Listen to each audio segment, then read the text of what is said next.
Chapter 79 Politics 101 with Yami. Part 2. Everyone is looking at Yami with a serious face.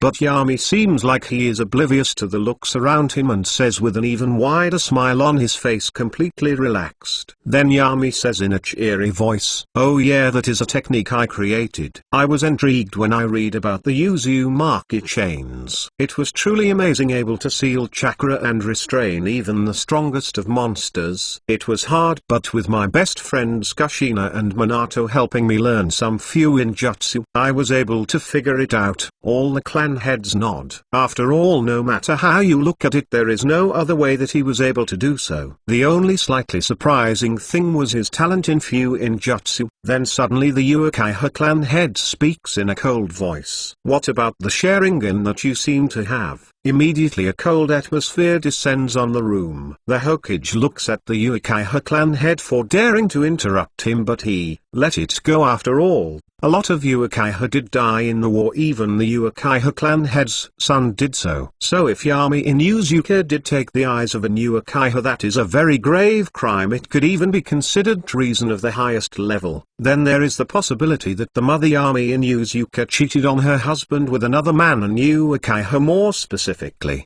That is the thought process of almost everyone in the room. Yami looks a little surprised and shocked at this. His smile vanishes while he says, "Wait, what do you mean about Sharingan? I don't think I have the Sharingan. I am from the Inuzuka clan, Uchiha-san." The clan head frowns and is about to say something, but he senses a strong gaze with a little killing intent directed at him. He looks towards the gaze and sees the Hokage's gaze. He stops himself from talking anymore, but he still doesn't apologize to the Hokage. After all, he is the Uchiha clan head and he won't embarrass himself over something as small as this. The Hokage, even though he is a little angry about this, he doesn't show any emotion in his face and says to Yami in a calming voice, "Due to some secret intelligence we now know that you somehow were in possession of the Sharingan and were able to use another secret technique of the Sharingan that only the strongest of Uchiha should know how to use it." Yami looks at the Hokage weirdly, and then Fugaku covers his eyes with his hand as if rubbing them. Yami then says in a serious tone, "Is that so-called secret informant the Reikage? Did the Reikages say of how I killed all of his teammates in front of him and that he couldn't protect them, and how I escaped him?" The people in the room seemed confused at something. Then Yami gets up from his chair that he was sitting during the hearing and he points towards his missing arm. "I lost this against the Reikage, but he lost all of his subordinates, and one of them who was a censor and another was the S-rank shinobi Dodai the rubber man." Then Yami dramatically spreads his arm to the side and says, "Why, I used a genjutsu in my eyes that made them look like the Sharingan." Then there seems to be some dawning realization in all of the people in the room. Then Yami continued with a smile on his face, "And that gave me a big advantage over them. They were afraid of looking into my eyes. The teleportation was also a clone of mine, creating illusions for the Reikage to kill while I was taking care of his teammates." The Hokage seems to physically relax a little and he said to Yami, "Truly an ingenious tactic,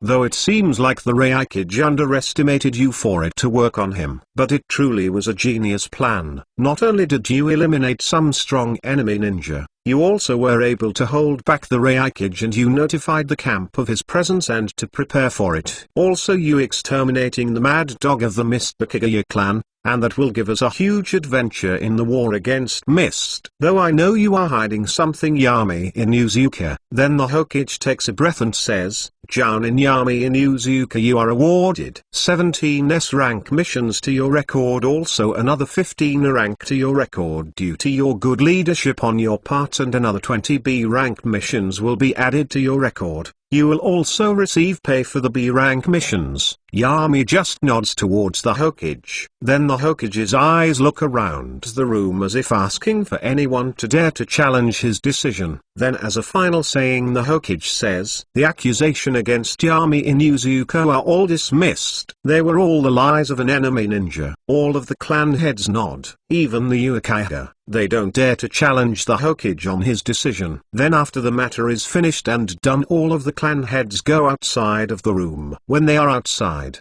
They go to Yami to make some small talk and get to know the new hero of Konoha and current Inuzuka clan head. The Hyuga are an antisocial bunch, so they immediately left, but the Uchiha also went outside and left soon after the Hyuga.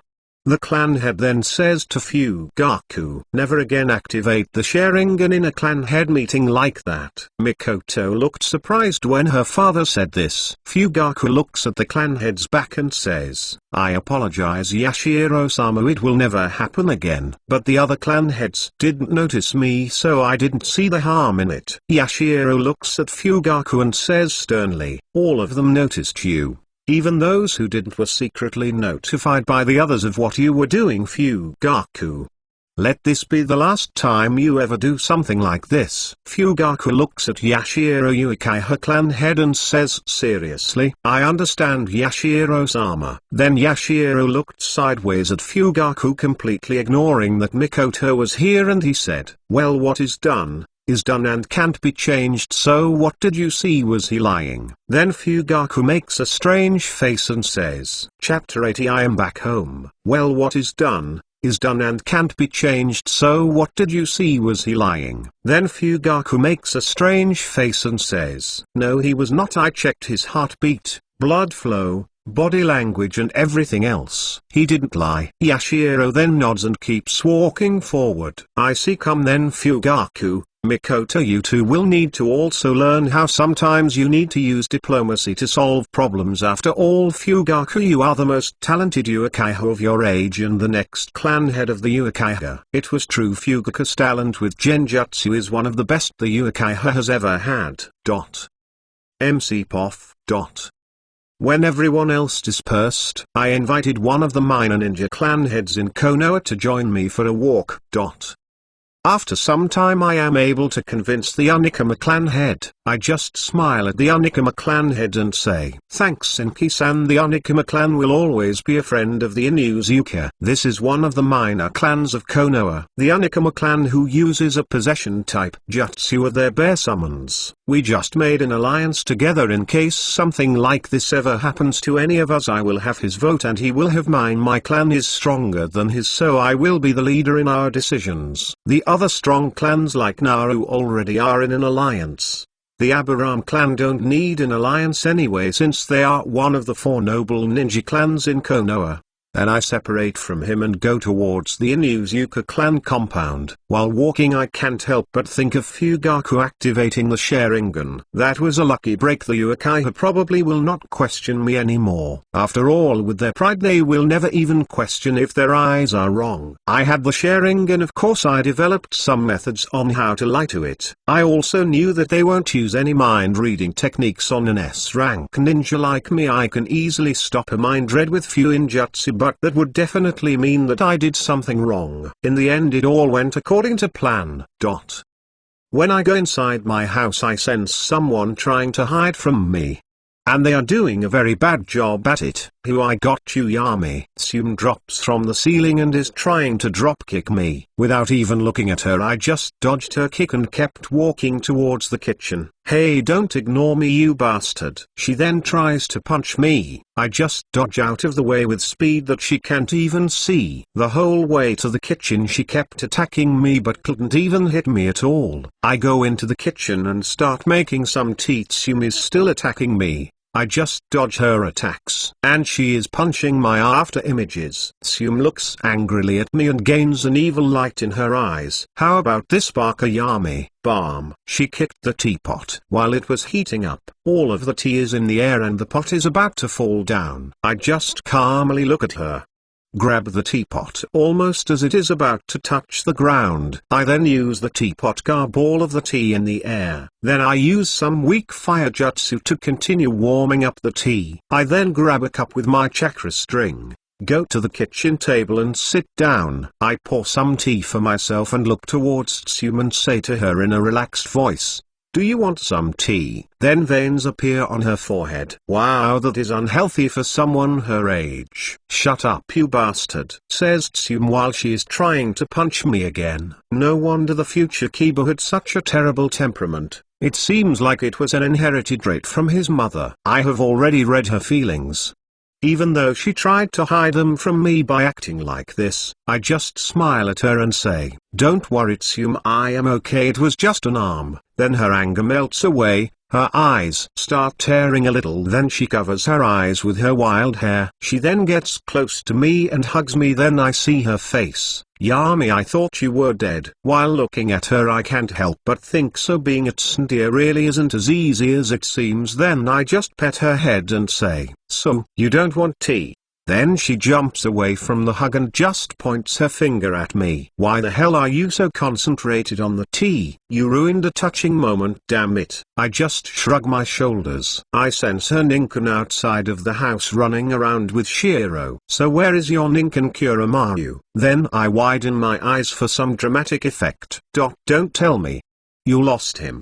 Or maybe he died a very painful death while sacrificing himself for you to be able to run away. Tsume's body just starts shaking in anger again. Then she screams towards me. "No, he isn't dead. Why are you making up some depressing story all of a sudden?" Then I take a sip of hot tea. Sigh. I get up from the table, get close to the angry Tsume and hug her. "I am back home, Tsume." While saying that I can't help but think of another home in another world. Then Tsume tears up again. She hugs me back and says in a quiet voice, "Welcome back Yami." I just smile slightly at her. I should go visit my mother soon. Chapter 81 The Life of a Mother. Mizune Yami's mother Poff. While lying here in bed not knowing whether today will be the day that someone comes to the door with the news that my son is dead, my hair is a little disheveled and I have gotten thinner from the stress. When I was younger I used to consider myself the luckiest woman in the world. I was married to a shinobi who made a lot of money and was very powerful, and during the peace times, death of a Chunin in missions was almost non-existent. Then in a day just like this the news came of my husband's death. I recently heard stories of Yami's achievements, how he ended the war against Sand Village and all that, but he will always be my little baby boy. When he was younger he was always such a nice kid, he never cried too much, neither was he too naughty, he was just a normal sweet kid. I remember like it was yesterday when he came and asked me to teach him how to write and read. He was only 3 back then. I was so proud of him but also a little curious what my little angel was doing with that knowledge of his. I got the dancer the next week when during my birthday he gave me flowers and a card with his bad handwriting. "To the best mother in the world, love you, from Yami." I can't help as some tears fall from my eyes. He is such a sweet kid. I don't want him to die in this war and knew I shouldn't have let him go to the ninja academy. I knew something like this would happen by guiding him in a career that he is destined to die. It's the same as killing him with my own 2 hands. All alone in this empty house Tsume, who is such a sweet child, comes around, but lately when I asked her about Yami she seemed a little nervous and she kept stuttering. "Tsume is an amazing girl but she is also a terrible liar. Something happened to Yami and she isn't telling me. I am now expecting every day to hear the bad news." Yami Poff.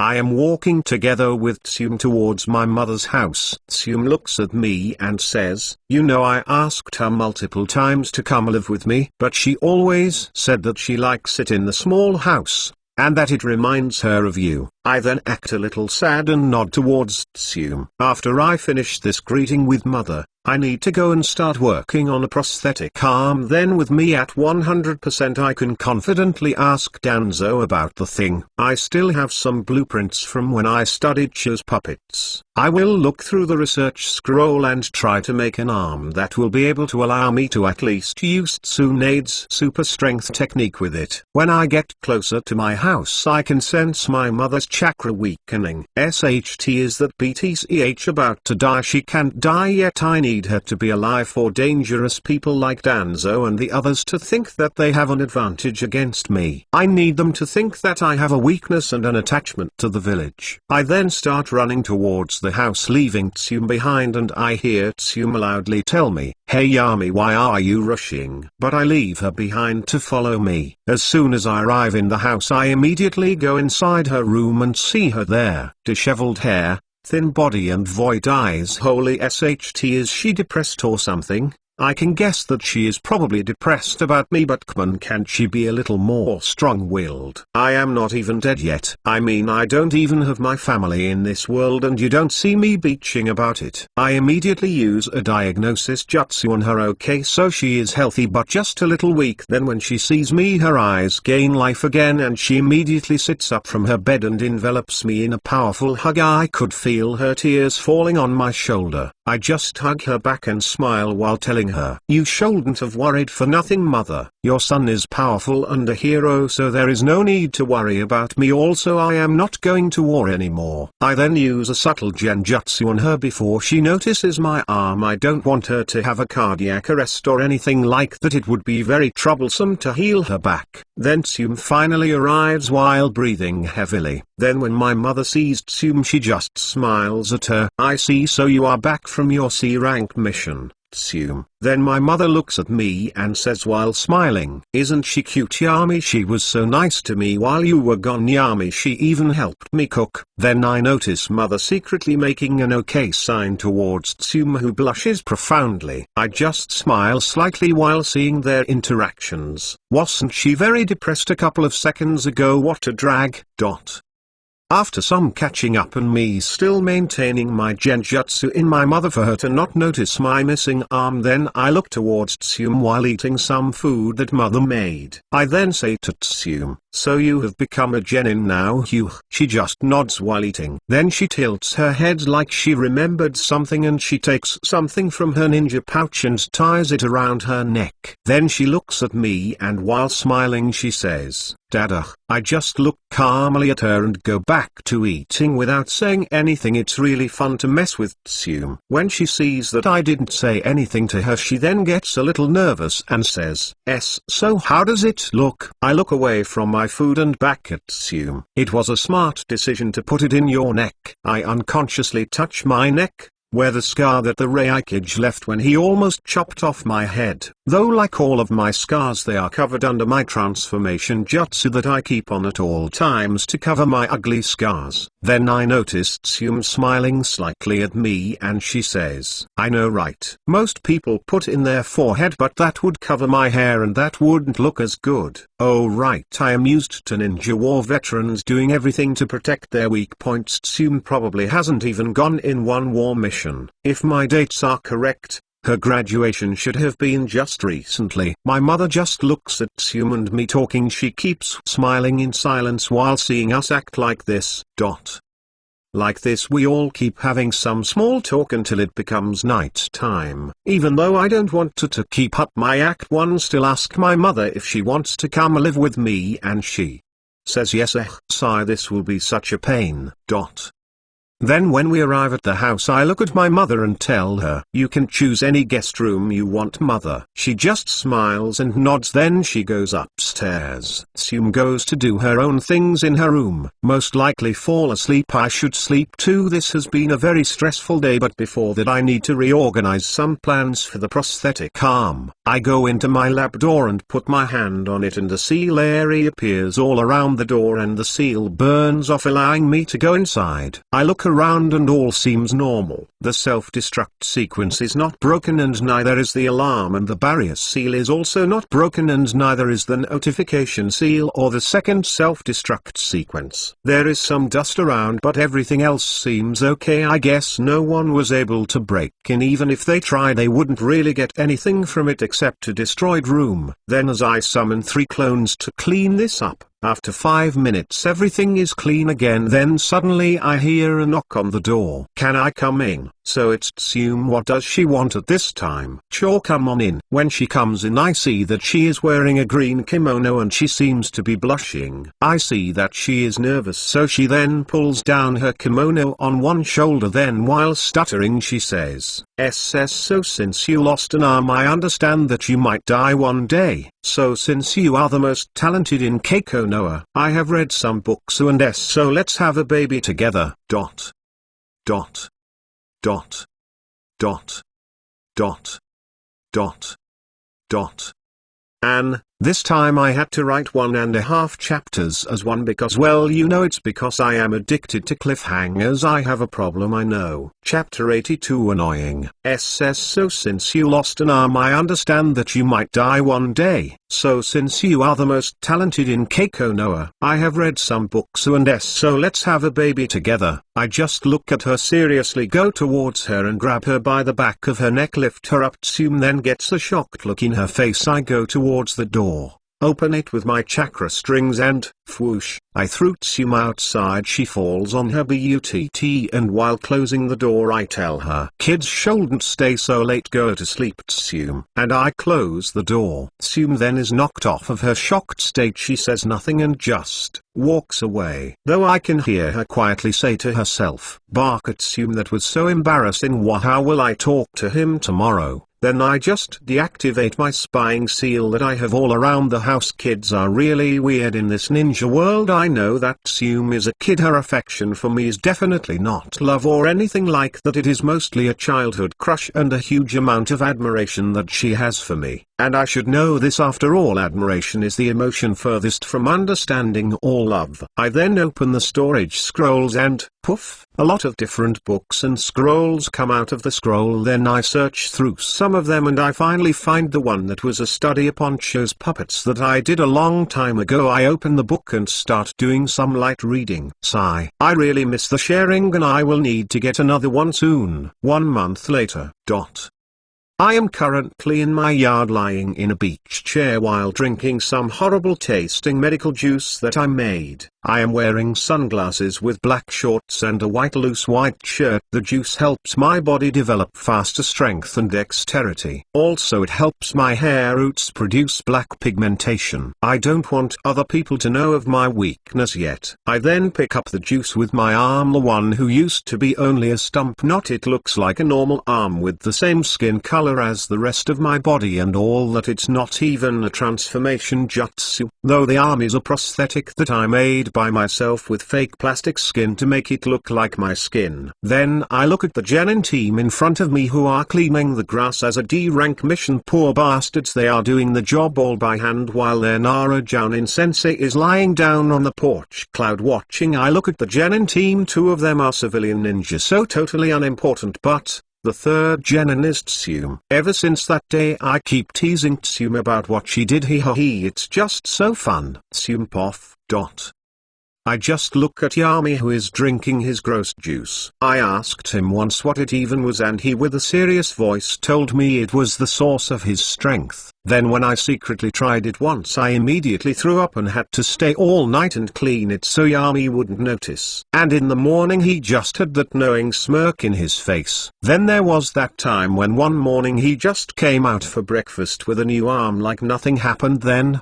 He is so annoying. Tsume, what are you doing? Then when I get back to my senses I look at my hands and see that I have pulled the grass together with the roots. Sensei looks at me, he is lying down, then he just sighs and turns the other way with his back facing me. Damn it, I didn't know Yami was this annoying. I used to admire and think of him as a hero, but now even I see that he is a dork. I mean, he is only a little older than me and he is still amazing. Only recently he bought 5 dango shops, 1 small clinic, 1 veterinary, 10 new shops that make something called pica, and 5 apartment buildings. Now all of the civilian Inuzuka are employed by the Inuzuka clan. I have even heard Nara-sensei say that he is a genius merchant and anyone who wants to sell something knows to go to Yami Inuzuka. He will give you the best prices. I don't know where he got the money, but apparently it is all legitimate. I mean, I know nothing about money, but even I can sense that he did something very fishy. Nara-sensei says that if Yami continues like this, the Inuzuka clan's wealth will surpass the Uchiha and Senju clans in only 5 years. Also, I have only done D-rank missions since I came back. That is also very suspicious, and 99% of those missions are from Yami. Clean his yard,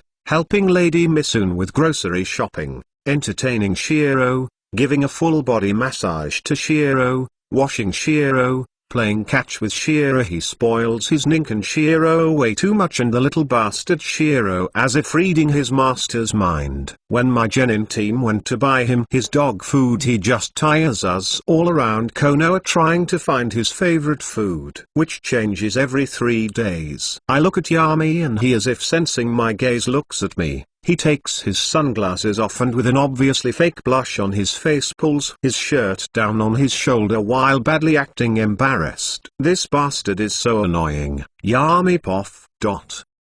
After having some more fun with Tsume, I wait until night time. I am in my lab. During this time I look at my prosthetic arm and say, "Go get me a drink." Suddenly the arm dispatches from me and a rocket-like black flame comes from the place where it used to be connected to my arm. Then the arm goes and gets me a glass of water and comes back. I usually control it remotely, but I wanted to see if it works like this too. I checked the seals and everything seems in order. This new arm has risen my combat ability by at least 50%. I then look at the arm and smile at it. Good work, everything seems good, isn't that right, little leech? Yes, I have sealed the 0 tails inside the arm. With a lot of seal modifications I can use its full ability without any drawbacks. I did also learn the body revival technique, but it was not as good as I thought. Anyone who knows or can see where the chakra points in a human body are will be able to completely cripple and easily defeat a user of the technique, kind of like Sasuke did to the guy who used this in Naruto. Though I do use it to train my body by just sitting down. Then I look at the clock, 10 PM, just 2 more hours to go. Then when it is immediately midnight, I wear my Anbu pants and a black shirt and start going towards an old building in the outskirts of Konoha. I go inside and immediately I notice Anbu with blank masks hidden in the shadows. Then I soon arrived in front of a rundown door. I open it and inside is Danzo waiting for me. Then I look at him in the eyes. "Well then, let's see how you play the game, Shimura Danzo." Chapter 83, Doing Homework. Chapter 84. Title: Conversion with Danzo. Looking at Danzo in front of me, I am absolutely calm. I am stronger than I was in the fight against the Hokage, and I could kill Danzo together with the 73 root ninja that he has with him, at max 3 minutes. Also, I have shed off all of the stress that has been accumulating since all 11 years of my life in this world, always without a break. Now that I have relaxed and again remembered why I wanted to become immortal in the first place, that was a goal I had in my last life. I now kind of understand myself much more. When I become immortal, I know I won't be satisfied with just that. I will want more and more. As soon as I get something, I will want something else even more precious. That is my expression of human greed, and will never satisfied with what I have.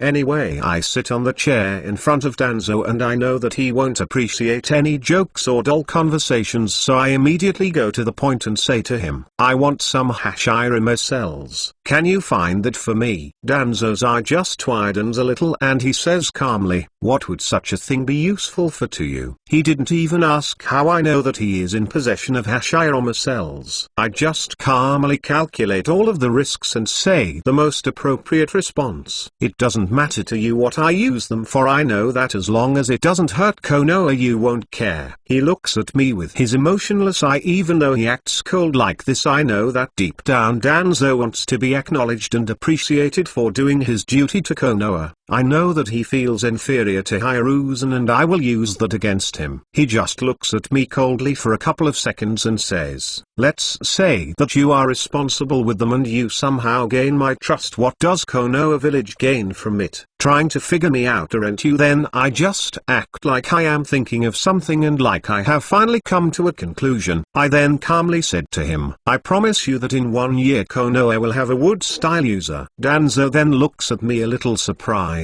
After all, there hasn't been a wood-style user since Hashirama Senju. Even his children and grandchildren haven't been any wood users. Then after some quiet thinking, Danzo sighs and says with a deadly calm voice, "I will accept your offer, but you will owe me a favor of my saying in the future." Yes, checkmate. Even though I am excited in my head, I just calmly look at him calmly. I frown a little and say, "I will accept if it's favor which won't go against my morals." He just looks at me for a while. I could see him thinking hard on this, but he doesn't know that I I have already won this game, old man. Now I am just acting to not make him suspicious or anything like that. Also, I am definitely not going to keep any promise or do any favors if they don't suit my needs. I mean, he could ruin my reputation by saying that I don't keep my word, but then he would expose himself, so that is a definite no-no. Actually, after giving me the Hashirama cells, he just kind of became useless to me. Should I kill him? Nah, he still has one final use before I take everything from him. Also, managing route isn't something I am planning for at the moment. Danzo after some time just stood his ground and said harshly, "It's either this or no deal." As soon as he said that, his mood and posture kind of changed, like he is getting ready for me to attack him. Danzo doesn't respect people who are weak like Hiruzen. I guess he thinks that I am kind of like Hiruzen. He might not even keep his deals if he thinks like that. Well, that just won't do now. I just look at him, and for the first time during this meeting I just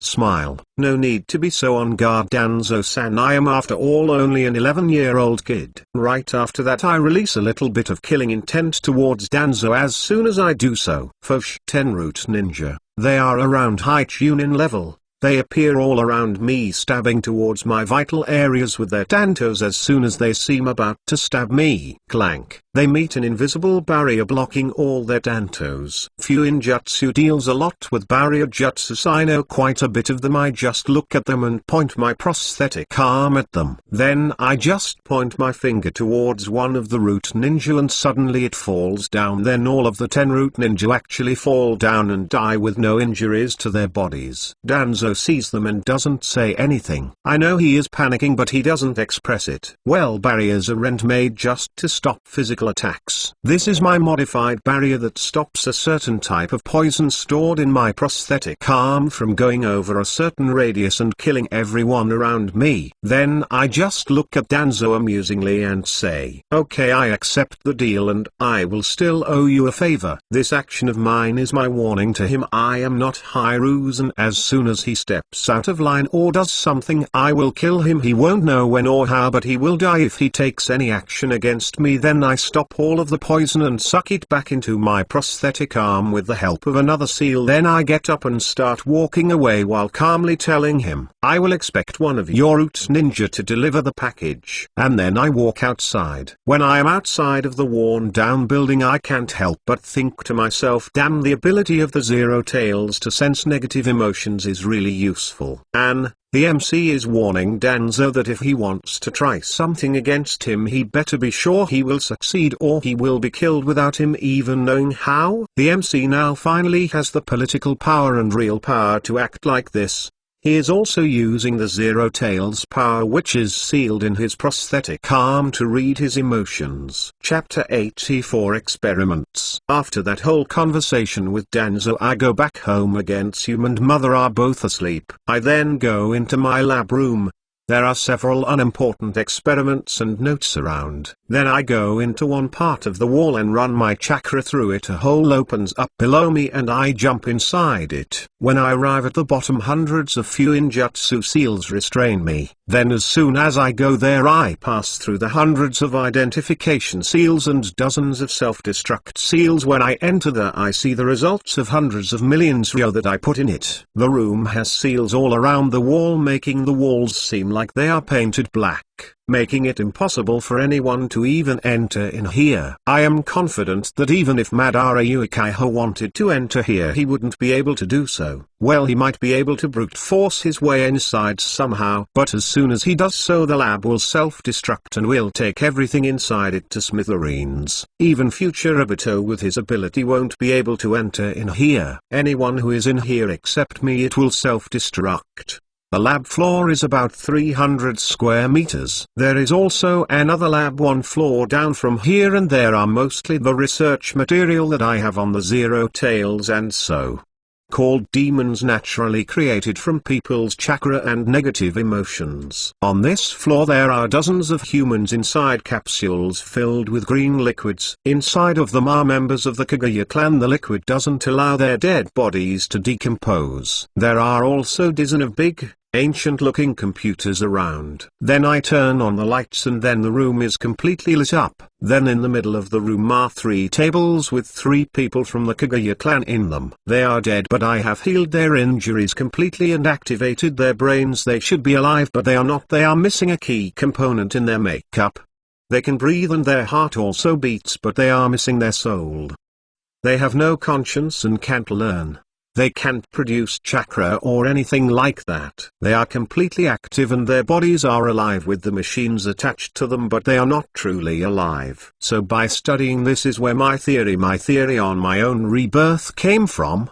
That if it was my normal soul from my world, I wouldn't have been able to use chakra or even activate a body from this world, since to do so takes chakra. I might have even been paralyzed at birth if I had the same soul from my last world and a body from this world. A consciousness but unable to move, so that means that when my soul came here it devoured the soul of the original Yami and gained his life. Memories as a fetus, they were non-existent. And I even took his chakra since my soul was more mature. It is logical that I ate his soul. But how did my soul move from my world to this world? Death? No, that's not it. By some energy? No, that's not it either. There are only 2 current possibilities that I know of how I came here in death: by some complete accident that generated enough energy to create a crack in the multiverse death system. The only thing I know about it is that it exists, or I was brought here, or more specifically someone brought me here. I will assume the worst case scenario, which is the second option. Then I instinctively start biting my nails. That means that, okay, I need to calm down. Since this is out of my power, I will just keep getting stronger until I can start getting answers. It's useless to worry about something out of my power. If it was some god or anything else, I won't think about it anymore. Everything that exists has a logical explanation to it, so I will just experiment until I discover it. Anyway, now I have learned all that there is to know about the Gakkai Genkai of the Kaguya clan. The Shikatsumayaku users of Shikatsumayaku possess 3 unique skills: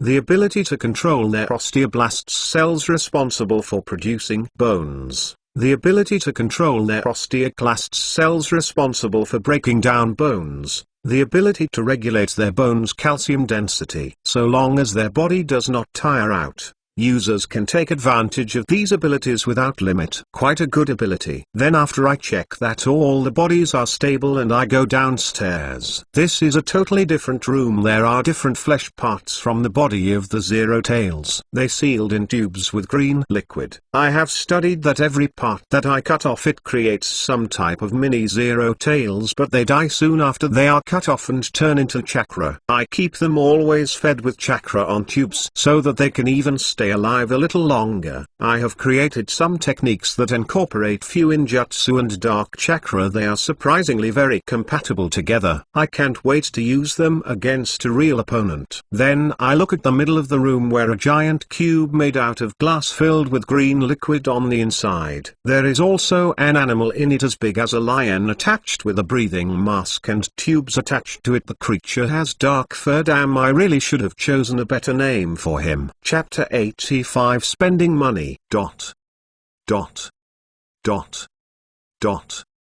3 months later.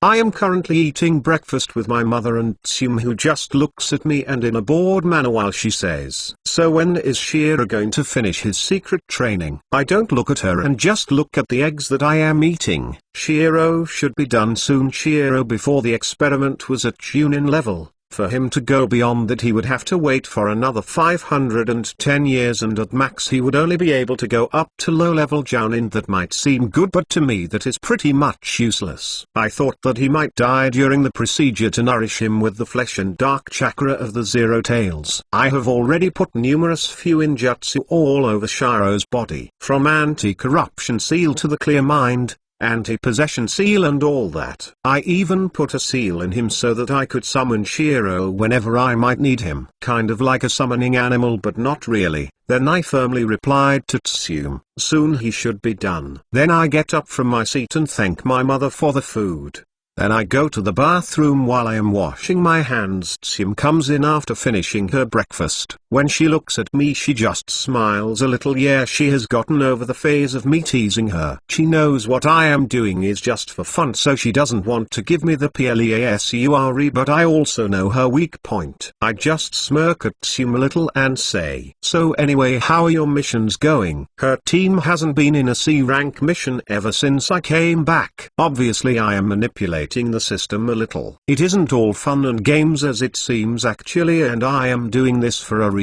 Since my link to the village, which is currently my mother, she is my weakness that keeps people from thinking of me as a greedy monster with selfish aspirations. I have seen that my mother is a person with a weak will that might just die from the stress of me being in danger. I need to train Tsume as my next weakness. I mean, Danzo hasn't done anything to me even when I threatened him, because he thinks that he knows my weaknesses. He thinks that he is in control. While they are all dancing in the palm of my hand, the ninja are looking underneath the underneath, but I just keep building more and more layers. Then Tsume just looks at me a little angrily and she just fumes off and goes away without even washing her hands. I just smile a little and say how unruly she is and how dumb she doesn't understand that she is being manipulated all along. Although this teasing seems like it is 90% for fun, which is true. It is mostly for fun. Then there is also the other 10% which is for Tsume when she grows up and understands that I teased her because I had a crush on her and didn't know how to express my feelings. Also, she isn't pretty enough for me to try so hard to get her. She is like a 510, and if she really tries hard she might be like a 610. I then take a shower to get ready for a very important procedure today. Then I again go into my underground laboratory in the new 3rd floor. I put 100 million in it. This floor is meant for Hokage and Hashirama cells experiments. I had almost 1 billion yen from the stealing during the war, but with all of the expenses I only have about 230 million yen left. It isn't bad, but it also isn't good either. My clan treasury me has an income of 8.5 million yen a month with all of the clan taxes, restaurants, 1 clinic and the 6 apartment buildings that I own. After the first big buyout for me, there are no longer enough people that want to sell things in Konoha. Though my clan treasury income is up there with the best of the clans in Konoha, but my clan members still aren't as rich as the others like the Uchiha clan members. Since their clan mostly has ninja, which is a good paying job, and there are a lot of jounin in the Uchiha clan. When I enter the 3rd floor there are 6 capsules with dead Uchihas in them. Of course I took their eyes and even transplanted a pair of them to myself. How did I even get a sharing in? Well, I had my clones go out of Konoha from the sewer system, which is the only place where there is a weakness in the barrier and someone can go out undetected. It took me a long time to find that weakness, and a lot of ninjas die in the war. Even Uchihas and some bodies not being found is a normal thing in this chaotic war. Also in the middle of the room there is a smaller capsule filled with green liquid, and there is an arm in that. The arm has thin wires and tubes attached to it getting and pumping red blood into it. So in about 20 minutes all of the preparations should be completed. I then go to the 2nd floor of the laboratory. There are no stairs, so I just chakra walk. There it is, my little puppy Shiro. He has full dark fur as black as darkness.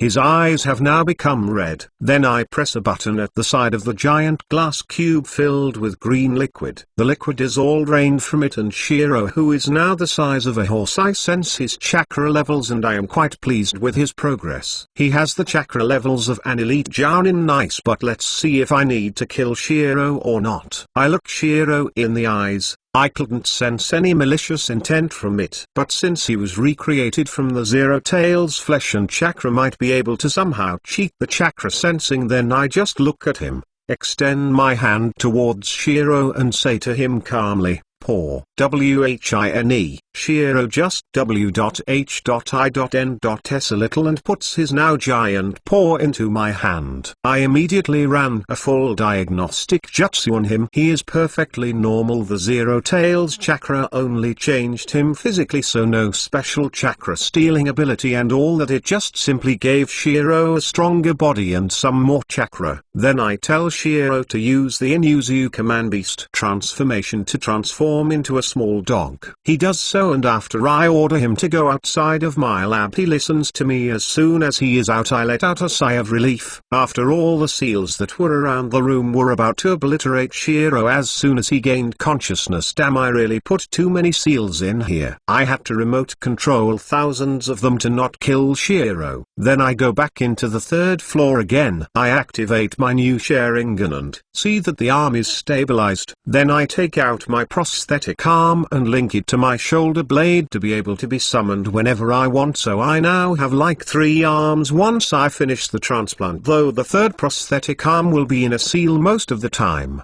But I will still be able to use the abilities of the Zero Tails, and I know how useful the abilities of the Zero Tails are, from chakra stealing to me being able to sense up to 3,000 meters clearly, and even being able to sense negative emotions. I need to keep it on just in case, at least until I figure out how to be able to use those techniques by myself. Then I lie on a table and do a hand sign. Poof, a clone appears next to me. He nods at me and goes towards the glass capsule. He dries the green liquid in it and then he opens it. He then takes the arm, which has a pale color, and he looks at me. He then activates his Sharingan and my clone says to me, "Let's see if this procedure will be a success." I just nod and activate my own Sharingan. Chapter 86 Hashirama Cells. While looking at the pale arm that my clone is holding, I can't help but think every person in this world is born with a certain amount of talent. The world truly is unfair, but it doesn't end there, because the world is even crueler. When we are born, we also have a limit, both physically and chakra-wise. My studies showed that when I studied myself, that my natural physical limits were physically at max I would be an mid-elite Jounin, and chakra-wise when I tried to do the test it would be at max high elite Jounin rank chakra amount. Though with techniques this could be negated, but for me who chases after something perfect, I wouldn't have my body be so flawed. So this transplant will truly help me extend both of my limits. Naruto truly was born great with a mother, who even amongst the Uzumaki clan, she had a huge amount of chakra. His father is the Hokage. Naruto is also the child of prophecy. Also, let's not forget that he has the strongest tailed beasts inside of him.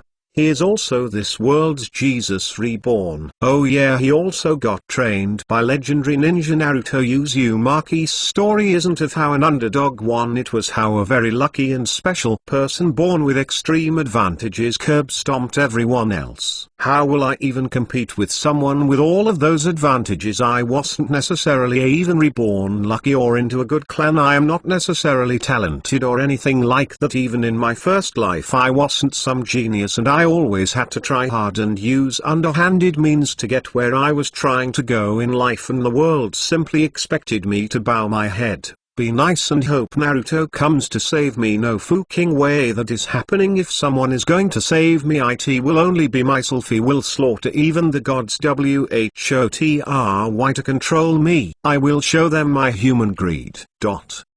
Then I just look at the clone, who then puts the arm made out of Hashirama cells 8 to my stump, and he ties me up tightly to the table. Then my clone uses the chakra scalpel jutsu to slowly and delicately cut off a part of the stump to reopen the wound and unclog the blood vessels. I shake a little from the pain. I didn't use any pain killers or anything like that, since it might raise my chances of not noticing something like a rejection by the Hashirama cells. Then he closes the arm made from Hashirama cells. The arm was specifically made for me. As soon as the arm and my stump touched, I felt a slight burn at the connection point. Then suddenly I felt like something was crawling up my arm. I am ready now for my body to reject the cells and start fighting for dominance. My clone also started connecting the veins and arteries together with chakra strings, and with his Sharingan active he was able to see them all perfectly. He even passed some healing chakra through the strings. Wait, when is the rejection happening? After all, transplants like this always have a rejection rate. It's true that I made the arm perfectly for me. From the configuration of veins to fingernails, everything was made to fit me and have no rejection. 1 hour later. I waited 1 hour after the transplant just to be sure. Then I just ordered my clone to untie me. He does so, and as soon as I get up I flex my new arm. Everything seems normal. I start doing hand signs. Everything seems normal. My speed of doing them is about as good as when I had both hands. I check my body with the Sharingan. Everything is normal. My chakra is stabilized. My chakra control is perfect like always. Then I go outside of my lab and into the house. I immediately go towards the Inuzuka training grounds. There were some Inuzuka genins training in it, but I just told them to go and train in one of the public training grounds since I will be testing some ninjutsu. Then they went away. After that I check if anyone is spying on me, and I also check if the Hokage is looking at me through his spying ball. When I confirm that no one is spying at me, I see a normal earth wall appears in front of me, nothing special about it. Then I try. Suddenly, whoosh, a huge amount of water spews from my mouth, making half of the training ground a mud swamp. Amazing, making a C-rank jutsu have the power of a B+. This is good. Immediately I pull out a storage seal and summon a chakra paper. I suppress my wind chakra a little and I run chakra through it. Then the paper is cut in 4 pieces. Chapter 87. I just didn't want to do it. I look at the paper. Half of it is damp while the other half is normal, except a little part of it has crumbled to earth. Amazing. So I now have a natural water element. It's like I was born with 2 elements. This is amazing. Then I do a couple of hand signs and some muddy water raises from the ground. I was hopeful for me to get wood style, but it seems like it wasn't effective. Then I look at my new arm and decide to punch the ground. Boom! A giant crater is created. I look at my hand. Everything is normal. Then I run some chakra to my right shoulder blade. Poof! Another arm appears. It's my prosthetic arm with the 0 tails in it. I control the arm to open its palm. Then the hand starts morphing and slowly forming a cannon head. Let's see how good it is now. The cannon head rotates with dark chakra forming in the middle of it and taking the form of a dark laser. Then after 3 seconds, pew, the laser flies off and hits a tree. Boom! It ran through a couple of them and caused an explosion just like before when it was my arm. It has around the same power as a C-rank jutsu. The longer I charge it, the stronger it becomes. Also, if I grab someone with that arm, I can suck out his chakra and it will store it into my strength of 100 seal. Everything seems in place. I now have a Sharingan, Hashirama cells and their 0 tails. I am at the peak of my power again currently, except getting a new better Mangekyo Sharingan, which I am currently working on. There is no way for me to get more powerful. I will just need to wait for my body to grow up. I am still only 11 years old. After this war is over, I will attempt to reverse summon myself and learn Senjutsu. It seems like the only thing that I need to grow is time, which I do have quite a bit. I guess with the help of the Sharingan I should learn some jutsu. I should also use clones on it. Then I look around at the wreckage all around. This will have to be cleaned. Then I smile slightly. I guess Tsume is getting a C-rank cleaning mission. 2 months later, MC age 12. Tsume off. After Yami's birthday, which was yesterday 3 days ago, I asked him to spar with me. I know that he always says that a ninja must be prepared, so I have bobbytra.a.p. At this whole training ground. Also, I have started getting C-rank missions since 2 months ago, and I am definitely not happy about it. It's just cleaning Yami's mess. He practices ninjutsu and my team has to clean and fix the whole Inuzuka training ground. 2 hours later. Where the hell is that bastard? It's been 2 hours since it was the meeting time. Then suddenly, I catch Yami's smell. I look towards the direction of where it is coming from, and there he is walking casually with a dango stick in his hands and a bored look on his face. Then he looks at me. He just sighs. Then he waves and then he says in a bored tone, "Hey, sorry I am late. I just didn't want to come." Okay, control yourself. Tsume breath in. Then WHYDID, you accept the spar. I just couldn't control myself and screamed at him. Then Yami looks at me and cups his chin and makes a thinking position. I was drunk during my birthday. I just narrow my eyes at him. You never drink. Then he takes another thinking pose. Then Yami points a finger at the sky like he had an idea. Then he smirks and says, "I did this to test your willpower." Then I can't help but scream at him again. Just admit it that you forgot instead of making lame excuses. Then Yami eats the last part of dango in his hands, then he throws it in the ground. I know that he will hire my team to clean his mess again. He always throws trash in here like there is no worry in it. He sure is an annoying bastard. Then Yami shrugs his shoulders and says in a tired voice, "Sigh, okay, here it is the truth. In the morning I totally forgot about our meeting until I saw you at breakfast. Then I really didn't want to do it. So I went around Konoha's shops to buy some dango. Then since I was already late by then, I thought that you wouldn't wait for me, so I went to this new ramen place. This bastard sure is annoying and he totally didn't want to spar with me. He could have just said so in the morning instead of making me wait here." But then Yami still goes on. "Then after that, I went to a tea ceremony house. I always wanted to try one of those. Then after that I went and climbed the Hokage mountain and enjoyed the scene from there, and then I had an amazing inspiration for a new business idea. I was going to call it a maid cafe." Then I narrow my eyes at Yami and I can't help but think, how long is this story? But I was scared that I might forget the idea, so then I went back home and wrote down the idea. Then while I was coming here I was kind of hungry, so I went and got some more dango. Then I thought surely you must have been gone by now, so I came here to enjoy the quiet atmosphere. But then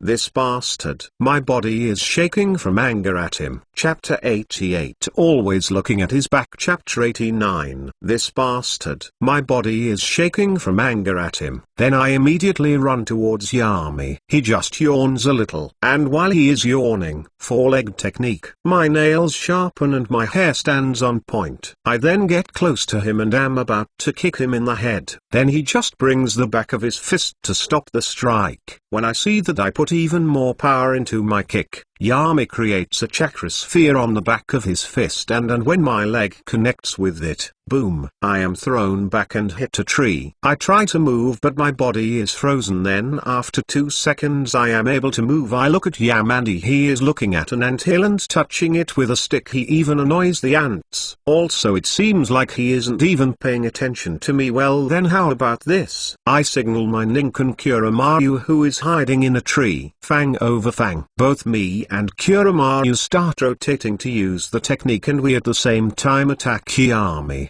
Whoosh. As we get closer at our attack hitting Yami, I see that he is still messing with that anthill. This bastard. We will see how much not taking me seriously will cost you. Then as we are an arm's length away from Yami, he just does a hand sign. Bang! I hit something invisible with my head. Oh wow wow wow wow wow wow! I clutch my head while rolling on the ground. What the hell even was that? Some invisible barrier or something? After the pain subsided a little, I get up, jump back towards a tree, and I look at my Ninken to see if he is ready to. What the hell? Kuramaru is on his back while Yami was rubbing his belly. Then Yami says in a ridiculous voice, "Who's a good dogggy?" Then I take out 3 kunai and am about to throw them at Yami, but I stop myself. I change my target and throw my kunai towards another tree. I hit a rope and cut it, which drops a rock on a seal and it activates the trap I have been working on for 3 days. Then I hide behind a tree. Fwish fwish fwish fwish fwish fwish fwish fwish fwish fwish fwish fwish. Thousands of kunai come from all of the trees and go towards Yami's general direction. Then I do some hand seals and, poof, I summon Kuramaru to me. This is something that Yami gave to the Inuzuka clan. We are now all able to summon our Ninken to us. This is an attack that I prepared for 3 days. I will make Yami acknowledge me. I will let him know that I am not a little kid. I had a storage scroll maker come here and paint storage scrolls all over the trees, and plus buying the kunais, this cost me a lot, plus the projectile throw seal, this cost me almost all of my savings. Then the kunai go towards him and hit him. How is that possible? I didn't want to kill Yami, only impress him. No. Then, poof, where Yami should be there is a log. Then suddenly I hear someone whisper into my ear. The kunai were thrown very slowly. I turn around and try to backhand Yami. Fosh. Then he disappears from there and appears on the ground again. he is treating this as a game. I jump down from the tree and land in front of Yami. I frown and in a serious voice I say to him, "Take this seriously and no fooling around." Yami is still just smirking towards me, not even heeding my words. Then I just continue and tell him, "Do not hold back." Then Yami just sighs and says, "Sigh, are you sure you want that?" I just narrow my eyes at him.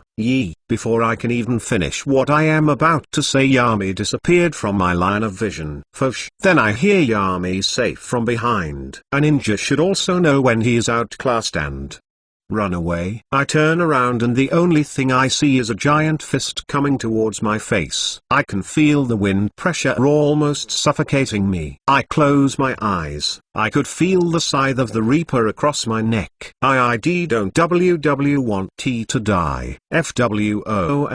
Then I feel as the wind pressure is about to hit me.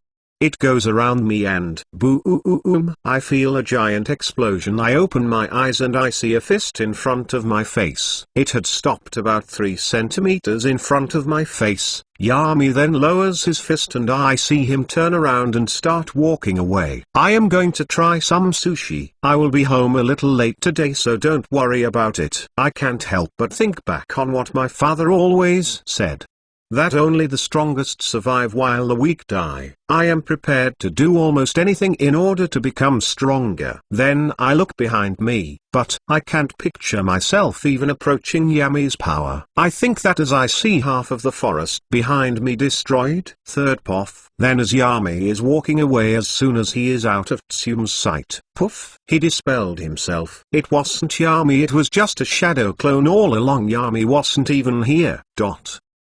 Yami poff. I am currently in an Akimeki restaurant eating some very delicious beef. This is good. I look at a certain woman who is sitting alone on a table far away from mine. She is drinking and crying at the same time. Then I look at the person in front of me. He is an average looking man with black hair and black eyes. He also just Tsunen, who just keeps rambling on. Then when I get the memories of my clone, I just blink a little and analyze all of the information. Well, that was a waste of time even for my shadow clone, but I guess it did raise Tsume's opinion of me. Then after the Tsunen finishes his rambling and he finally gets to the point, if I didn't have a deal with him I would have gotten out of here a long time ago. Then the Tsunen makes a serious face and says, "So about the price,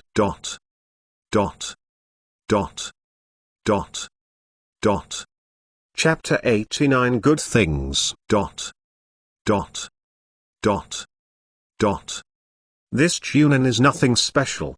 He is just a teacher at the Ninja Academy, pretty much trash cannon fodder. But he is a guy I bribe to talk to children about my heroic deeds and such. I look at the Tsunen straight in the eyes and tell him, "What about the price?" Then the Tsunen looks a little nervous and says, "I think that the job I do is very beneficial for you, so I think that it should be more expensive." I just look at him coldly, how to handle this with the best benefits for myself. Then I just squint my eyes threateningly at him and say, "Let's negotiate then. I currently pay you 100.000 Ryo a month. That is about as much as a good paying B rank mission. Give me a suggestion." His face then lights up a little and he has to try hard to keep his smile from showing. "Oh, okay, so I was thinking 120.000 maybe." I just look at him, what to SHT negotiator, and we quilled too, but that is the main reason why I chose him. Too scared to betray me and too afraid to risk anything, and likes for other people to think of him in a positive light, perfect as a useful tool and a scapegoat. Then I interlock my fingers and release a minor genjutsu to make him more nervous and make me seem more intimidating. Then I say to him in a normal voice, 90.000. The Tsunen just looks at me confused and says,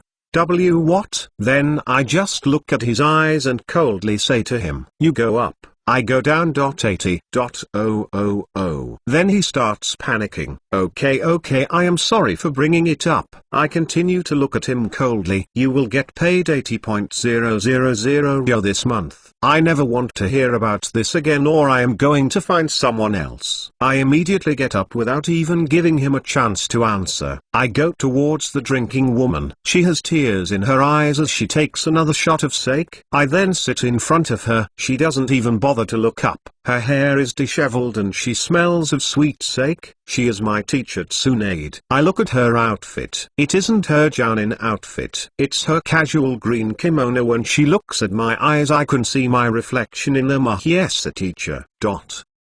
Flashback. MC age 12. 2 months after his father's death. 6:40 a.m. Like always, I get up from my bed early, go into the bathroom and look at my face in the mirror. Brown eyes with a hidden sadness in them and black hair slightly above average in looks.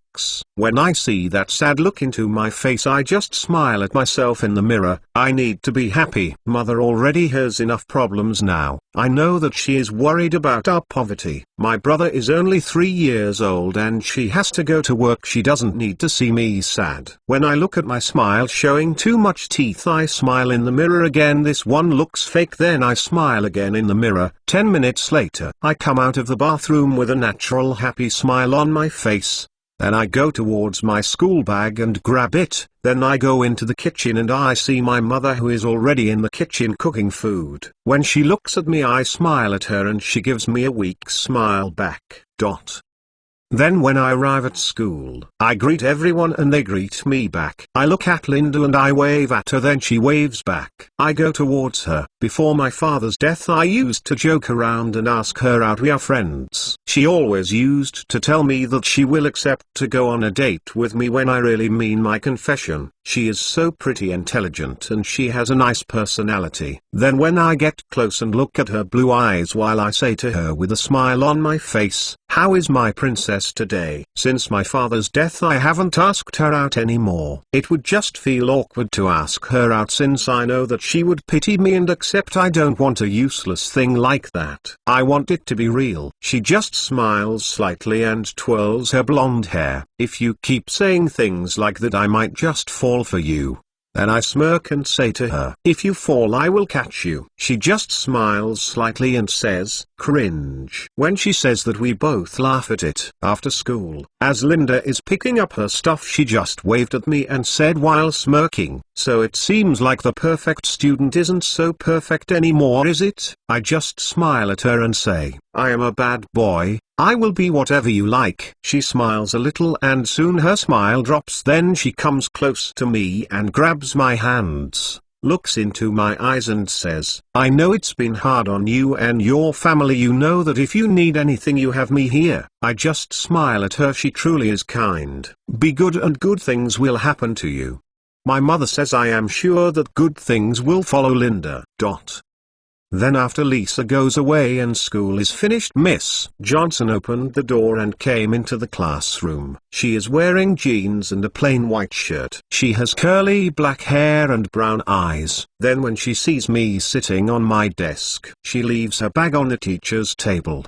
Then she comes close to me and sits on the chair next to mine. Then she turns around and looks at me in the eyes. "You were always a straight-A student and you mustn't let yourself go like this. Life goes on. I am sure that your father was a good man. He didn't get killed by anyone and didn't leave any grudge behind for your family. He is in a better place now." I start to tear up a little and she just hugs me comfortably and says to me, "Every day after school I will stay behind and help you catch up to the others." Then she grabs my face and makes me look into her eyes. Then she smiles and says, "You are smart, so I am sure that you will surpass them in no time." Dot. Dot. Dot. Dot. Dot. Dot. Dot.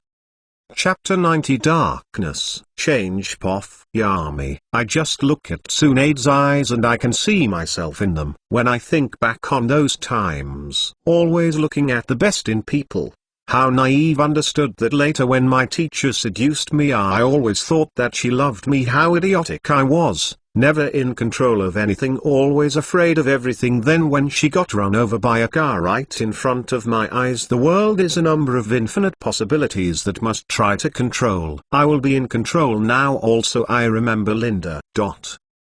Flashback. MCH 15. I just look at Linda in front of me, her blonde hair swaying in the wind. I look at her blue eyes and see myself in them. I have changed so much. The world is a cruel place. Death is inevitable. I can't change that, so I want to know how the world works. My eyes have gotten a little colder. My face now most of the time has a fake smile on. My good uncle who tried to help me died from a rat bite that he thought that it was just nothing, but the rat had a deadly disease in its teeth. Humans are truly fragile beings. Life is way too short, so I must have no regrets. Then Linda looks at me and she says in a cold voice, I see that you don't have those whores who always surround you. I just give her a weak smile while trying to act sorry. Hey Linda, how have you been? Haven't seen you in a long time, so how about we go and grab some coffee together and catch up? Then her face goes from indifferent to angry. Then she says in a soft voice, Andy, let me ask you a question. I just raise an eyebrow. Then she continues, who are you right now? My eyes just widen slightly, but she just continues saying, the Andy I knew was smart, caring and someone trustworthy. Then there is the other you, the one who has his little whores all around him and every word that comes out of his mouth is a lie. Fake promises, manipulation. I don't know you anymore. This is getting serious. Then I try to diffuse the situation by smiling at her and say with a joking voice while smiling, I will be whatever you want, princess. Then I see that her eyes have started tearing up. I notice that it is not out of happiness, it's out of sadness. Then while crying she says, I can't even hate you. No matter what you do, I just pity you, this bitch. Even with all that anger inside me, my eyes just narrow a little. Then my face becomes indifferent while I turn around and say to her, I would say that it has been a pleasure, Linda, but it hasn't. Then I start walking away. Then Linda says, wait. I said, wait Andy, I want to help you. My eyes go cold for a second. Then I turn around and tell her, who are you, Linda? You don't need to answer that. I already know you better than you do yourself. You are a little girl who has abandonment issues, also a girl who no one wants, even your parents abandoned you. Then I give her a fake sincere smile. So please shut the fuck up, trash. Yami poff. Tsunade banging a sake cup on the table wakes me up from my thoughts. She just looks at me with a strange look and then a light of recognition flashes in her eyes. Then she says in a drunkenly voice, Yami, long time no see. When she says that, I notice that it is almost an automatic response. She isn't even that concentrated on me. There is only one way to describe Tsunade right now. Week before she only used to drink on joyous occasions. Now she has become an alcoholic. This is why I never drink alcohol. It doesn't let you be in control of your own body. To me that is scarier than any deadly poison. Then I call a waiter over and order some food and a glass of juice. I look at Tsunade, who is still drinking out of her 6th sake bottle. While eating I asked Tsunade, what happened? Even though I know what happened, I still needed to hear her say it. She just looks at me with hollow eyes and she says, Dan Kato died. I just raise an eyebrow towards her to express my confusion. Then I say in a bewildered voice, so what, all people die eventually, except me, that is. She just frowns a little and says in a slightly annoyed voice, Sigh, you are truly inconsiderate sometimes, Yami. Then she leans her head down on her hand which is on the table. Her hair also falls down a little. She still has a sake bottle in one of her hands. When I look at the bottle I can't help but think about my teacher in my last world, Control. Then I secretly summon something from my wristband, summon scroll. Then I pick the thing and drop it into the drunk Tsunade's sake bottle. This time I will be in control. Dot. Dot. Dot. Dot. Dot. Dot. Dot. Dot. Dot. Dot. Dot. Chapter 91 Announcement. Hey guys, I have published all of the first chapters of my stories of Patreon on a new story in here. I will not post any more than the first chapters until I finish this story. Also, if you like the stories, check out my Patreon, patreon.com Holy Joker. Also on Patreon I usually update 2 stories a day. During weekends that might be more, usually 3 or 4 updates during weekends. Susiya _ P.S. My story with the first chapters is called My Other Stories by Holy Joker. Chapter 92 The Forbidden Fruit. Chapter 92 Dash. Disclaimer: do not read this chapter if you are uncomfortable with Rai manipulation, and generally the MC being worse than he usually is. Dash.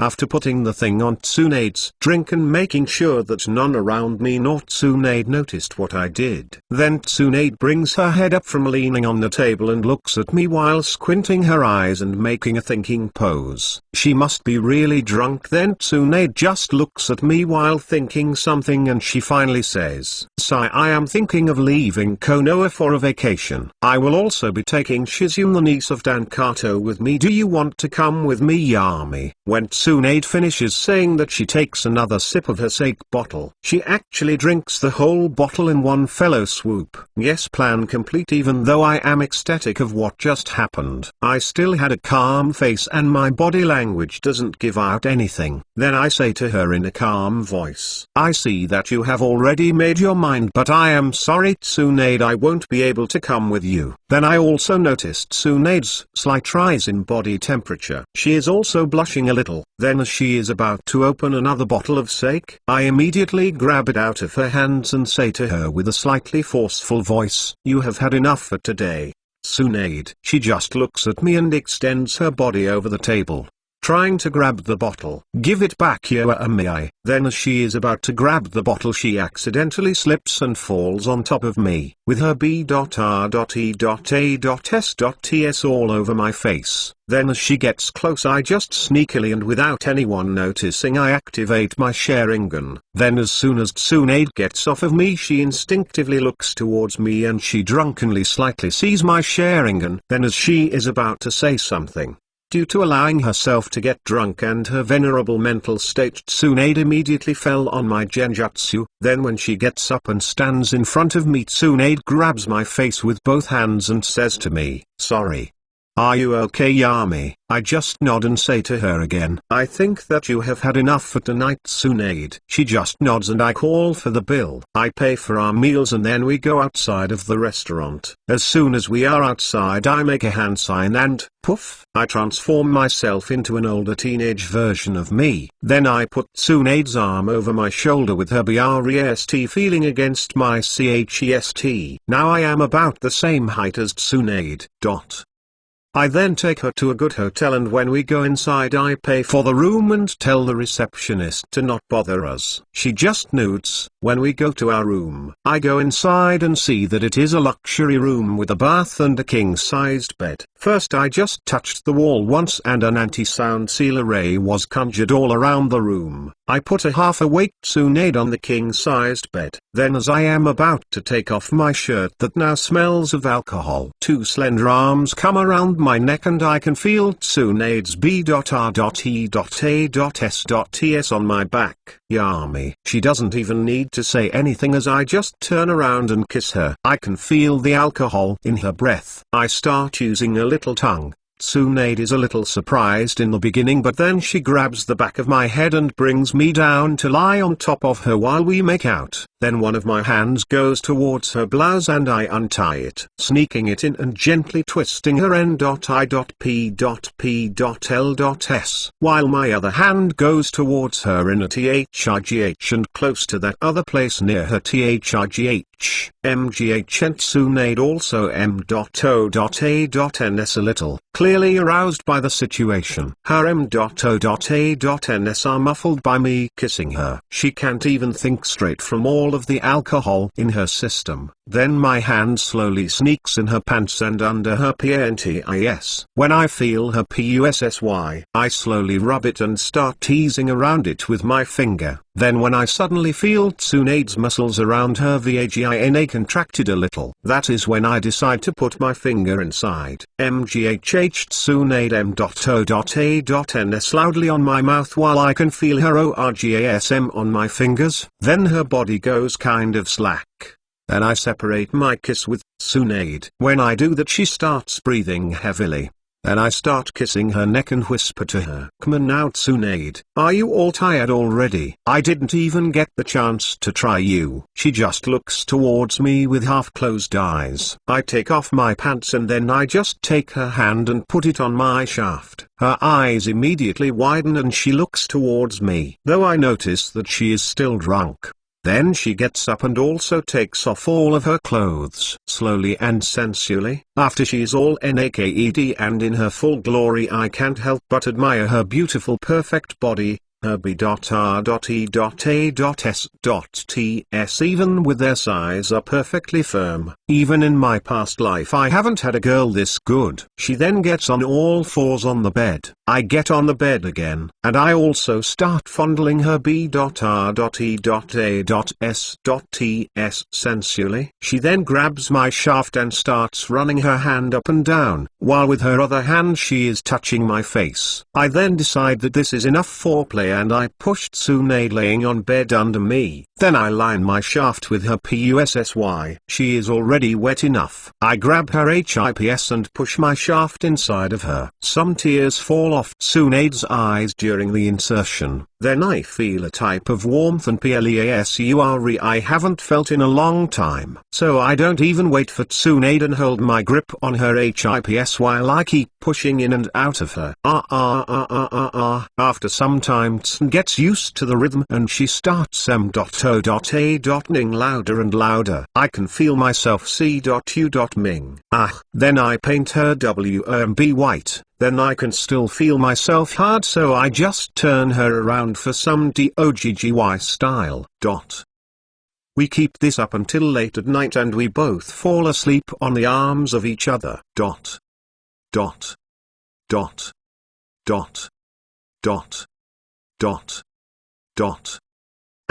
Writing an erotic scene is just weird. I just combined it with some real-life experience and a little imagination. I am not sure how it came out. Chapter 93 Love and Lust and War. Chapter 93 Morning. Tsunade Poff. Waking up in the morning, I sit up and pull my arms up for a stretch when I notice that I don't have my nightgown on. Then like a dam that was broken, memories of what happened last night come flying back. Oh no, what have I done? I look towards the other side of the bed and see Yami, a 12-year-old boy naked. What have I done? I asked him for this last night. I shouldn't have done that. Then as I get up I wince a little at the pain on my hips. Damn it, we did it all night long. Me, the last heir of the Senju clan, have seduced my 12-year-old student. Even while thinking all of this, a darker part of me enjoyed it. The forbidden fruits of having sex with a student of mine. Damn it. I instinctively punch the wall next to me, but I control myself. I don't want to destroy half of the building. I just look at Yami's back and I can't help but think, it seems like I truly do need to go on the vacation. I started putting on all of my casual clothes from last night, and with a D-rank jutsu I got rid of the smell of the alcohol all over me. At least a console to myself is that Yami probably wasn't a virgin and I didn't take his first time. He showed an experience on the act, so I am sure that I am not his first time. At least I didn't take something special from him. Then I think back on all of the girls that he knows. Was it that Tsume girl or was it some other woman who took his first time? Sigh. I better stop thinking about stuff like this. When I finish putting on all of my clothes, I use a transformation jutsu to make myself appear as an average-looking woman, and then I go outside. It seems like I will have to notify Shizune that we will be setting off today. Yami Poff. As soon as I sensed Tsunade leave, I let my breathing and heartbeat go back to normal. Tsunade also has a slightly different memory of how we hooked up. She was the instigator from her perspective. Then I get up from the bed and think about all of the effort that I put into trying to make her romantically attached to me that obviously didn't work out. I wanted to try at least once how good Tsunade was. From now on I am sure that there will be no romantic feelings between each other. I am not a man patient enough to chase after only one woman. Love, that to me is a very complex feeling. I know what love is and I have experienced it before. I still love my mother and little brother from my first world. After all, family is everything. Also to me, romantic love doesn't exist. Love is a pure emotion, but romantic love? It is just a fleeting emotion. Usually just mutual lust disguised as affection. In that way I did and still do love Tsunade, but not really. Real love is something pure. If I truly loved Tsunade I wouldn't care if she is pretty or even if her face is carved and her skin is all peeled, even if she had a grotesque terrifying appearance. If I can look her in the eyes and still not even flinch and my love for her be unwavering by neither time or distance, then I can truly say that I love her. The only thing that I love about Tsunade is her physical appearance. So in a simple manner, I lust after Tsunade. After I finish putting on all of my clothes, I get up and touch the wall. The silencing seals start receding back into my hand and they cancel. As I go outside of the room I think about the future. Tsunade will definitely move away, especially after what she and I did. She will start her drunken habits like Canon again. We'll see if she comes back during the third ninja war. As I go outside of the hotel I look at the sun shining bright on the buildings of Konoha. I can't help but smile a little. Finally I can start making some moves. Time skip, 1 year and 6 months later.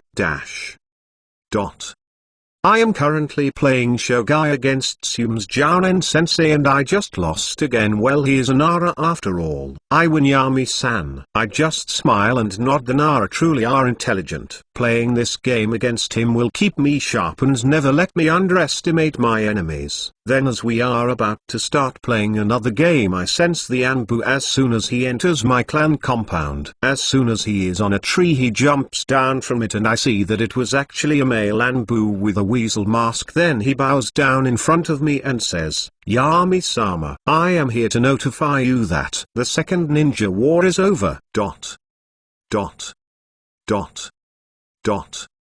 Chapter 94 After War Situation. Chapter 94, MC Age 13. Second Ninja War is over. I currently have sunglasses on and am trying to get some tan on my skin by lying on the beach chair on my porch. I am drinking some horrible tasting juice that is healthy. I kind of like the grassy taste now and it also helps my body growth, and I still have the whole SHT with my lifespan still to fix. My hair has now started producing black pigment again, so now my limited lifespan won't show physically, but I know that even if I don't use creation rebirth anymore in about 1015 years I will start to show symptoms of weakness of muscles, slower natural regeneration and such problems that are most common in old people. Though the Hashirama cells have pushed this limit to about 3040 years later because of the crazy vitality on its cells. Then a clone comes from the inside of my house with a paper in his hand and he gives it to me. Since there is no form of entertainment that I like in this world, I have made a new form of entertainment for myself. Then I look at the paper that he gave me.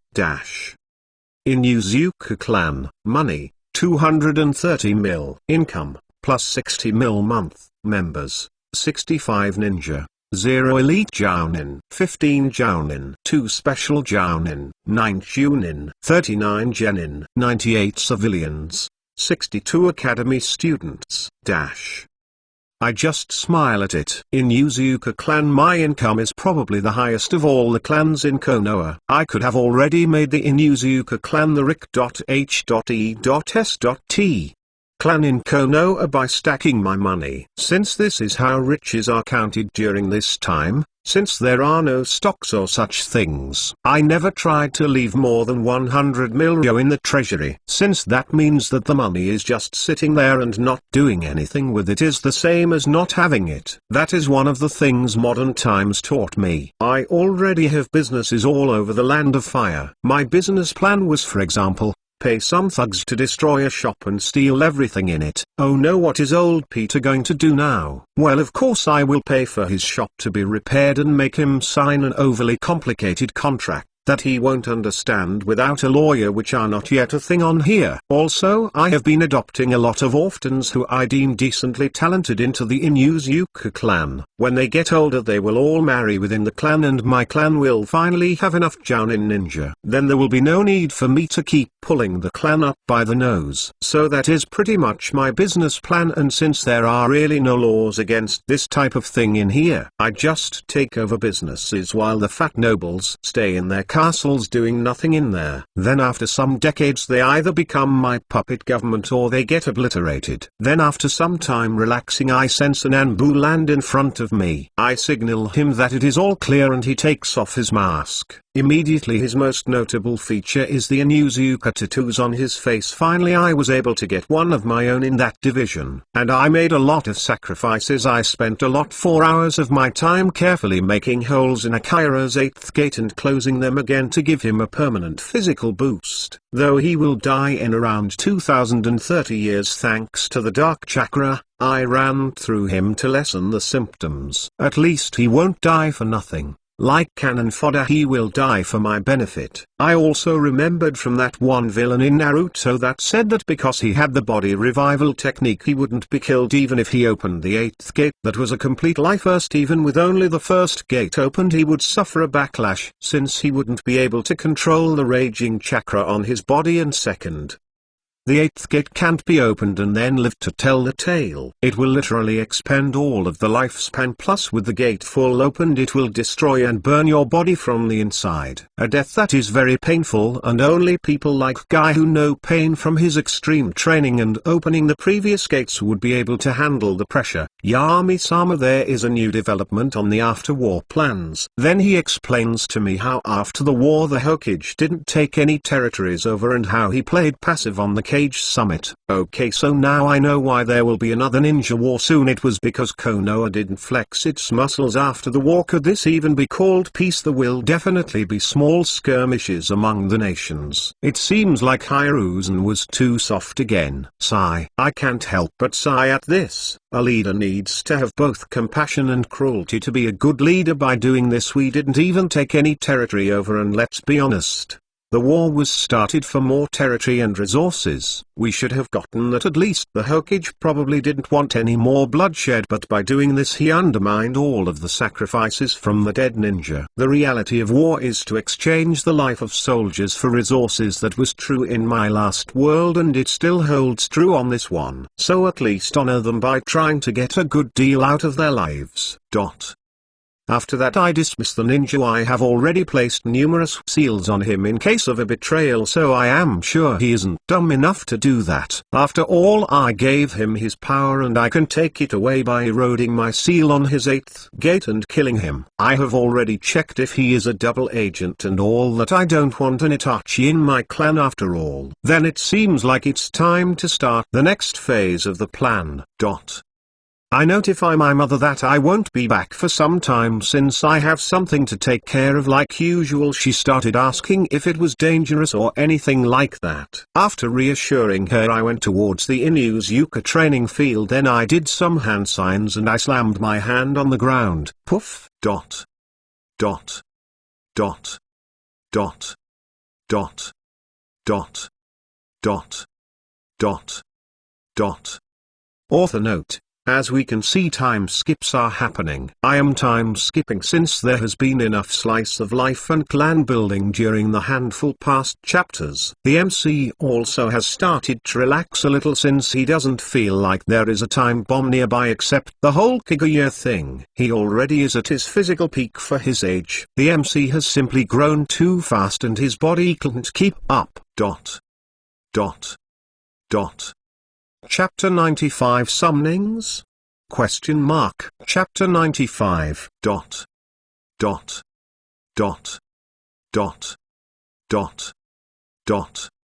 As soon as the smoke surrounds me, I can feel myself sucked in by the space around me. Then for 110 of a second my vision goes dark. Then, Poof! I again see myself covered in smoke. I also see that I am high up on a tree. Immediately I have my senses on 100% and then I sense a big creature, as big as a truck, flying towards me. When it was only an arm's length away from me, I dodge by using Shunshin to travel a couple of meters to the left, just enough to be out of its range. Then as soon as it was at the position where I was, I activate my Sharingan and see that it was a giant bat. Then I go for a karate chop towards its neck. I use the technique on my right hand and I slash towards the bat's neck as I am about to cut off its giant neck. Fosh! It manages to maneuver himself mid-flight away from my slash. I just look at its appearance and think that as right as a bat it was probably able to sense my attack with echolocation. I just immediately analyze my surroundings. It is a dark shadowy environment. It is not a cave since there are trees in here and there is a small amount of light coming through the barren trees. Everything around here seems so out of life. I look down and it seems like a red swamp. Sniff sniff, is that blood a bloody swamp? And even though I can't sense any chakra from the swamp, but using the power of the Zero Tails can still sense countless negative emotions from at the bottom of the blood swamp. Then the bat lands on a tree upside down. It looks at me and it says, "Human, just let me eat you." I don't even answer it. The bat is a flying enemy. Let's see if that new technique works. I point my 2 fingers towards the bat. I generate dark chakra on my fingers,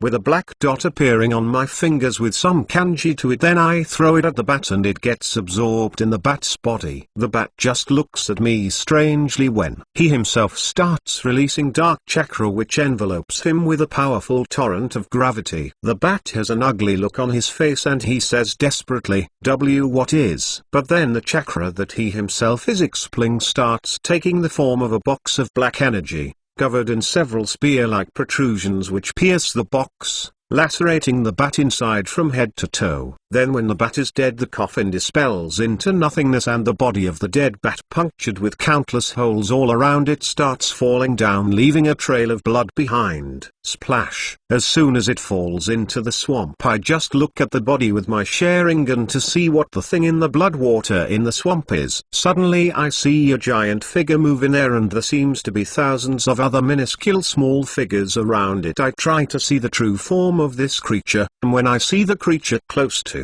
it should be a leech. Interesting, her size is also pretty big. It is around the size of the seinen summons, maybe a little larger. Also with this hiding ability it is quite good. Then after conforming all of this, I look at the bloody swamp below me and then I call out loudly, "Hey you big leech, I need you to answer me some questions." Suddenly the leech stops moving. Then as if a river of blood is rising forth the earth, the leech stands up and its head reaches up to the tree where I am standing. It is only a couple of meters. I can see its mouth full of rows of teeth dyed red in blood. Then the creature speaks in a deep voice. "Since you feed me a bat, I will answer your question. What do you want to know, boy?" Whoa, its breath smells really gross, but I just look at it. Definitely don't judge a book by its appearance. It has a rational personality. Then I asked him in a serious voice, "Do you know what and where this place is?" The leech just nods. I don't know what he is thinking since he doesn't have a face or anything like that. Then he says in his deep voice, "You are in the blood swamp." I just look at him and ask him again, "In which land is this blood swamp?" The leech then answers, Yeah, I forgot that you were summoned here." "Well, it is in the land of waterfalls." I nod and I have noticed that here in this place there are multiple summons, unlike Mount Myoboku where the frogs dominate or the Ryuchi cave where snakes dominate. After analyzing all of this information, I say to him, "I see that the situation in this place isn't that simple. Can you tell me the situation of what is going on here?" The giant leech has a moment of silence and it then says, dot,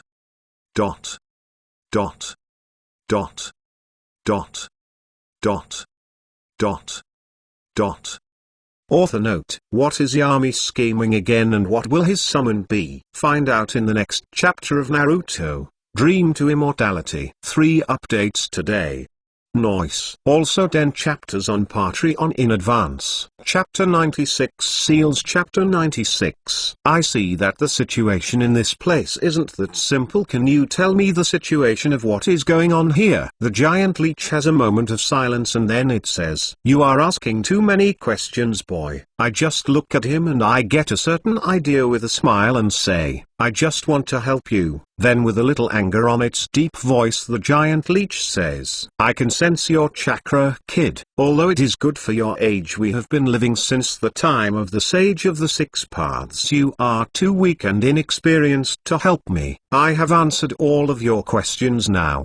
Let me return to my slumber, human." Then the giant leech turns around and it is about to go back down to the blood swamp. These old creatures think that just because of their age they have some kind of superiority against younger beings.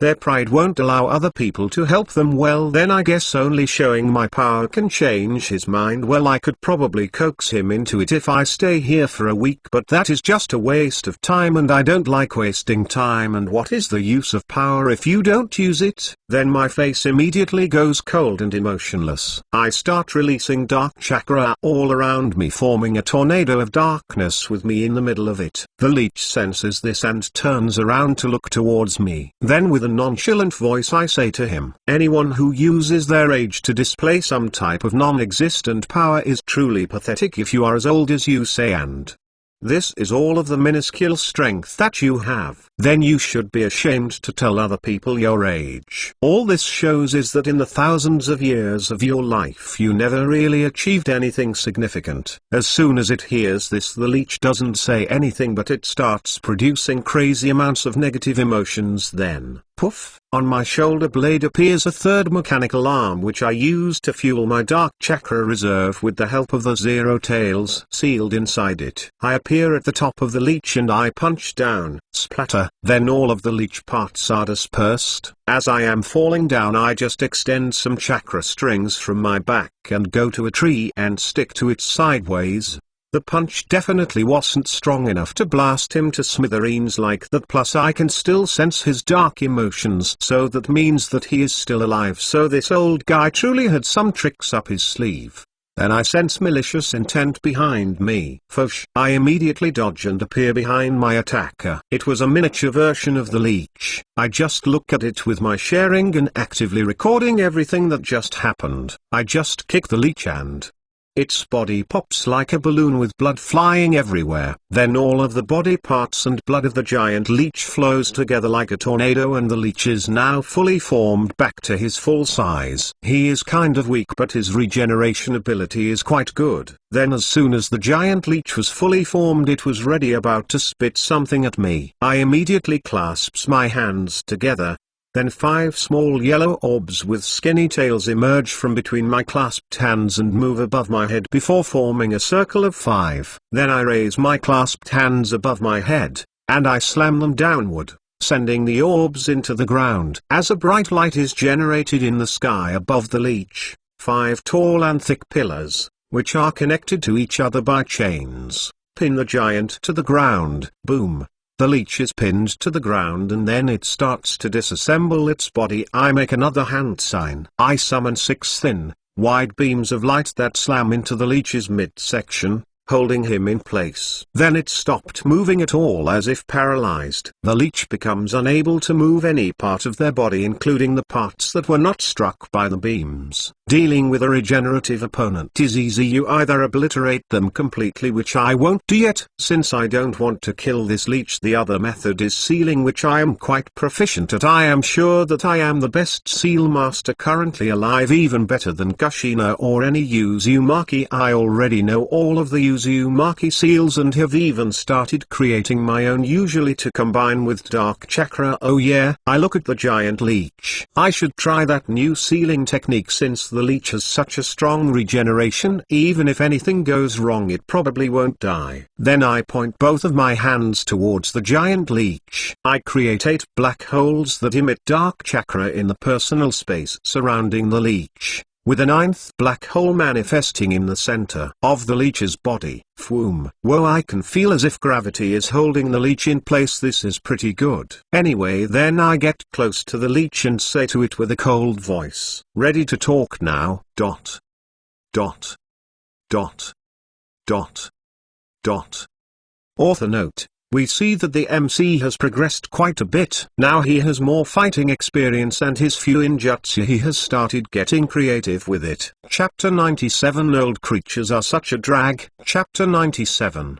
The Leech doesn't say anything for a couple of seconds and then in a defeated voice it says, "This place, the Blood Swamp, is a place where numerous summons exist from birds, alligators and many more, but there are three powers that rule the others. One of them is me, the Leech Sage, then the Bat Summons with their leader the Bat Sage. They currently have the advantage because they have the numbers advantage, and the last major power in this swamp is the Mosquito Sage." Then he keeps explaining the dynamics amongst the smaller summon clans in the Blood Swamp. Alligators and flies and dragonflies are at all-out war against each other. Pretty much this place is a blood swamp, and the blood running through the swamp is real blood from the countless giant summons that die here. Then I ask him another question with a nonchalant voice. "So now, tell me everything that you know about Leech Senjutsu." Then as he is about to answer me I interrupt him. Also, lying to me isn't a good idea. As soon as the Leech heard me say that, he stopped the lie that he was about to say, even if his physiology is different from humans. I already have memorized his patterns of when he lies and does different things with my Sharingan. Then it continues saying in its deep voice, "The Leech Sage mode works like any other Senjutsu. I will just use some of my mucus on you to help you sense the natural energy, and I don't even listen to him anymore. He is still hiding things from me. I guess some old monster like him might underestimate my ability to notice him lying. Really old creatures who are above 100 years old and are simply just strong. I mean, I am a patient man and like to plan things slowly and carefully, but if they haven't already become the strongest being in existence by that time, or if they stop searching for a higher level of power for themselves and get too comfortable in their position, is just simply trash. They will simply be overtaken by someone with a higher ambition. That is how the world works." Then after the Leech finished talking I just looked at it and said, "Your age has really rusted your brains, Leech." I just clasp my hands together and a blue ball comes out of them and it floats above my head. Then my jutsu ignites at a single point above my head. Blue energy extends upward to 4 points and forms an inverted pyramid, which solidifies into a barrier around me. This should keep any outside forces from interfering. Then I make another hand sign and the pillars start flashing.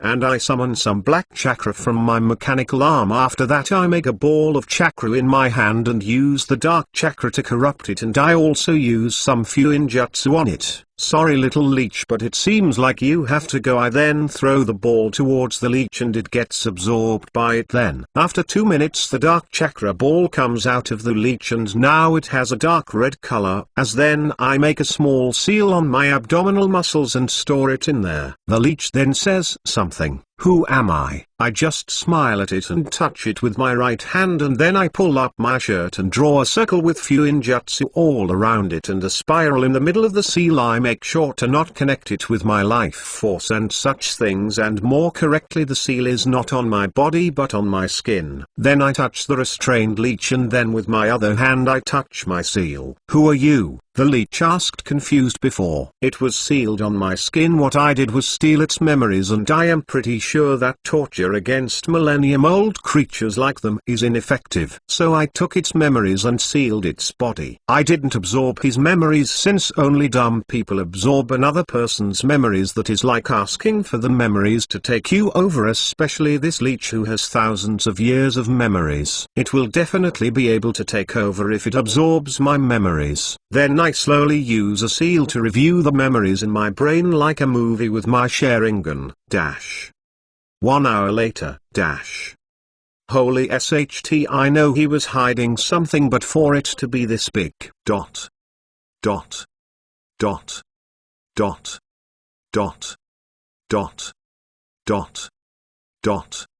Author note: we see that Yami is being his usual careful self. Other MCs in some other fanfics, they just simply absorb the memories of other people and learn all of their techniques. It doesn't work like that. Personalities are literally memories. If you lose those, are you really yourself? So the MC used this method to view memories. And what is the thing that the MC discovered in the Leech's memories? 10 chapters in advance on Patreon. P.S. Soon we will see someone else's POF, and who that person is will shock you. Chapter 98. Gotta catch them all. Chapter 98. I thought he was hiding something, but this is good. He has some memories of meeting different summons and all that, but his most important memory for me is that the Leech Sage, which I learned from his memories, is named Hira. The Sage mode of Leeches could also be used in a synthesis way. The Leech fuses with his summoner and the Leech draws in nature chakra while the user concentrates on fighting. This is amazing. I just have to force Hiro, who now has no memories, to just gather nature chakra, but I will also need to invent another seal like the seal of 100 strengths that I learned from Tsunade, but this time it will just make it to store nature chakra. It shouldn't be too hard, especially with the Leech doing the emulation of nature chakra. But first I will just keep them on me. And then I will make this thing work after I return to my lab. Also, I won't sign the summoning scroll of the Leech summon since the Leech is sealed on me and its summoning scroll is inside his stomach. Anyway, I already got the information that I wanted. I will also review his memories 100% after I return to Konoha. This guy really did exist since the time of the Sage of the Six Paths. Anyway, it's about time to get myself some new pets, and these all have the strength of around S rank, but I can beat them easily, especially since I know the way that they fight and their special abilities from Hira's memories. Well then, better go and search for them. Fosh. I start running towards the location of the Bat Sage. Dash. Third POF. Dash. Dot. Dot. Dot. Dot. Dot.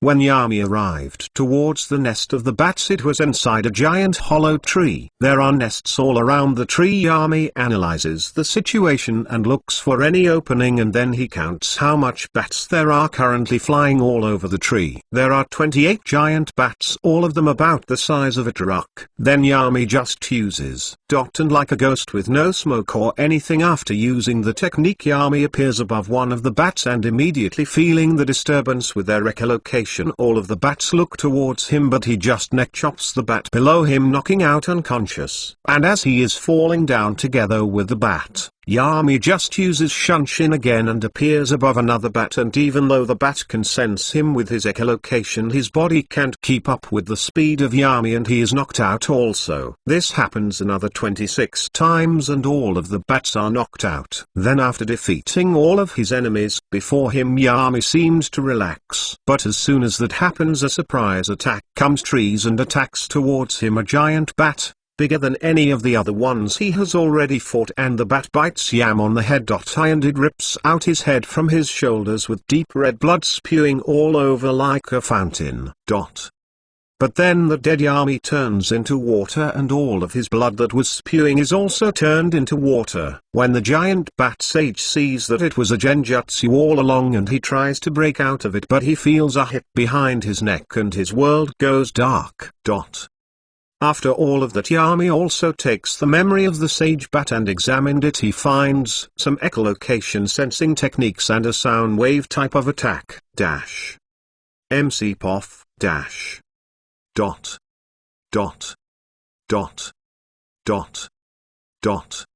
When I look through his memories, I also see the Bat Sage techniques. They were pretty good but not as useful as the Leech's techniques. Then after that I take the Bat Summons scroll from a hidden part of the hallowed tree. It was hidden simply under some hay. I also put seals on all of the bats in here and return the memories to the Bat Sage, and the few Injutsu memory sphere flies back into the Bat Sage. I also wait for some more bats to come here. They will probably come soon. After 30 minutes and knocking out another 8 bats, I also knock them out and put certain seals on all of the other bats. The first to wake up is the Bat Sage, and as soon as he sees me he is about to get up, but I immediately activate the seal on his body, and the bat as big as one of the Seinen summons stops dead on his tracks.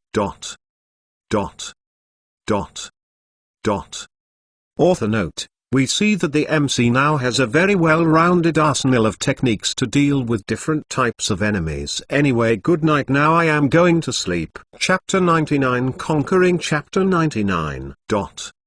when the bat sage is paralyzed by my seal and no matter how much he tries he can't move, so I just smile sweetly at him and say I have already put his memories back in place. I am afraid that you won't be able to move. He just looked at me and noticed who I was, the one who he was trying to sneak attack but failed. Then with my smile still on my face I say to him, I have put some seals on all of the bats in here that if they disobey they will just simply die, so I wanted to offer you all to become my summon animals. He just looks at me and then with a neutral voice says, what happens if I refuse? I just raise my eyebrow in a questioning look and say, well obviously you will die. He just looks as if he has given up and then he says, so not much of a choice is it? Then with my same still on my face I just say to him, well if you choose death you won't have to serve me and teach me all of your techniques, and also better not try to hide anything. The last creature on this swamp that tried it, let's just say that it disappeared, and the leech was quite submissive at first too. As soon as I say that I noticed that the bat noticed what I was trying to convey and said, yes I accept the deal, the bats shall always be in service to you and your bloodline till the end of time. I just nod at him and smile a little. I see he said my bloodline also, so they will most likely try something in the future, but by then I will either be so far out of their reach that they won't even think of such possibilities.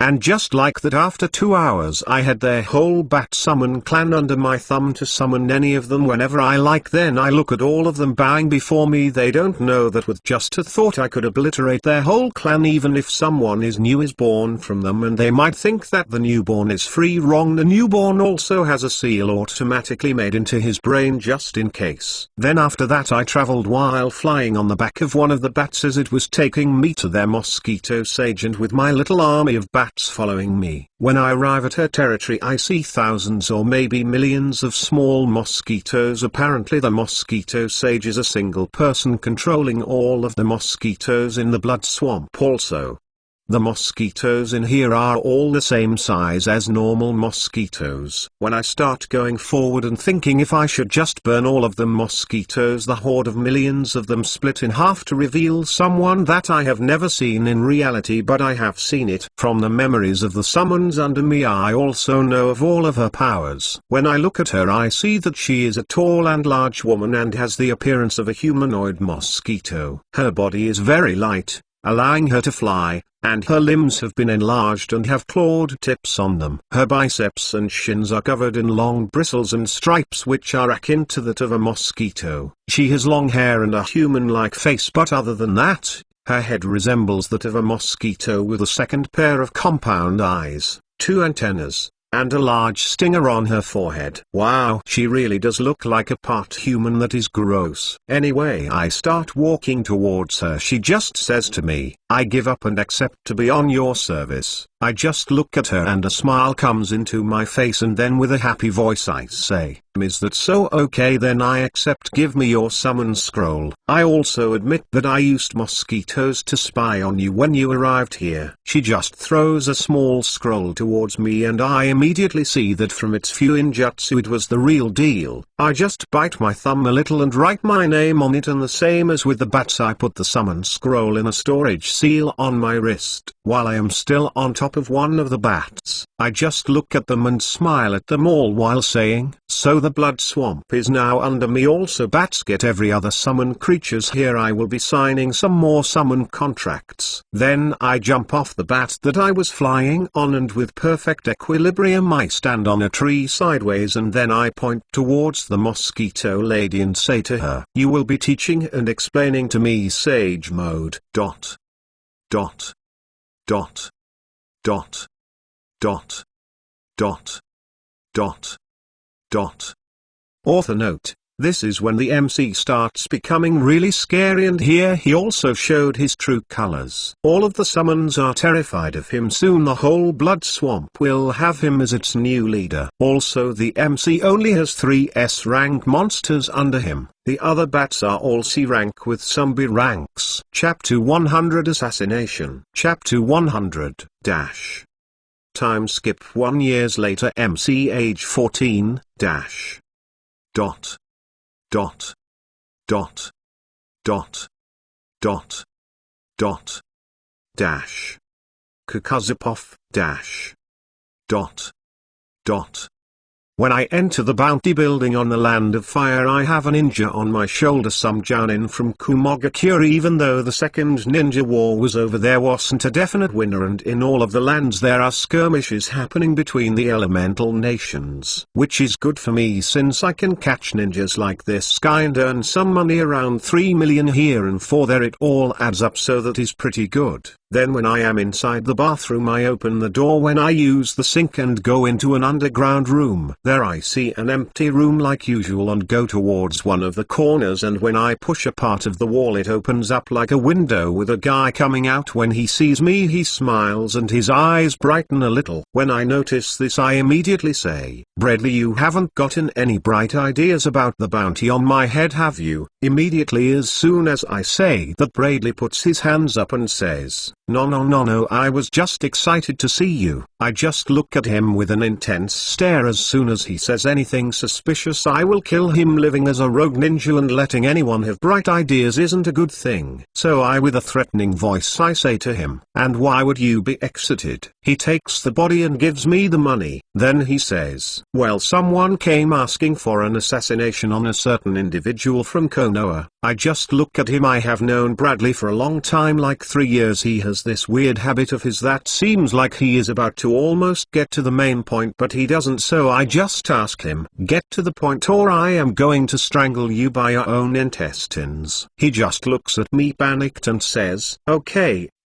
it's just some kid from Konoha. His name is Yami Inuzuka." As soon as I hear this name I grab Bradley by his collar and say to his face, "Do you want me to die or something?" Yami Inuzuka might seem like a kid, but from what I heard he went against the third Hokage. There is no way I will fight someone like that. Bradley, while he is still panicked, he says, No, it isn't like that. The guy who put the assassination order said that he is someone close to him, and in 2 days Yami will go to the Land of Fire capital. He even showed the route he will take so we can put traps along the way. Also he said that he will poison Yami that day, so the kid will definitely be weakened. Plus he said that he will pay 500,000,000 if the assassination is successful. Immediately my eyes widened at the extravagant amount of money. The kid must have pissed off some powerful people. Then Bradley continued saying, he also has hired someone else, some famous assassins from the Land of the Sky. They hold some grudge with Yami Inuzuka too. Also he will give a down payment of 100 million. I thought this through for a couple of minutes and made my decision. Yes, I will accept. At worst I know I will be able to escape. After all, I escaped the first Hokage. There is no way anyone else on the elemental nations will even be able to catch me if the god of shinobi couldn't. After 2 days we put traps all along the way, and when I look at my partners in this assassination I can't help but feel the chances of success rising. They both have a pretty good amount of chakra. They look like a man in his 40s with long blonde hair and a muscular build, while the other is an old man with a mustache and short silver hair. I haven't heard of them except from Bradley, but even though Bradley is a greedy SHT, he can still be trusted to have important information. After the assassination I was planning to kill them and take their part of the reward, but it's better to keep things to myself and not do that. Those guys have a dangerous vibe. Then after a couple of hours of us hiding, a kid who is pretty tall for his age with spiky black hair and black eyes, Yami Inuzuka, is here also. I see that he seems to be breathing hard. For a ninja like him to do that, it means he is already poisoned from our contractor. Then Yami stops leaning against a tree and he is sweating like crazy. Cough. He coughs into his hand and Yami Inuzuka sees that it is blood. His eyes widen, and, immediately as soon as I see that, now, I decided to attack him immediately. Dot.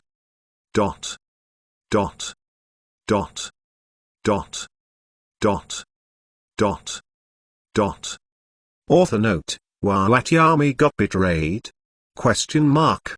What is going on here? How is this possible? Who is after Yami and who are these mysterious assassins? Find out on the next chapter to Naruto, Dream to Immortality. P.S. Soon there will be some huge time skips. Chapter 101 finally. Chapter 101, dash. Still Kakuza spoff, dash. Dot. Dot. Dot. Then immediately I attacked Yami in Inuzuka when he turned around. He had a strange smile on his face that sent shivers down my spine. My heart felt cold. I could immediately sense that something is wrong. Suddenly I felt darkness claimed me as I fell down on the ground. What am I going to die like this? Am I Kakuza the ninja who was able to escape the god of shinobi die here? Like a bug squashed by a little kid. No. That was my last thought as I felt my consciousness also slip into darkness. General Poff.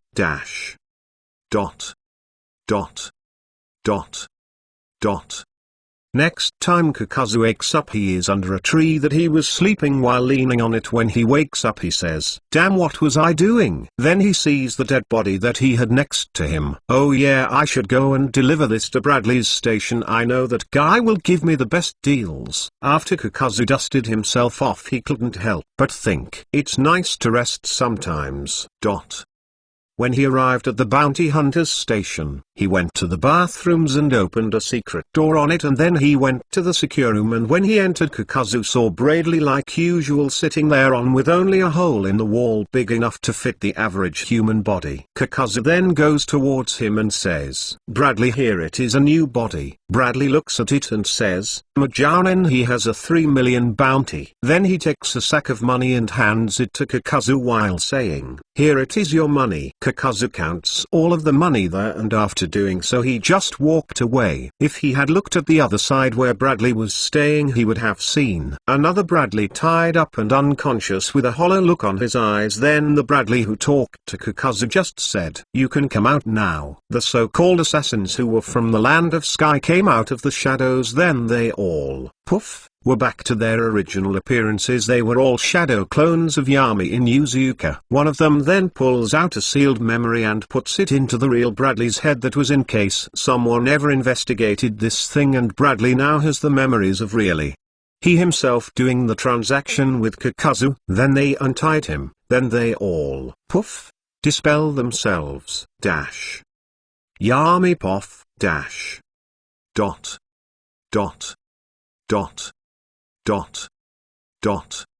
I come back to Konoha through the sewer system, and then I stealthily make my way towards the Inuzuka clan compound. I saw my clone just chilling and drinking green tea. When my clone sensed me, he went to the bathroom and I went there too. Then we changed places when he dispelled himself. I have to be careful inside Konoha. A lot of spies watching me. The Nara seem to have taken an interest in me. They are dangerously smart. Better teach them that curiosity killed the cat. It would be a shame for the same to happen to them. Then I go to the garden and sit down on my chair and drink the tea that my clone was drinking. After taking a sip of its salty tea, tastes horrible, but I kind of like it. I can't help but remember how easy it was for me to defeat Kakuza. Just one bat sage genjutsu scream and it was over, and I even planned so much and even had 2 of my clones act as assassins to backstab him. I guess sometimes I forget how strong I have gotten. I have always compared my strength with monsters like Kaguya or Ten Tails Madara. I will always keep doing that. But then I pull out a small vial with black slithering goo inside of it. Earth grudge fear, a dream to immortality at last.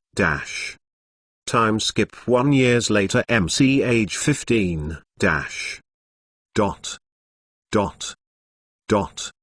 I am currently inside my laboratory. I can't help but laugh like a maniac. Ha ha ha ha ha ha. Yes, finally. I just look at my hand, then, phosh, I used and cut off my hand. When it falls in the ground there is blood all around it. Then with a mental command from me, from my stump, or more specifically from inside my bones, black tendrils come out, and also from my cut off hand black tendrils come out, and then they connect together and my hand comes back into my arm and I heal it perfectly like there is no problem. I can use this to extend my lifespan indefinitely and repair and revitalize my organs even even when they get thousands of years old. I have combined it with the earth grudge fear with the dead bone pulse to create a metally strong bones that can have the properties to be as strong as metal and as flowing as water whenever I want them, and I still have my fleshy body with blood and all that, plus now I can remotely control every single part of my body manually if I want. I will never need to train and my body will always and forever remain. Yes, I finally reached immortality. I reached my dream to immortality. Then an uncontrollable maniacal smile appeared on my face while thinking, but I want more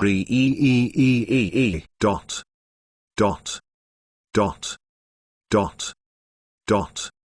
Author note: at chapter 101 Yami in Inuzuka has achieved his dream, and as soon as he did so, instead of feeling empty or hollow inside, he already wants more. Yami will always want more and will never be satisfied with what he has. At the end of the chapter, Yami might seem like a monster of evil, but he was truly emphasizing humanity with their unquenchable greed. P.S. Next chapter will be a 2 years time skip.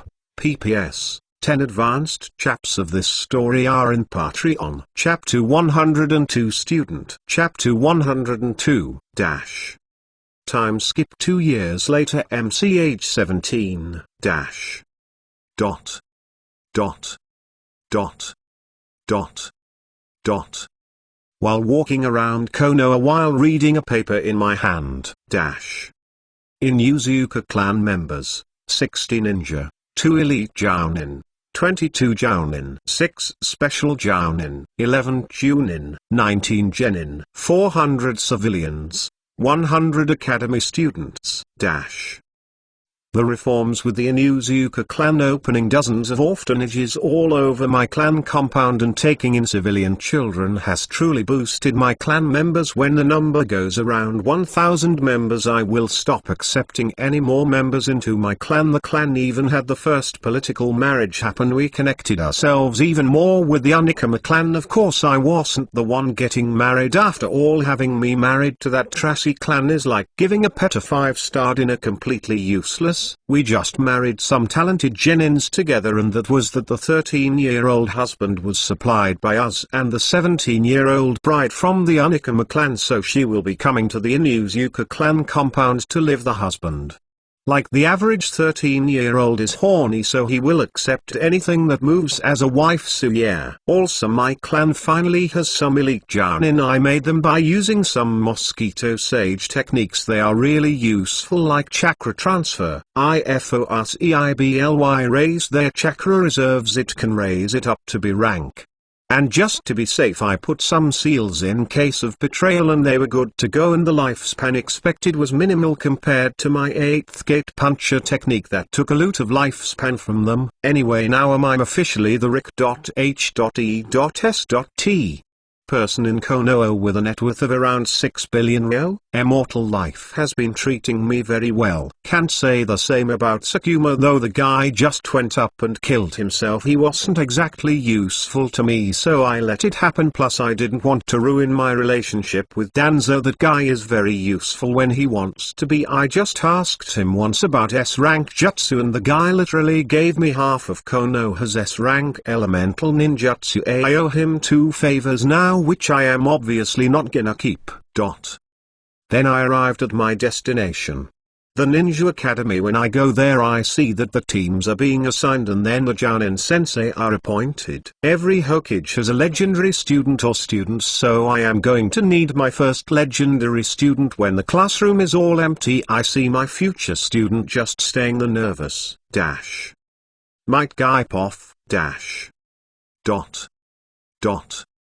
When the teacher appointed all of the teams, I thought that it was weird that only I was left out. Damn it, after all of this work and my teacher isn't even here, or maybe there was a mistake and the teacher doesn't want a student like me anymore. When the teacher said that it was some famous Jounin named Yami in Inuzuka, the name sounds familiar, but I don't remember where I heard it from. Even the teacher was nervous when he said his name. I should have studied on the Jounin of Konoha before I became a genin. Then suddenly from the corner of my eyes I see someone entering from the window. He had a Konoha headband, black spiky hair, with black eyes, and he was wearing a Jounin uniform. When he looks at me he smiles and I immediately recognize his face. He is the guy from the books, the ones which teachers won't stop mentioning, and is even more famous than the seinen. Then as he is smiling at me he asks, "Are you Might Guy?" I immediately answered him, "Yes, Yami-sama." Then his smile became wider and he said, "Okay, then come here." I immediately jump from my seat and arrive in front of him. Then while still smiling, Yami-sama says, "Well, then we should decide how you will do during the next part of the genin exam." Then I tense up and ask him, "What will the next part of the exam be, Yami-sama?" Then when he heard me ask that, Yami-sama answers, "Good, I like your attitude. Well then grab my hand." He extended his hand towards me as if asking for a handshake. I then grab his hand, and as soon as I do so, for a split second I thought I saw a dark flash. Then I notice that my surroundings have changed and we are currently in some training ground that I have never been to before. Then I looked at Yami-sama in surprise. Was that teleportation? Isn't it impossible for a ninja to be able to teleport? I never even heard of this. Then Yami-sama smiled at me and he said, "This will be your final exam before becoming a genin. If you are able to pass my test you will become officially a genin, and then I will begin teaching you how to become the strongest taijutsu user."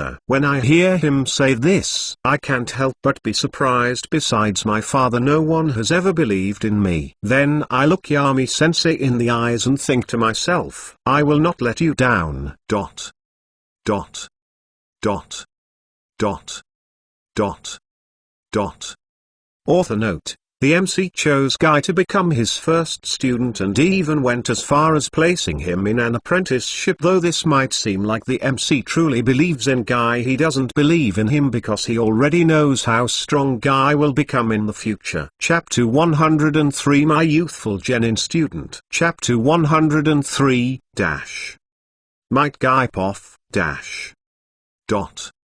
I look at Yami-sama and can't help but loudly exclaim, "Well." Then Yami-sama looked at me with an amused look on his eyes and he jokingly said to me, "Yeah, I know what you mean. It is a really convenient technique if you wanna travel anywhere. Really, that does sound convenient." Then Yami-sama continued saying, "Then let me start explaining the test that you will need to pass to become my student." He made a hand sign and a clone appeared next to him. Then he put his hand on his clone's shoulder and said, "You just need to dispel my clone, and as a shadow clone, one good hit and he is gone." As soon as he says this, he disappears in a dark flash. Yami MC Poff Dot. Dot. Dot. Dot. Well, I was going to use another test to get him into my genin team, but since he is the only student currently, he will get this test. Then I teleported back to my house in the Inuzuka clan compound and went to the kitchen, got some popcorn and some of my favorite horrible tasting tea. I kind of have started liking it, since now I can't raise my strength anymore, at least until the third ninja war starts. So since in this world there is no internet, I started using my clan development as a long game, raising its stats and all that type of stuff. It is very fun. I am bored most of the time, so even this type of SHT entertainment is better than nothing. I also surprisingly got a hobby for gardening that also isn't that fun, but it is a great excuse to stop listening to Tsume's bullshitty accomplishments. I mean, come on, when I was her age I achieved immortality, and what did she do? Well, she completed some B rank mission. I could do those while taking SHT. Then I grabbed some iced tea from a box. I homemade this horrible SHT. Anyway, better go back to Guy now. I appear on a tree in the Inuzuka training ground where Guy is still fighting my clone, and my clone is just playing with him. I have also given one giant bat as a summon to every ninja of the Inuzuka clan. Now they have a dog and a bat. So there is that in my clan. Since the second ninja war, only 5 ninja Inuzuka have died. That is a relatively small number compared to the Senju, who now only have Tsunade, and then there is the Uchiha. Those guys die quite a lot. Like, since the second ninja war ended, there have been 46 Uchiha deaths in the field. That is nothing special after all. In the peacetime between the first first and second ninja war the Uchiha death count was 58. The good news is that now I have 92 new Sharingan and some of them even are Menchikyo, though none of them have some amazing abilities. After 5 hours Guy finally just fell down from exhaustion without even touching my shadow clone once, so it seems like he still hasn't learned the 8 gates technique. Well then, as I get close to and see him crawling towards my clone while whispering with tears in his eyes, I can't give up yet, I must pass this. When I see that, I just calmly said to him, "Guy-o." Then he interrupted me and screamed, "I can do this, Yami-sama. Just give me a little more time." Then even more tears flow from his eyes and he says, "Please Yami-sama, just please give me another chance." I just look at him. This kid, the world doesn't necessarily reward hard work, but I will. Guy, you will be a paragraph from my legend, but you must still be a shining star that others can never even hope to catch up to. Then I smile at him and say with an encouraging voice, "Guy, you have already passed my test, so might Guy welcome to Team Yami, also known as Team 3 Inches." When he heard this he just screamed in joy, "Yes, I did," snore. And he fell asleep. I guess no matter how hard of a worker he is still only 7 years old. Hey, that was amusing to say the least. Then I put a hand over his chest and started running healing chakra through it, and his muscles are all healed with no drawbacks to him. Actually, it just made his muscles stronger, but he is still asleep because of his fatigue. So I pick him up over my shoulder like a sack of potatoes. Then I go to one of my clinics and put him on a bed there to rest. Then I call a staff member to me. When he arrived I could immediately see that the staff member radiated nervousness, but he was still able to say, "How can I help you, Yami-sama?" I just look at him and say to him with a calm face and calm voice, "You go and notify my Dewey that his son is okay and that he also passed my test. He is now my student now. Also his address in the North Forests, there is a cabin." After telling him the address he went away. That I just left a letter besides Guy, and then I went back to my home. Today has been productive, at least comparing it to the last months. Everything has been so slow lately. I feel like I am getting stagnant and I don't like that one bit. I better prepare some side subjects and maybe start learning some new jutsu. Dot. Dot. Dot. Dot. Dot. Dot. Dot. Dot. Dot. Dot. Author note: we see that the MC is a little bored now and he has started becoming stagnant. He doesn't like that, but and he, like always, has a plan for it. He will also be helping Guy become stronger. How strong? Well, you will have to keep reading. P.S. Chapters 13 of My Harry Potter Reborn as Lockhart are for free on Patreon. Chapter 104 This Lovely World. Chapter 104 dash question mark pof dash dot dot dot dot.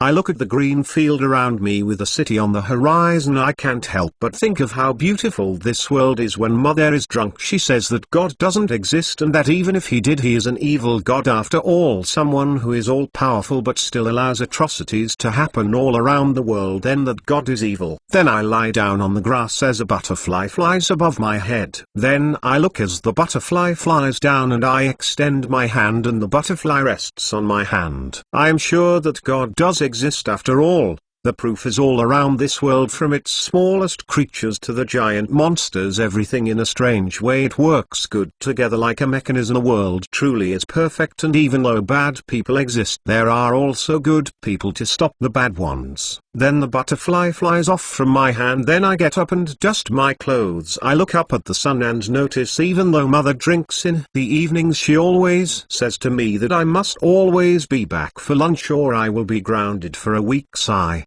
Then as I am going back I see my aunt in the market buying some groceries. She has black hair and black eyes. She is wearing a black kimono with a small pig following her. She is transformed as an adult when I know that she really is only a little older than me. As soon as I go close to greet my aunt, the pig turns around and oink. He oinks at me. Then auntie turns around and says, "What is Taunton?" When she sees me she just smiles and says, Did you have your morning walk, Hucky? I just pout at her and say, I was adventuring, not going for a walk, aren't Shizune? She just keeps smiling while saying, sure, whatever you say, Hucky. Just go back to the hotel and I will cook us something. I just nod and start going towards the hotel, but before going there I put a hand in my pocket and take out. Then I go to a dango shop and buy some dango. Then as I am walking towards the hotel and as I am about to arrive there, I noticed something strange in an alley, so I curiously went there. What I saw there was reality. A mother who had a baby wrapped in a blanket. As soon as I see that, I approached the mother and the baby. I extend my dango towards her. Then when she looks at me in the eyes, I see that her eyes are devoid of emotion and hollow. She just takes the dango and starts eating it, and then she cuts some small pieces to give to her baby. After I gave her the dango, I started walking away. The woman didn't say anything and neither did I. I am not going to help her, so there is nothing to say from me, and I didn't do this to get some cheap thank you. I will probably forget about this deed tomorrow. When I arrive at the hotel, it is a medium-class hotel. When I entered our room, I was feeling pretty bummed out. Then I see my mother sleeping on the couch. I decided to take a blanket and cover her. After that I went and took out a leaf from my pocket and did the exercise that Aunt Shizune taught me. I put the leaf on my forehead and used chakra to make it stick in there. I have been draining it for a couple of days and I think I finally got the hang of it. Then Aunt Shizune comes inside with 2 bags of groceries and Tauntaun following behind her. I always wondered why she even keeps the pig around. I just assumed that it was like a food reserve, but I think she likes Tauntaun a lot. I went to help Aunt Shizune with the grocery bags and she just said in an amused way, "Aren't you such a nice boy, Hucky?" I just smile at her. Then when she looks at my forehead on which I am holding the leaf, she just sighs and says, "You truly are very talented, Hucky. You already learn the leaf sticking exercise and you are only 5 years old." Then Shizune Sensei is teaching me how to walk on walls just by using chakra control. That's so cool. And just like that, I was practicing all day until, like usual, mother went to drink and she came home transformed as a child, using her child form to trick another batch of debt collectors. Then Aunt Shizune came behind mother and she wasn't drunk, so she just told mother while giving her a bottle of sake, "You will continue drinking alone. I am going to sleep since I have to wake up tomorrow." Then as Shizune went to sleep, I decided to stay with my mother. While she drinks herself to sleep, I know that she cries while she is alone. I don't know how, but I don't want my mother to cry and be sad all of the time. After some hours and mother drinking another bottle of sake, she just continued speaking gibberish. "Yami Inuzuka, that kid is a monster. He was always too smart, too good. He would be nice and good for one moment, then as soon as you would turn your back on him, you would always feel like a predator was looking at your back." Ah yeah, Yami Inuzuka. Mother doesn't like to talk about him, but Aunt Shizune says that he was mother's student and protege. At a young age he became an S-rank ninja, just like mother. The other seinen Waranzo was my father, Dan Kato. Whenever I asked my mother to tell me about my father, she says to go and ask Shizune. Shizune says that I took more from my mother's side. With my straight black hair and pupilless black eyes, I kind of look like great-grandfather Hashirama Senju. Then my mother, while looking at me, she says, "What I did was wrong. You were our mistake." What did mother just say? As soon as I heard what she said, I was shell-shocked. No words were even coming out of me. What does she mean by that? Dot. Dot. Dot. Dot. Dot. Dot. Dot. Author note: Hokage Senju will develop kind of like a Yami who actually cares about some people close to him. We can see that Hokage truly does love his family, even though Tsunade is a drunk. Also because of that, Hokage is more mature than children his age. Now we see the result of Yami's actions just because of his one night of carelessness. He will definitely learn something from this. Chapter 105: A son like his father. Chapter 105. Time skip 3 months later. Hokage Senju off. I just walk around the new city. Mother chose this city to spend her money on. I hope we stay here for a while. I made a new friend here. Then as I am walking I faintly hear some merchants talking to each other. My hearing and sense of smell has always been surprisingly good. Man, I sure love working for Inuzuka-sama. The pay is good if you aren't dumb enough to do something stupid. He definitely has the daimyo in the palm of his hand. I mean, the guy just got 3 gold mines for himself by literally just paying almost nothing. That is interesting, but I keep walking anyway, and then I arrive at a house. The house looked normal like any other house in this place. When I was outside the door I just called out, "So come out to play." Then immediately like a flash of red, a girl around my age comes out of the house. She has red and brown eyes. When she sees me she just pouts and says, "I told you not to call me like that." I just act like I am falsely crying, and with fake tears on my eyes I tell her, "Sorry, I won't do it again." When she sees me and thinks that I am about to cry she gets uncomfortable and comes close to me. She starts rubbing my back to comfort me while she says, "No problem, I was just joking." She really is nice when she is worried like this. Why can't she always be like this? I heard that her grandma is an Uzumaki, a civilian one, so that is cool.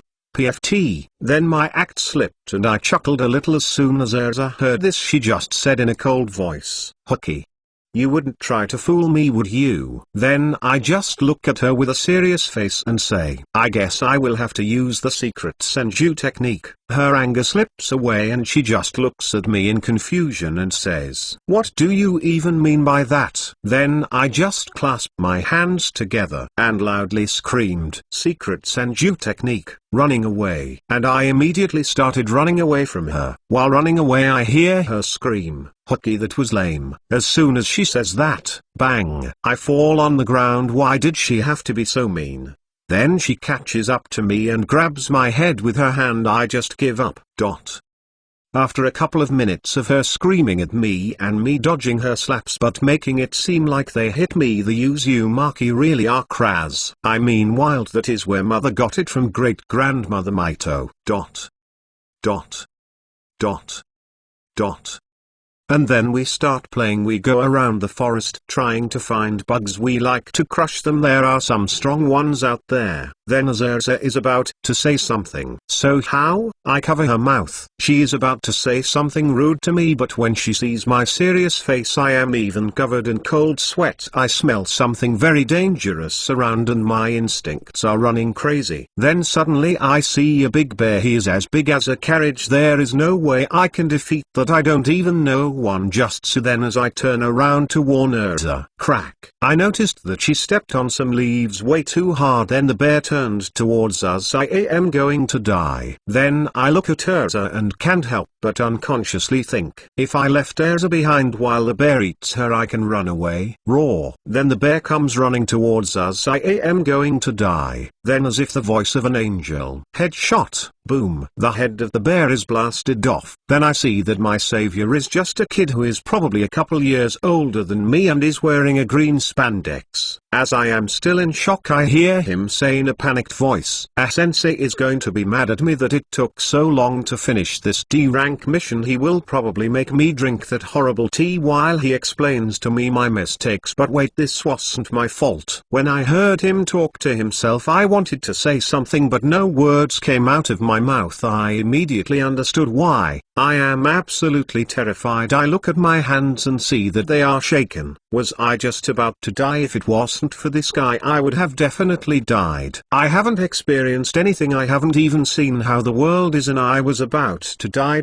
Also I was about to leave Erza behind. I read it in a book once that people show their true colors when they are about to die. Is that the real me? Am I deep inside a coward, someone so vile that I am willing to abandon my best friend just like that? I don't even know myself. I get brought out of my thoughts by a hand touching my shoulder. When I turn around to see who it was, oh, it is just Erza. Then I see that the body of the bear was gone and just the bear blood spluttered around is the still fresh. Then Erza looks into my eyes with a nervous look herself and she, while shaking, says, "You were out of it even when that ninja asked us if we were okay. Are you okay, Hokage?" I just look into my still shaking hand and clench it into a fist. Yeah, I am okay, Erza. I never want to feel so out of control again. I should ask Aunt Shizine on how to become stronger. Dot. Dot. Dot. Dot. Dot. Dot. Dot. Dot. Dot. Author note. Character development from Hokage. We see that even though he had that instinct to immediately run away and abandon Erza just to buy himself some more time, he is like Yami in that regard, but Hokage doesn't like that side of him. I hope you liked the personal development that Hachi came this chapter. P.S. We also see that Yami has quite the influence, and some people are even scared of saying his name in a disrespectful way. Chapter 106 Breaking Down? Chapter 106 dash. Yami Pof MC dash. Dot. Dot. Dot. Dot.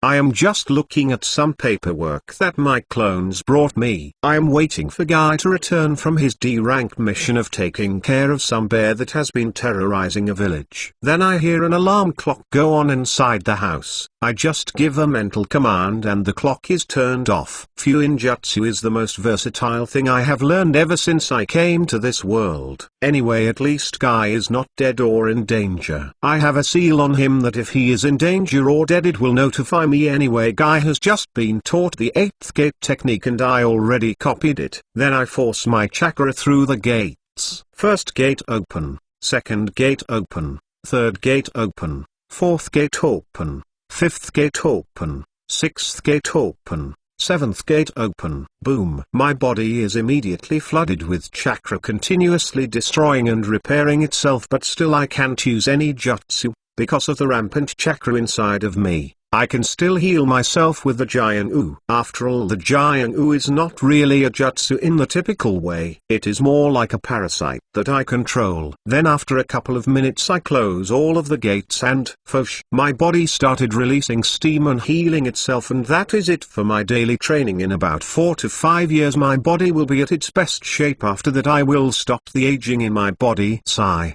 In my last world, immortality was a dream that I gave up on for my family. Sometimes I really wonder how they are doing. Do they have enough money now that I am dead? We already were very poor. I really hope that they are okay. Then I feel something wet pour down from my eyes. When I touch it with my hand I see, so I am crying even though I can suppress my feelings. I have been doing so for 17 years. I really am lonely. Everyone here will kill each other for the village. They will kill their own families like Itachi did just for the village. What the hell is that supposed to even mean? I immediately calm down. Sigh. As expected, I have started to burst.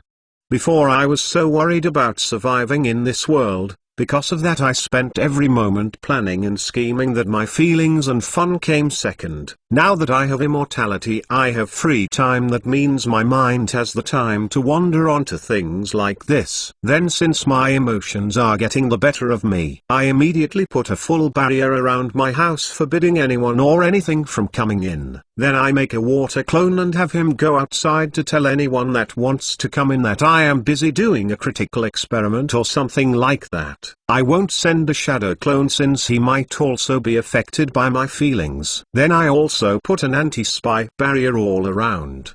My face immediately gets a cold look and I fall into my knees. My breathing gets heavy, a cold sweat surrounds my body. Tears wouldn't stop coming out of my eyes and falling into the ground. My heart was beating so fast that it almost hurt. I grab my chest and fall into the ground even while being overwhelmed by emotions that still existed. That calculating side that kept saying that I am just having a panic attack. Damn IT, damn IT, damn IT. Why can't I calm down? I need to calm down. I need a release. I just start punching the ground with my raw strength.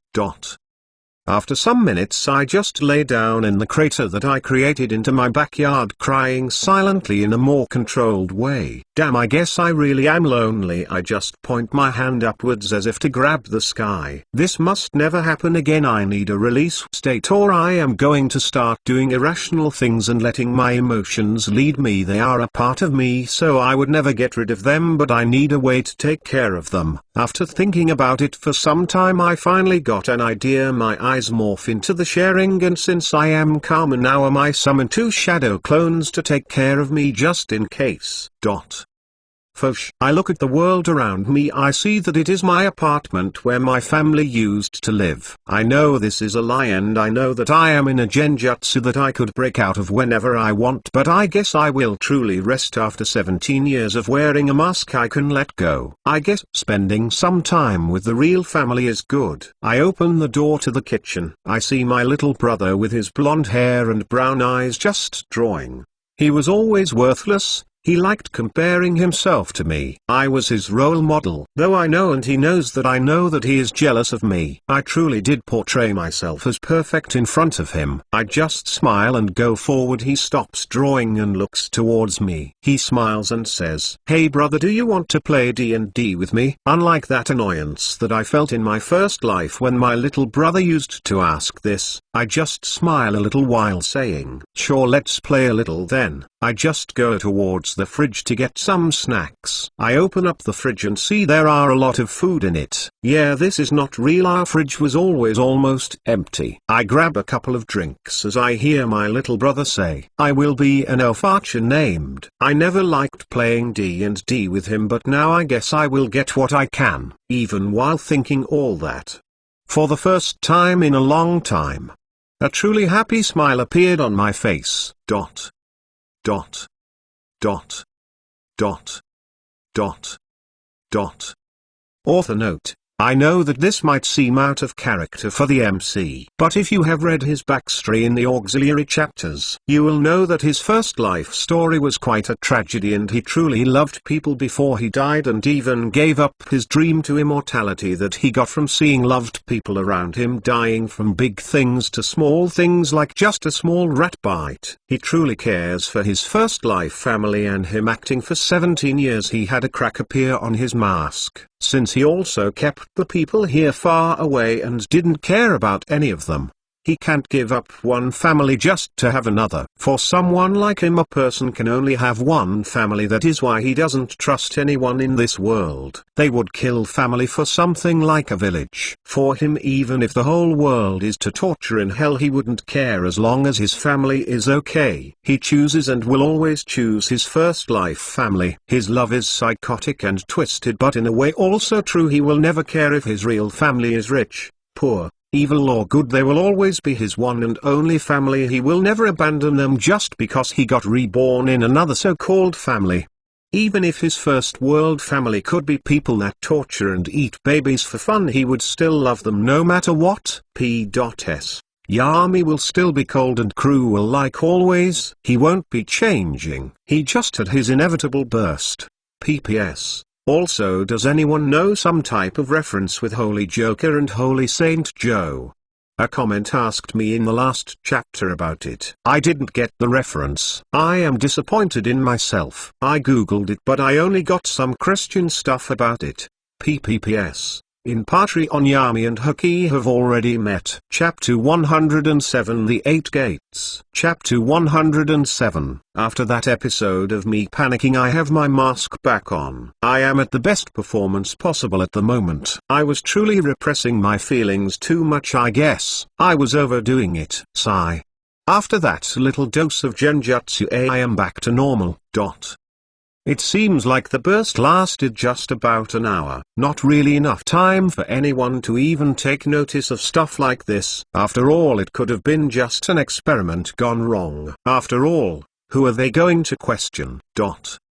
Then after another hour of me thinking back on the truly happy time I had during the genjutsu, I should regulate that so I don't overuse it or get addicted to it. I should only do it once a year during random intervals whenever I feel like I need it. Since making a habit of anything can be used as a weakness in this SHT world.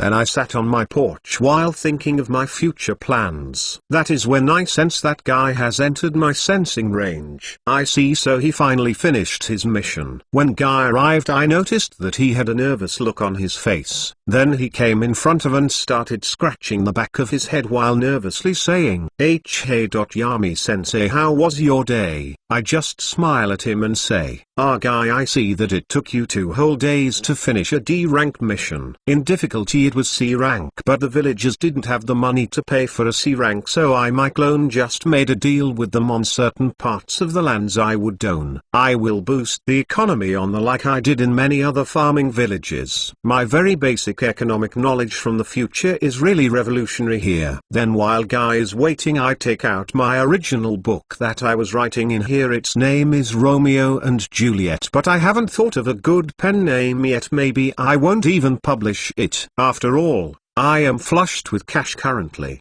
No matter how much the book makes, it's still just a book. Anyway, guy is still nervously standing waiting for my answer. If I punished him with more training, he would instead like it. So I just said to him, "Come here guy and tell me how your mission went." Guy almost seemed relieved, but then I continued saying, "Over a cup of tea." Immediately his face scrunches like he just ate a lemon. Yeah, I know he hates my original recipe of gross but healthy tea. Guy just reluctantly accepts.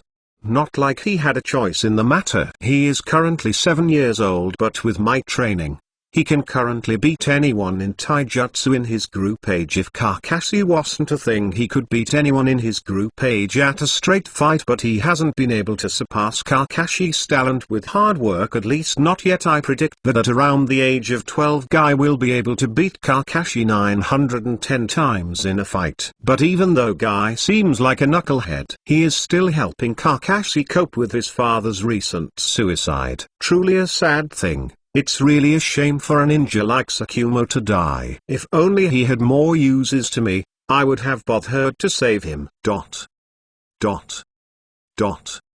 Dash. 9 months later, MC age 18. Dash.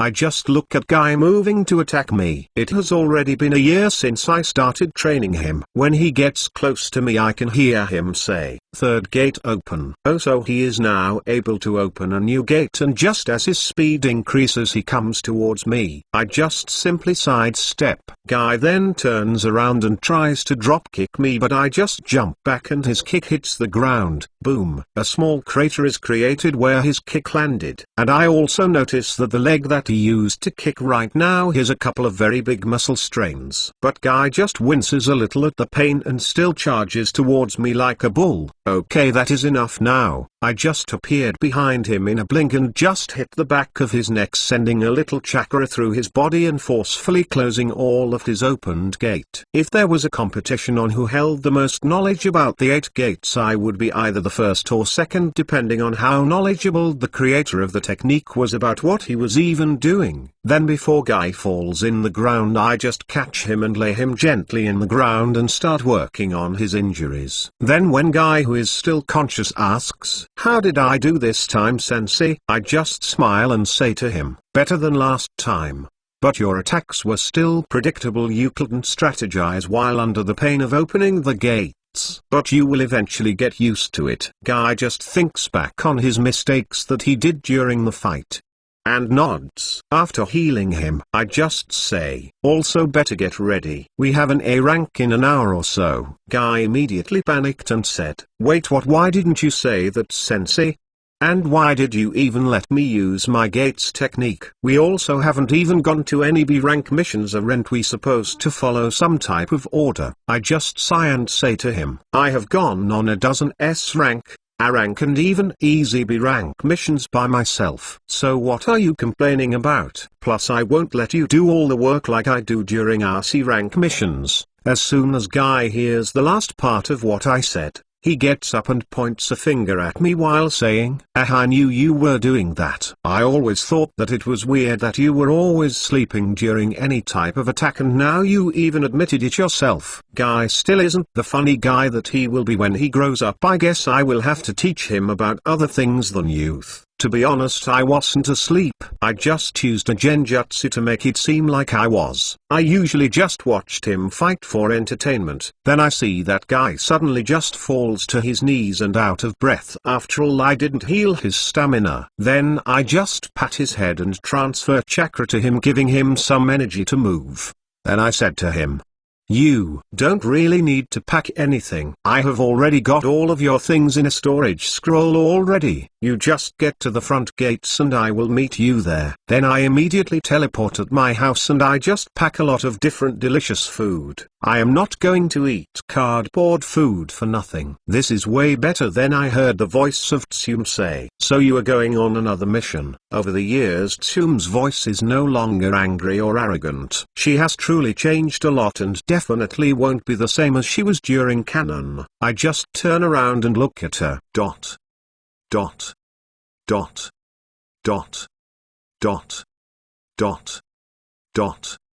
Author note: the MC is calmer and back at wearing his mask like normal. Soon I will start transitioning to Hutch's buff Yami's son a little more since they are more interesting and he will have certain character developments. Though first we will see Yami keep using his charm and charisma to manipulate people a little more and then we will do the transition. Since Yami's buff have started getting stale since he is so powerful now and most of the time he will be either thinking of plans or chilling or doing both. Hokage will have to have a couple more character development moments before he starts truly resembling his father. He will resemble Yami, he won't be his clone. He will just have certain quirks that Yami has. Whether those are good or bad it depends. Chapter 108 Me in Danger. I am the danger. Chapter 108. I just turn around and look at Tsume. She has finally understood that wild hair doesn't suit her at all. So she has straightened and let it freely flow down. Now she doesn't look like the wild tomboy Tsume. She even has a soft smile on her face and stopped being a tsundere. She has truly changed and matured a lot. She is a chunin now, which is pretty good for her age group since not a lot reach chunin in their teens.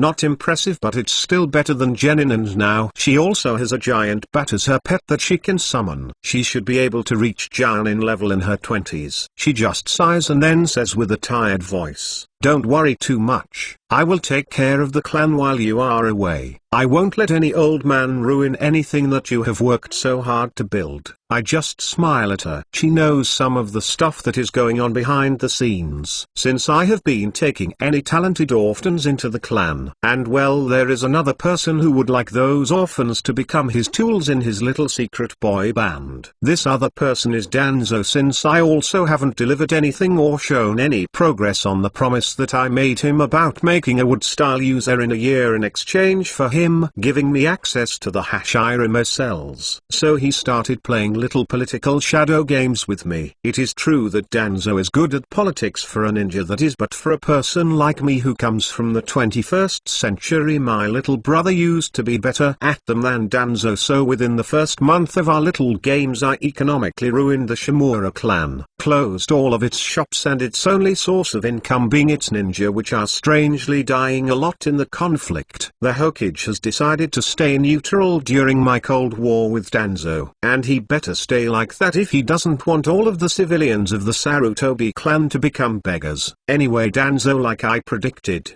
has started to use his little root ninja to try and forcefully destroy my establishments. But he is so confident in his little trained puppets that he has forgotten that they are humans. You can never turn a human into a puppet or he will be used against you. I have 6 root members as my spies. What some people like them will do for you if you show them kindness. I also easily took care of the few injutsu that stops them from talking about root to others. Also me literally having thousands of normal looking mosquitoes spying on his every move even when he SHTS had definitely helped me a lot.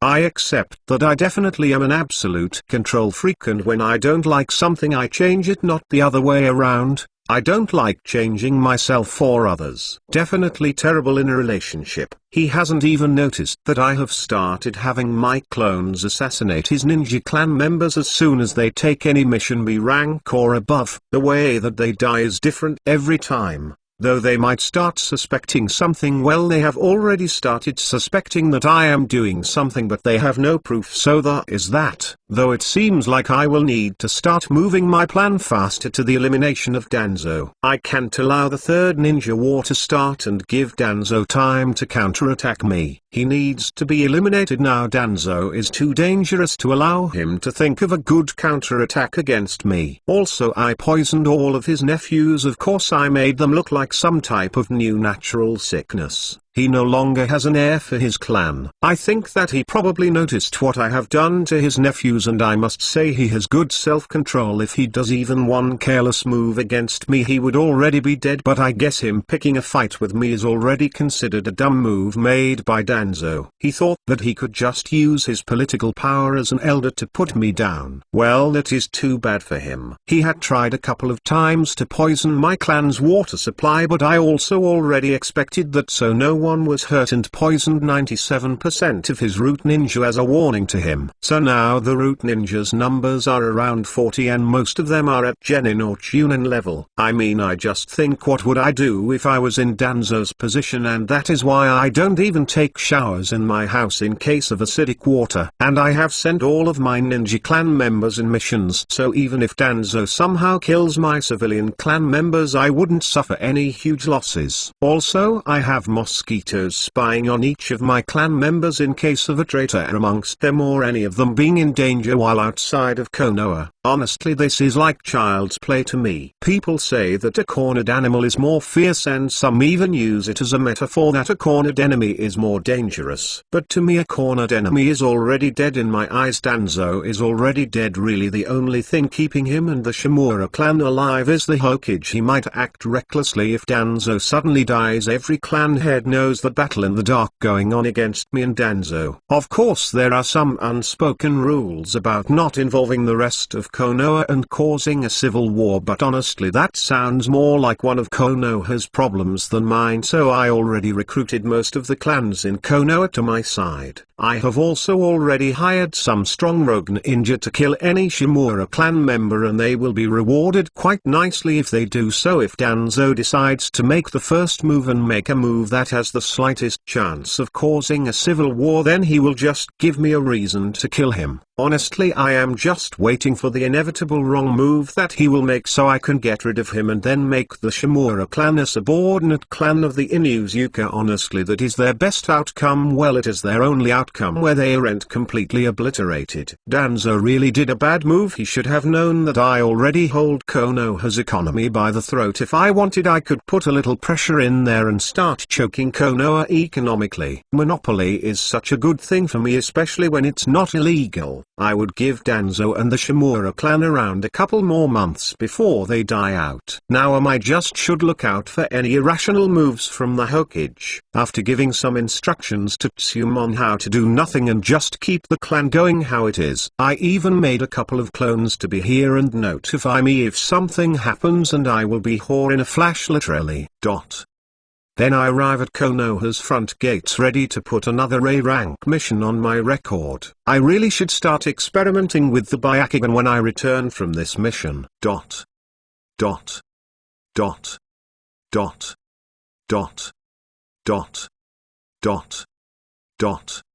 Author note: some of you might have been worried about the MC because maybe he is in danger because of Danzo, and I just wanted to reassure you that he isn't in danger. He is the danger. The MC is the scary guy behind the scenes, not the other way around. He has won every encounter he has had with Danzo. Now all that he is waiting for it is for Danzo to slip, and then the MC will break his neck. Also, we see that he betrayed Danzo without a second thought. And the MC won't keep his promises as expected if it doesn't benefit him. After all, giving Danzo a would stylizer would be dumb. Chapter 109 The Noble. Chapter 109 Title: The Noble. Hey noble girl, poff.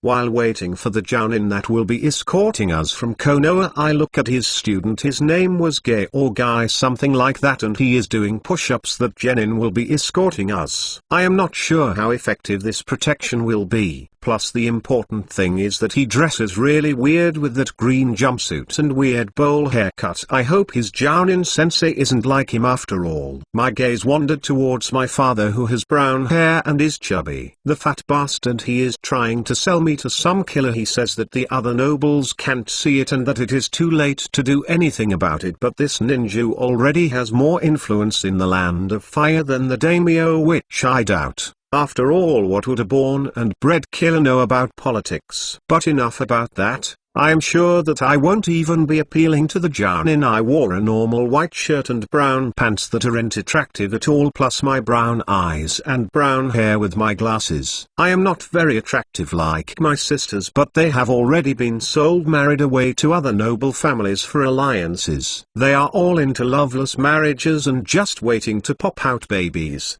Then they will start having affairs with some of the male servants or guards. Being a noble's daughter is a really terrible existence, never being in control of your own fate or life. As my thoughts wandered into depressing subjects, something strange happened before I could even look clearly. Fosh! Suddenly a black flash appeared at the Konoha gate. Then a person appears out of it. He seems like a ninja. I wonder who he is. He isn't overly handsome or anything like that, but he has a smile on his face that just seems so pure. From the tattoos on his cheeks, I bet that he is an Inuzuka. Then he goes towards my father. Wait, don't tell me. Then the ninja says, ready to start traveling whenever you are. Father just seems a little nervous and says, of course Inuzuka-sama. I just frown a little when I hear father speak like that. What a coward the way father said that. It made it seem like we are trying to ask for the ninja's permission. Father shouldn't be so nervous. After all, ninjas are raised to be killers. They aren't exactly as good with money. Probably someone is using this Yami guy as a front while he manages things in the darkness. I bet father never thought of that. Then I get into the fancier carriage with just my maid in there, and my father goes to the other carriage. After that we start moving and the ninjas seem to be running alongside the horses, even though I have heard a lot of stories about them during my 18 years of life. It truly is amazing seeing them run at high speeds like that. They don't even seem tired. Then after only a couple of minutes I hear my father say to a running Yami, Inuzuka-sama, I don't want to be rude or anything, but why waste energy needlessly? You can sit in the carriage with my daughter. Your student can come and sit in my carriage just in case of an attack. Also, I am sure I can teach him more too about nobles and such things. I have complete trust in your ability to protect us no matter what. Can you be any more obvious, father? The only thing that you have left unsaid was just go and take my daughter, while I suck you off. But then without any warning whatsoever, the Inuzuka ninja called Yami just appears inside the carriage sitting opposite of me. How did he come inside? The window is too small to enter and I didn't hear the carriage door open. I guess it must be a ninja thing. Since Yami is sitting opposite of me, he is also sitting next to my maid and she seems very uncomfortable. Then the ninja Yami looks at me and smiles. Then he says, so the journey to 12 days at the speed that we are traveling. So how about some games? Then he pulled something out of his pocket. They were playing cards. A ninja having playing cards on him just seems kind of strange. Well then, I just look at him and ask, couldn't you just cheat? After all, you are a ninja. Then Yami's smile gets even wider and he says, I promise on the name of the sage of the 6 paths, on all that is holy and right, I shall never cheat. Well, I guess we should play. I look at my maid who seems a little nervous.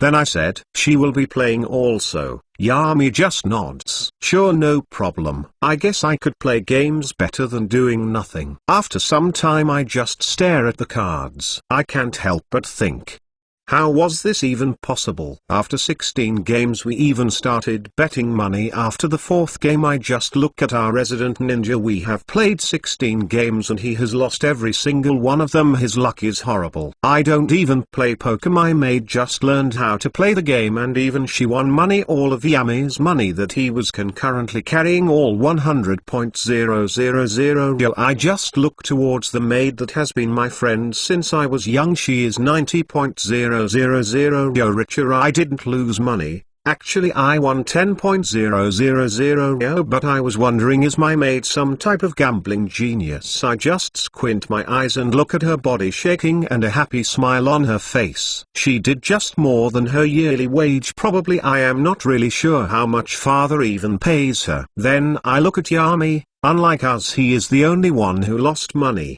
100.000 yo to be exact. Then he just looks at me and with an embarrassed face and scratching the back of his head he says, "Can you buy me some food when we go to the next town? I lost all of my money to you guys." A ninja just lost so much at poker. He really didn't cheat, did he? But his luck sure sucks.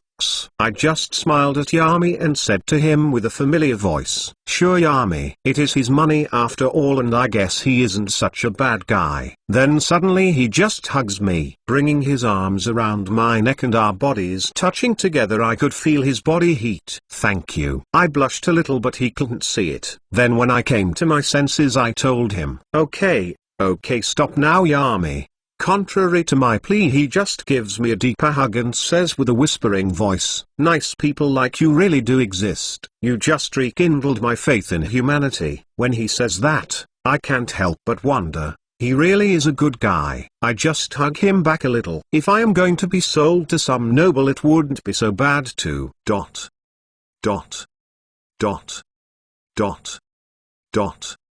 Author note. Do I really need to say what Yami is thinking? Anyway, we see that people have started to notice that Yami is an economic powerhouse. Chapter 110 Love? Chapter 110, 1384 words without an title, Love? Continuation. During the 7th day of our journey towards our destination, we haven't reached any city yet, so we stopped by a small lake to let the horses rest. We all set up tents, well, more like Yami and his weird student set up our tents since none of us knows how. Then after that we all ate, and when dawn came we went to sleep. The road had been long and tiresome, so we all needed our rest. When I woke up in the morning I saw that it was quite early. I put on my clothes and went outside. Then I decided to go towards the lake and just walk around. Then as I was walking towards the lake I could feel the chill of the cold morning air, and when I arrived at the lake I saw Yami sitting on the grass all alone. When I saw his figure just sitting there alone with an expressionless look on his face, I don't know why, but I just couldn't help but pity him. Something about him just sitting at the side of the lake and throwing rocks in it, not even trying to skip them. Even though his face showed nothing, he had that hidden sadness on his pupilless dark eyes. It was as if he was looking for something he can't grasp, as if he will forever be alone. A sense of true pity for him rose in my chest.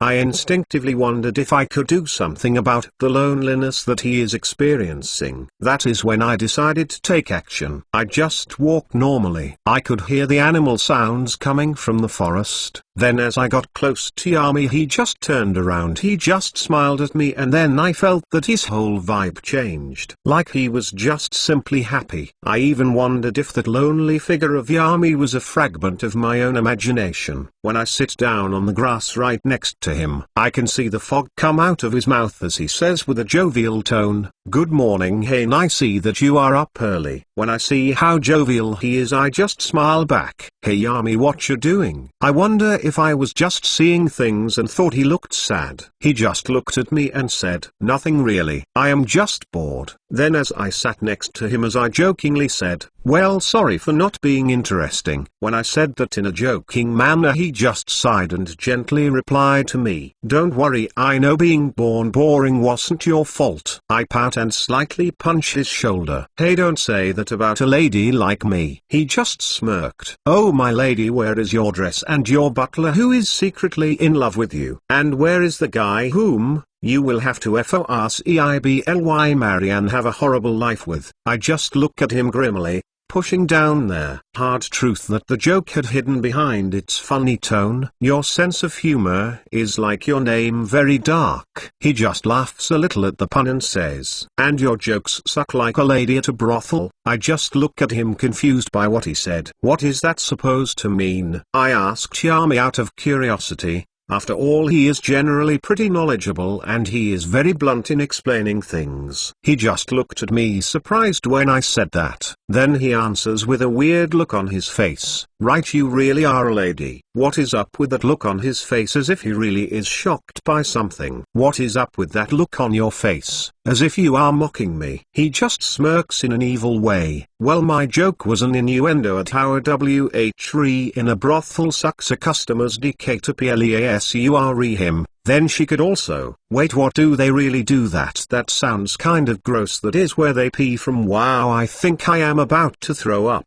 But Yami still continues the explanation. So my joke was supposed to convey some reason for you to be shocked, and I stopped him from continuing anymore by just covering his mouth with both of my hands and said to him with a blush on my face, okay, I get it, you don't need to explain anymore. As I am about to sigh of relief, I feel two arms come around my neck and they drag me down on the ground on top of Yami. I can see his face, jawline and dark eyes that when I look deep into them from this distance I can feel certain chills come all over me. My father told me to make him fall for me. I don't care about that, but he will fall for me anyway, because I want him to. He is gentle, loving and wouldn't hurt a fly. I know that if he wasn't born a ninja he would be a kind man, the type of man I wouldn't mind falling in love with. So I lean in and kiss Yami softly on the lips. Yami poff. I just look at her and her face gets closer to me and I can already guess where this is going. She just kissed me softly on the lips. When she separates her soft kiss she just looks at me with a blush. She is embarrassed. Then she just whispered in a small voice, I will be honest with you, Yami, my father told me. I just zone out whatever she tells me. I have been with her for more than a week. I am a control freak.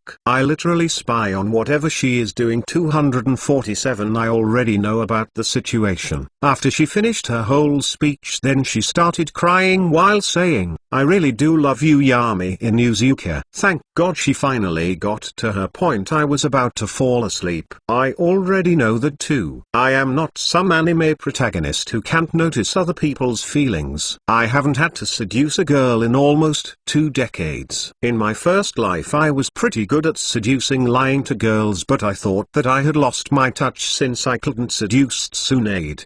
But I still got it. Also, this was mostly to get rid of the boredom of the 12-day journey. I must say it was quite entertaining and made this journey less boring. Maybe she might even be useful to me later down the road, though I doubt that possibility. She is just a boring girl without that much ambition, and her only above average looks don't do her any favors either. Anyway, better start acting now. I make a face that has a complicated look on. Then I force blood to rush to my cheeks to make them blush. Then with a slightly fake unsure voice I say, I have never had a girlfriend, or done anything so I don't know how to deal with this. And like expected she blushed a crazy amount. Okay, this just got boring. She is like the easy level girl in a dating game. She is boring and mostly used to get players used to the controls and finish the tutorial. Also, my rule with girls worked wonders in this situation. My rule is that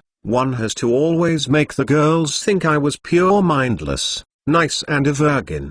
The last thing is especially important to convey how important this relationship is to you and that you are a keeper. In my last life I made the mistake of being known as a guy who sleeps with a lot of women, so sometimes I had to go to great lengths to meet strangers that don't know about my secret hobby. Then Hane just blushes and says, I want to be your first and I want you to be my first. I just smile and say, of course, Hane.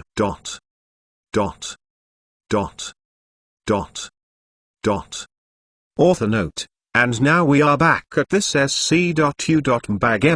We see his thought process again. From the girl's perspective, she thought that even though Yami seemed a little mysterious and like he had secrets, it also added to his charm. That was his little game all along. In a way, she was another test subject of the MC.P.S. I am trying to write longer chapters now. Chapter 111 obviously not. Chapter 111.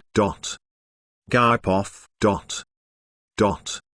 As soon as I woke up and opened my eyes, I immediately started doing my youthful exercises of 300 push-ups. Yami-sensei says that hard work never disappoints you, and Yami-sensei is a smart guy and he has never said something that is untrue or a lesson that is wrong. I could ask him about anything and he would have the right answer. Once I finished my morning training, I went to find Yami-sensei. He had told me about some new technique he will teach me. He calls it Diable Jam, or also known as Devil's Leg. He says that it will suit my fighting style well. He says that if I could use this technique I wouldn't have to use the 8 gates so much. I went to check on his tent but he wasn't there. He usually is here. Then I went to look at the lake. He wasn't there either. After some thinking on where Yami-sensei might be, I went towards Hain's tent to see if he maybe is playing cards with her. Then as I went there I heard some weird M.O.A.Ns coming from it. I get closer and hear Hain's voice come out of the tent. Her tone was something I have never heard come out of her. Yes, Yami Fukami harder.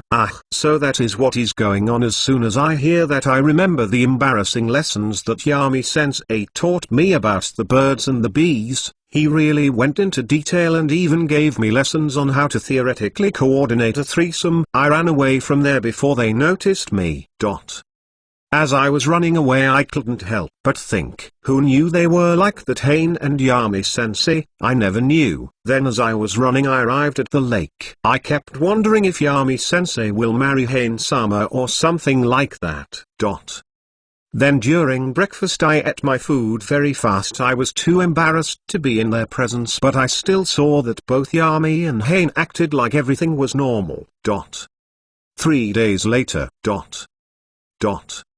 And just like that we finished this mission. We didn't have any accidents down the road. Well, Yami is known as one of the best living ninja. His medical skills are only rivaled by his skill in Fuin Jutsu. He is one of the 3 people who ever learned to use the Flying Thunder God. It is true that Minato the Yellow Flash also knows the technique, but Yami is better known and more famous than Kakashi's teacher Minato. Also Yami-sama has a monstrous strength and endurance. Then as we travel a little away from the city where we finished our mission, Yami stops and looks at me and he extends his fist towards me. I immediately understood what he meant by it. We had already done this dozens of times before. I just nodded and we bumped fists.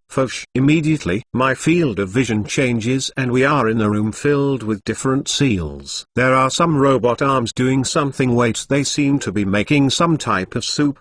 Don't tell me this is where Yami-sensei cooks stuff. But then I noticed the chemical vials. Oh, so this is Sensei's laboratory. We just go outside and I can't help but feel a little curious. So I asked Sensei, Yami-sensei, are you going to marry Hain? When he heard me say this he stopped on his tracks and looked at me as if analyzing me. Then he sighed and said, well, no, I wouldn't be marrying her. We did something that A.D.U.L.T.S do, but that doesn't mean that mine and Hain's fates are tied forever now. It was an ADULT decision, that is all that there is to it. Then Sensei started walking and went towards the kitchens. I was a little surprised at his answer, so I asked him again, why Sensei, don't you love her? Then the next words that he said felt as if ice was climbing up my spine. For that split second I thought that I truly understood Yami-sensei when he said obviously not. But then maybe that was all a figment of my imagination, as when Yami-sensei turned around he had a smile on his face with 2 bottles of iced tea, the terrible tea that he makes. So to not drink that terrible tea I started sweating a little, and with a nervous voice I said to Sensei, don't we need to I couldn't think of anything reasonable, so I said the first thought that came to mind. I am going to do 10.000 push-ups, Sensei, so see you later, and I ran off. Yami MC off. I just smirk a little as I see guy run off. I just look towards one of the corners of the hallway and say, Tsume, you can come out now. Then as if with an invisibility cloak it is taken off the space, the shivers, and Tsume appears. I just look at her with a questioning look. Really hiding? Are you stalking me? She just has a serious look on her face and says, Stop kidding around, Yami. Danzo has made his move. I just pour myself a glass of iced tea. When I see that she has stopped saying anything, I just tell her, "Oh sorry, just was thirsty." Do go on. She just sighs a little and continues, "Well, he made a surprising move. The Shimura clan has fused with the Sarutobi clan." Well, not really fused, but all of the Shimura clan changed their last names to Sarutobi. So the Shimura clan is no more, but now they might collaborate between the Yakuza. She just looks at me unnerved as I still have my calm smirk on my face. She knows enough about me to follow my orders, but not really enough to understand me. She isn't smart enough to know that there is no real chance of collaboration between the two clans. She thinks of the Sarutobi clan as Hiruzen, and those are two different things. It is true that Hiruzen probably was behind this, but he will probably not have as much support from the Sarutobi clan from now on. After all, he just did something that could potentially destroy the Sarutobi clan.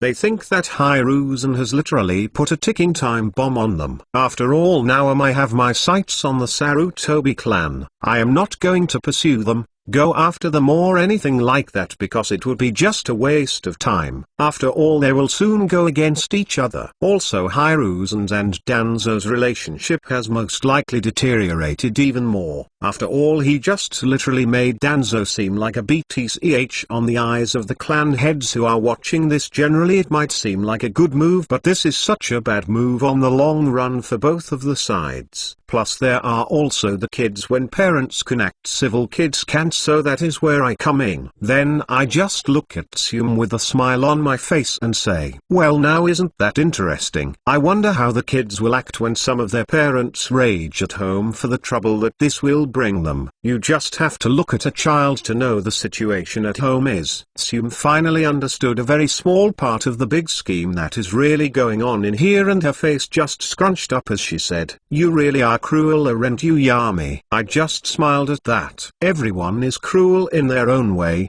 my little Tsume.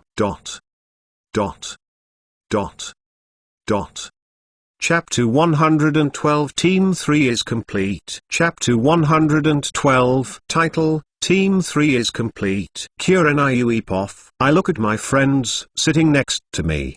Here's Asuma Sarutobi. I look around and see all of the others seem excited to finally be able to become true ninjas. Then when the teacher came in, he looked like a pretty plain chunin. Then he said with his usual bored tone, "Today we will decide who your Jounin sensei will be. You will all be split into different teams. Anyway, here it begins." Then he took out a list and started calling the names in there. I mostly dozed out until it came our turn. Asuma Sarutobi. Kurenai, you will also be in a team with another genin who has already graduated. Might Guy. Your Jounin sensei will be Yami Inuzuka. As soon as he said this, I became excited. I couldn't stop a smile from appearing on my face. After I got Yami Inuzuka as my teacher, he is the most famous ninja of his generation. His legendary deeds are written in books, and there have been countless books written about his life and the battles he took part in. My classmates all looked at me and Asuma with a little jealousy in their eyes. After all, we already know that Guy has become quite well known as a skillful ninja, and he couldn't do genjutsu, ninjutsu, and could only do taijutsu. I have heard from my father, who once worked with Guy and Yami Inuzuka, that he had never seen such power. Guy was able to create craters just by kicking the ground, and of course he said Yami Inuzuka could literally punch a mountain and break it. I thought that those were just tales of his power, but when I heard my father say that it was true, I was quite shocked. Plus Yami-sama is still only 18. Then I hear Asuma say in a quiet voice, "I am going to be a great ninja just like Yami Inuzuka." I just giggle a little at him. I remember that he has been saying this ever since we started the academy. He once asked me what type of guys I like. I of course answered that I like awesome ninjas like Yami Inuzuka. Since then he also says that he will be a ninja like Yami-sama. He is so silly sometimes. Then as the Jounin one by one came to pick their students, I completely ignored the others and my eyes concentrated when one of them came in. I had seen him in numerous pictures and drawings from books. He had an expressionless face, and then he looked towards us. When saw us, He just smiled and waved towards me and Asuma, but when he did so, I felt my heart beating faster and it felt like I had butterflies in my stomach. He is quite handsome. Then Yami just says, "Team number 3 comes with me, General Poff." Yami just takes his students and slowly walks with them towards the roof of the academy. While he was doing so, he also asked, "So we will meet your other teammate on the roof. I am not sure if you are familiar with him, but his name is Might Guy. He is quite enthusiastic and fun to be around. He also wears a green jumpsuit and you might have seen him run around Konoha with just his hands." Kurenai just seems a little too excited, as if she was about to say some but had to stop herself from doing so. She was truly feeling a lot of emotions from her having a crush on Yami and to her wanting to learn some of the genjutsu that he has. In the end she couldn't even get a single word out of her mouth. But Asuma just asks, "So I heard that you know a lot of jutsu, is that true?" Yami just smiled and ruffled Asuma's hair while saying, "Yeah, I know quite a bit of ninjutsu, taijutsu, genjutsu, fuinjutsu, kenjutsu, bakijutsu and some monk techniques that I picked up during some of my missions. I would say that I know around 7,000 jutsu in total." When they heard this, both Asuma and Kurenai were shocked. They weren't sure if even the whole Konoha has that many jutsu. Kurenai even exclaimed, "That is amazing." When she said that, Yami turned towards her and smiled. She immediately blushed and looked at the ground. Asuma was kind of excited too. After all, he will be able to learn so many jutsu from him. Then as they are all walking together, Yami asked another question. "Anyway, what are you guys best at, and do you know any jutsu yourself?" Asuma was the first to say, "Well, I know how to use the D-rank fire bullet jutsu and some E-rank elemental jutsu together with the transformation, replacement and clone jutsus that we learned in the academy." Yami with a smile nodded towards Asuma and said, "That is quite impressive for someone your age." Then he turned towards Kurenai and said, "What about you, little lady? What are you best at?" When Kurenai heard Yami address her and the familiar way he talked to her, she couldn't concentrate and just meekly said, I know some genjutsu." Yami patted her head also and said, "That is pretty good also. Someone having a talent in genjutsu is pretty rare." Kurenai just blushes and she says, "I mostly learned it from my father." Then Yami seems to think for a little, and as they were climbing the stairs to reach for the roof, he said, "I remember now, your father is Shinku Yui, right? He is an instructor in the Genin and Chunin Corps. I also heard that he is also pretty good with a sword." Kurenai felt a sense of excitement when she heard that Yami knew of her father, and him praising her family like this made her happy. When she finally got the courage to finally say something, they had already arrived at the rooftop and her words got stuck in her throat when she saw Guy doing push-ups with one hand while screaming, "If I can't do 1,000 one-hand push-ups, I will have to drink the gross tea that sensei makes." Yami just smiled, and as he didn't notice what Guy had said a moment ago, and he said, "Guy, come and meet your new teammates Asuma Sarutobi and Kurenai Yui." Then he immediately jumps up by only using one of his hands. Then he comes in front of them and bows down while saying, "Aplasure to meet you, my youthful teammates. My name is Might Guy." Both Kurenai and Asuma were in shock at what just happened, while Yami just had a smile on his face. In the academy, Guy was just a little weird who used to wear a green jumpsuit. Now he is a weirdo with a green jumpsuit that also talks weirdly.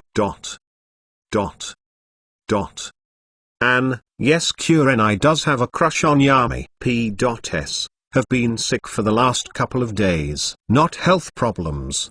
I just ate too much ice cream and have been having stomach aches. Chapter 113. When aiming for me, better pray that you don't miss. Chapter 113. Title: When aiming for me, better pray that you don't miss. After Asuma and Kurenai's shock at Guy's weirdness, Yami with a smile just says, "Well then, let's sit down and get to know each other." When they heard this, they all sat down, with Asuma in the middle with Kurenai to his right and Guy to his left. Then Yami continues, "Well, as I said, let's get to know each other. So let's start with saying our name, hobbies, likes, what you don't like, and what are your dreams for the future. I will first show you how it is done. My name is Yami Inuzuka. My hobbies are making tea, reading books and learning new techniques. I like to use the techniques that I learn in original and cool ways. I also like my family and Nink and Shiro. I don't like boring and dangerous things. My dream for the future is to become Hokage. When they heard the last part they were all surprised.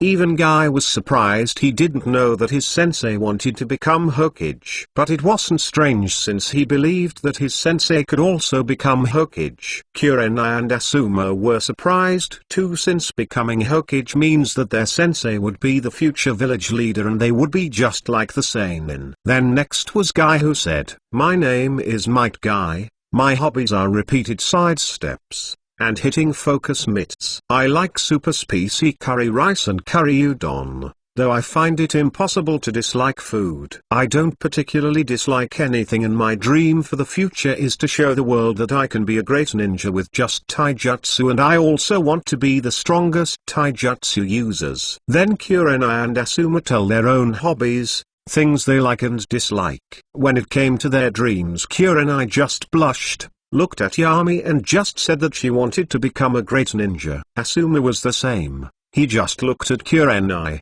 blushed and said that he also wanted to be a great ninja. Though when they finished and looked at Yami they saw him frown and they became a little nervous, unsure of what they had done wrong. Yami just looked at them as his face relaxed and went back to being expressionless, and now his smile was gone as he said, "Guy, as expected you want to prove something to the world. I always knew that, and now you also want to become the strongest taijutsu master. That is an amazing dream as expected of my protege." Guy was at first a little worried, but when he heard the praises coming from Yami he couldn't help as some tears started flowing down from his eyes. He had spent his whole life trying to prove that he could be a great ninja, and Yami saying with such certainty that Guy was his protege made him very happy. He can't wait to go home and tell his father the good news. Then Yami looked towards Kurenai and Asuma with a neutral look on his eyes. "I don't mean to be hard on you, or anything like that, but your dreams of becoming only good shinobi, if they are so small, I am not sure I can even teach you to. To me, talent isn't really the thing I am looking for in my students. What I am looking for is ambition." Guy has a great ambition, and as his teacher I will give it my all to help him accomplish that dream of his. I also fully believe in Guy's ability and hard work that he will be able to accomplish his dream. But if you guys don't have the ambition, I am not sure you will reach far. A good ninja could be said to be your everyday jounin. I don't plan to put any effort into someone who will be able to achieve only that.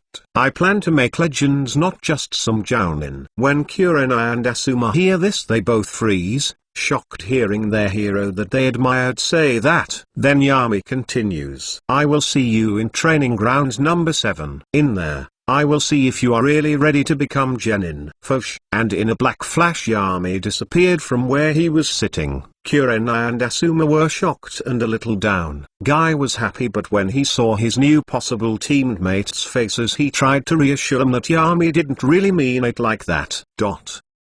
During the same time in the Hokage's tower where the Hokage resides, Hiruzen is sitting in his room reading some recent reports. He didn't like at all what he was reading. Some reports about some unrest along the borders. He can't help but be afraid of the worst possible scenario of the Third Ninja War starting. In the previous war many nations were left unsatisfied since there wasn't any clear winner and the animosity amongst them was running at a peak high. Skirmishes had already started amongst the border. It seems like it will be inevitable another ninja war. At this time his office door opened and 2 elders came in. There were Koharu and Homura. 2 of his 3 advisors. Danzo has recently been missing all of these meetings due to some personal problems. The first to say anything is Homura. He immediately just got to the point. "I think we should cut all ties with Danzo." As soon as he said that, Koharu also supported Homura. "I agree with the small rumors that have started spreading around. It wouldn't be wise to associate ourselves with Danzo anymore." As soon as Hiruzen heard this he He immediately ordered the Anbu to leave. As they did so, he still just looked at them and said, "What types of rumors?" Koharu just sat down and with a calmer voice she said, "You would have an easy time explaining what type of bad rumors haven't been circulating about Danzo. From kidnapping to working against the interests of Konoha and anything in between." Hiruzen knew that by saying working against the interests of Konoha she meant betrayal.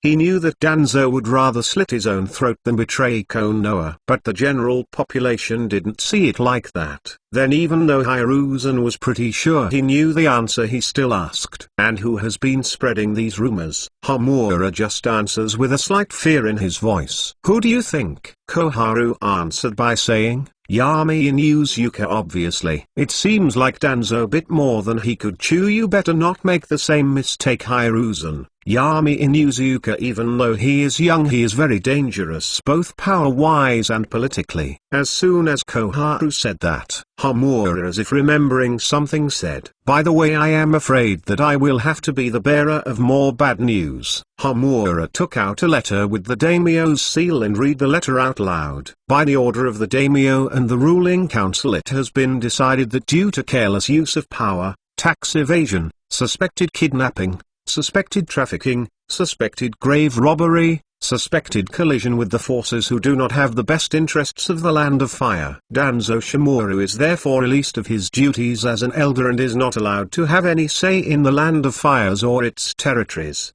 He is also to be kept under supervision non-stop during an investigation on his suspected crimes, and the investigator of the alleged committed crimes will be..." Homura stopped for a second to make sure that he was reading it right. "The investigator of the alleged committed crimes will be Yami and Yuzuka." As soon as they all heard, they understood what was really going on here.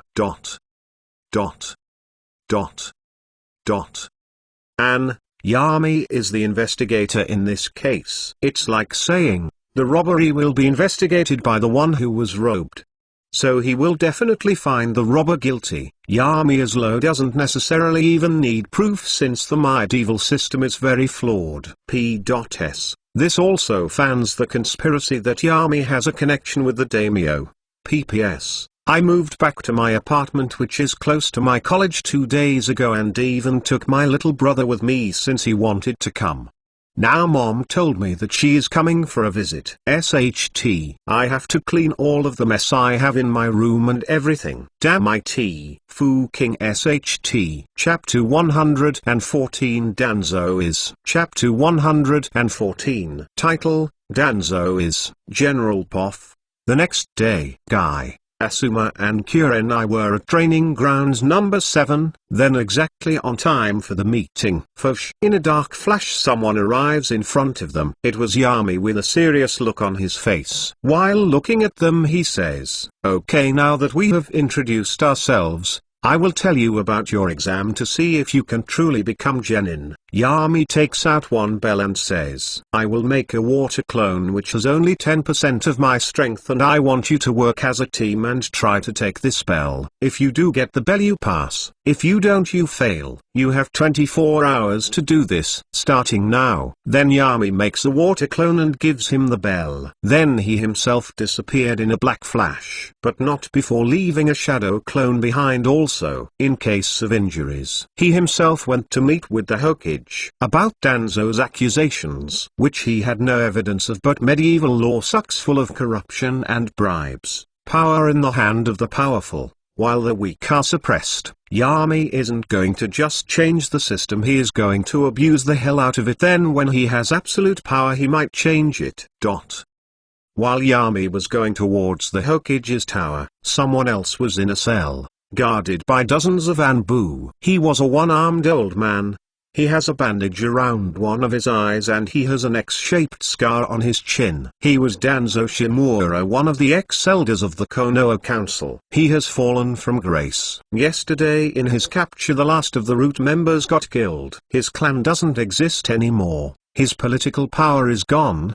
His physical power was long gone even before this. It all began when he gave Yami and Yuzuka the Hashirama cells. Yami made a lot of promises to Danzo, he kept none of them. Even when Danzo asked him about it he just answered, He didn't know what Danzo was going on about. He even added that he never made a promise to Danzo. That was the moment that Danzo decided to teach the kid a lesson that people need to keep true to their word, and now Yami Inuzuka took everything from him. Suddenly outside the cell the sound of bodies hitting the floor could be heard. The door of the cell opened and a cloaked figure came in saying, "Well Danzo, I must say I didn't expect you to be in here like this. How the mighty have fallen." Danzo looks up and under the cloak he sees yellow eyes with snake-like slits looking at him. Then Danzo says, "Why are you here, Okimaru?" Okimaru just looks at Danzo with a cold smile on his face as he says, "Why, to free you of course." Danzo thinks this through for a little while and his frowns as he says, "I know that Yami Inuzuka has been experimenting with the first Hokage's cells. I just need you to find me some evidence of it, Okimaru. If you do that I can promise you the dead body of Hashirama Senju so you can study it to your heart's content."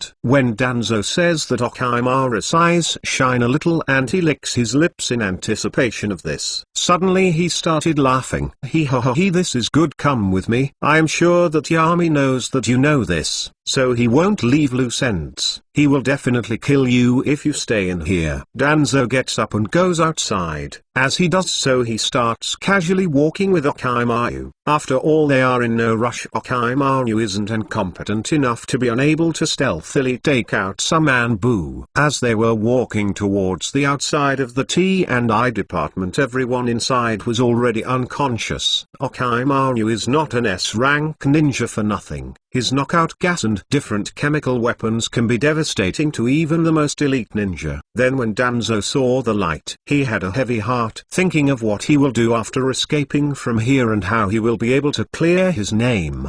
But the thing he was mostly thinking about was, Yami Inuzuka has made an enemy out of me. For the sake of Konoha I should never let such a ninja exist. He was willing to come close to causing a civil war during these dire times. As soon as Danzo got outside and into the light of the sun he saw something that shocked him. There were Hiruzen, Homura, Koharu and Yami Inuzuka and many other clan heads looking at Danzo. Then Yami just pointed towards him and with a steely voice he said, "As you can all see, he accepted the escape when offered. That means that if he was confident in his innocence he wouldn't do that. And I, Yami Inuzuka, temporary appointed investigator of this case by the Land of Fire Daimyo, have come to the conclusion that Danzo Shimura is found guilty." Hiruzen just had a sad look as he saw his old friend just standing there with a shocked face. He already understood that this was all over. But then Yami continued and said, "I have also considered this very carefully and have decided to sentence you Danzo Shimura to death." Immediately Hiruzen turned around and looked at Yami. He saw that Yami had a cold face, portraying no emotion at all. Hiruzen was about to say something, but he noticed that most of the clan heads were not surprised by the sentencing. Hiruzen immediately confirmed that they had already made the decision and had left him the Hokage in the dark. Then, in a dark flash with such speed that none of the people present could even follow, Yami decapitated Danzo and Danzo's head flew in the air with eyes still wide open in shock.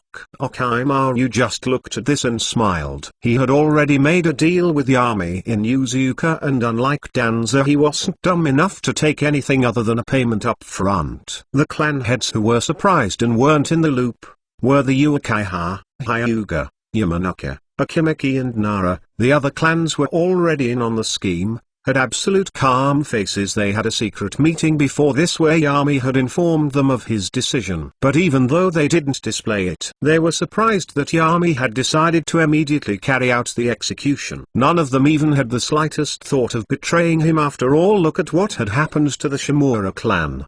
But for the first time they all saw just how scary and terrifying Yami Inuzuka could be. What the others didn't notice though was Yami Inuzuka looking at Okimaru with a cold look that dared him to betray. It was a lesson. No, it was more of a demonstration of the consequences that would happen in case anyone got in his way.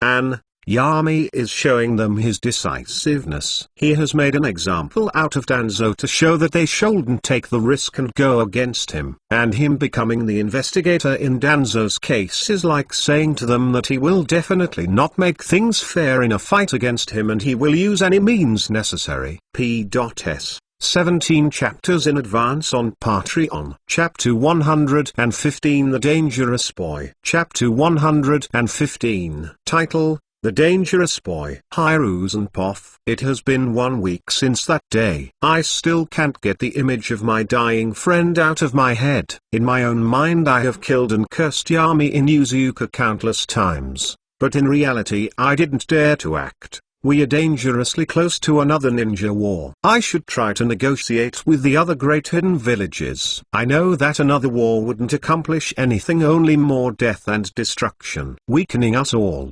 During these times there would always be Danzo whispering about going to war and Konoha making the first move. I would never listen to him. Even though he was smart, Danzo wasn't too good at strategic battles. He would consider the option of sacrifice way too easily. I knew that letting Danzo pick on Yami would be dangerous. I don't know what was going on between them, but they definitely had a deal going on. It seems like Danzo was onto something and decided like usual to try and use force against Yami by ruining his clan's shop and other establishments owned by him. It seemed like that was the wrong move both from Danzo when he reacted like that and my part where I didn't stop him. Sometimes I even wonder if I have truly been sitting in this chair for too long. Everyone seems unsatisfied.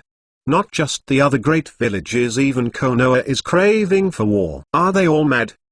Didn't they learn from the second ninja war that fighting will only lead to our mutual destruction and weakening? And Yami Inuzuka, that boy. Doesn't he understand how much he will weaken Konoha with the last stunt he pulled? He had a mother, sister figure and his whole clan in here. Why can't someone smart like him comprehend something like this? He took such a major risk for such a useless thing. His mind truly doesn't have the maturity needed to understand things like this. He obviously doesn't listen to me. Oh, he does follow my orders, but he doesn't truly listen to them. He is an S-class ninja. He needs to understand that his actions have consequences. He also has my son Asuma in his team. The Sarutobi elders agreed to this. My influence and power as a Hokage has been slipping away, and no matter how, even though Yami doesn't say anything, if people look deeper into it they will understand that he is just simply saying to my face that he will kill Asuma if I do something stupid. Accidents do happen, and if Asuma died he wouldn't even be blamed for it. During these times we need to be united, not squabble amongst ourselves. I only know one person Yami will truly listen. It seems like with the war just seeming around the corner I will need to prepare. I will need Jiraiya back here. Minato also needs to be here, and also Tsunade will need to come back from her grieving. Konoha needs her now more than ever. Poff. I look at young Hoki trying to do the tree walking exercise. He is such a good kid and so cute. I look at his cute little face concentrating. He is so cute, and he is only 6, though technically I am not a lot older than him, but I use transformation jutsu most of the time to seem older. After all, if I want to buy something, if they see that I am a kid they wouldn't take me seriously. I am 9 and all that. And technically I am older than Hoki by just 3 years, but that doesn't matter. I am still his aunt. I see Hoki just looks at me while saying, "By the way Shizune, you aren't really growing a lot recently. I have almost caught up to your height." I just smile because I mustn't be angry at my own nephew, but inside my heart I can't help but curse those abnormal Senjus. He can already beat me at raw strength, and his chakra reserves were always bigger than mine, and the distance just keeps getting bigger. No wonder the Senju were the strongest clan in the clan warring era. Slip. Hoki falls down from the tree again, but before landing he does a backflip and lands on his feet. He then turned towards me, smiled and gave me a thumbs up while saying, "That was cool when I did that, right?" I just sigh a little and say to him, "You have been trying this for a whole day and you still haven't got it down. How do you plan to become a medic ninja or learn cool ninjutsu with bad chakra control?" Though that is mostly because he has high chakra reserves for someone his age, and he has already gotten up half of the tree. But there is no way I am telling him that. Then Hoki suddenly asks, Has mother woken up yet? I just think a little and say, don't worry, she just drank too much yesterday night, so she will be sleeping a little more. I just look at his face and see the worry in his eyes. He truly is a loving child.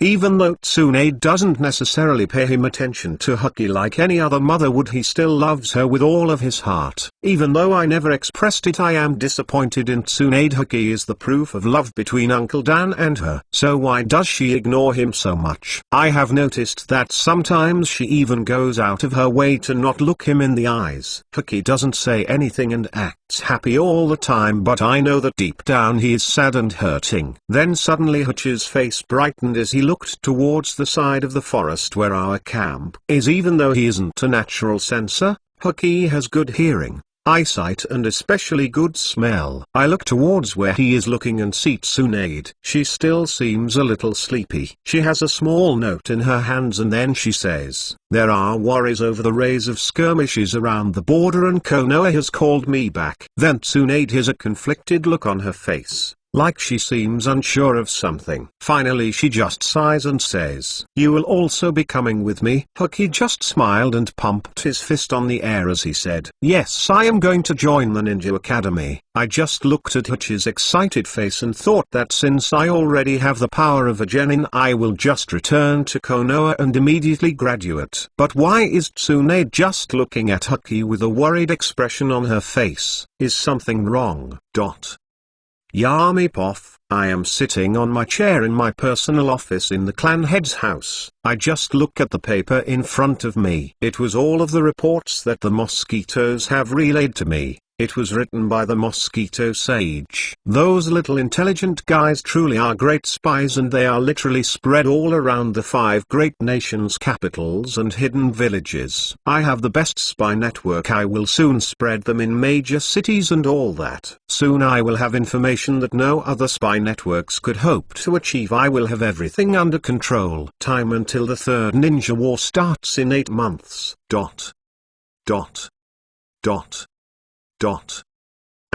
Yeah, the fated meeting between Yami and Hokage will be happening soon. Chapter 116, My Son. Chapter 116. Title, My Son. General Poff, in his lab under his own house. The lab is well lit and it has different human bodies in glass containers full of some strange green liquid. But Yami was just looking through a small glass canister as big as his hand which had 2 pupilless white eyes, the Byakugan. He has got it, but he is planning on how to incorporate it into his body so it doesn't disrupt the Sharingan. Obviously fusion of the Sharingan and Byakugan is impossible because that is not how biology works, even in a world where chakra exists. Yami then analyzes his forehead, planning to have another set of eyes put in there. But he will have to connect it with his brain for him to be able to truly see. But that is a very dangerous procedure that could even lead to memory loss. Yami will first learn a way to separate the soul from the body. In that way he will be his true self and won't lose memories. He could just make a shadow clone and have him take all of his memories out, do the surgery and put the memories back. But Yami knows that after that it won't be him anymore, it will just be a clone of him with the same memories as him. Yami is someone who strives to be himself, never letting even a whole new world change him. Doing that would mean that it would be the same as having an identical clone. No one would notice, but he himself would cease to exist. After all, he doesn't want his clone to be like him, he wants to be himself. While thinking of solutions about this, he can't help but come to one conclusion: living corpse reincarnation. Obviously he isn't planning on leaving his powerful body that he has right now. His body is immortal now. So he will just use the living corpse reincarnation method to immortalize his mind. But that method is forbidden to all, no matter what rank. He would have to go steal it, but there is a high chance he would be caught. Better wait till I become Hokage. I can have any technique I want and no one will question me, thinks Yami with a slightly dark smile on his face. While on another place traveling towards Konoha is Hokage, Tsunade and a 9-year-old Shizune. They are walking at a normal pace. Tsunade told them that there is no rush and they can take it slow. Hokage had a smile on his face as he was happy. He had just mastered the tree walking exercise. Even Tsunade was a little surprised at this. After all, the tree walking exercise needs good chakra control, but it also needs the strength of a genin to support the weight and all that. She was surprised that he was this strong physically. And even though she wasn't drunk at all, she felt happy. Seeing Hokage jumping around and being so energetic was funny in its own way. She also couldn't help but compare Hokage to a younger Yami. Yami was 8 years old when he became her student. He always has a certain brilliance in him and those eyes that hunger for, always wanting more. Back then he was like a second Orochimaru, but nicer and actually cared for other people. She can't help but smile a little at those memories. Yami always was a good student and a hard worker.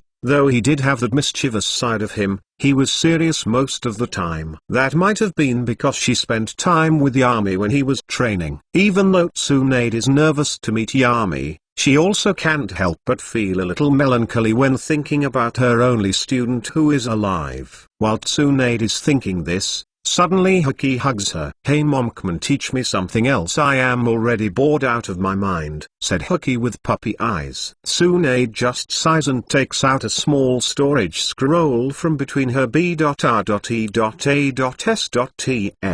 Then she opens it and puts a finger on it. Poof! Then a small paper appeared out of it. Then Tsunade gave Hokage the paper. "Run chakra through this. It will show your elemental affinity and which jutsu you should concentrate on learning." Hak enthusiastically nods and takes the paper. Then he runs chakra through it. Tsunade and Shizune look at it with a little curiosity. Though Tsunade doesn't show hers outwardly, but she still wanted to know. She had never really been a good mother to Hokage, she knows that. When she looked at him, she always saw Yami's eyes staring back at her. When she noticed where her thoughts were going, Tsunade just frowned a little. While she thought, "This is why I don't like being sober for long periods of time. Well, it hasn't even been a day since I was sober, but it's already a day too much. I know I am not a good mother. I know what I did to my student. I know that I am a horrible human being." But she looked at Hachi's paper that he was running chakra through. Tsunade was waiting to see her son's affinity. Would it be the same as his father's?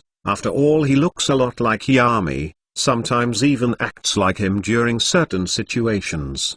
But the paper just got a little wet. He had water affinity. Tsun just looked at it and thought, "What am I doing? He isn't Yami, he is just a child. Maybe I really should stop drinking and start acting like a mother. I hope it isn't too late though." Tsunade smiles at Hokage, which surprised him a little since his mother rarely smiled at him. "Your elemental affinity is water, just like the second Hokage, your great-granduncle. When we return to Konoha, we can gain access to the water jutsu left by Tobirama. The Senju library has a lot of them all the way up to the S-rank ninjutsu. Though you might have it harder to learn fire ninjutsu, it doesn't really matter that much. Better be good at one thing than mediocre at a lot of things." When Hokage heard this, he smiled. "Yeah, and I am going to make water dragons and all that.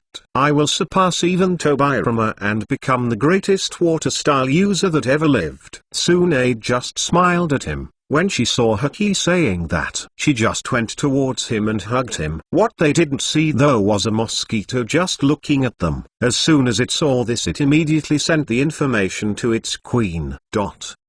In another place on the blood swamp, the mosquito sage was just meditating inside the bloody swamp water. When it opened its eyes, she processed the information that she got. Should I tell Yami about this or not?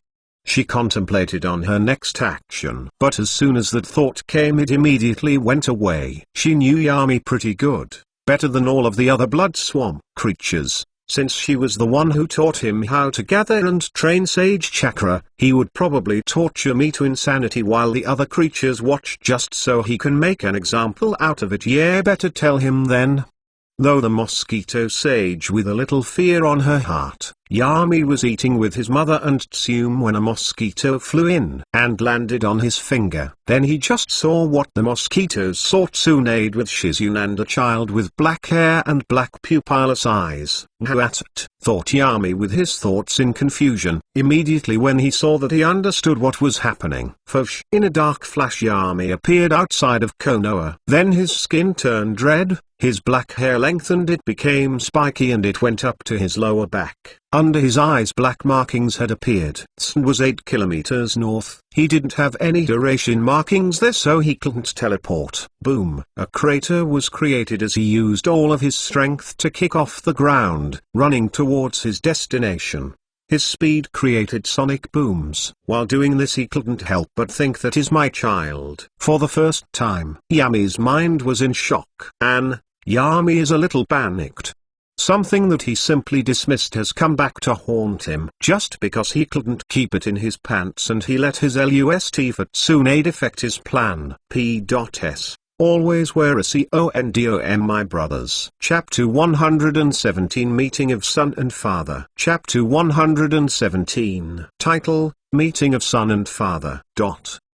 General Poff, Yami was rushing towards the location without stopping, running at speeds that created sonic booms behind him. As if even sound was trying to catch up to him, he couldn't help but think, how stupid of me to not have some mosquitoes spy on Tsunade. Damn it, I was so concentrated on infiltrating the 5 great ninja villages that I honestly didn't even think about Tsunade at all. Back then when I came inside her, I forgot to use a contraceptive jutsu. I was too excited to think about that. I just thought that Tsunade would use it once she noticed what we did. Just how fucking stupid is she? Damn it. Boom. In only 9 seconds he had arrived at his destination. It was a dirt road surrounded by green forests. Though the road did have some carriage tracks, Yami just turned off his sage mode and went back to normal. Both Hokage and Shizune have surprised looks on their faces. They were shocked that he appeared out of nowhere. Tsunade looked at him with wide eyes filled with shock and surprise. After a split second her ninja training comes to play and he calmed down. Still though, Tsunade had a conflicted and despairing feeling in her stomach as she saw Yami just looking as Hokage with calm, but he had such a hard and concentrated look on his face that she has never seen him have. Yami then calmly looked at Tsunade. Hello there Tsunade. He didn't address her as sensei, but that wasn't what Tsunade concentrated on. What caught her attention was that even though he said that in a normal voice and with no expression on his face, Tsunade could tell by his demeanor that Yami was angry. The way that his eyes moved was in an instinctual way of expressing anger. Yami could always hide this little instinct. Him expressing it like this meant that he was really angry. But Tsunade, with a calm look on her face and an even calmer voice, said, "We should catch up when we go back to Konoha." As she said that, Yami understood the true meaning of her words. It was not here in front of them. "We will talk back in Konoha." Yami looked calm as always. Then he just nodded and said, "Right." He forced himself to calm down and he did what he is good at. He just bottled up his emotions. Then he turned towards the kids and smiled. "Hey the kids, my name is Yami Inuzuka, Tsunade's ex-student. Nice to meet you." Shizune seemed a little shy at this, but Hokage had no problem as he replied with a smile on his face. "Hi, my name is Hokage Senju. Do you know any water-style jutsu?" Yami still had a smile on his face. "Of course I know quite a bit of them. If you need any help, just come ask me." "Why is your elemental affinity water? Or is it just because you like water ninjutsu? Or maybe you want to be like Tobirama Senju? Also, are you hungry? I usually keep food in storage scrolls. I cooked it myself. It's pretty good. I have anything you want from eggs to steak. Just ask for any food and I could go back to Konoha and get it for you." As Yami continued rambling on, Tsunade just cleared her throat and Yami immediately stopped. Tsunade was surprised seeing Yami like this. After all, she has never seen him act like that. He always seems like he is in control. The 6-year-old Hokage just looks at Yami questionably and asks, "Wait, if I want some food from Konoha, you would be able to get it? How would you do that?" Yami just smiled and took out a kunai from his kunai pouch. The kunai looked normal except that it had an encryption with strange seals in the form of a flower or something like that. This is the Hiration seal. It allows the user to teleport to places he has marked. Hachi's face just brightened with stars in his eyes. "That is so cool. You must be the fastest ninja then. So that means that we also don't have to travel. Also, would you be able to take us to Konoha immediately?" Yami just laughed a little. Ahaha, I'm not actually good enough at it, to be able to teleport people together with me. Haki just sighs. That must really be nice then, not having to walk anywhere. Yami just smiled. Yeah, it really is convenient. Yami poff. I just looked at my own kid Haki, someone created by me. My soul created his. He was not supposed to exist. His existence is proof of how easy it is to mess with the canon timeline. I have been trying, well, more like I have been guiding the events to have some general direction that I can predict. Knowing the future is my extreme advantage that I have. If I didn't have this future knowledge, I would just open up a shop as a civilian and use an absurd amount of money to hire a Chunin or Jounin rank ninja to teach me chakra and things like that. While looking at Haki, I can't help but see the resemblance he has to me. The only things he really has from Tsunade's side is the feminine look. When I finally calm down my different emotions like panic, uncertainty, familiarity and think like that, I can finally think clearly and analyze myself. Anyway, Yami-sensei, what kind of cool techniques will you teach me? Mom doesn't teach me anything except some tree walking and leaf sticking exercises, says Haki, frowning while saying the last part. I just looked at him with a smile still on my face. You don't have to call me sensei, that just makes me sound old. Anyway, you should definitely concentrate on your water ninjutsu at the start. You don't want to start expanding your jutsu repertoire at such an underdeveloped age. You need to grow your chakra first and then start learning ninjutsu, so your mother only teaching you those exercises is a very good start. Haki just looked a little down when I said that. But it is also boring. I just laughed at him. Ha ha ha, you need to start crawling before you can start running, Haki.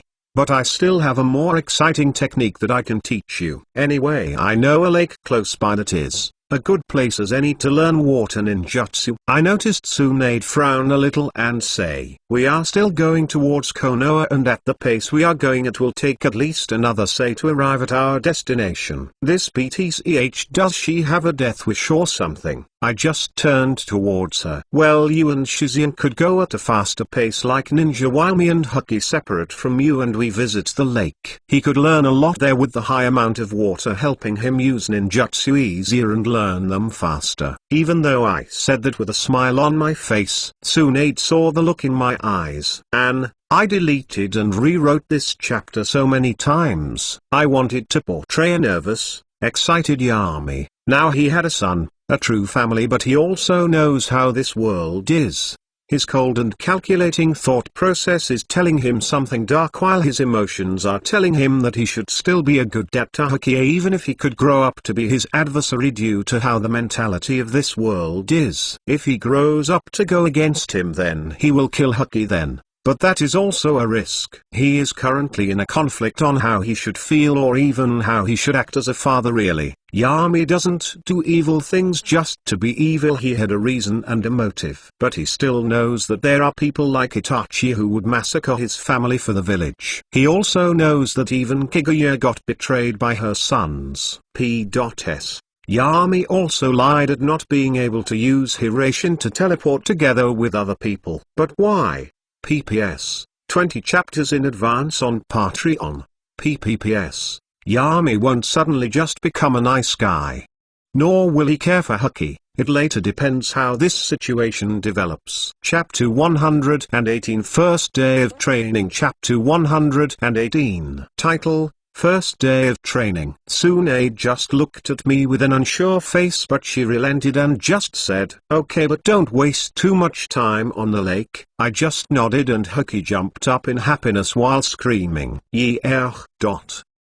Then after that we separated, going towards our different destinations. Tsunade and Shizuan went towards Konoha while me and Haki went towards the lake nearby. While walking we talked about different things, mostly about ninjutsu and training. I noticed that Haki was glad to have someone else to talk to now. He is family to me. I definitely don't know how to feel about that. It is true that my mother in this world, Miss Yoon, I never truly saw her as family or anyone important to me. Since she birthed me in this world, I will let her think of me as her son. That is my gift to her. Ignorance is truly a bliss. I never understood being grateful to someone. If someone risked his life for me, that I should risk it for them. That just isn't logical to me. If someone risked his life for me, I would feel grateful, but I wouldn't do the same or necessarily, or even help him in any way if it doesn't benefit me. After all, they chose to risk their life for me. I didn't ask for it. Anyway, while I think about my son, I can't help but contemplate if I should kill him now or when he becomes a genin. I will just make it look like a mission gone wrong. But whenever I think about killing Hokage and seeing his dead body, I feel displeased. He might develop into my true weakness later. For the first time in quite a while, I am unsure about the next step that I should take. He was truly an accident. I believe even Tsunade didn't kill him in the WMB as soon as she noticed that she was pregnant, was because she thought that it might be Dan's baby. I never hold any naive thought that Tsunade would do it just so she can keep our baby because she loves me or anything like that. She can't see past our age difference, and she met me when I was young, so she most likely sees me like a little brother than a lover candidate. I just look at Hokage with a smile on my face. Should I kill him or not? He is definitely someone who has a chance to develop into my true weakness. I will decide that later. A decision like that needs to be planned and contemplated before I decide if I want to do it. To keep off, Yami really is cool. He knows so much about water jutsu, but at the end he said, but before that we will need to build a strong foundation of knowledge and strength, before you can start learning ninjutsu, because that will allow you to learn things of a higher level faster. That is why no one starts learning strong ninjutsu from the beginning. We will stay here for 1 week, and during that time I will teach you to the best of my abilities. The first thing he taught me was the transformation jutsu. Yami showed me the hand signs slowly and told me how the chakra should flow through them. I was able to learn the transformation pretty easily. Even though I would like to say that I learned it all by myself, that isn't true. Yami made it possible. He would tell me when I was moving my chakra wrong. It was as if he could see my chakra. When I asked him about this, he just said that he was a sensor and the close range allowed him to sense chakra in a very detailed manner. He really is a great teacher. After I learned it, Yami just said for me to continue practicing more with the technique. Then he went away somewhere. When he did that, I practiced the technique for another 20 minutes and I got bored of it. So I just lied down at the side of the lake. I already learned the technique. Why would Yami say that I study it again when I already learned it? When it got dark, he came back and saw that I wasn't practicing. He just frowned and said, "I see that is disappointing." I just looked at him with a questioning look. "What do you mean by that?" Yami's face just went back to normal. He made a big white camping tent with the Inuzuka symbol on the front. Then he just invited me inside. When I entered, I saw that it had 2 beds and a wooden dinner table for 2 people. The floor was hardened earth, probably some jutsu. Then I look up and see some strange lamp structures with a seal inside of them that makes light. Then Yami put his palm up and, poof, a pot of soup appeared in his hand. I see that he even has forks and all that. This definitely isn't how camping is supposed to be. I didn't complain and just sat down on one of the chairs. Then Yami brought out the plates and he filled them with soup.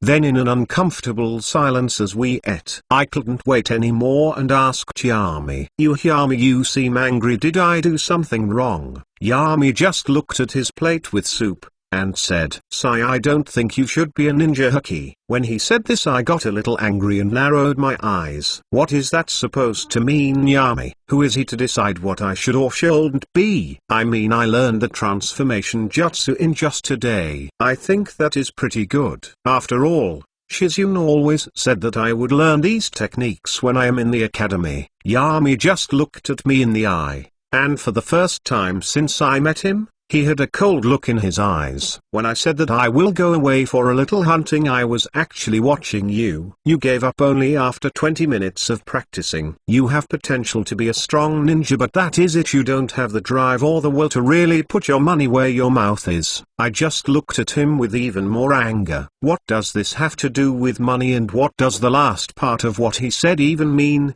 eating money that is ridiculous. I just tried to keep down my anger and said, "What do you know? You have only known me for 1 day, plus I already learned the stupid transformation jutsu. What am I even supposed to practice anymore?" Yami's eyes again get that disappointed look in them when looking at me. "Listen Hokage, you were born lucky by being a Senju and having big chakra reserves with a pretty strong body.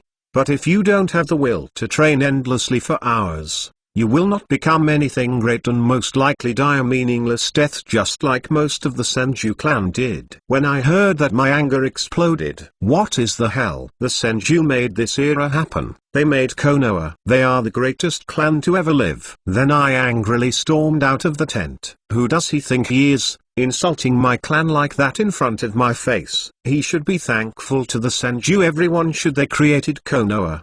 They all died for Konoha and its people. They died an honorable death, forever remembered as heroes. Out of anger I just ran into the forest. The Senju sacrificed their lives for generations for Konoha, and this is the thanks they get. Hokage is still only 6 years old, so don't expect him to make great decisions or think things through a lot. Also, what is Yami planning by saying that to Hokage? Also, Hokage isn't Yami, so don't expect him to always act like Yami. P.S. I know Hokage might not seem likable to everyone currently reading, but don't forget he is only 6. Even Yami at that age. Okay, Yami was a reborn person, so not a great example. But in his first life Yami also wasn't anything beyond a little devious and scheming at that age, though he already had that cold perspective on things even back then. But as I already said, Hokage isn't Yami.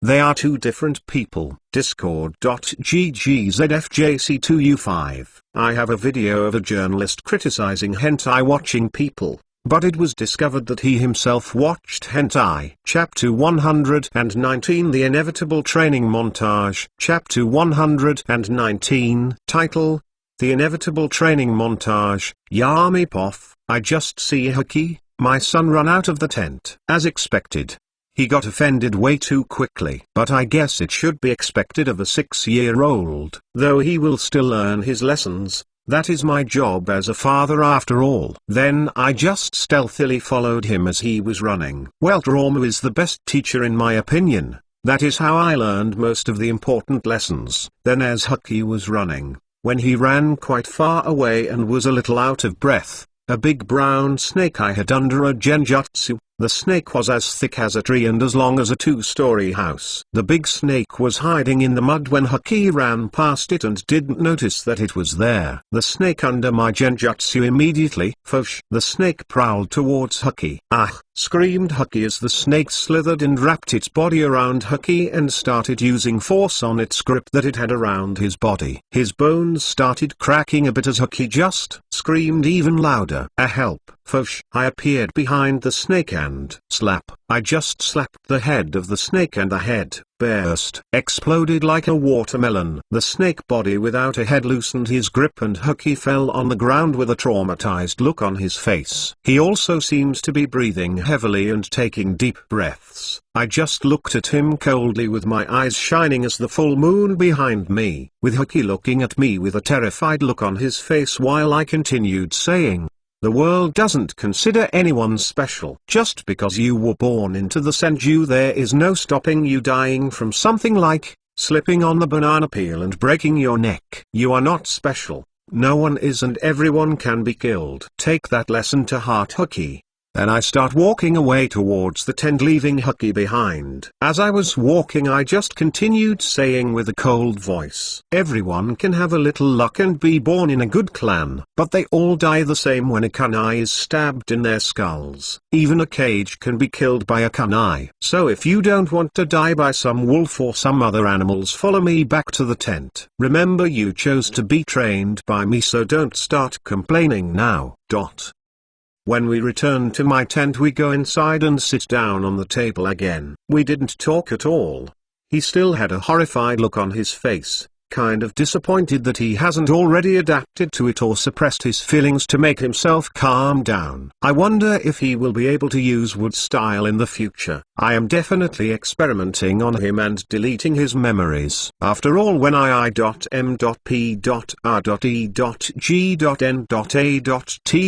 Tsunade had Hashirama cells in me plus Tsunade being a Senju, it would definitely help.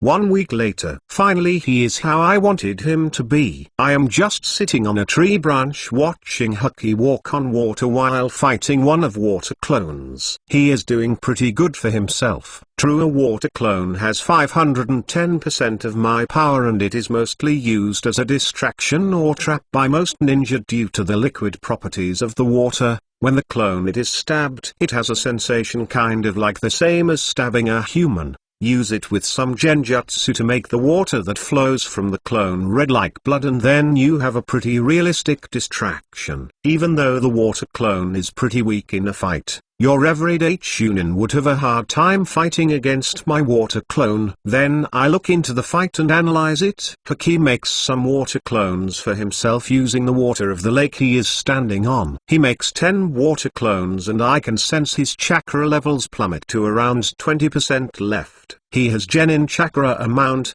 pretty good for a 6-year-old. But I must say, wasting your chakra making water clones is quite dumb. Though I am a little pleased that he can do the water clone jutsu with just one hand sing. But he still should have used all of the hand signs of the jutsu so he can lessen the chakra needed for it. And then Hokage and his water clones run towards mine, and I notice one of his clones go underwater. My clone has a calm look on his face and just kicked 2 of Hokage's clones, obliterating them. Then Hokage together with all of his clones jumped towards my clone trying to beat him with numbers. Then suddenly Hokage replaced himself with a water clone that he had underwater and tried to grab my clone by his ankles. But my clone dodged that by jumping up. But Hokage just smiled at this and threw a kunai towards the clone. The clone just takes out his own kunai to deflect and ching, he deflects it, but hidden in the shadow of the first kunai was a second one. My clone's eyes widened a little, but still my clone had around 5% of my speed and perception, so that was enough for him to also deflect the other kunai too. And as the clone is about to fall back on the ground, all of Hokage's water clones attacked my clone. But my clone landed back on water and the other water clones tried to hit him, but he just dodged and, with a slash of his kunai he killed all of the clones. But suddenly from underwater, boom, a water giant ball jumped from underwater and hit my clone, shredding him apart, dispelling it. Hokage just slowly came above water. He didn't use water walking, but he just floated above water, breathing heavily. I sensed that his chakra was almost all exhausted, bordering on chakra exhaustion. He couldn't even use water walking anymore. I could see it now, the look that Hokage had when he fought. That cold calculating hidden in his eyes as expected from my son. Though it is kind of disappointing that he is only like that during fighting. Out of combat he is just goofy as hell. I guess he still is a Senju no matter how much he is my son, but being goofy isn't a problem as long as it's not during combat. But he is my son, not my clone, so we being different is inevitable. But he would probably be terrible for Anbu or spy missions. I just sigh and then go towards Hokage. I walk on the lake, and when I arrive close to Hokage and he is sleeping, I just smile a little and carry him piggyback. During this week I have taught him how to fight opponents stronger than him and how to perfectly use the basic 3 techniques that I learned in the academy. He has a certain bullheadedness that allows him to train a lot to achieve his goals, and since the snake incident he has a goal to surpass all of the Senju in history. That is honestly a good goal. But he doesn't have even the slightest comprehension on why Hashirama was called the god of shinobi. True that Hiruzen is also called that, but comparing Hiruzen with Hashirama is like comparing a mouse to a dragon. Most likely Hokage will try to surpass Hiruzen since he will think that he is around the same strength as Hashirama, or maybe just a little below it, but still around somewhere there. I just sigh and in a dark flash, the scenery in front of me changes as I am back to Konoha. I just make a shadow clone without having the need to use hand signs. I overcame that hurdle a long time ago. The clone takes Hokage of me and he goes away. He will take Hokage to one of my clinics to rest. I have another problem to take care of. I just take a deep breath and my senses expanded. Finally I locked in who I wanted to find, Tsunade, and since this is Konoha I have hierarchy markers all around the village. Fosh, I just appeared at the Senju clan compound. More specifically, I was at one of their hot springs. Well, when in Rome I just got rid of all my clothes, tied a towel around my midsection and went towards the hot spring where Tsunade was. It seemed like she was all alone in here. I entered the hot spring and watched Tsunade relaxing in there, all by herself. I just sighed at this. She looked towards me with a calm look. She already knew I was here. I didn't try to hide my presence at all. I also had a calm look on my face and just said, "Well, hello, that Tsunade-sensei." An 1550 words without an. Even with the sharing and you can't learn to be a good parent. Yami. P.S. In his own way Yami is trying to be a father to Hokage. Hokage will also never really catch up with the MC. He can't even keep up with Yami's growth. P.P.S. Hokage might seem a little strong now, but in reality he is weaker than a Chunin. Yami's training was optimized perfectly for him. Yami's water clone, which only had 5% of his stats, also didn't use any jutsu, and the water clone also wasn't going for the kill. Hokage just used a lot of underhanded methods to win. That was what Yami was trying to teach him. In reality the clone didn't go all out, so it was more as a high-level genin in fighting power. Also Yami is a godly texture, with his Sharingan and medical knowledge, plus with training guy he can schedule a perfect training method as long as he is around. Chapter 119 Discord. Join Discord. It's amazing now. We can discuss stuff we like, which might be HNTI. Discord.ggm9hgrm. New chapter is previous to this. I just deleted an OLD announcement to make the chapters more clean. Chapter 120 Talking. Chapter 120 1512 words without an. Before the Discord chapter, there was a new chapter. I just deleted no LD announcement when I put the Discord chapter here. Some were confused by that and thought that there were no new chapters yesterday. Title: Talking. General Poff. Tsunade just looked at Yami as he entered the hot springs. She could see his body rippling with compact muscles, trained to 100%. She hadn't even thought that it was possible, but he has achieved the perfect muscle and fat ratio. Also, with her experience in medical ninjutsu, the way his muscles twitched when Yami moved, she noticed the overwhelming amount of pink muscles. His medical knowledge and medical ninjutsu has already surpassed mine, thought Tsunade with a feeling of shock blooming inside of her. After all, she has spent countless time and had the Senju library together with notes from her grandfather and grandmother. For Yami to surpass all of them at only the age of 18, that shocked Tsunade to the core. Yami just looked at her with a nonchalant look on his face. He just relaxed in the hot spring. You know, Tsunade, I always liked to keep things in control. I don't like not knowing things. I thought that you knew how to use a contraceptive jutsu or something like that. Tsunade had already prepared for questions like this from Yami, though she didn't expect him to be so calm about this. He is talking about this complicated situation as if he is talking about the weather. Yami even has the audacity to look bored while asking these things. Yami just looks at Tsunade with his nonchalant face, awaiting her answer. Tsunade also just stared back at Yami, thinking about the messed up situation that they are in right now. She even felt a certain nervousness raised inside of her as she just looked at those cold eyes of his, and finally she got the courage to answer him. I didn't want to kill a baby. No matter how you put it, this would be like taking a baby's existence from them. Who am I to decide that? Also, the Senju clan needs an heir anyway, so I kept him. Yami, for the first time since this meeting started, just smiled at Tsunade. Truly a good story, but you can tell me the truth now. Tsunade felt shocked when she saw how Yami saw through her lie immediately. Is he just guessing? Thought Tsunade.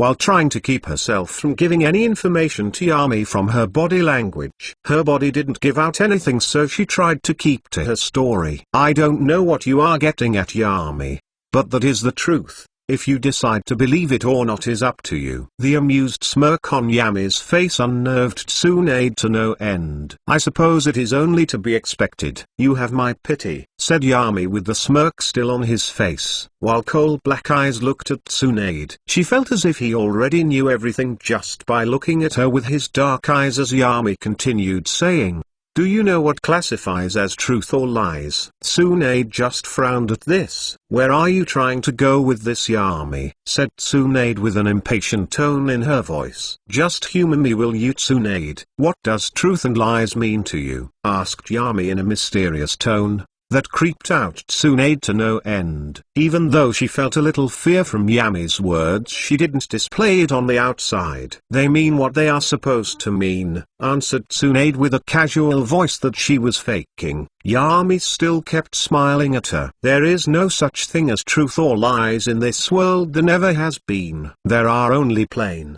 hard facts." "And," said Tsunade as her mask started to slowly crack a little and the fear started appearing on her face. "And yet, all beings who exist in this world take only those facts that are convenient to them, and take them to be the truth. They do so because they know no other way to live. However, for those powerless beings that make up the majority of this world, it is those facts that are inconvenient for their own self-affirmation that make up the real truth," said Yami with an amusing toned voice, and then suddenly his face turned back to his cold look. "That is why when you say to me your reason, you say that it is the truth. Even you yourself might believe this, but now tell me the facts and how it is." Tsunade has to physically try to stop her body from shaking in fear as she understands that Yami has already seen through her facade. Even while Tsunade was having this state of panic, Yami simply said, "You can start talking now." Tsunade had to forcefully calm herself down. This was an unpredictable situation to her. Yami was too knowledgeable about the situation. "He most likely knows what happened already and what my thought process was back then. When I noticed that I was pregnant, I was not even thinking of my clan or even Yami. I was thinking that it was my love-given form, a physical representation of my love for Dan, but instead it was a child born of sin. Hokage Inuzuka is truly the son of Yami Inuzuka. At first I didn't want to believe it, but the blood tests that I did and everything else points towards Yami," thinks Tsunade, while diving into her memories. She just looks at Yami while saying, "Hokage might have been a mistake, but he is still my son and I plan to raise him like it." "Well, I can't say you have been doing a good job at it, can I, with your drinking and whoring yourself around," said Yami with a mocking tone in his voice. But as soon as he says this, Tsunade gets angry and rushes towards him. Her towel falls off, and she is running naked towards Yami. She punched him in the face. "You think of me as some cheap whore, you fucking bastard." Boom. But to her surprise, her fist with all of her power behind is blocked by Yami's palm. Then she uses her other hand and, boom, her punch this time landed on his chin. Fosh, and Yami's body was sent flying high in the air. Tsunade jumps high and appears above Yami. Then she clasped her hands together and hit Yami on his stomach as he was sent barreling into the ground. Boom. Yami landed on an empty building in the Senju clan compound, obliterating the building and creating a crater where the building used to be. Then Tsunade landed on the ground and started walking towards Yami, ready to plummet him some more. She is sure that he can handle a little bit more. If he can't, she will just heal him and plummet him all over again. "You shouldn't forget who taught you all of your tricks, Yami," said Tsunade with an angry tone. Then as she got close to the crater, she saw Yami sprawled in there looking at the sky. It seemed like he had no injury on his body and no bleeding. That surprised Tsunade. Yami just looked at her. "Weak," was all Tsunade heard before burst. The next thing she felt was something piercing her chest. She turned to look behind her and saw naked Yami just smiling at her. "Weaker than expected," said Yami as he ripped out his arm that was going through Tsunade's chest. Tsunade's body fell to the ground like a puppet with its strings cut off. She immediately activated the seal in her forehead that covered her body and few ninjutsu lines that started healing her injuries. Though this would take quite a while to heal since Yami deliberately obliterated a part of her spine to temporarily paralyze her. Now that we can talk normally again, I will start first by saying you are and will be a horrible mother. Hokage will never achieve his full potential with you raising him. But don't worry, I am not like some other men who want a descendant for their legacy to live on or some dumb SHT like that. You can keep what happened between us hidden forever. It will be a little secret. Hokage can learn of it when the time is appropriate. But he will train with me and I will teach him how he should act and all that. You can continue your drinking and alcoholism. Don't worry though, you can still meet Hokage whenever you want, but if you go to meet him you will need to be 100% sober. After all, my son doesn't need vices like drinking or gambling, said Yami. As he started walking away, he used a storage seal to bring out a blanket that covered Tsunade's chest and lower body while she healed. He also pulled out some clothes for himself, put them on and he started walking away. But as Yami was still in hearing range he heard Tsunade, as she with some difficulty said, wow, Yami really is an advocate for gender equality. Chapter 121 Shiro the Ninken. Chapter 121 Title, Shiro the Ninken. Tsunade with difficulty said he is still my kid. Yami halted on his step for a second, but he continued walking again. Maybe if you get completely sober, you can come and live at my house, where Hokage will be staying. It's not too late to stop acting like a weak woman and be yourself. That Tsunade I knew before, she is broken now. Maybe then, you would be a mother that Hokage can look up to, said Yami. Couple of days later, General Poff, Team 13, or also known as Team Yami, were in the Inuzuka training grounds, waiting for their Jounin teacher to show up. He had been absent for a week, but they still had his shadow clones to train them. Kurenai was leaning on a tree while reading a book. Guy was doing one-handed push-ups. Then there is Asuma, he is lying on the ground napping. But Yami's Ninken Shiro kept nudging Asuma. Asuma just turned around. But Shiro, who was transformed into his small white puppy form, just kept nudging him. Asuma finally just gave up trying to nap and while still lying down he just turned around. He lazily opened one eye and said to Shiro, "What do you want now, Shiro?" Shiro just straightened his body as his tail wiggles behind him. Shiro just opened his mouth and, "Go buy me some ramen, human." A deep voice came from the small Ninken. He had learned how to talk quite a while ago. When Yami is around he acts all cute and all that. But as soon as Yami looks away, Shiro obviously abuses his power and orders people to do stuff for him, like buy him food, scratch his back and pick up his poop. Asuma's eyes fully opened. He was no longer sleepy. "As if I will do that, you stupid dog." Shiro just calmly looks at Asuma. Then he just turns around and makes a SHT and turned back towards Asuma. "Pick up my poop." Asuma immediately got up and backed away from the poop. "What the hell, you stupid dog? That is gross.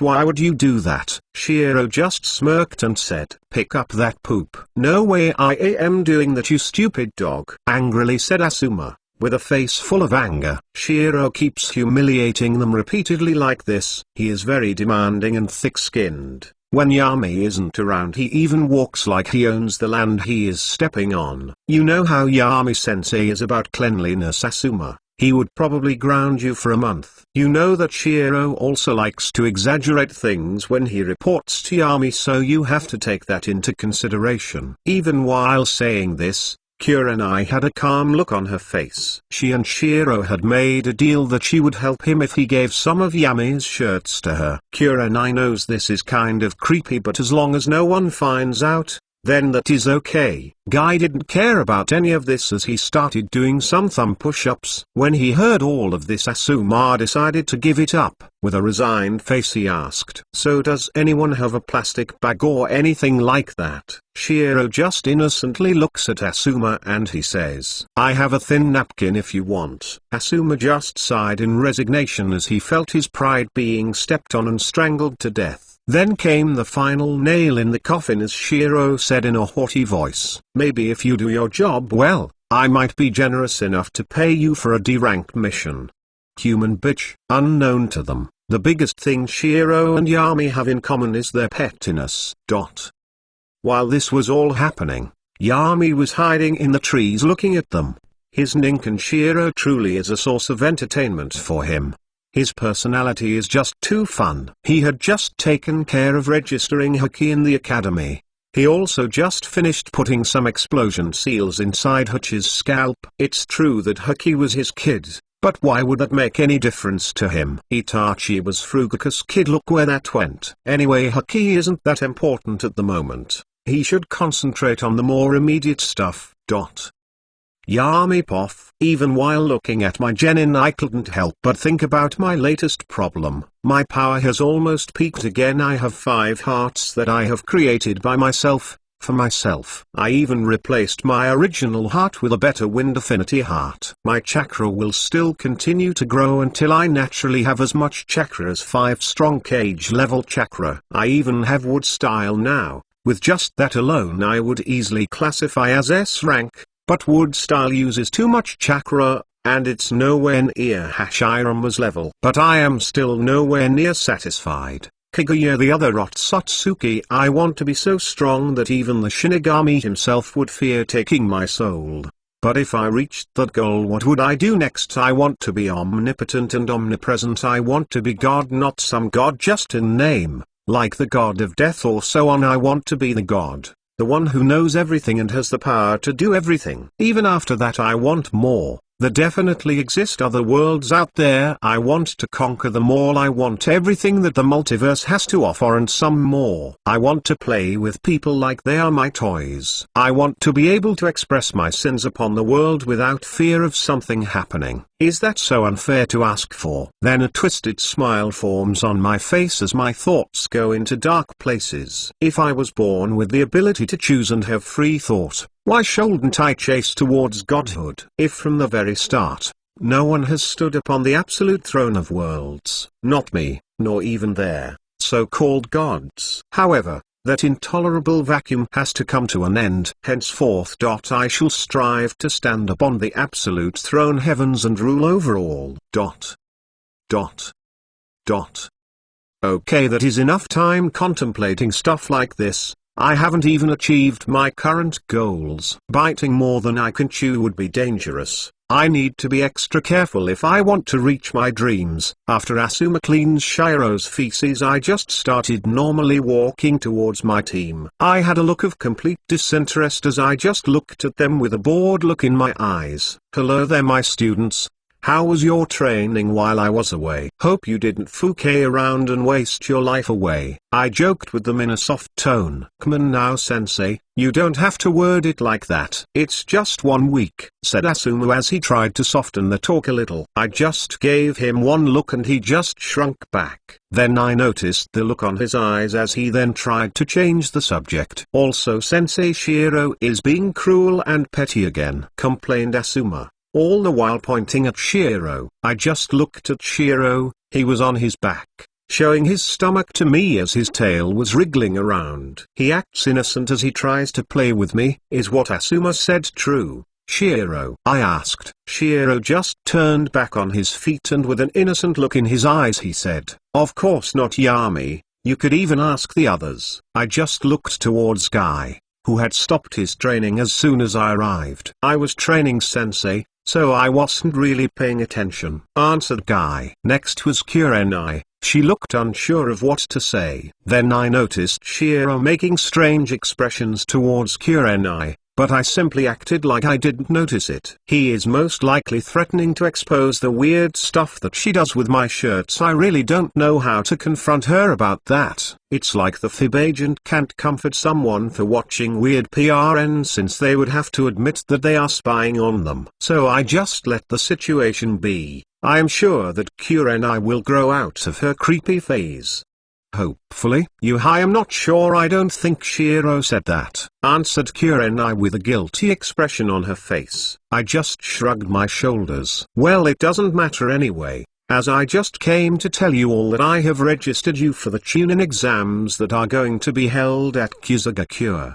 They all seem a little surprised at that. But I put on a serious expression and started explaining the situation to them. Well, the truth is that before this year is over we will be having another ninja war. Chapter 122 The Bird Has to Fly from Its Nest. Chapter 122. Title: The Bird Has to Fly from Its Nest. I am just drinking some good tea in the morning. Like always, yesterday I explained to my genin the details about the Chunin exams. I myself never had one since I was promoted on the battlefield, which was easy to me, at the time, because I was concentrated on power, than some survival test that can be passed even by unskilled people if they were lucky enough. I mean, during the canon timeline, none of the Konoha 12 were really even qualified to become Chunin. I mean, give a battle-hardened Chunin and it will wipe the floor with the likes of Naruto, Sakura and Sasuke. I mean the ones like Lee had enough power but lacked the leadership and intelligence to be a Chunin. But I guess those will be different times.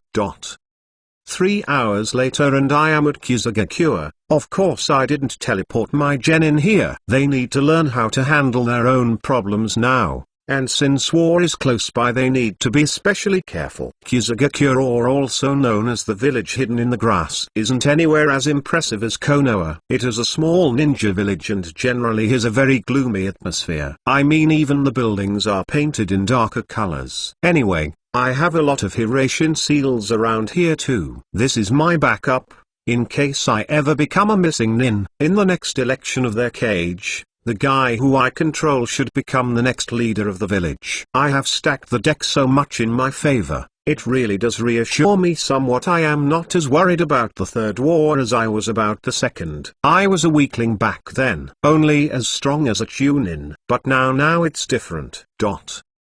General Poff, while this was happening to Yami back in Konoha, his ninja dog Shiro was having a whole different dilemma. Shiro was looking at the menu on a ramen stand that he likes. Which one do I pick? Yami gave me 100,000 ryo and that is my salary while he is away. It's going to be hard to manage it. I mean, that is what a normal family makes in a month. But I am not some normal family. I am used to a certain type of lifestyle. While picking ramen I would say all of each dish, just taste them all and then leave. Thought Shiro, while he is faced with one of the toughest decisions he has ever made. Then suddenly, as he is contemplating this, a red-haired female, who seems around 19 years old, she has a jounin outfit on and her hair is tied like on a ponytail. Shiro just looked at her and felt a familiarity about her, like he had met her somewhere. Is she someone I have scammed before?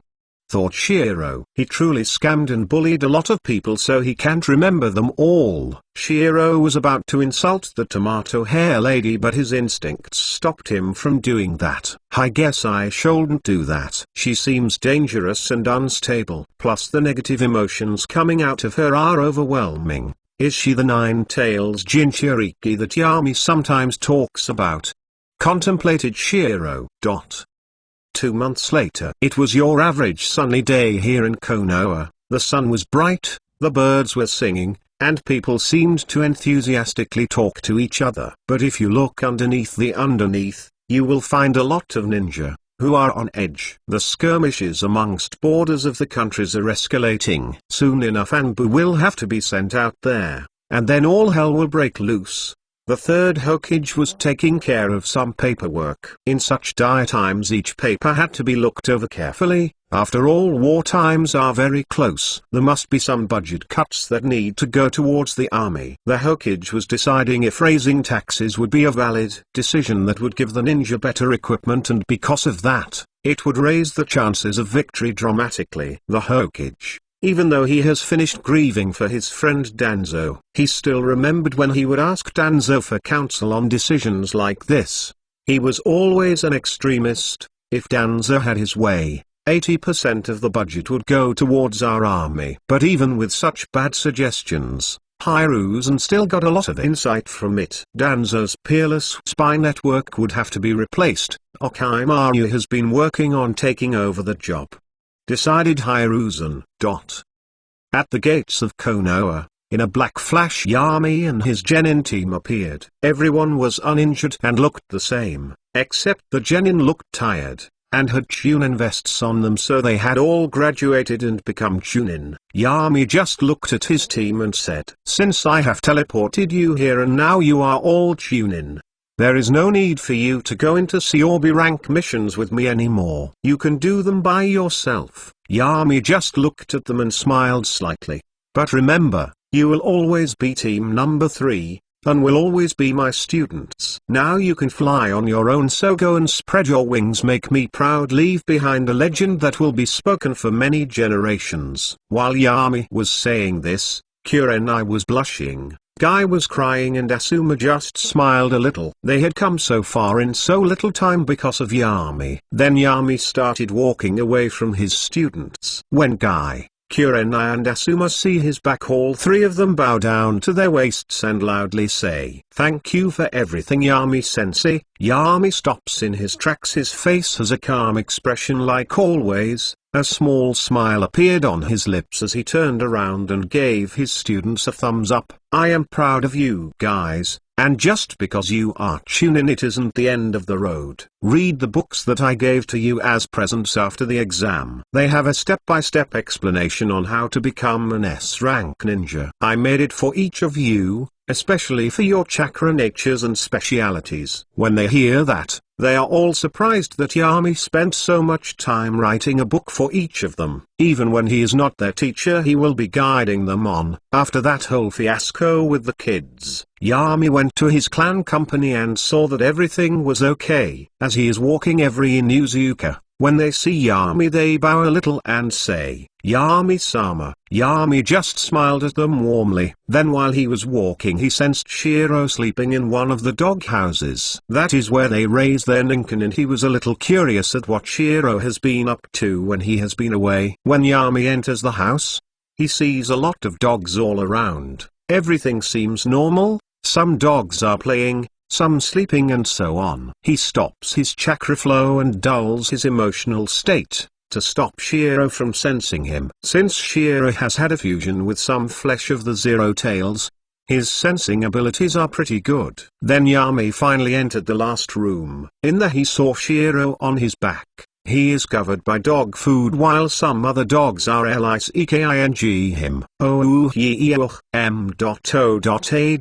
Shiro, while surrounded by dogs liking him. "Yeah, you beaches lick me UWH," says Shiro with his tongue out and a satisfied expression on his face. Yami just looks at Shiro. He obviously knows what his ninken is like when he is not around, but even he was surprised by this. Yami just sighs and with a calm voice he calls out, "Shiro." Immediately, as soon as he heard this, Shiro's eyes widened. He looked around and spotted Yami. He rolls on his feet, and even while covered by dog food he says, "Yami, this isn't what it looks like." Yami just raised a questioning eyebrow. "I am pretty sure this is what it looks like. Didn't you always say that you shouldn't judge a book by its cover? If in the cover of the book it is written, 'Dog covered in food' and M.O.A.ning while being licked by other dogs, I don't think I need to read the book to know what is written inside. Chapter 123 Family. Chapter 123 Title, Family.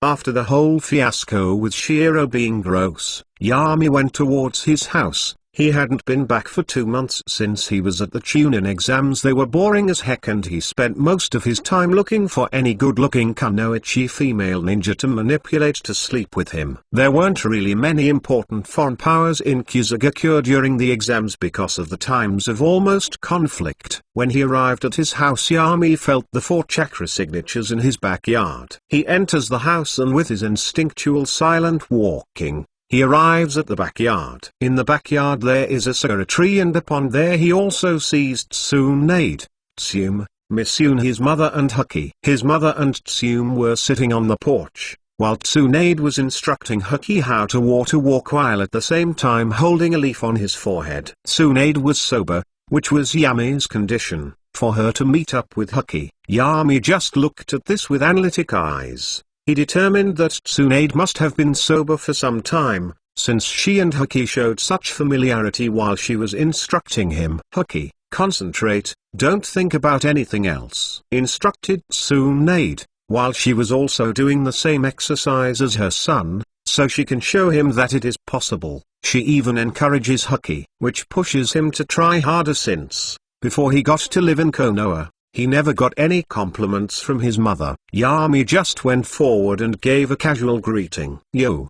What have you guys been up to?" Immediately they all turned around, not having noticed that Yami was here at all. Even Tsunade was a little surprised. After all, even she, an S-rank ninja, didn't notice him. She has already acknowledged that Yami is stronger than her. But noticing him shouldn't have been so hard. Maybe I have gotten a little rusty during these last few years, thought Tsunade. Misyun just smiles, and her age truly shows with that. She is almost 40 years old, and during the time while her son Yami was in the front lines, the stress that she experienced during the time has made her seem a little older than her real age. She gets up and hugs Yami, with a loving smile on her face. "Welcome back, Yami." Yami also hugged her back, and a smile appeared on his face, and a true genuine looking loving expression appeared on his face. "I am back, mother. I hope you didn't miss me too much." Tsume just has a calm expression on her face. "Welcome back, Yami." Hokage and Tsunade also give their greetings,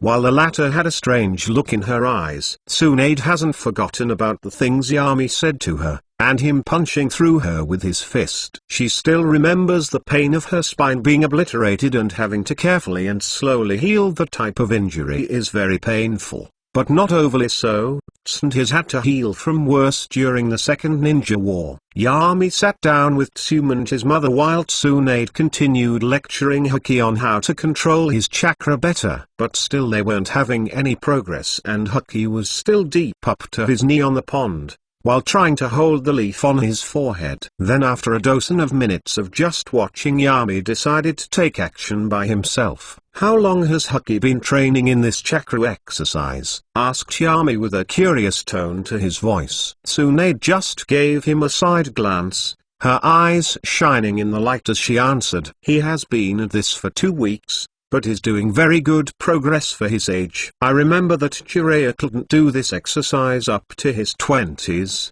it took him almost 5 years to do." Yami noticed how she didn't say anything about how quick she or Orochimaru did the exercise. He could already guess that it didn't take too long for either of them. They probably mastered it in weeks. Tsunade just doesn't want to pressure Hokage, but she is being too soft of him. That would be detrimental to his growth and possibly make him arrogant. "I have already trained him to be way above any of his classmates, so he might start having some dumb ideas or notions. He needs a strong male figure in his life, the one that will take him off the wrong drugs and put him in the right drugs." Okay, maybe not that last part, thought Yami amusingly, while at the same time he was observing Hokage. Suddenly his eyes flashed red for a split second, with no one noticing it. Then he got up and slowly walked towards the pond where Tsunade and Hokage were. "True, Jiraiya might have taken that long, but I learned this exercise under a week. I wasn't necessarily talented either. So the conclusion is that you Hokage are not working hard enough," scolded Yami, with a soft voice. Hokage was speechless at this, and Tsunade wanted to say something, but Yami stopped her by using sign language and telling her that he has everything under control. Then he walked on the water and went close to Hokage. He crouched down and acted like he was looking at Hachi's legs. He gets up and says, "That won't do. Your problem is not that you can't concentrate on 2 things at once. I know how we can solve this. Get off the pond," mentions Yami. Hokage followed his instructions and did so. Tsunade just sighed and went to sit down next to Tsume and Yami's mother. Yami then took 2 sticks from the sakura tree and said, "Take these and try to draw a circle and square on the ground at the same time." This sounded easy to Hokage and he tried to do it, but he couldn't. He tried again, he still didn't do it right. While Hokage was trying to get it right, Yami went and sat down next to Tsunade. When Misyun, Yami's mother, saw how good Yami was at training Hokage, she couldn't help but say, "You are good with kids, Yami. You truly looked like father and son." Tsunade flinched a little at this, while Yami only had a mysterious smile on his face when he heard this. "Maybe I should become a father soon, who knows, I seem pretty good at it," said Yami. while smiling at his mother. Tsume immediately started having weird fantasies about having children with Yami, starting a happy family while Misuno spoiled her grandchildren. Yami and she would be strict, but they wouldn't be the same. Yami would be the strict dad expecting nothing less than perfection, but she while being strict would also be a little soft on her children. But while Tsume was thinking this, Tsunade looked at Yami with her eyes hiding a certain feeling she had. Family While they were all talking about the family here, Yami had a melancholic look in his eyes while thinking about another family altogether. It would be easy to make Misuno Yami's mother unlikable or something like that. But I want to keep this realistic and not everyone the MC kills or doesn't like us to be evil. I don't want to portray characters as good or bad or evil unnecessarily and without reason. Because everyone has both of them inside. Chapter 124 Geniuses. Chapter 124 Title, Geniuses. 1 month later, General Poff, during midday, in the Inuzuka training grounds, Yami was training. He was stretching and doing light exercises to warm his body up. He was shirtless and had even taken off his headband and put them to the side. His only clothes were his dark blue pants. As Yami finished the last warm-up, he took a deep breath and slowly lightning rays started appearing over his skin. This is it, thought Yami, trying to motivate himself. Soon lighting encompasses his body and Yami blitzed 2 meters to the right, but as soon as he did so, he started smelling something burning. He looked at his hands and saw that his skin was slowly melting away. He tried to gain control of the lightning, but he couldn't, so even half of his face melted away, showing a black skeleton beneath his flesh. As soon as Yami saw that he couldn't control the technique, he just stopped it. The lightning dispersed and everything went back to normal. His flesh knitted itself back together and in less than 2 seconds,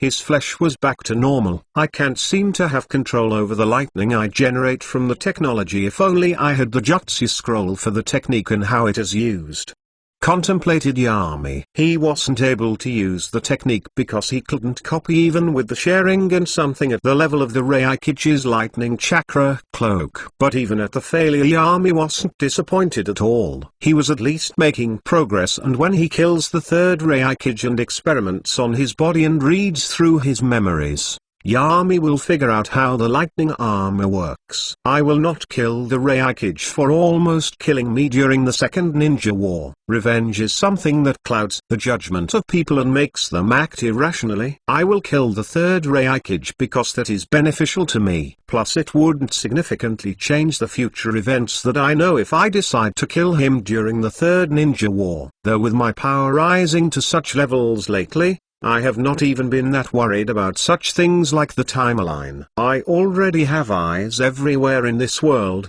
even as far away as the land of demons, calculated Yami with a strange glint in his eyes. After a couple minutes of resting while standing up, Yami suddenly looked towards some trees and with a cold face he said, "You know, for a seinen you really aren't that good at stealth." Then a strange laughing tone comes from one of the trees as it slowly morphed into a human figure, and that figure was Orochimaru. He had his hands in his pockets as he calmly walked forward. "As expected of you, Yami, your sensory abilities are extraordinary. I wonder how you got them," said Orochimaru with a twisted gleam on his eyes. Yami had a bored look as his black eyes stared into Orochimaru's yellow eyes, which with the slit in them, they looked like the eyes of a snake. Yami wasn't scared of Orochimaru at all, but the gleam in his eyes definitely unnerved him. After all, Orochimaru is someone dangerous and extremely intelligent. Letting his guard down even slightly around him could be his end. When you talk,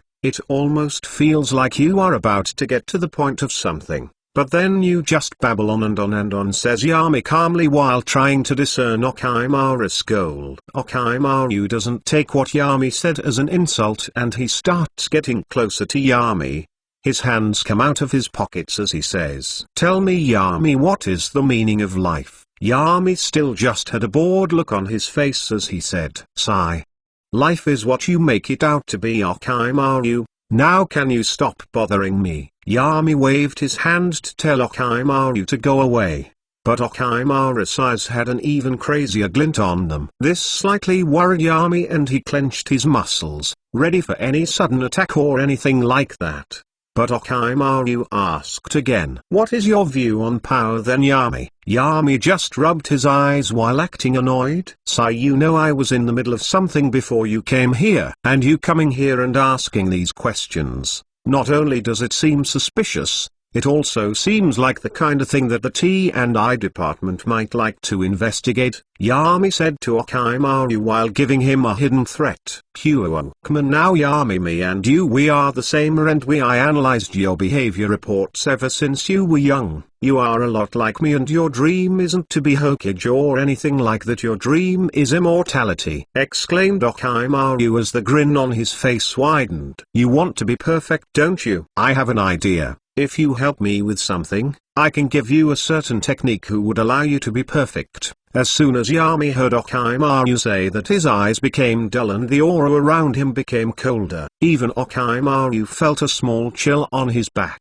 but he still had the crazy smile on his face. This reaction just confirmed my speculation, analyzed Okaimaru. But suddenly, as soon as it came, Yami's cold aura calmed down and he smiled at Okaimaru as if mocking him. You know nothing, Okaimaru, there is nothing in this world that is truly perfect. Though it may be a rather large cliché, it is still the truth. It is the ordinary people who look up to perfection as an ideal and seek after it. But in truth, what is this idea of perfection truly worth? Nothing. Not a single thing. I detest perfection. To be perfect is to be unable to improve any further. There would be no scope for creation, not a single gap in one's knowledge or one's ability.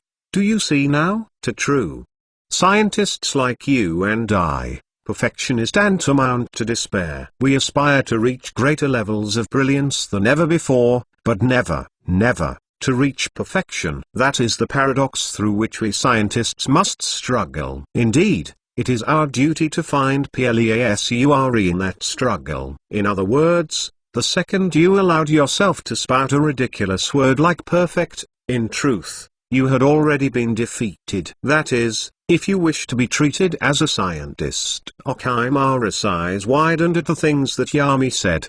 The more Yami said, the more Okaimaru was amazed. He had never heard something like this. In the end, Okaimaru's face calmed down, he turned away and started walking off without saying anything. Yami poff, I just looked at his back. Should I kill him now? He got dangerously close to the truth as expected of a true genius. Even though I never underestimated him, neither did I ever let my guard down, he still figured me out. Truly terrifying. The geniuses in this world are scary. I mean, someone like Kabuto was able to read the Uchiha tablet out of nothing. I don't even know how Okaimaru connected the dots to figure me out. Though as expected, he tried to manipulate me by saying things like he will give me perfection and such things. When he wants to manipulate, Okaimaru is scarily good at it. But I already know how he is, so I would never accept anything from him. Still, I was able to amaze him, and this will lead him in a wild goose chase for at least a decade. Though I myself am nowhere near a genius, sometimes the smarter you are, the easier you are to predict. Okaimaru will overthink the speech that I gave him and will try to philosophically understand it. But the speech that I gave to him is complete and utter bullshit. Sigh, I better rest. I hate people smarter than me, even though I will take absolute measures against Okaimaru. I am not necessarily too worried about what he can cook up. After all, not only do I know his secrets, I am also more powerful than him. Plus, Okaimaru truly was impulsive with this. He probably came here to confront me as soon as he figured it out. Plus, with that Kazi expression on his face, as if he figured out the secrets to the world. And to me, he is simply immature. The MC had to use his foreknowledge to fool Okaimaru and lead him in a wild goose chase. In a way, you could say he used their P.S. The MC recognizes that there exist people more intelligent than him, but that doesn't mean he can't overcome them all with youth. Just joking about the last part, but still, even though now Okaimaru can't read what Yami is thinking or planning, he can analyze his past actions and guess his personality. As I said, genius SHT. Chapter 125 Naruto, Dream to Immortality. Chapter 125. Title, Okimaru's Curiosity. Okimaru Puff. Yami. Yami, that has been the thing in my mind during the last week. Squish. I look at the table and the human I was experimenting on, I accidentally squished its heart too hard. He is dead. Damn, I really need to calm down. Anyway, the thing the Yami said at the end brought chills to my body. I still can hear him say those words. He is so perfect, his way of thinking is so refined. I was only able to realize how Yami truly was by torturing some people he knew and getting what they remembered of him. I even read some memories from Yami's mother about when he was a kid. It was truly hard to get Yamanaka to allow my mind access to Yami's mother's mind. Even the Yamanaka who read her memories didn't notice it, but I did. As clear as day. Yami, even as a toddler, was abnormally smart, just like me. Yami, you are truly a magnificent specimen. Even though the Yamanaka cost me a lot, it was all worth it. It quenched my thirst for knowledge on Yami a bit, though trying to dodge his little mosquito spies is quite troublesome. Some of them it's really hard to notice even for me, but it's nothing I can't overcome.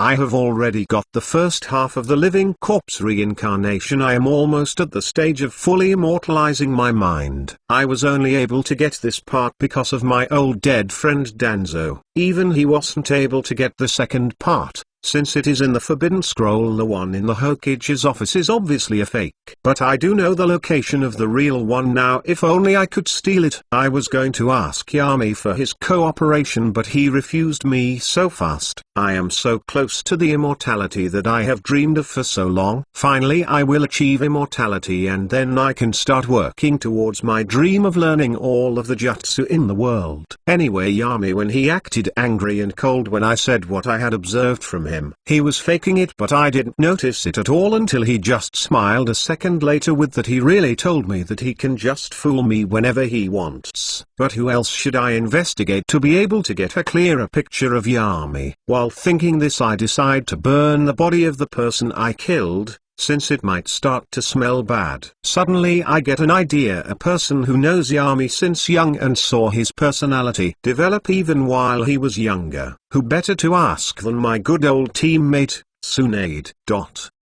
Finding Tsunade wasn't that hard, though it was a little surprising to see her and her son. I heard that she had returned to the Leaf months ago, but I didn't really care since I had research to do. But I found Tsunade and her son, whatever his name, eating at an expensive sushi restaurant. While still in my Jounin uniform, I made sure that I had no blood on my clothes, because of the recent experiment. Plus I heard some rumors from my spy network that Tsunade is now afraid of blood. How silly that is. She used to splatter on the ground, from ninja families, from children, to elderly, to mothers and fathers. She would splatter their organs around with only one punch, and now she is afraid of blood. Anyway, after I enter the restaurant and see Tsunade wearing her grey upper body kimono shirt with blue pants and a thin coat around her shoulders with the kanji for healer on the back of the coat, I get close to their table, which is in a pretty secluded corner of the restaurant, with a view of Konoha. When he arrives at the table, he sees Tsunade, who just looks at him and says, "Hey Oki, long time no see." I just smirk at her casual greeting. Yes,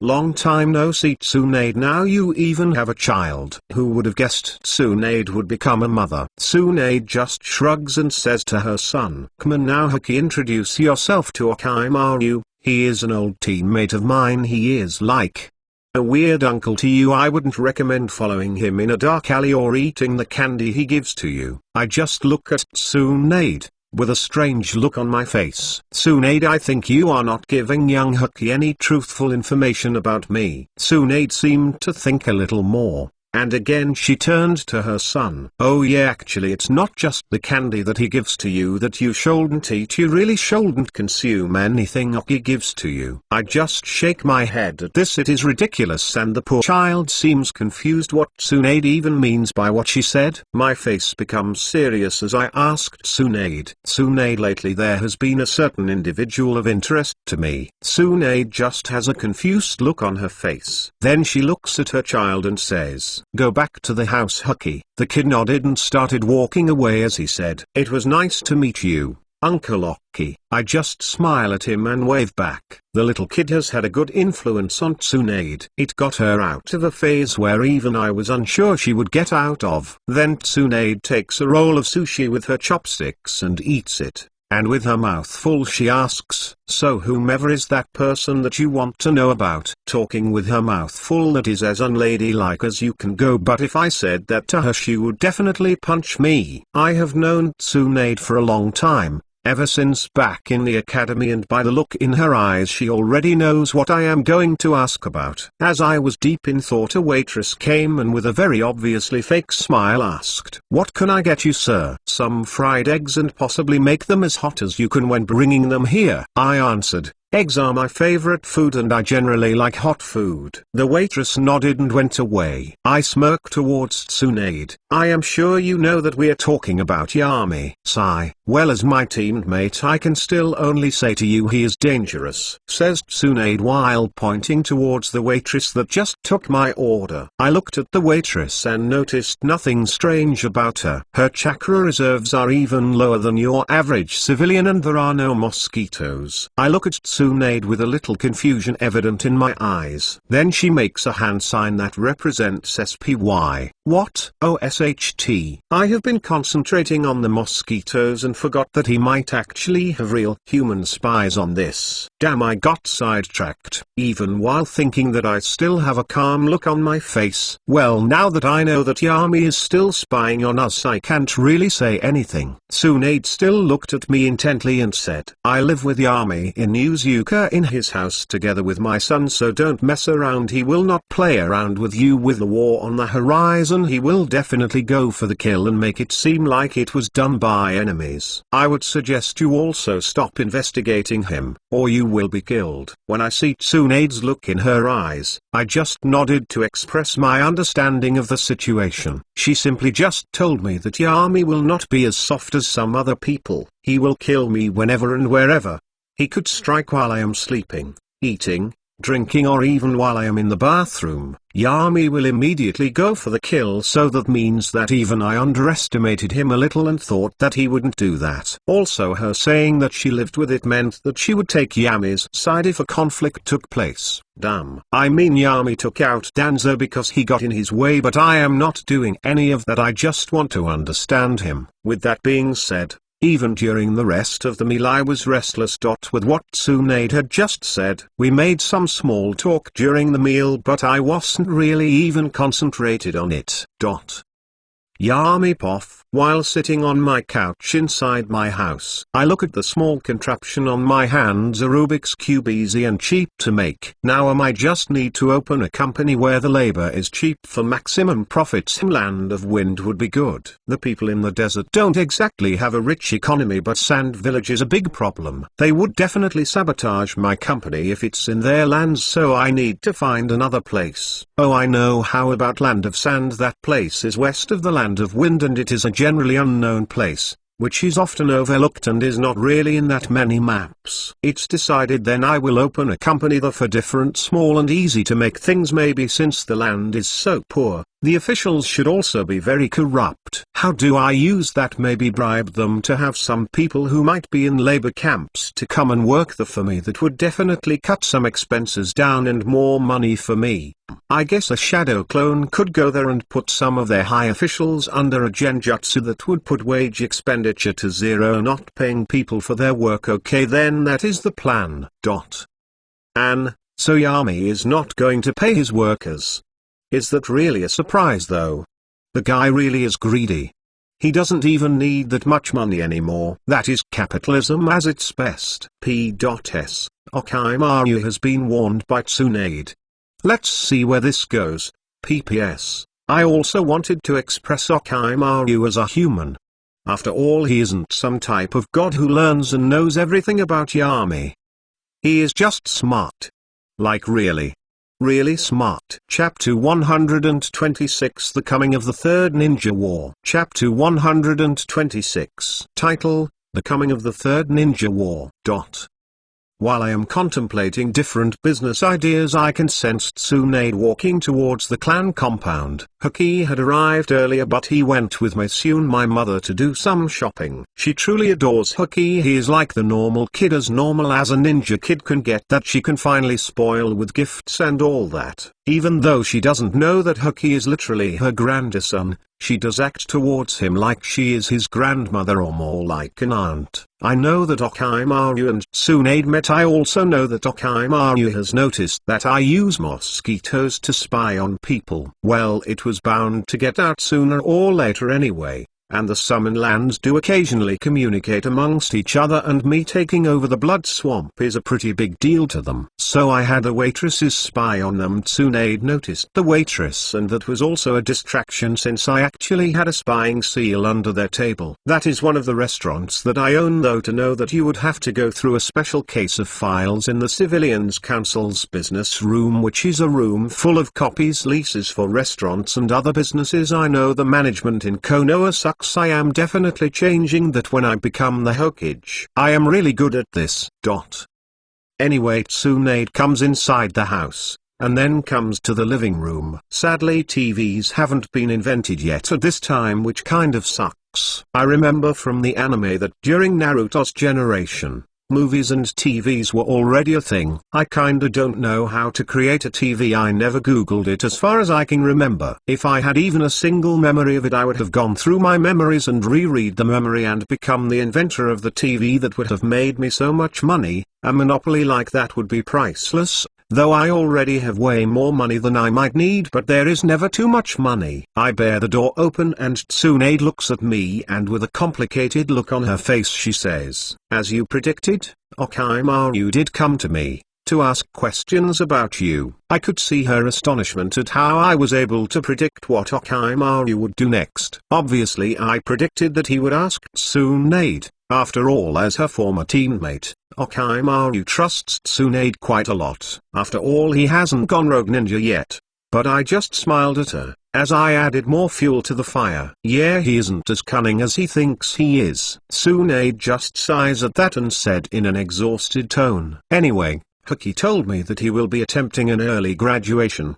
God damn it, that kid." And I know Tsunade just dances around the problem like this. Why can't she just get to the point and say that she wants you to convince Hokage to not do that? Then if he gets an early graduation, he will also get an early death. Tell him that, and I am pretty sure he would understand. I replied casually. Tsunade just frowned at that and got a little annoyed. That would discourage him from a ninja career. I shrugged. That is good then. He would live longer if he did that. But Tsunade tries to say something, but she can see the logic to my words. It's true. It doesn't even matter if Hokage becomes a ninja or not. I mean, sure, people would judge him, but people who have the time to judge others aren't really worth even taking advice from. Also, why would someone even care what people think of him unless it has an advantage towards his goals? For example, I acted all nice and good when I was younger because I was weak, and it benefited me. Now that I have power politically and physically, why should I waste time thinking what other people think of me? I mean, Hiruzen probably isn't that fond of me,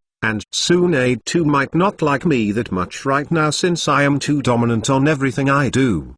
But they still don't have a choice but to put up with me. Anyway, Tsunade is saying useless things again. If Hokage wants to graduate early, let him do it. It doesn't matter if he dies or not. After all, death in this world isn't something permanent. I will just revive him when I get certain things in place. What is there to be worried about? I already have a bunch of cells from Hokage to be able to revive him with Edo Tensei.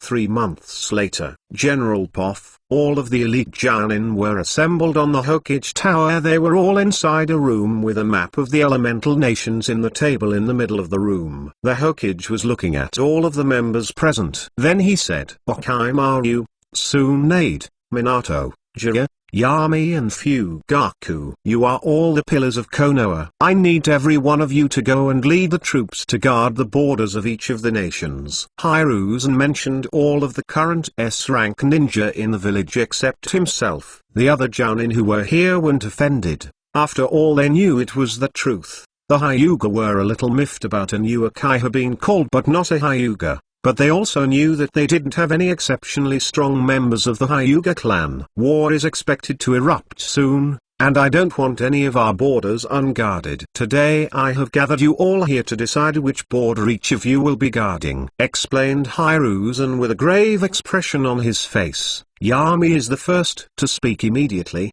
As soon as the Hokage finishes his speech, Yami decided to say, Yami, like always, way to controlling and 3 steps ahead of his enemies. Chapter 127 War Plans. Chapter 127. Title: War Plans. I will take the border against the Land of Lightning. I am fast and also a heavy hitter. I would be a perfect counter against the third Reikage, said Yami with a casual tone. The Hokage thinks for a little and then he nods. That sounds reasonable. Even though the third Hokage isn't fond of Yami, he still has a cordial relationship with him. After all, he doesn't want anything like a civil war during these times. Does anyone have any other suggestions? Yami answered again. I would suggest Minato and Fugaku work together against the Rock Village. Minato could counter that Tsuchikage's atomic dismantling jutsu with his Hirashin, and Fugaku could take care of any tailed beast that the Rock Village might decide to throw at us. He would probably be able to put them under a genjutsu to stop them. I can also lend him some paper seals that could suppress the Jinchurika's chakra just in case. I would also suggest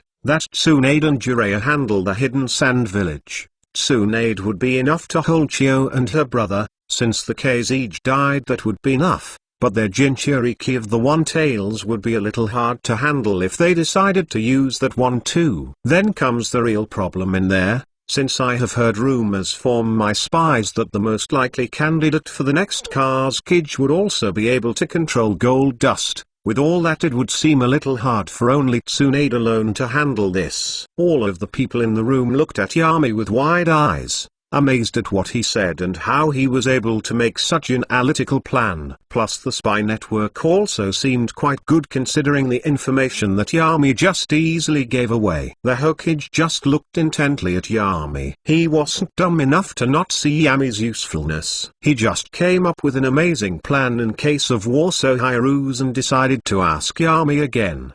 Do you have any more ideas? Yami seemed to think for a little, but in the end he just said, no, not really, though I guess Orochimaru would go to the border in the Land of Water, against the Hidden Mist Village, so no, I can't really add anything new. The Hokage nodded and after thinking for a couple of seconds he calmly said, your plan is quite good, Yami, but I see one flaw in it: the battle against the Cloud Village, where you will be guarding it. Can you handle the third Reikage? I think that me coming and helping would be optimal. After listening to Hiruzen, Yami contemplates a little, but in the end he still says, there is no need, I can handle it. I think that you staying in Konoha would be for the best. In case of an emergency in any battlefront, you could easily go and help thee within less than a day. But being with me, the travel time to the other borders would be significantly larger, and it could take up to 24 days of travel to reach the destinations from where I will be holding the front. And traveling long distances with Hirashin is not worth it, since we could just teleport ourselves within a trap. Also don't worry, I am confident on being able to handle the Reikage. The Hokage still doesn't seem convinced yet and asks again, what if they bring their Jinchuriki in the fight? Because even though the Eight-Tails Jinchuriki is said to be young and he probably can't control the tailed beast inside of him, he could still be dangerous. After all, in a battle between equals, even the smallest margin change could have an effect on battle results. As you all know, I am at my best against a Jinchuriki. With my few ninjutsu to help me with it, the situation could be easily handled by a shadow clone of mine, reassures Yami. Then Yami added, also we should keep the Nine-Tails Jinchuriki inside Konoha. After all, Kuma already tried to steal it once. What would be stopping them from doing it again? The Hokage nods. After all, only Yami knows his abilities best, and he is an S-rank ninja. They know he won't overestimate himself needlessly. That is just a rookie mistake. The discussions on different battles start. They calculate the different scenarios that might happen and how we will handle them. The Nara-jounin also try to change battle scenarios and make the best possible response for them, while they advise us on how we should handle the different situations that might arise. This is boring. Though Yami, as he was calculating which strings to pull to get some of the people he wants into his army, Yami just makes a hand seal towards Orochimaru, secretly signaling him to meet after this meeting. After the meeting we all had 2 days of break, before we needed to get to the front lines. As Yami was walking towards the exit and got ready to meet Orochimaru, he felt a hand on his shoulder. He turned around and saw Minato, who had a smile on his face. "Hey Yami, long time no see, we should catch up. Want to go to the Jounin bar close to the Anbu building?" Yami poff. I just looked at Minato and contemplated. We do usually meet at the Akiraku ramen stand, but even then we are always on a rush or something like that. So we didn't get to talk a lot. Well, I admit that it was mostly me not seeing a reason to talk to him, since I already got the Uzumaki Fuinjutsu books from Kushina. She and Minato have become kind of useless to me and I see no reason to even hang out with them. Kushina is too loud and Minato is kinda boring honestly. Yeah sure, I would like that. I will meet you there in 10 minutes. I have something to take care of first. But still out of courtesy I decided to take the shot and go hang out with him, a dead man walking. After that I go outside and I used Hiration to teleport close by, where Orochimaru was. I have a lot of Hiration markers all around Konoha. As my view changes, I see Orochimaru leaning on a tree. We are currently in the backyards and training grounds of the academy. Orochimaru has that intense gaze on his face as he looks at me. He still has that creepy obsession with me that Fukingpado. Anyway, I just look at him calmly. "What did you want to meet me for, Yami?" asked Orochimaru, with a calm face. When I saw this I smirked. "Well, since you were so interested in me, I did a little investigation on you too. I must say that you have a lot of illegal stuff going on." "Really? Human experimentation, kidnapping, torture, extortion, and even had an underground lab built." "Well, that isn't illegal, but the money that you put in there, it wasn't in your researcher's tax. So you committed the worst of crimes, tax evasion." I can see that Orochimaru doesn't understand what I mean with the last part. But in my last world, when criminals were good at doing their crimes,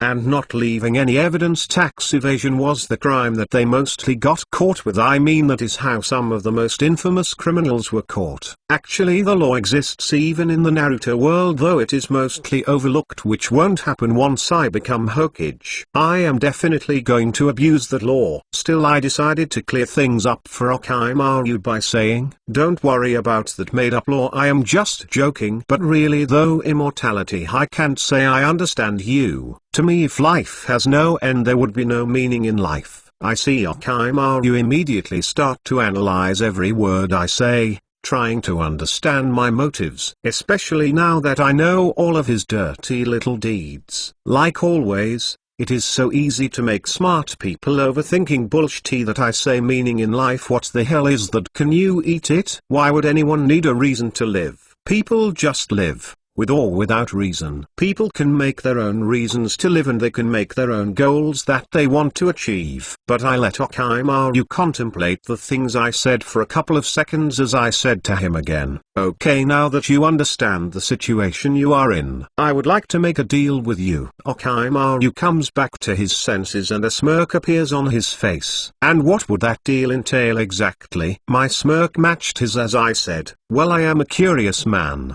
just like you. So I would like for you to send to me certain types of people with certain types of bloodlines for me. It would also be preferable if the people were alive." Orochimaru with a smirk still on his face as he asks, "And what about me? What benefits would I have?" I just shrugged. "Well, when I went through your super secret lab, I saw how the stuff was, so I will offer you money. Untraceable with no strings attached. You will get money so when the war ends you could build your super secret lab with the top equipment available. I know that even though ninjas generally make a lot of money, they don't make the type of money to be able to build labs worth around 100 million. After all, to build that you would have to hunt 1 or 2 S ranks. probably more since the S-rank battles don't leave a body behind. After all, an S-rank body has a lot of secrets hidden inside it. But still, without a body or head there is no bounty, so most likely an S-rank ninja would have to locate an S-rank, track him down, hope he isn't with friends, make sure that he doesn't escape, and so much more. So in the end Orochimaru's answer is I will do it for 400 million yo, and I want 200 million beforehand. I smiled at his answer. He already knows that I will most likely go back on my word. He knows what I did with Danzo, so he asked me about a down payment because of that. Yeah, sure, I take out 2 small scrolls as big as my little finger, my pockets, and throw them towards Orochimaru. On the you have 200 million yo? He just nods. You will have your bodies when the war starts. Then he turned around and walked away. As I look at his back, a sinister smirk appears on my face. Orochimaru. He doesn't understand that he is already in my trap. Even though he is a genius, he doesn't know SHT about things that aren't generally related to ninja things. For example, just because he has the money, that doesn't mean that he can just magically buy a lab. He needs to have certain connections and contracts to be able to buy scientifically advanced machines or parts for the machines. That money is just paper, it won't really do anything for him. I will block every channel, legal or in the black market. He is not getting his little lab anytime soon. I have already bought the companies that create stuff for labs and closed the other companies who did the same service as my company. I closed them by lowering the price of my products so much that I didn't win anything from the companies for some time, but it forced the other companies to shut down. So here I am, the only private producer of 99.99% of fabrically made machinery. Damn, I am good at this SHT. Then I also decided to curation towards the meeting place that I had with Minato, and so I disappeared with the now iconic Dark Flash. And we see that Orochimaru and Yami, even though they are both kind of adversaries, in the term of benefits they are both smart and put their differences aside. Chapter 128, Minato and His Life. Chapter 128. Title: Minato and His Life. Minato Poff. I look around me and see a bunch of jounen just getting drunk. I don't really blame them, honestly. Any of them could die in the coming war. Actually, most of them might die. Even I myself might die during the Second Ninja War. One didn't really participate in a lot of all-out wars. Usually Jiraiya Sensei was around to help me and not let me die. War is so chaotic. One stray kunai and you could easily die. Kushina has been helping me lately sharpen my instincts even more. After all, I don't want to teleport in front of a kunai and die. My Shunshin and Hirashin are my best moves right now. Since battles can last so long amongst a big number of ninja,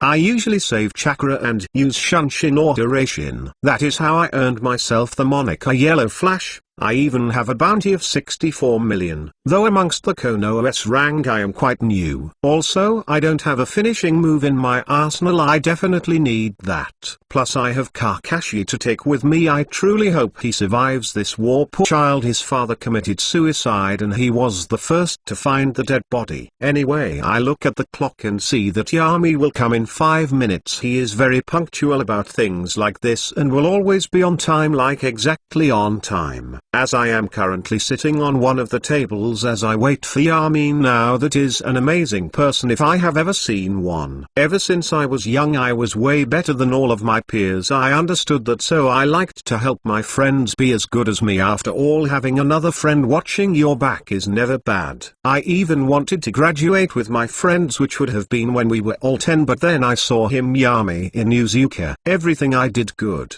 He did it perfectly. He easily broke through all of the records I had set in the academy. Even while he did all that, I noticed that he didn't see any of these things worth his attention. He didn't even care that he was the best in his class. Since I am a long-range sensor, I was able to sense his chakra clearer when he was further away from me. He even had a higher chakra amount. That is when I understood I will never be Hokage if I don't give it my all. So I decided to graduate at 8 years old. 2 years before the time I had decided previously. I decided to train with my Jonin Techijiro as hard as I could. I wanted to put as much distance as I could between Yami in Yuzuka and me, and I made great progress, and Jiraiya-sensei even decided to make me the next Toad summoner. I could confidently say that I had left Yami in the dust in just 1 year, but as soon as he became a genin he caught up to me, and more so you could say the rest was history. But Yami is also better with women. The girls loved him. I remember the way Kushina used to look at him. She always had those dreamy eyes and longing expressions on her face when she saw Yami. But then that fated day came when Kushina was kidnapped. We saved her, and for the first time I understood. No, deep down I had known that a long time ago. But I simply didn't want to accept it. Yami in Yuzuka never even saw me as competition. I was just a stepping stone for him. At the end, it is true, I did end up dating the woman of my dreams, Kushina, and for that I am thankful to Yami. He truly did bring me and Kushina together. He is a true friend. Also, I finally thought that Hirashin would give me an edge over Yami, and even wanted to ask him to spar when I learned it.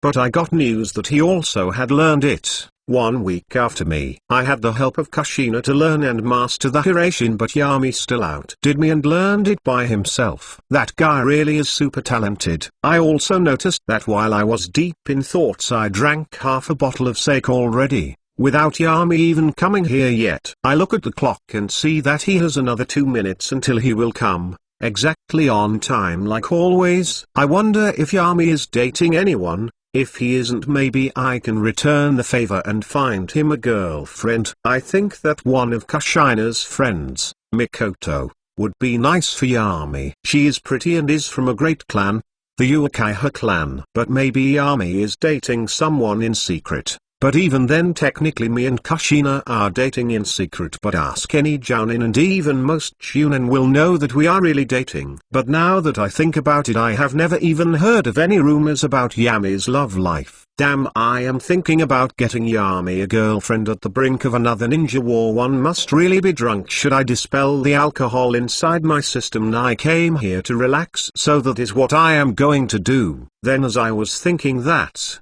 I hear the front door open and saw Yami in the flesh. I just wave towards him and say, "Here Yami." He looked towards me and smiled. When he got close to me, he sat down on the table, and took the chair opposite to mine while asking a rhetorical question. "So I guess you are already drunk, right? Since you should remember that I am a sensor and can easily sense your chakra, you didn't need to call my name." As expected of him, sharp as always. Since it was mostly from the Yami spot, we didn't notice the changes he made to the canon timeline, but here it is one of them. Even in the beginning, Yami was changing things. Chapter 129, Getting Drunk is Bad. Chapter 129. Title, Getting Drunk is Bad. Yami Poff. Seeing Minato drunk like this is amusing to me. He just keeps saying some dumb SHT about his early life and that Inoichi's pubes are blonde. The whole bar can hear him because they are all Jounin level ninja, and I can't stop myself from laughing. Then out of nowhere Minato asks, "Why Yami hiccup? Tell me the truth, why didn't you get together with Kushina when you had the chance?" Hiccup. Well, obviously because she is too annoying, needlessly aggressive, she isn't wise and can't really hold a decent conversation. She is very nosy. She would also try to help other people without thinking of the consequences. So overall, the only thing she has going for her is her looks, which isn't enough for me. There are way prettier women in the Naruto world, and in no way am I settling down without trying most of them. Plus Kushina is an alpha in a relationship. It means that she would try to wear the pants in our relationship. I.P.S. Minato is a beta, and could handle her. I wouldn't. We would have fights constantly about what we think is right and what we want, until one of us, most likely me, cheats on the other. I had experience with someone like this in my past life. But even while I think all of these negative opinions about Kushina, I keep a calm face and just shrug. We weren't really compatible with each other. You and her are a perfect couple, like you were made for each other. But me and Kushina, at best we would be friends. Anything further and our relationship would start crumbling. I saw how she looked at me. but that was just a crush on me, born from her need to be acknowledged, and I did so. It was nothing special. Anyone else could have been that silly crush of hers. Minato looked at me, then suddenly tears appeared in his eyes, and as he tried to hug me, "Yami, you are such a good friend." As he comes to hug me, I lean back on the chair to get out of his reach. "Stop, you are drunk, Minato." "This is not Jonin behavior." "You are not Jonin behavior," said Minato. Sigh. "He is really drunk." I just casually dodged all of his attempts to try and grab me into a hug. Then as his body goes over the table, I have a clear shot at his stomach, and I punch him in the stomach, while sending some of my chakra in his body. Minato just looked around confused. That was a weak punch. As soon as he said that, I can see Minato's eyes widen in pain as smoke comes from his ears and mouth. But as a Jounin and S-rank ninja, his pain tolerance is beyond just amazing. He didn't even flinch, and the only sign that he was in pain and was actually feeling a painful electric-like shock inside his body was the widening of his eyes. I was using my chakra to forcefully flush the alcohol out of his system. Then after 10 seconds of Minato standing there frozen in place, he suddenly blushed, sat down on the chair, and his head hit the table. Damn, that was embarrassing. Yeah, and it was uncomfortable as hell for me too. Probably everyone in here will remember this for the rest of their lives, and even if you do become Hokage, they will always look and remember you as that one drunk guy. I said to Minato with a nonchalant voice, "They say that hitting a man when he is down is shameful. To me, that is the best time to hit anyone while they are down." "Sai, you are never going to let me love this down, are you?" said Minato with a tired voice, as he looked me in the eyes while his head was leaning on his arms, which were on the table. I just smirked at that. Never. But I decided that this is enough fooling around and asked Minato, "So how is your relationship with Kushina? You know, you being insecure as hell about it makes me worried." Minato makes a weird face as if he ate a lemon. "Come on, now that was just me talking while being drunk. Me and Kushina are doing very good. But what about you, Yami?" I immediately noticed that he was trying to change the conversation. Damn, I guess scheming against old foxes who are good at this type of stuff makes Minato's attempt at subtle manipulation seem bad. But he is still only 19 and not like me, only 1 year older than me. But technically I am already like 36 years old if I count my first life. Damn, I really am old. All of these thoughts were processed in a second by me as I looked at Minto. I got some green tea that I ordered and took a sip. "What about me?" "Well, are you really single, or do you have a secret girlfriend already?" asked Minato with a friendly smile on his face. I just shrugged at his question. "No, not really. I am not dating anyone currently. Plus I am the Inuzuka clan head, so me dating someone publicly isn't quite appropriate. After all, I plan for my marriage to give me at least some benefits, because if I want to just get my wick wet, I can seduce any girl and have my wish granted." Minato smirked mischievously at this. "Well, Kushina has a friend of hers. Her name is Mikoto Uchiha. I think you should go at least on a date before going to war." I think back on that name and scan through my memories about the name. She is Mikoto Uchiha of the Uchiha clan head's daughter. She is also a Jounin of Konoha and 3 years older than me. But any of that doesn't really matter. What really mattered is that she is also the mother of Sasuke and Itachi. I guess she is cute enough. "Okay, sure, but when will me and her meet for our date?" I ask Minato. He seems to think a little and says, "How about you go on the date today?" That surprised me a little. It's just a date. Yami is not going to marry her or anything like that. It's not that big of a deal. P.S. Me and my ex, one of them just had a date. It was nice. Rekindled our passion. Just went through 4C.O.N.D.O.Ms in 23 hours. Might start officially dating her again. Plus we meet every day now since the gyms are opened again, and I have started to go to the gym where she works. So long story short, that is the reason why today's chapter was late. Chapter 130, Date with Mikoto. Chapter 130. Title, Date with Mikoto.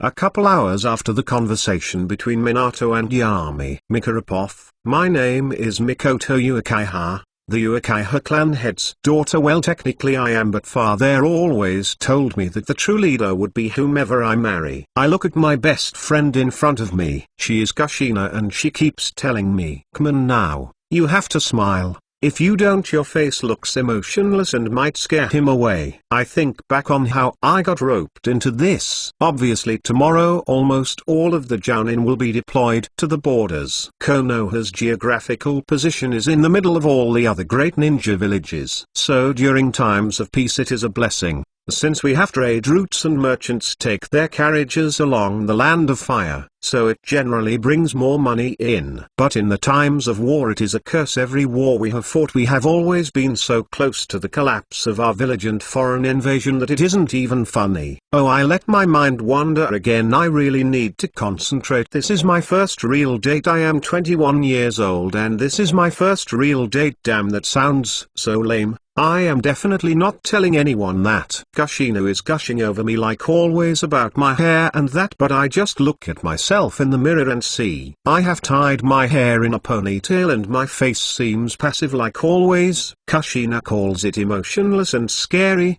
but what does she know? She probably has ramen juices running through her brains. Come on now Mikoto, you need to smile and be more enthusiastic about this. Your date is Yami in Yuzuka, one of the best bachelors in Konoha, says Kushina, trying to get me excited. I just turned and looked at her. Didn't you also have a crush on Yami in Yuzuka when you were younger? I asked Kushina with a nonchalant voice. Immediately she got nervous and started stuttering. What, of course and not. She is a terrible liar. How someone like her even qualifies as a Jonin still amazes me. I guess her strength qualifies, but her personality definitely doesn't. After some more of Kushina's unnecessary comments and useless advice, I finally was able to get out of her company and I used body flicker to arrive at the meeting place. It was a restaurant on the outskirts of the always expanding Yuzuka clan compound. Kushina reassured me that Yami said that this restaurant is under his control and no one would even see us here. That is good, since I still have an arranged marriage with Fugaku, and me seeing another mad would be seen as scandalous. Plus a new Uchiha marrying outside the clan is rare, and since I am the clan head's daughter, that becomes impossible. After all, no matter how much my father praises Yami in Yuzuka on his political exploits, I know that he wouldn't approve of me marrying anyone but our clan's rising star, Fugaku Uchiha. He is also known to our enemies as Wicked Eye Fugaku, an S-rank ninja, and he is still in his early 20s. I took a deep breath and opened the door to the lavishly looking restaurant. Inside I surprisingly saw no one. This restaurant is quite popular. As I walked deeper inside I saw lavish paintings and decorations. Then as soon as I entered the restaurant area, two waitresses came towards me. "Hello Lady Mikoto, we have been expecting you. Follow us. We will show you to your prearranged table." They weirdly spoke in synchronization. Then they led me towards a balcony with the view of the Yuzuka clan compound. There was only one table for two on the balcony, and one of the seats was already occupied by my date, Yami in Yuzuka. He was looking towards his clan compound and had a soft smile on his face. My interactions with him up till this moment had been minimal. I mostly only saw him in the clan head meetings when my father decided to take me too. I walked towards the table and sat down opposite of him. When he heard the sound of the chair being pulled back, Yami looked towards me. He had his soft smile on his face as he said, "A pleasure to meet you Mikoto. I hope you find my company fun." I also smiled back and tried to make my dark pupilless eyes seem happier. Then I responded in the most cordial way that I could. "I am glad to be of your acquaintance Yami in Yuzuka." When Yami heard this, I noticed that his smile widened a little as his eyes shined in amuse.e.m.e.nt. "So you must have the same problem, right?" I looked at him strangely and decided to ask, "What do you mean by that?" "Ha ha ha." He bursted out laughing when he heard my question. Then he wiped out a small tear from his eyes. "Well, I used to have the same problem. The eyes that they show no emotion. Me and you have the same eyes, though I must admit, I am a little jealous of your eyes' form and beauty." That is when I noticed that he really did have the same eye color as me, and if he didn't have that strange light of happiness in his eyes, they would look emotionless and empty just like mine. After a couple of hours it does get dark, but I still decided to stay with him, talking about life and different things. We truly had a lot in common, and at the end of it we even developed a genjutsu together that allows the user to have a certain friendly look in their eyes. For the first time since I could remember, I truly laughed with someone. I must say that. If only he was born as a new Hokage. And as the curtain of darkness covered the stars, we drank expensive wine together, not as the Inuzuka clan head and the daughter of the Uchiha clan head, but as Yami and Mikoto friends, or maybe more. Then, when it got quite late and I knew that my father would be worried if I stayed any longer, as I was about to get up, I felt a hand softly hold into my own. I look at Yami and see a look of uncertainty appear on his eyes as he says, "Stay with me, Mikoto." Do I even need to say what Yami is thinking? Chapter 131, A One-Hit Wonder. Chapter 131. Title, A One-Hit Wonder. Stay with me. When I heard those words, for a split second I thought about the possibility of abandoning my clan and running away with Yami. He is someone who understands me, and embarrassingly enough I spilled a lot of secret things about myself tonight. Yami has his way with sweet words, but that fantasy all washed away as I just looked at him with my cold eyes, cancelling the genjutsu that made my eyes look friendlier. I am sorry, Yami, but I have my duties and you have yours. Yami looked a little sad at that. It broke my heart. Unknowingly I had gotten close to the first person in my life. Then as I was about to walk away, my resistance almost crumbled when I saw Yami like that. But I had to. Suddenly I am turned around by a hand on my shoulder and feel a soft feeling on my lips. Fuke the consequences, it's my life and I control it.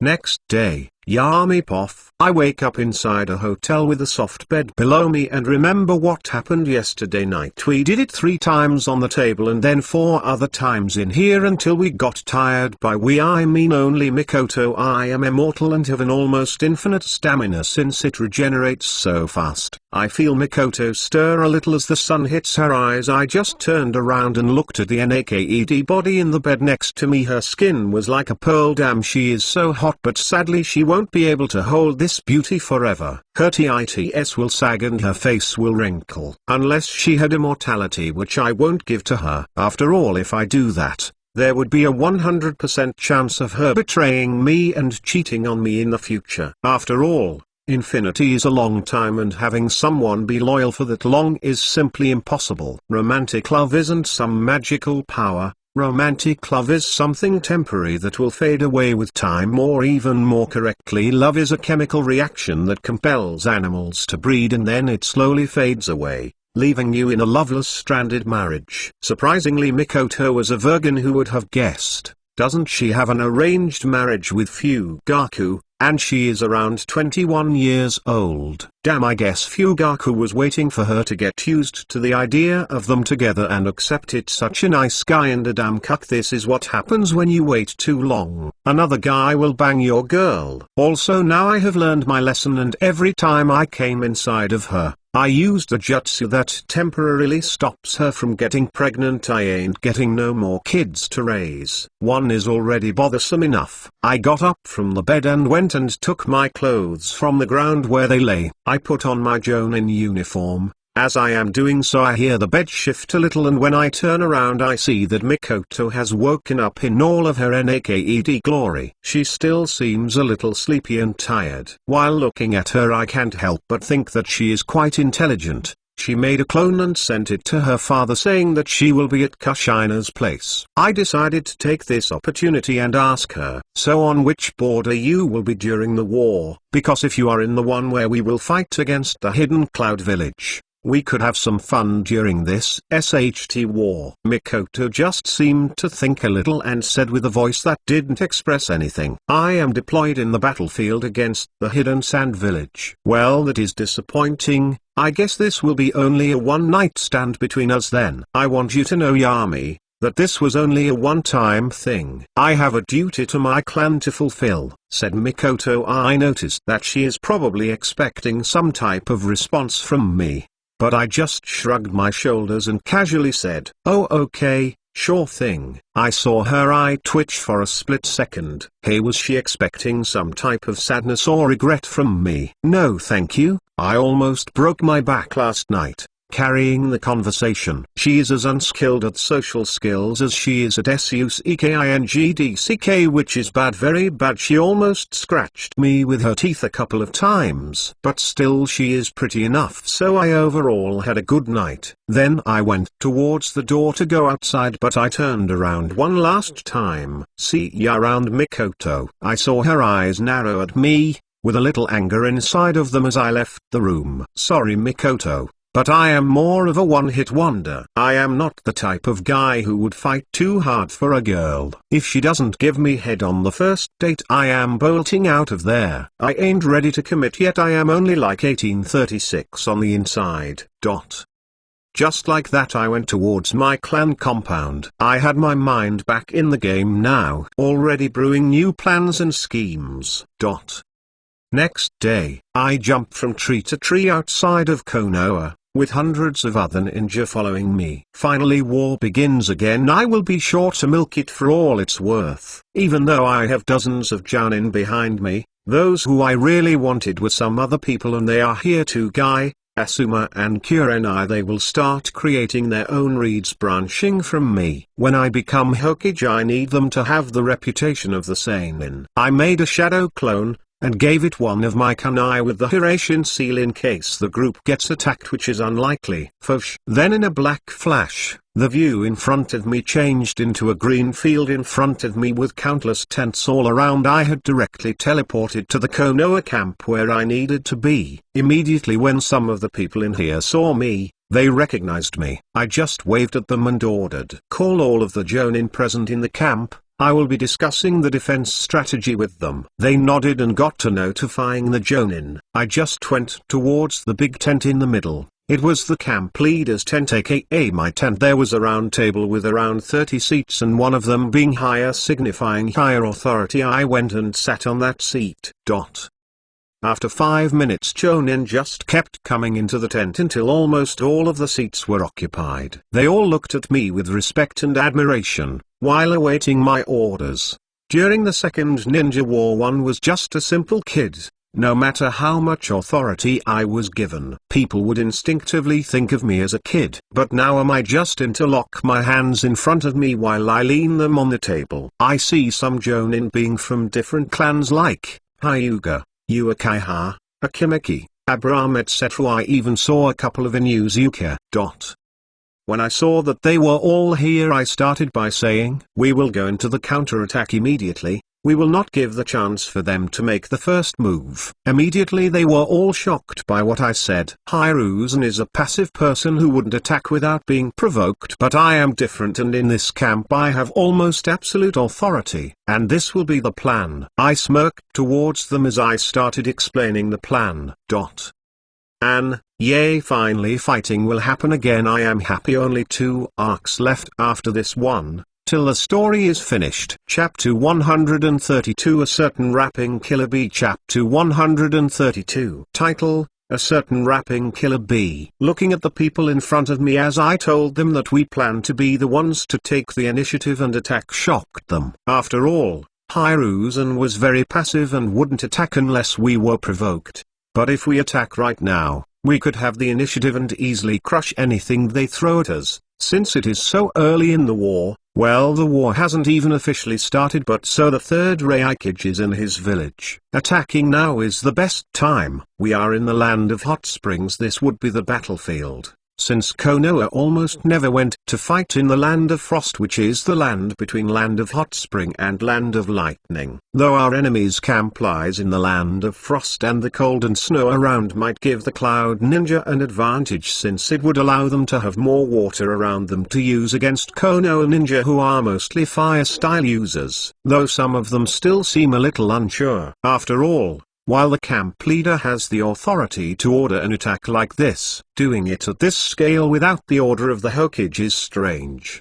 but I still continued saying, if we don't attack right now and allow the Reikage to come to the front lines with his full army, that would bring us in a huge disadvantage. The balance in our camp's power would shift tremendously. I reassured them with this, and some of them seemed to think it through and accept my logic. Though I don't need them to like me, it's better that they like me than hate me. Plus words and lies are free, so why not use them to my advantage, without even allowing any possible spy in the camp to send messages or anything like that. I immediately gathered all of the troops to get ready for a counter-attack. We won't be waiting for any reinforcement. Me and the other 1,000 ninja will attack by ourselves the enemy, who outnumbers us 1 to 3. They have 3,000 ninja, nothing like an S-rank ninja like me to even out the field, though they also have their own S-rank ninja as the leader of the camel most likely.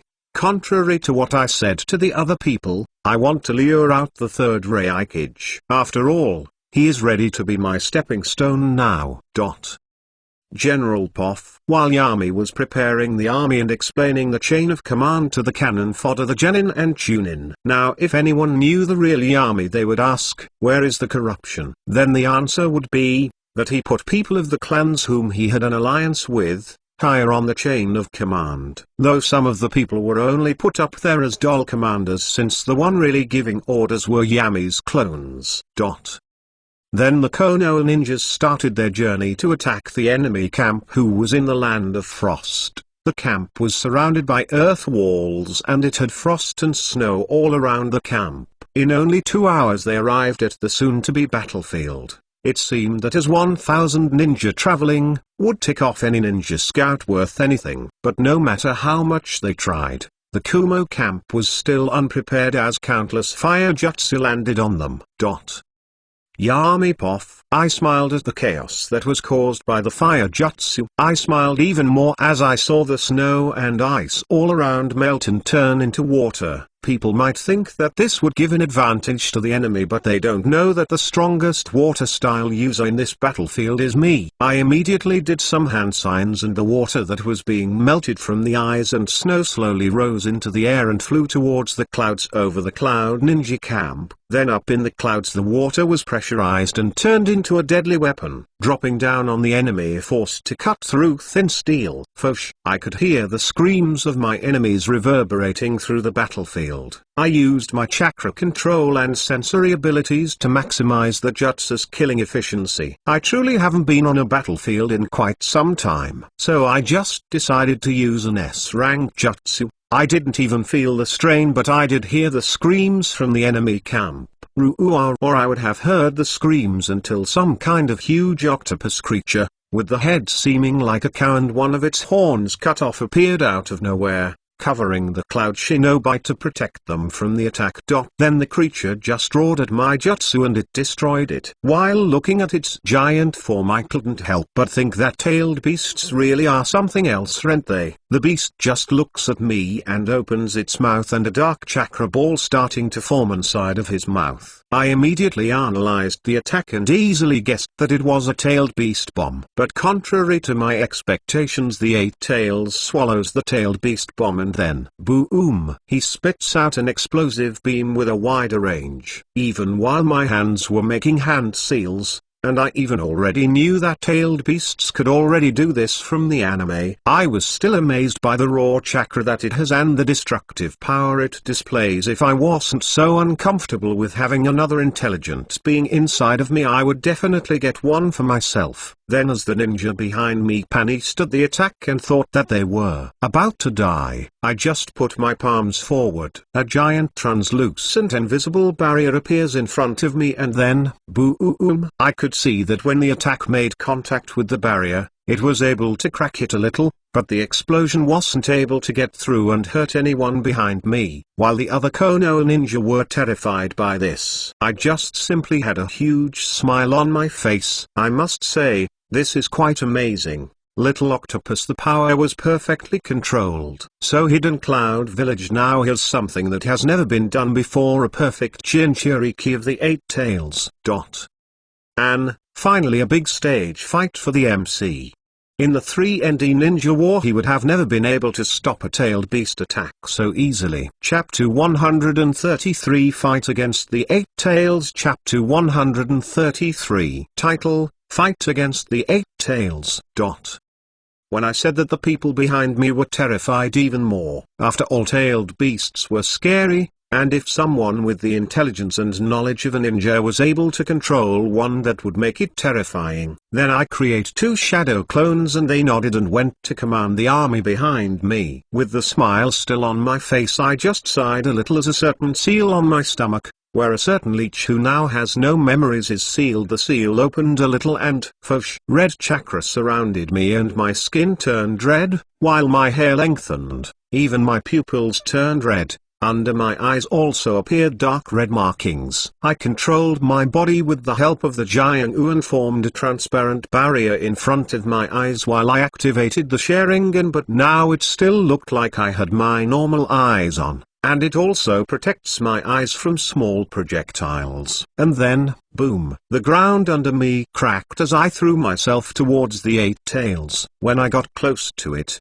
the eight tails swung one of its giant tentacles at me. Since I was mid-air, usually I could only dodge if I used Hiration, but suddenly on my back, made out of countless microscopic wires, two wings like those of a fallen angel appeared behind me. This was done with the help of the giant ooh. So I flew sideways and dodged the attack and finally reached the eight tails. Then I fly below its chin and before he can react I clench my hand into a fist and, boom, I punched the eight tails on the chin and, something impossible that shocked all of the others happened. The eight tails was sent flying in the air. I immediately flew after and then touched it with my palm, and with a black flash me and the eight tails were teleported away from the battlefield. Killer beep off. Just looking at the ninja in front of me taking care of me so easily, I couldn't even concentrate on my rapping. He is way too trapping. By his earlier appearance he is probably the Red Fang Yami in Yuzuka. When we were teleported away from the battlefield, I could still feel my head ringing from the punch he gave me before I literally almost passed out and was gassed out. I need to take care of him right here. Right now. I immediately formed a small-tailed beast bomb and threw it towards him at top speed. But somehow he just made three strange hand signs and a seal formula appeared in the air and my beast bomb was sucked into the seal and disappeared. Then, boom, I heard an explosion in the distance. This guy is good and his attack power is scary. I don't think I can stay conscious if I take another one of his punches, so I need to be a smaller target. Slowly my body morphs back into my human form and then I immediately activate, and dark red chakra surrounds me, hiding my body, and a skeleton is formed around my body frame. I see Yami up there still flying with his strange wings. He has an amused smirk on his face as he looks towards me. You truly are a shinobi killer. Who would have thought that Kumogakure could keep someone like you hidden? Then a deep voice made from the tailed chakra came out of my mouth as I just said with a rap. Let's quit talking, so I can show you my might. In this fight, Yami just smiled at me and suddenly, he disappeared in a dark flash and appeared below me. Then I felt an explosive force hit me on my chin. How?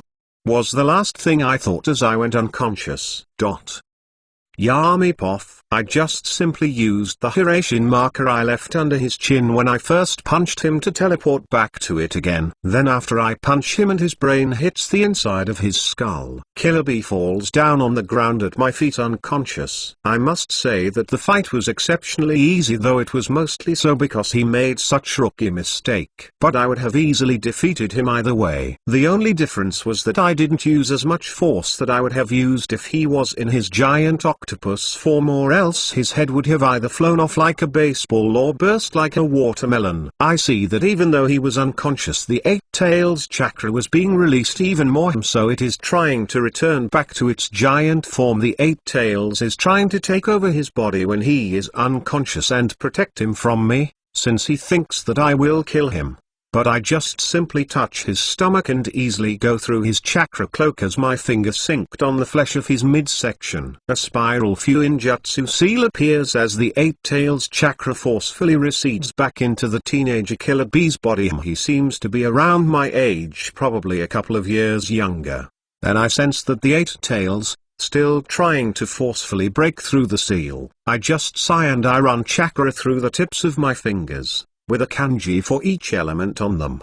Then I sink them back in his belly and it destabilizes the 8 tails chakra and it doesn't allow it to be able to gather it again. Damn, I really am the perfect counter against Jinchuriki. I think that while I put Killer Bee over my shoulder and I get back to the battlefield. And now we can see how far Yami has come. Chapter 134 Really Gotten Stronger. Chapter 134 Title: Really Gotten Stronger. With Killer Bee on my shoulders, I teleported back to the battlefield. There I see my shadow clones holding back Unruly of the future 4th Hokage. Though he seems kind of weak right now since the lightning armor around him seems weak. Though I guess he is only in his 20s. I see that my clones keep him occupied, but the clones are also careful. After all, even a small electric zap and they are gone. But since the future 4th Hokage is currently so slow, even the clones don't have a problem keeping him occupied. I just shunch into his side and run a little wind chakra on my palm, hit his neck, knocking him out. His eyes dull as he slowly falls down. I can't believe Minato had a hard time against someone like this, but I guess I am way stronger than Minato already. Then as I see that the battle is going on, I just take a deep breath and for around 10 seconds I charge a little sage chakra into my lungs. Whistle. I whistle in a certain tune and slowly all of the ninjas on the battlefield, whether friend or foe, started falling unconscious. I can sense all of their chakras on their first gates became stagnant. Sound genjutsu is what the bat sage techniques are best at. It can even easily affect a new Uchiha. Ninjutsu, taijutsu, genjutsu, sage jutsu, fuinjutsu, healing jutsu. I can say that I am definitely not a jack of all trades, because I master everything I pick up. After all, if you are going to do something, you must make sure that you are the best at it. Then without the need of any hand seals, I make 100 shadow clones, and have them go and wake up the 1000 Konoha ninja, and tie up and imprison the 3000 Kumo ninja.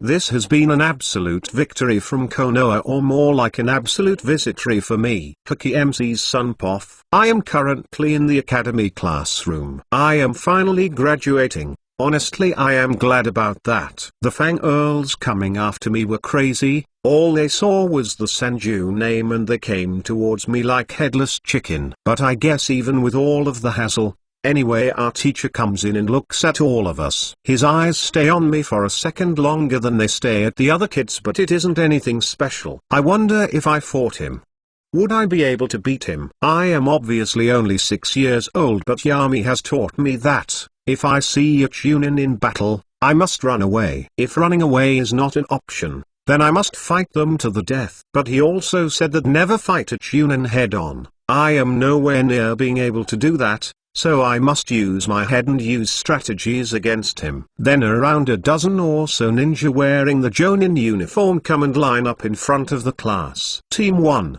Uchiha Hazuki, Myoko Kmuyinjaya, your Jonin sensei will be Toshinari, says the teacher as a Jonin comes forward and mentions for them to follow him. This continues on until almost all of the students have gone with their teachers. Team 13 will consist of Huki Senju, Momo Uchiha and Shoto, continues the teacher with an unenthusiastic voice. Your Jonin teacher will be Kenin Uzuka. When he says that, a man in a Jonin uniform comes forward. He has dark spiky hair that extends to his lower back. He had dark eyes, and the Inuzuka markings on his cheeks. He also seemed to be tired as his eyes were bloodshot, and had dark circles under them. Even his cheeks seemed a little sunken in. He just looked towards us. Then he opened his mouth and a raspy voice came out. Come with me. We went and followed him, and we walked together out of the academy. We didn't say anything as we were all nervous. We started walking on a road that was very familiar to me. We are going towards the Inuzuka clan compound, and it really is uncomfortable here.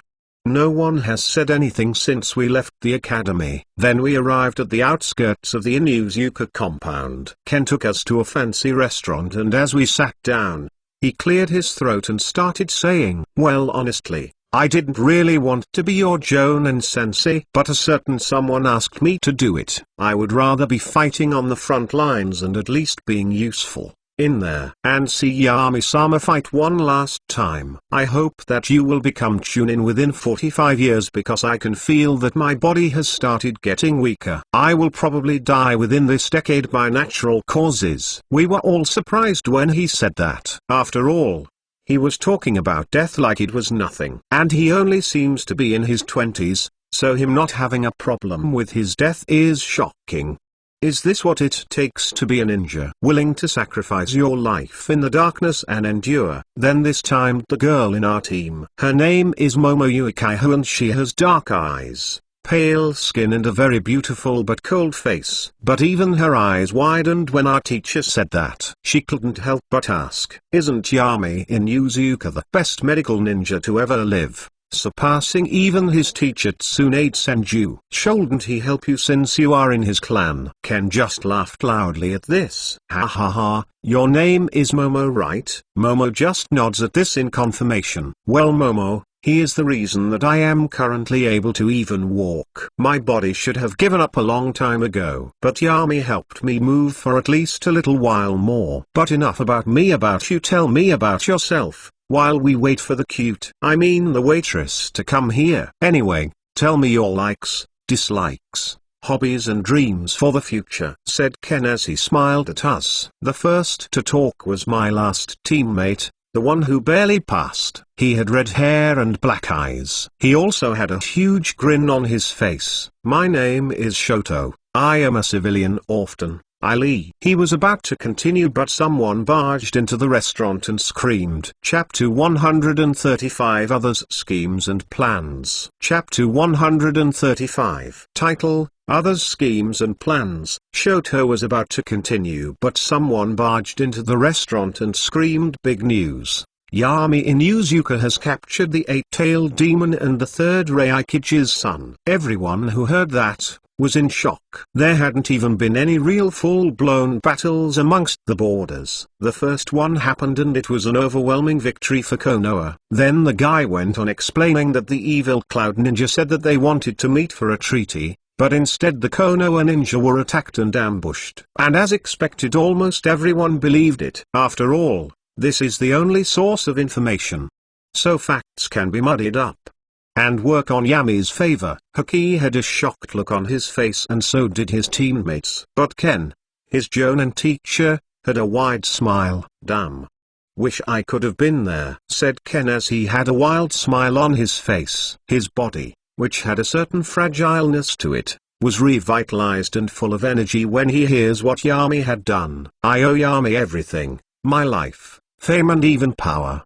Someone like me never even dreamed of being an elite Jonin of Konoha," thought Ken, as he just looked at his hand and clenched it into a fist. "This body of mine will last for a little while more. I need to help him in any way I can." Ken looks towards his students. He doesn't know why Yami asked him to train this team, but he will do it to the best of his abilities. Hokage was unsure of what to think about this. He had understood that Yami was amazing, but he didn't think that he was so strong.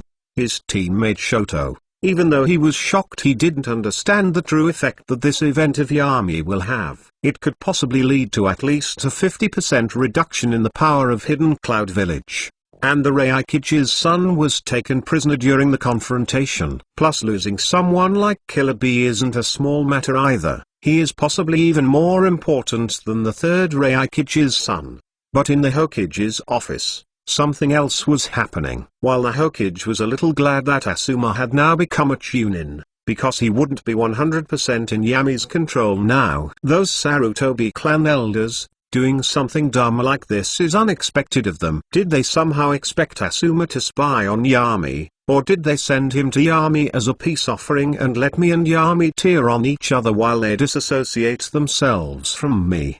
Contemplated Hiruzen while he tried to understand the double or triple meaning of different decisions. He wasn't a naturally born political genius who is good at understanding people. He has only learned these things from his experience as Hokage. Suddenly he can easily sense an Anbu enter the room, even though nothing indicates so, since both the door and window are closed. The Anbu just puts a newspaper in front of him.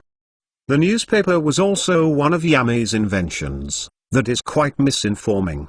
He can easily read through the propaganda, but most people wouldn't be able to do the same. But there are some true facts in there sometimes. That is why the Anbu brought the newspaper to Hiruzen. There must be something seemingly true in this then. The Hokage opens the newspaper. His eyes immediately widened in shock at what he saw. How is this possible? Hiruzen looked at the Anbu in the walls. Go and find out if this is true. Though I am not necessarily fond of Yami Inuzuka as a person, if what he says is even half true, we could negotiate a peace between Hidden Cloud Village and Konoha. His skill as a ninja truly is unparalleled, thought Hiruzen as he looked at the newspaper, which as its front page had a photo of a smiling Yami in his Jonin uniform, while on the Land of Lightning, inside the village hidden in the clouds, the Repercussions has just learned what has happened on the battlefield. Although he is feeling unquenchable anger, he has a calm mask on his face. Though he still can't help an angry growl coming out of him every now and then. He knows how cruel Yami can be. He still remembers when during the Second Ninja War, a 12-year-old Yami slaughtered his comrades. Even Dodai died when he took him to the closest hospital, which was close by Land of Water. But while he thought that would help the relationship with the Hidden Mist Village, Dodai's body exploded in the hospital where a lot of injured Mist Shinobi were recovering. A lot of them died, and even though the Mizukage knew it wasn't him, he had to kick him out of the mist to keep his image of power. Since then the relationship with the general ninja of the mist has not been good at all, and all of that happened because of that cruel kid, who now has his son. The Reikage keeps wondering if Yami is already torturing his son, even as he spends time like this uselessly thinking to himself. But he knows that the Hokage will sue for peace. In his eyes the Hokage was weak and indecisive like that. That is also why everyone wants to start another war. After all, the first and second weren't really that much of a decisive victory for Konoha. Konoha almost fell countless times. I will kill Yami Inuzuka as soon as I get my son. Son's back. He will let his guard down during the small time gap after the treaty. That is when we will strike. Schemes the Reikage, while plotting to have Yami unguarded during the attack too. While they were all plotting different things, Yami was in his temporary underground laboratory with the unconscious Killer Bee, strapped to a table with tubes strapped all around his body. The tubes had some small Fuinjutsu written on it. They were drawing red chakra from the 8 tails inside Killer Bee, and were transporting it inside a pitch-dark cube with countless Fuinjutsu written all over it. Yami suddenly smiled in a menacing way as he saw the process of his experiment going so smoothly. War really has a lot of opportunities, he thought while observing his sleeping test subject. And, for a change of view, everyone's scheming and plotting while Yami is building something. P.S. If I wasn't clear enough, Ken Inuzuka's joinen teacher was an early test subject to Yami's 8 Gates experiment. That is why his body is slowly falling apart. Announcement: for every 1000 power stones, this story will get +1 extra chapter. Chapter 136, Crafting and Policing. Chapter 136. Well, I am a man of my word. Here it is, the second chapter for today. Damn. In just an hour you did this. Damn. I underestimated you, that is for sure. Title: Crafting and Policing. Yami was just looking at this small cube. It could be said that this was his best creation. It had the soul of the Zero Tails inside. Obviously the soul was wiped out of all its memories, emotions and everything else that made it be special. Now Yami is using its soul as a way to try and create an artificial tailed beast. Yami did this to the Zero Tails, because when he studied and learned all of the abilities from the Zero Tails, from being able to generate dark chakra from negative emotions, sensing emotions, chakra stealing and all of its other minor abilities, their Zero Tails wasn't a tailed beast no matter how much others called it the Zero Tails. All it is is a strange leech that was naturally born with the ability to generate dark chakra from negative emotions. So simply it is an animal with a Kekai Genkai. Though rare on animals, it is nothing that weird. The old toad sage had the ability to see the future in the form of prophecies, and the Zero Tails is also quite old. That is why Yami took its soul as the catalyst to make this cube. After experimenting with the Zero Tails, Yami discovers that it has a strong soul, able to hold tailed beast levels of chakra, and with the help of his Fuinjutsu, he has created an item that only he can use that is like an artificial tailed beast. And it works perfectly for Yami, since he would feel uncomfortable having another being inside of his soul, or more correctly, inside his chakra system. Since that is why a Jinchuriki dies when their tailed beast is pulled out. Yami senses the soul of the Zero Tails thrashing around in the cube. Since the chakra that the 8 tails generates is too much for it, the Slut started feeling burning pain. If it was a normal human, they would be potentially crippled. But with Zero Tails' strong soul, it only felt unimaginable pain. Though the soul is like a clean slate, so to it pain is not comprehensible of what is happening. Yami just smiles even more. Finally, the experiment was an absolute success. I really love it when things go like planned. Just like this, 3 days passed. Yami spent most of his time experimenting and let his clones manage the Konoha camp, though he saw that his test subject Killer Bee had thinned a little. This is nothing too big. The 8 tails can regenerate back its chakra easily.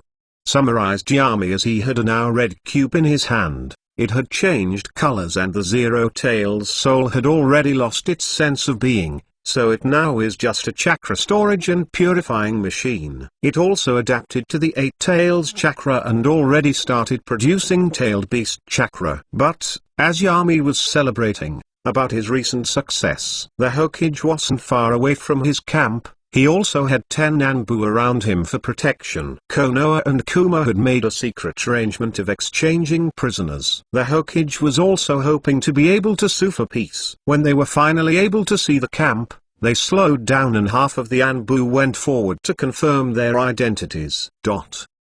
After that, then they were told to go to Yami's giant personal tent. They went there and opened the tent flap. What they saw inside, it was normal. It looked like your average office, with a desk and a very uncomfortable-looking wooden chair. Yami was also the sitting up, and he had 2 unconscious people on the ground at his feet.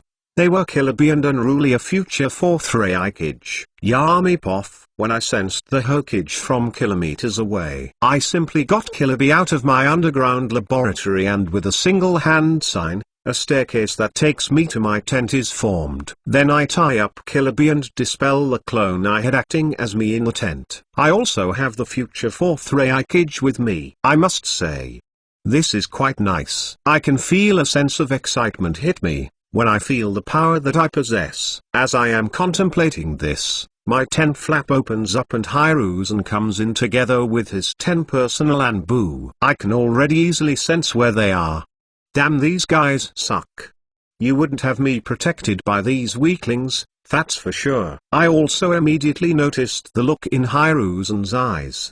He plans to make peace with Hidden Cloud. He is too easily pushed around. It makes him seem weak as a leader. Well, that is why in the canon timeline, he had to be replaced by Minato. After all, not a lot of people like such a weak leader. Yami, you have done an amazing job at this. When you return back to Konoha, you can choose any jutsu that you want to learn. When I heard the Hokage say this, I immediately caught on what he was doing. He is trying to lure me, plus as a border camp leader, it is very unlikely that I will return back to Konoha before the war is over. I just smiled at him out of courtesy and said, no thank you, Hokage-sama. I didn't do this out of anything like greed. I just did it to help Konoha in these hard times. As I said that with a smile on my face, I could see that Hiruzen too had a perfect smile on his face. Though I knew that the smile is fake.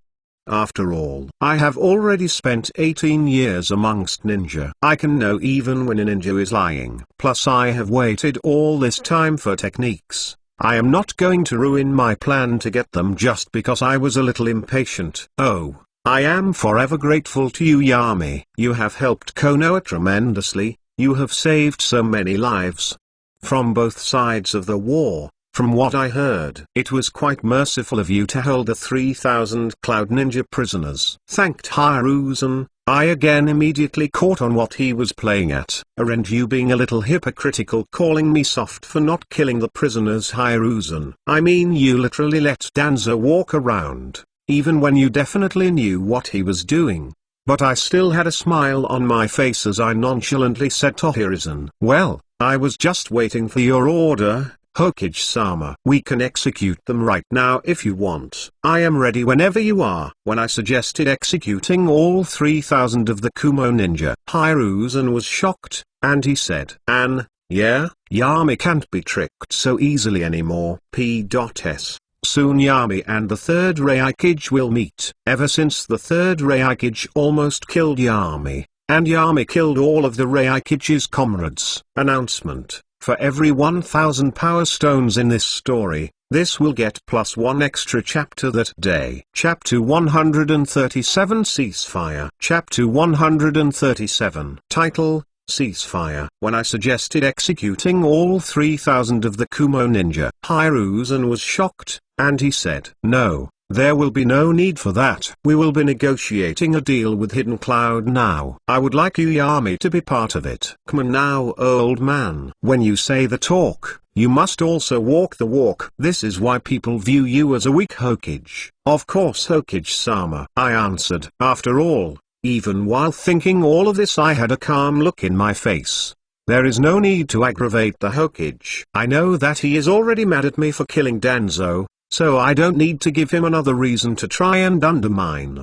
Because unlike Danzo I can't just go to the Land of Fire's nobles and the daimyo and suggest to them that I would like the Hokage killed. But it doesn't really matter anyway. Hiruzen is an old man and in a few years he will step down as the Hokage. By then, not even his clan will have his back after the little stunt he pulled with Danzo's clan. By uniting both clans under the Sarutobi banner. Curation is truly useful. I have had my clones go back and manage the clan, so even though I am at the battlefield, the Inuzuka clan can continue advancing. Especially now that all the others are more concerned about the war, I can take advantage of this. 3 days later and another 3,000 ninja were sent from Konoha. So now that everything was in place, we set off, with me and the Hokage leading our army. After some time we got all of our army to move to the borders of the Land of Frost and the Land of Hot Water. We were meeting with another 1,000 soldiers, all of them having the headbands of the Hidden Cloud village, signifying their allegiance, and in the midst of them all, I saw it. The man who won made me so scared that I had to literally use every trick in the book to even be able to run away from him. The third Reikage. Third Reikage Poff. Seeing the face of that pushover Hokage was a pleasant sight, since it means that at least my sons haven't been killed or tortured to insanity. Yet that is. I have no doubt that if Yami Inuzuka was the Hokage, Konoha would be a really scary existence to all the other villages. Thankfully he isn't Hokage and he never will be, because Konoha isn't rational enough to get leaders like Yami. The Hokage are mostly chosen by the nobles or the people of power. What? Do they even know of how a ninja village should be run or anything like that? They simply choose the one who seems nicest and who can talk good enough to convince them. Konoha has a lot of resources but it can't use any of them well enough to make them something special. Currently the only thing they have going for them is their high population inside Konoha. Also another reason why Yami Inuzuka won't be Hokage is because I will kill him within 1 month. This time I will make sure to go all out and plaster his brains, and be done with the brat. I give the signal for my army to stop, and so does the Konoha's army. They come for the meeting, and only I go forward. From the opposite side, comes the Hokage and the brat, Yami Inuzuka. We all intensely meet up in the middle. Our armies ready to tear at each other's throats. We all looked at each other with serious looks on our faces. None of us said anything for a couple seconds. I was the one to break the silence as I asked, "Where are my sons, General Poff?" "If you are asking if they are safe, then yes they are all right," said Yami with the calm look on his face. The Reikage frowned a little and asked, "I didn't ask you that, brat. I was asking the Hokage. Yami just shrugged at what the Reikage said. Sure, whatever, I don't care. I just thought that you would be worried that I might have tortured them to insanity while trying to get them to say Kumogakure secrets. Or that I could have used a Yamanaka on your successor and learned your secret lightning armor jutsu. But sure, do go on. I guess you better talk to the Hokage. When the third Reikage heard Yami say this, he just clenched his fists and held his anger. After all, it would raise more problems than it would solve if he plummets the brat here. The Hokage didn't indicate his opinion on what Yami did. After all, to the enemy they must present a unified front. The Hokage and the Reikage continued their negotiations while Yami just looked from the sidelines. At the end, Kumo would pay 1.8 billion yen for the return of their 3,000 ninja with Killer Bee and Unruly, the third Reikage's son. It was also decided that every week the transaction of 100 Kumo ninja will be let free to return to Kumo, because releasing all 3,000 of them at once wasn't a good idea. After Killer Bee and Unruly were returned, Kumo will pay up front and the rest of the transaction will be overlooked by Yami as the Hokage needs to return back to Konoha. Also, a 2-year ceasefire was signed between the two parties, and that was the end of the deal. So they each separated and returned to their own camps. When he turned his back, the Reikage got his sons and started walking back to his army. He had a dark smile on his face, planning Yami's demise. He would surprise attack Yami with his full army within a month. True, they signed a deal and the Hokage was happy about the ceasefire. But that is all just paper. They are ninja after all. Why wouldn't they attack them, just because they signed a piece of paper? No, they are ninja, so why should they keep to their word? But that day, what no one noticed, was Yami's own hidden dark smile. While Hiruzen doesn't necessarily like Yami, he won't throw him at his enemies. I have seen some fanfics where Hiruzen is against the MC and then he acts irrationally. I hate that. Hiruzen is a kind person and a little soft. But he is not dumb. He is a born and bred killer after all. So they still portrayed a united front against the Reikage. Announcement: for every 1,000 power stones in this story, this will get +1 extra chapter that day. Chapter 138 of Treacheries and Sharingan. Chapter 138. Title: Of Treacheries and Sharingan. Story by Holy Joker, edited by Chili_dog. With everything about the ceasefire treaty already settled upon, including my assignment of overseeing that Kumogakure held their end of the bargain and whatnot, I was returned the full command of the camp and troops.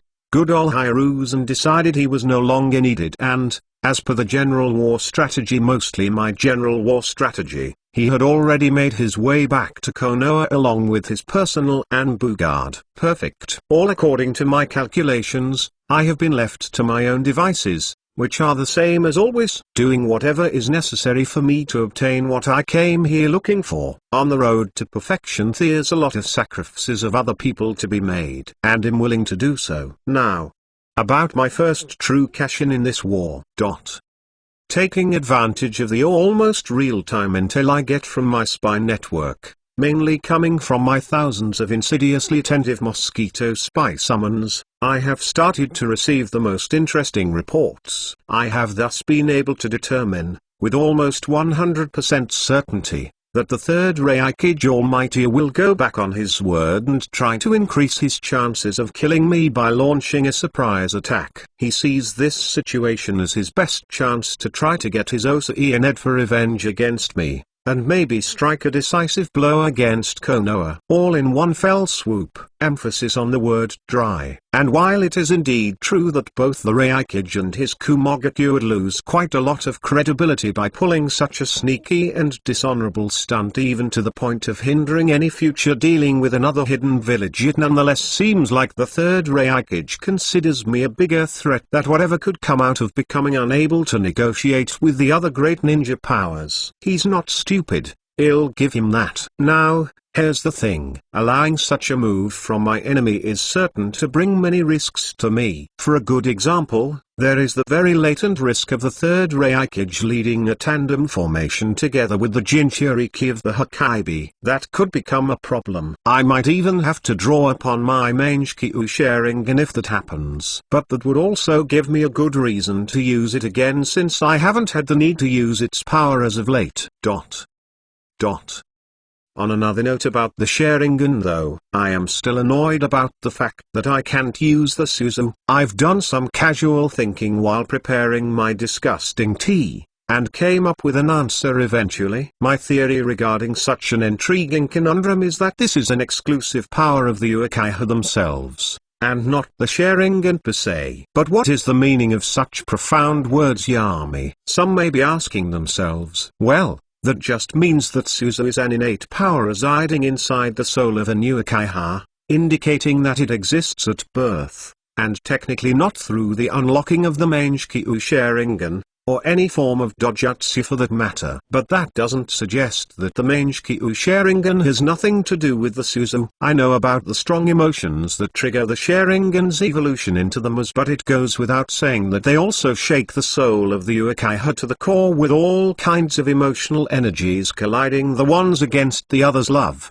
rage, sadness. This event, then, acts as the catalyst for the awakening of the cursed guardian of the Uchiha bloodline. The Suzu is thus activated and is unconsciously called upon by the Uchiha, at the same time that the Mez provides to the Suzu the conduit that links both body and soul, enabling it to manifest itself around the user and into this world in a material expression of the soul. So, in mortal terms, the Muz is only the key for the Uchiha to be able to tap into the power of the Suzu for the first time, without the Muz being the source of the power itself. My theory grows increasingly feasible if judging by what happened in the anime.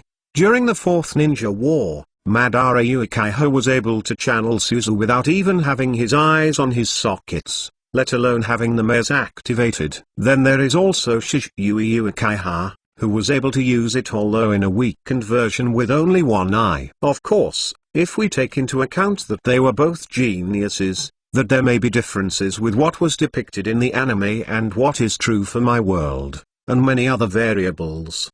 The horizon turns foggy once more. My theory so far is just that.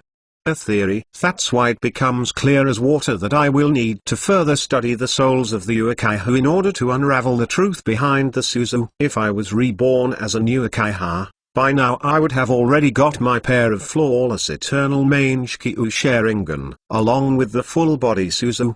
But no use crying over spilled milk, I guess. Anyway, with the endless experiments I've run so far on my dead Uchiha comrades, bless them for keeping their eyes intact when dying, I have also learned how to determine what Mangekyo Sharingan skill one gets from their pair of Sharingan, with a certain degree of success of around 53.7%, which is acceptable for now.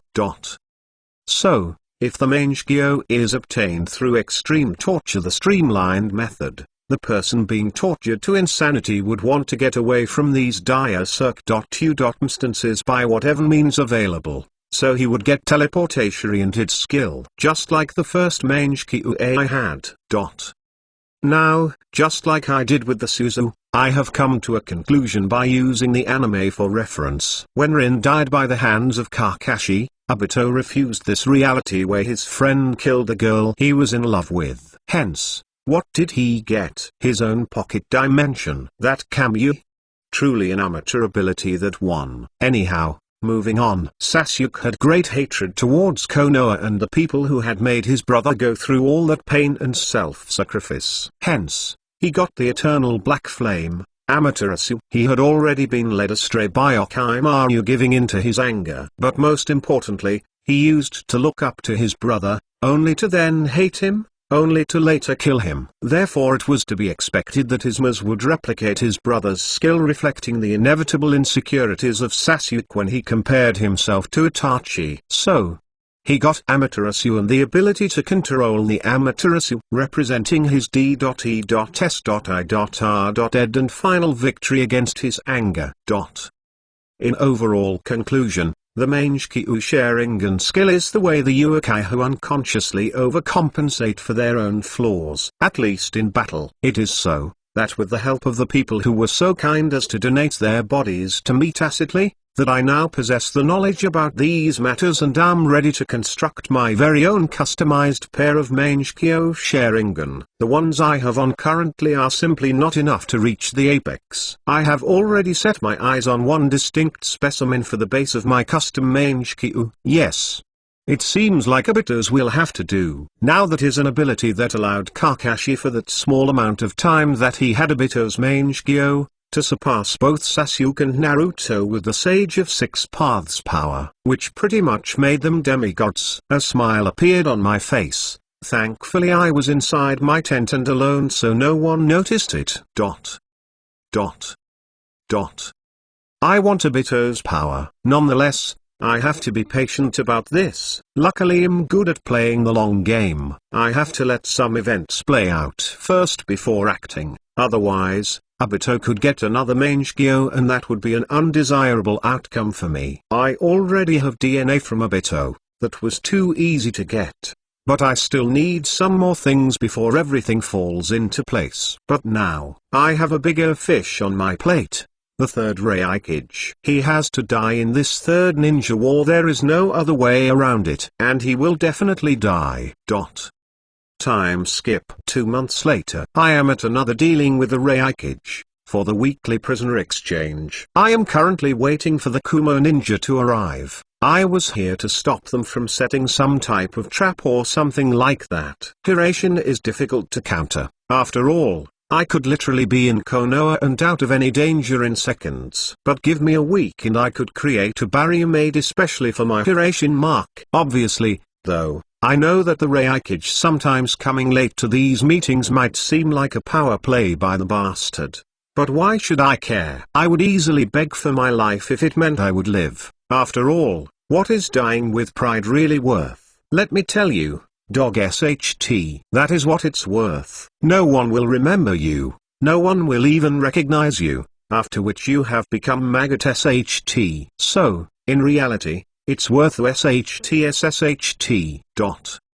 I also have my army of 2,000 ninja behind me and another 100 prisoners from the batch that we have been exchanging every week. I have made sure that the prisoners were underfed, to maintain them in a malnourished and emaciated state. I have also been secretly inoculating a special parasite I concocted on their intestines by tampering with their limited food rations. After all, the thing I hate most is having an unnecessary enemy. So they will all die within a year from some nasty infection or disease. Their bodies will weaken gradually so it won't be traced back to me. This prisoner-killing parasite is particularly tough and most importantly, discreet. It becomes apparent that the victim is infected only when it's too late and there's organ failure present. Only the best medicman could detect it on time. But even then, the antidote is one only I know how to make. I don't like leaving behind loose ends, and in the extreme event that they traced it back to me, they have no proof of me doing anything. Plus this is war, no use crying over a couple of thousand shinobi dying. I see that, as usual, the Reikage comes with his army flanking him from a distance. Another one of his meaningless power plays, trying to show me that he's enough to take me and my army alone. It isn't though, and I don't need power plays or something like that. I know because it is a fact. The Reikage's face is calm, his body shows nothing strange. But from the corner of my eye, I saw a Kumo ninja swallow nervously. I act like I didn't see anything like that, and just calmly walked forward and met with the Reikage in the middle of the battlefield. Our armies both facing each other. Deathly still, the Konoha Chunin level ninja are a little relaxed since they have already done this a dozen times and have built an instinctive reaction to drop their guard at something like this. I still have no reaction on my face as I extend my hand towards the Reikage, doing the unison sign to represent no harsh feelings after this. He nodded calmly and took my hand in a firm handshake. Third person Poff. As soon as the Reikage shook hands with Yami, he immediately squeezed hard. He had done this before to express his resentment.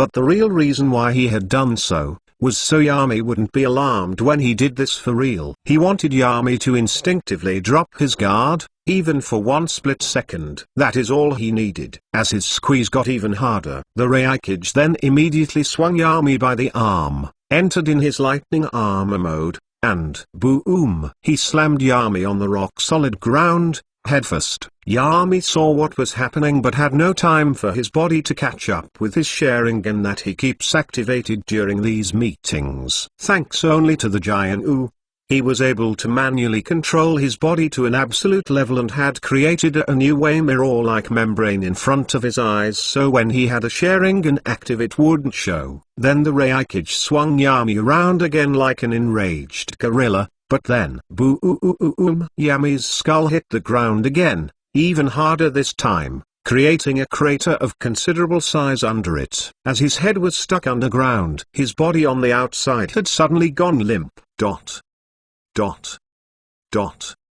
Underscore. Author's note. I had this plan for the MC about when he would learn about how the Mangekyo works. That is why his first Mangekyo gave him a teleportation power, because it was created during torture. P.S. I like to plan these things so I don't leave any loopholes. Announcement. For every 1000 power stones in this story, this will get +1 extra chapter that day. Underscore. Editor's note. Hello everyone, Chili_dog here. First of all, I just hope everyone's doing well and staying safe. I wanted to take a little space under the chapter to publicly thank Joker once again for letting me resume my editing of his work. Chapter 139 The Battle Breaks Out. Clash of Colossi. Chapter 139. Title, The Battle Breaks Out. Clash of Colossi. Story by Holy Joker edited by Chili_dog.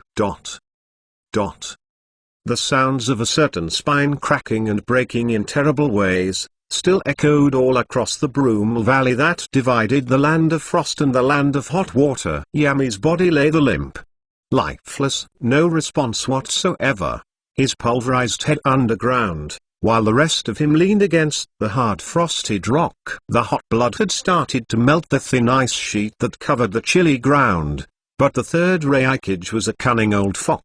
He had most positively learned from his mistakes during the Third Ninja War. He had been too lenient towards the little boy. He would be absolutely ruthless this time and make sure that nothing of the now-grown Yami remained. Almighty immediately goes out of his way to completely annihilate the young shinobi's cadaver. Foom. Without holding back one bit, he starts using his infamous technique in a relentless barrage of strikes, leaving Yami's body full of bloody giant holes. His entire corpse had been cut, burned, and almost downright disintegrated. Yami had now become a mushy paste of blood, tissue, and powdered bone, with only small parchments of what once was his commander battlesuit. As experienced in battle as he is smart, the Reikage, while looking at this own brutal handiwork, immediately felt that something didn't add up. There was definitely something wrong here. Yami Inuzuka couldn't be taken down this easily, regardless of his surprise attack being successful. He literally hadn't even been able to react,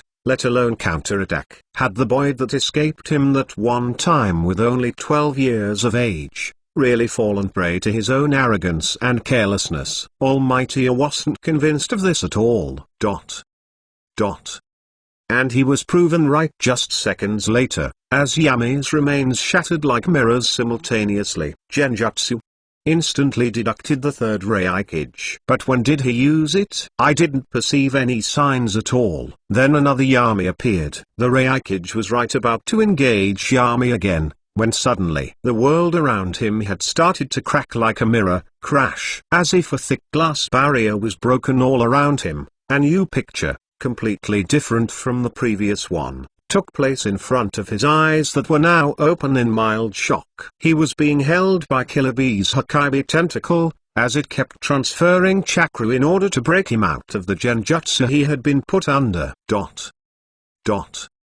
In the real world, The Konoha and Kumo ninja armies were already engaging in an intense battle. The chaos and straying jutsu blasts all around were killing countless shinobi left and right. The sky had been painted red and blue by the hundreds of fire and lightning bursts that constantly shook the earth as they dropped down like artillery shells on the firing lines of both armies. The smell of crispening flesh and blood. Cries for help. Desperate screams of pain. There was an all-out battle all around them. Their men were dying, but neither commander paid attention to them. Yami, Almighty A, and Killer B naturally, they knew what was going on, that their people were falling by the hundreds without any of them to help them. Yet they also didn't dare get distracted by it, not even for an instant. One small mistake and the Reikage's frightening speed would overwhelm Yami in tandem with the fierce onslaught of the Hokage's Jinchuriki. But the opposite was also true. One wrong move and Yami's flying thunder god Hirashin could easily overwhelm the Reikage and Killer B. The Reikage was the first one to make his move. As the ground under him fractured from the pressure that the Reikage was putting into it as he kicked forward in a shocking display of speed. He dashed forward faster than any lightning jutsu could. As Yami sensed the Reikage coming towards him as he looked like he had disappeared to the untrained eye, he had an absolutely calm face. His eyes move at unimaginable speed as they analyze the Reikage's muscle movements and try to predict his next move and trajectory. His weren't just any pair of trained eyes, they were sharing and trained to perfection. Analyze beyond the limits and surpass them, thought Yami, while trying to predict the Reikage down to the movement of his eyebrows. However, that proved too hard of a feat for him to accomplish. Even his thought process and training, coupled with his battle instinct, he simply couldn't keep up with the third Reikage's speed, at least not at 100% accuracy. A testament of just how outrageous the Reikage's speed and agility were. A monster in his own right. Almighty A. His was now ready to obliterate Yami's head with a fast and harsh piercing motion. If one could catch a glimpse of the Reikage's expression, it's likely that it would be calm, and the only thing that would show what he might be feeling is his sadistic look in his eyes that would be present. Nevertheless, something weird had happened as Yami donned a slightly teasing smirk on his face. The moment the Reikage's was within arm's reach of his body, Yami's hand went to stop the hell stab. People would consider this the height of humanly possible stupidity, given that this technique could inflict considerable damage to even the Hokage. What it could do to a mere human being is a completely different thing, one that had been previously delivered to Yami's illusion not more than a few moments ago.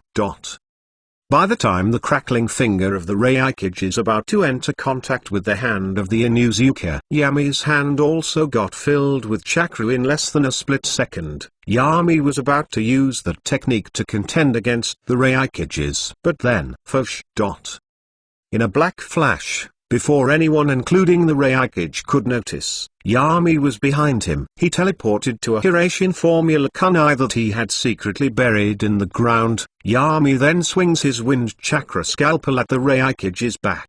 The Reikage couldn't see behind his back, but Yami was already known for his use of that Hirashin. Predicting a flanking attack, the Reikage just jumped forward to dodge Yami's attack. Yami was about to chase after the Reikage, but then he sensed an attack from Killer B. He too was careful and jumped out of the attack range with relative ease, as it was just Hokage black ink that he threw him. As he looks at the Jinchuriki, Yami clicks his tongue. Killer B is in his full Hokage aspect transformation. The giant Hokage had now opened his jaws, and while yin and yang chakra were rapidly gathering there in a pulsating dark purplish sphere, Killer B had already taken aim at Yami as he finished charging a small-sized Bijadama. And although it looked to be no bigger than 4.8 meters 15.7 feet in diameter, it was still more than enough to level half of the battlefield in an instant. Yami frowned at this scene and immediately started performing several hand signs at a fast pace.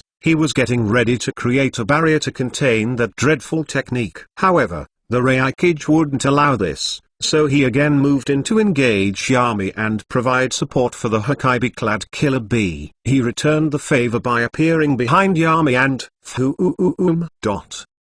Almighty had landed a clean heavy punch on his back, making Yami stop performing his hand signs as his face grimaced in pain. He could feel the lightning chakra running through him, tearing through skin and muscle, paralyzing his body and scrambling his chakra. The pain not allowing him to even teleport away with Hirashin. He didn't have enough time to turn off his pain receptors, and as the Reikage blitzed away just as fast as he came with his punch, there was at that same moment fired by Killer Bee. The two Goliaths of Kumogakure had established just how overwhelming an assault in perfect coordination by them can be.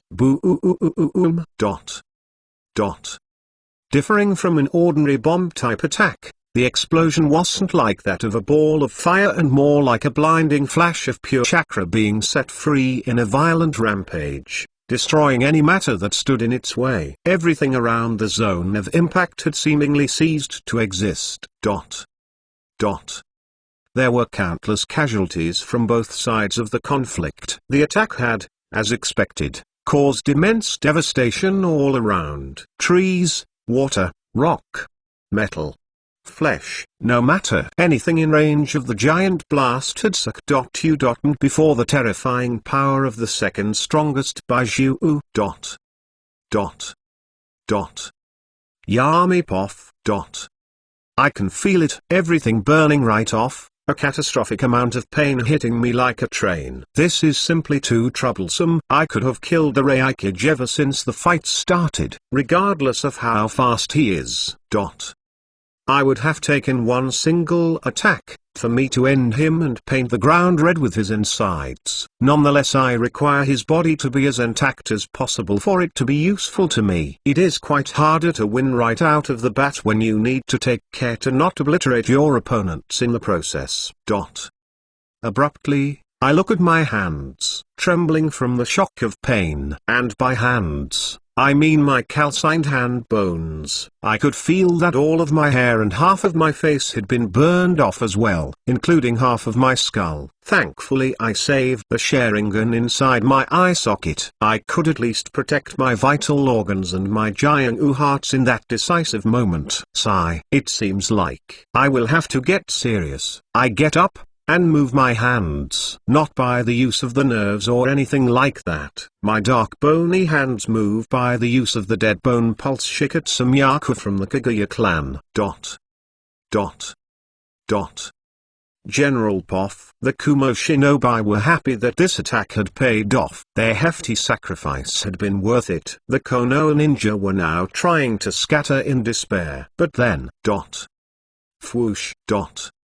The dust quickly cleared off, and in the pits of the crater, there it was, a true monster. The Kumo ninja were absolutely frozen by the terror crawling up their bodies. Even the Konoha ninja, on top of their morale being low, after looking at the scene in front of their eyes, they were scared senseless. What they saw was Yami. He had half of his face and body burned off. Most of him was now charred meat or blackened bone, with both of his arms as calcined skeletal limbs. But what had truly shocked and scared them were the flesh and muscle on the young man's body, being restored out of nothing and at an alarming rate. As if it was the work of a genjutsu of some kind. Maybe it was. They couldn't know for sure. His face had also regenerated, even faster than the rest of his body. Tattoos of different linear shapes started spreading all over Yami's body like water rolling down a cascade. All of his body had regenerated in the blink of an eye. Yami's hair had also turned completely white. His body couldn't possibly keep up with the jutsu and produce enough pigments to dye his new hair roots. Yami had a cold demeanor that looked like you would be frozen if you got too close. He clasped his hands together, and a golden light radiated from where Yami stood. More like from his entire physique. It was as if Yami himself had become a miniature sun, emitting a blinding flash similar to that of the Bajradama. Yami truly is a monster now. I am not going to nerf him. In this chapter 1 showed his terrifying regeneration. Next will be his power announcement. For every 1000 power stones in this story, this will get +1 extra chapter that day. P.S. I will post again soon, I know. But that doesn't mean that I am happy. Barkatson. Chapter 140 Changes in a Split Second. Chapter 140 Title, Changes in a Split Second. Yami just regenerated and looked towards the Reikage. His body still shining like he was a miniature sun. It seems like I will have to start getting serious now, said Yami with a creeping calm voice. The Reikage frowned at what Yami said, but he didn't let his emotions take the better of him and attack Yami immediately, so Killer Bee in his 8 tails form was the one to attack. It threw another giant-tailed beast bomb. Yami just waved 3 hansings and the tailed beast bomb got absorbed by a giant Fuinjutsu seal that appeared mid-air, and far away an explosion was heard. This technique is very chakra-consuming. If Yami was the average ninja, that is, but he had the Tsunade's seal that stored chakra together with 5 hearts, and each of them are at S-rank chakra amount. So truly Yami didn't even feel the drain. Plus his chakra was already regenerating at an alarming rate. He was SUSEKING and purifying the huge amount of dark chakra that was produced by all of the negative emotions around the battlefield. Where dark emotions are overwhelming, suddenly as the Reikage was about to attack again, Yami just drop-kicks the ground, boom, creating a huge earthquake, destabilizing the Reikage's footing. Obviously the Reikage was only destabilized for a split second. But that was enough time as a giant golden fist that seemingly came out of nowhere punched him, pow, and threw him away. Boom! The Reikage was punched very hard, going through many trees and rocks before his body halted. On the outside the Reikage didn't have a scratch on him, but he still had a frowning face as he touched his chest. That was shockwave damage, thought the Reikage, as he analyzed what happened. He didn't see it.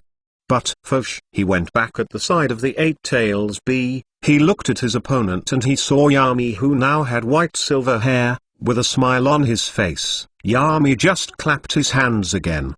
And the Reikage was able to see what had hit him. A transparent Buddha-like golden statue with 100 arms. 100 type Guanyin Bodhisattva, a monk technique that had been modified by Yami to suit his needs. The statue was gigantic, easily matching the 8 tails in size. The 8 tails got ready to shoot another tailed beast bomb, but before it even had time to gather the chakra to do that, the giant statue behind Yami opened its mouth, and boom! It fired a laser beam towards the 8 tails. The speed of the attack was too fast for the 8 tails giant body to dodge, but it still decided to bring his hand forward to defend itself. Boom! As soon as the giant golden laser beams and the 8 tails palm collide, a burning feeling fills the air as the hand of the 8 tails is clearly burning from the laser, who is spreading around and hitting people all over when the beam made contact with the 8 tails hand. Killer Bee just winced a little and it held the beam back, and he was still able to form a tailed beast bomb of the smaller variety and threw it towards Yami. Simply waved another hand sign and a giant flesh substance wraps all around Yami. Boom! As the mini-tailed beast bomb hit him, and even the Reikage went on top of the head of the 8 tails and waved through hand signs as he dropped his lightning armor. Suddenly black lightning appeared on his hands. The lightning transformed into 2 panthers made out of electricity, so he sent the black lightning towards Yami's fleshy defense. Yami of course wasn't affected, even by the lightning shock. The meatball around Yami burned and got electrocuted, but it simply regenerated. Yami waved through another sequence of hand signs all around Yami. The land turned into a swamp. He also put a full-on cage-level chakra into the jutsu, making a huge and deep sinkhole all around him. Even the 8 tails got stuck into it, as the mud was infused with chakra to make it stick more to its opponents. The 8 tails struggled, but it was only sinking deeper into the swamp. Then suddenly all around the 8 tails body, black ink was secreted from his body and into the swamp, giving itself even more time for something. But it took this time to form a giant-tailed beast bomb towards Yami and his fleshy shield. Boom! Completely obliterating it. but Yami had already teleported out of there. That was a distraction all along. He had moved away from his meaty shield. Both Killer Bee and the Reikage came to the same conclusion. Suddenly, Fush, a purple square barrier is formed all around the Reikage and Killer Bee, and the Reikage used his lightning armor to help his perception and see if he could find any weakness in the barrier. Fush.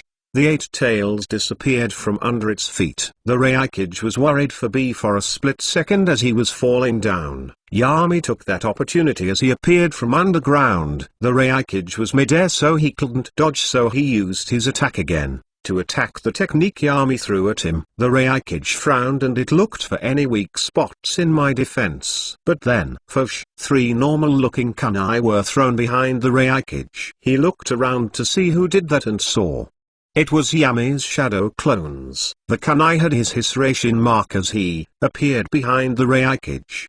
And, swish, Yami used his super strength as he used. The Reikage's body was pierced from his back. But due to the strong defensive properties of the lightning armor, but it definitely pierced the Reikage on his back. Then Yami does a slashing motion and a big cut appears in the back of the Reikage. Then while still midair, dark wings appear on Yami's back. With all of his strength he grabs the arm of the Reikage. Crack. And due to using all of his strength on it, the Reikage's arm is completely broken. Yamo tugs it away and rips the arm of the Reikage's body. When the Reikage sees this, he immediately understands that Yami hasn't been going all out. This kid will kill us all. If I am injured, me and Bee won't be able to hold him back, thought the Reikage, while clutching his stump and using the heat of the electricity in the wound, burning it, which stopped the bleeding. As soon as he does so, he screams to the top of his lungs, "Retrieve!" and he finally touched the ground. In a split second the battlefield had changed. The Kumo ninja were the ones in peril now. Yami had a calm look all along as he looked at the Reikage. With the 8 tails teleported out of the way, he could easily handle the Reikage. Yami is not nerfed or anything like that. He is simply trying to not kill the Reikage in one shot. He wants the Reikage's techniques. Announcement: for every 1000 power stones in this story, this will get +1 extra chapter that day. Chapter 141, Almighty Efface's Defeat. Title: Almighty Efface's Defeat. Story by Holy Joker, edited by Chili_dog.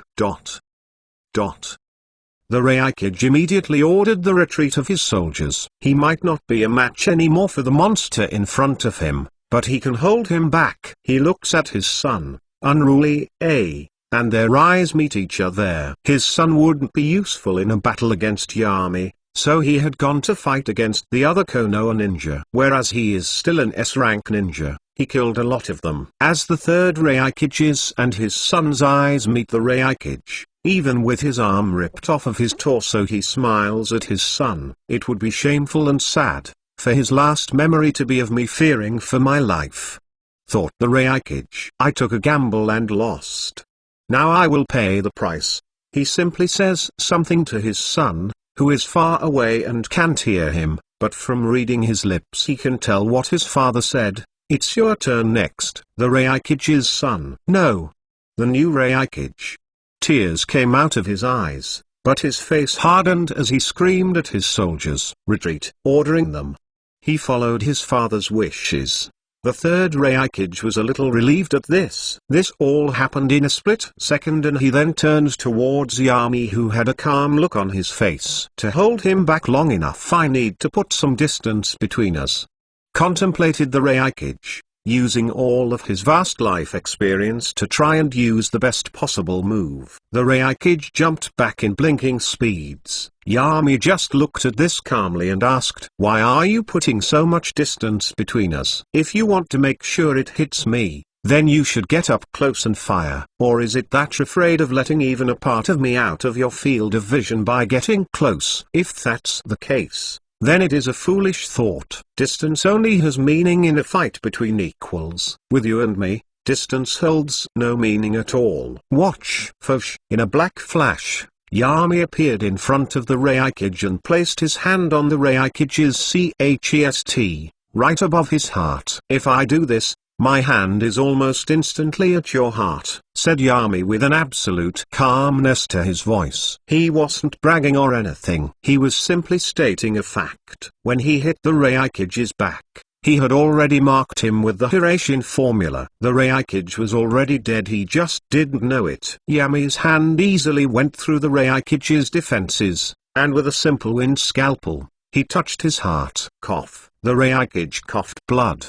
His eyes slowly got hollow as his body started falling on the ground. Yami as a medical ninja is terrifyingly powerful. Even with him simply touching his victim is a death sentence to his enemies. The Reikage, except for his missing arm, no other outward injuries were on his body during the time of its death. Immediately when the Konoha ninja saw the Reikage fall, they cheered. From the couple of thousands of ninja from before, there are now only around 500. That is with counting the injured too. Today they lost comrades, friends, and family. They fell in the pit of despair earlier when they saw Yami hit by the Bajradama. But now, they see Yami as their undefeated champion. Kumogakure didn't lose that many of its ninja members, due to their large numbers and the now de facto fourth Reikage helping them. But they lost far more than Konoha. They lost both their Kage and strongest shinobi. Yami just simply raised his fist in victory and screamed, "The battle is won." Even while saying this, he had a bright smile on his face. But what no one had noticed were the black tendrils going towards the Reikage's heart, ripping it out and healing back the injury so no one would notice that the still beating was heart gone. After the battle ended, Kurenai looked to be a little shaken as she saw all of the dead bodies around her. It smelled horrible. She watched some Kunoichi who had her eyes wide open in shock, as half of her face was gone. The whole place was covered in blood and mutilated body parts lying around. She would have thrown up if Yami hadn't taught his students techniques on how to handle situations like this. Plus, Team 13 already had their first kills a long time ago. Kurenai heard a scream in a bundle of different bodies that seemed to have fallen on top of each other. She went to help but suddenly she felt a hand on her shoulder. "That is just a desperate Kumo ninja," said someone behind her. She turned around and said, "Yami Zensai." Immediately the vision of Yami almost dying by the Bajradama appeared in her mind. She almost cried from this as she went to hug Yami desperately. "Yami, sensei, I am glad you are okay," sniffled Kurenai as she tugged on Yami's tattered shirt. She felt Yami hug her and say, "I am only Yami's shadow clones. We were ordered by him to collect all of the bodies. He wants the soldiers to rest and relax now that the fighting is over. He will take care of the rest, like healing the injured and cleaning up the battlefield." Then after they separated she just wiped her tears away with the sleeve of her shirt. A ninja or not, she is still only a 9-year-old girl. Yami's clone crouched down to her level and pinched her cheeks into a forced smile. "Stop please," complained Kurenai in her childish voice. "A girl like you should smile more often. Overcast skies blot out the sun, and that always brings people's spirits down. So why not let the sun shine? Even if just a while longer," said Shadow Clone Yami, with a tender smile on his face while he lightly patted Kurenai's head. He looked like a gentle and caring older brother looking out for his cute little sister.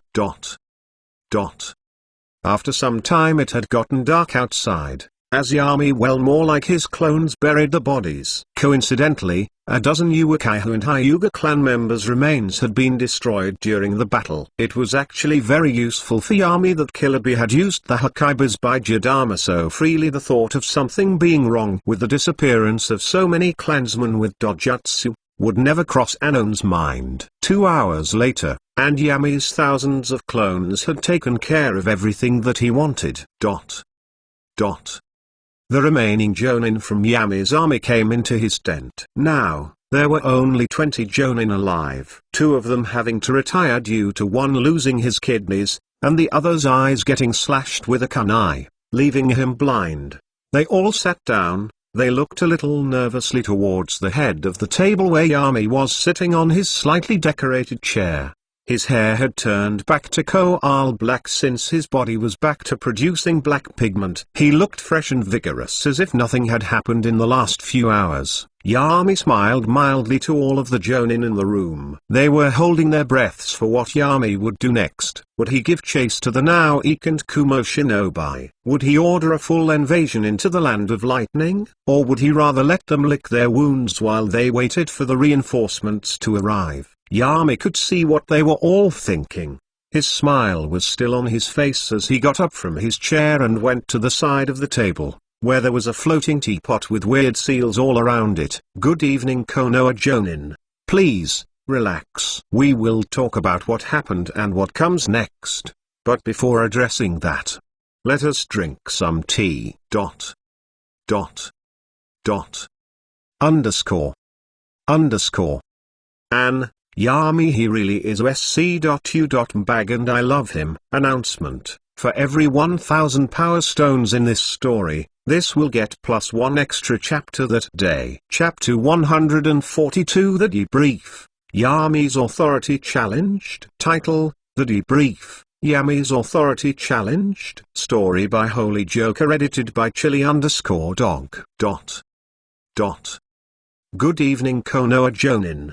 Please, relax. We will talk about what happened and what comes next. But before addressing that, let us drink some tea, I said to them with a calm and serene voice, as if I already knew what would happen and how I would deal with it. That is what a true leader must be. He must be a good liar to his people. Some leaders even tend to lie to themselves as well. Not me though. Those who lie to themselves are only welcoming death. Anyway, I am simply asserting my dominance when doing something like pouring tea for myself, because they know how confident I am that they won't rush the debrief. I feel even better than yesterday, as if I had woken up from the most refreshing and deep sleep. I can feel a monstrous chakra more dense than anything I had felt before, right at the tip of every nerve in my body, all due to my discarding of my previous giant lightning heart with a brand new one.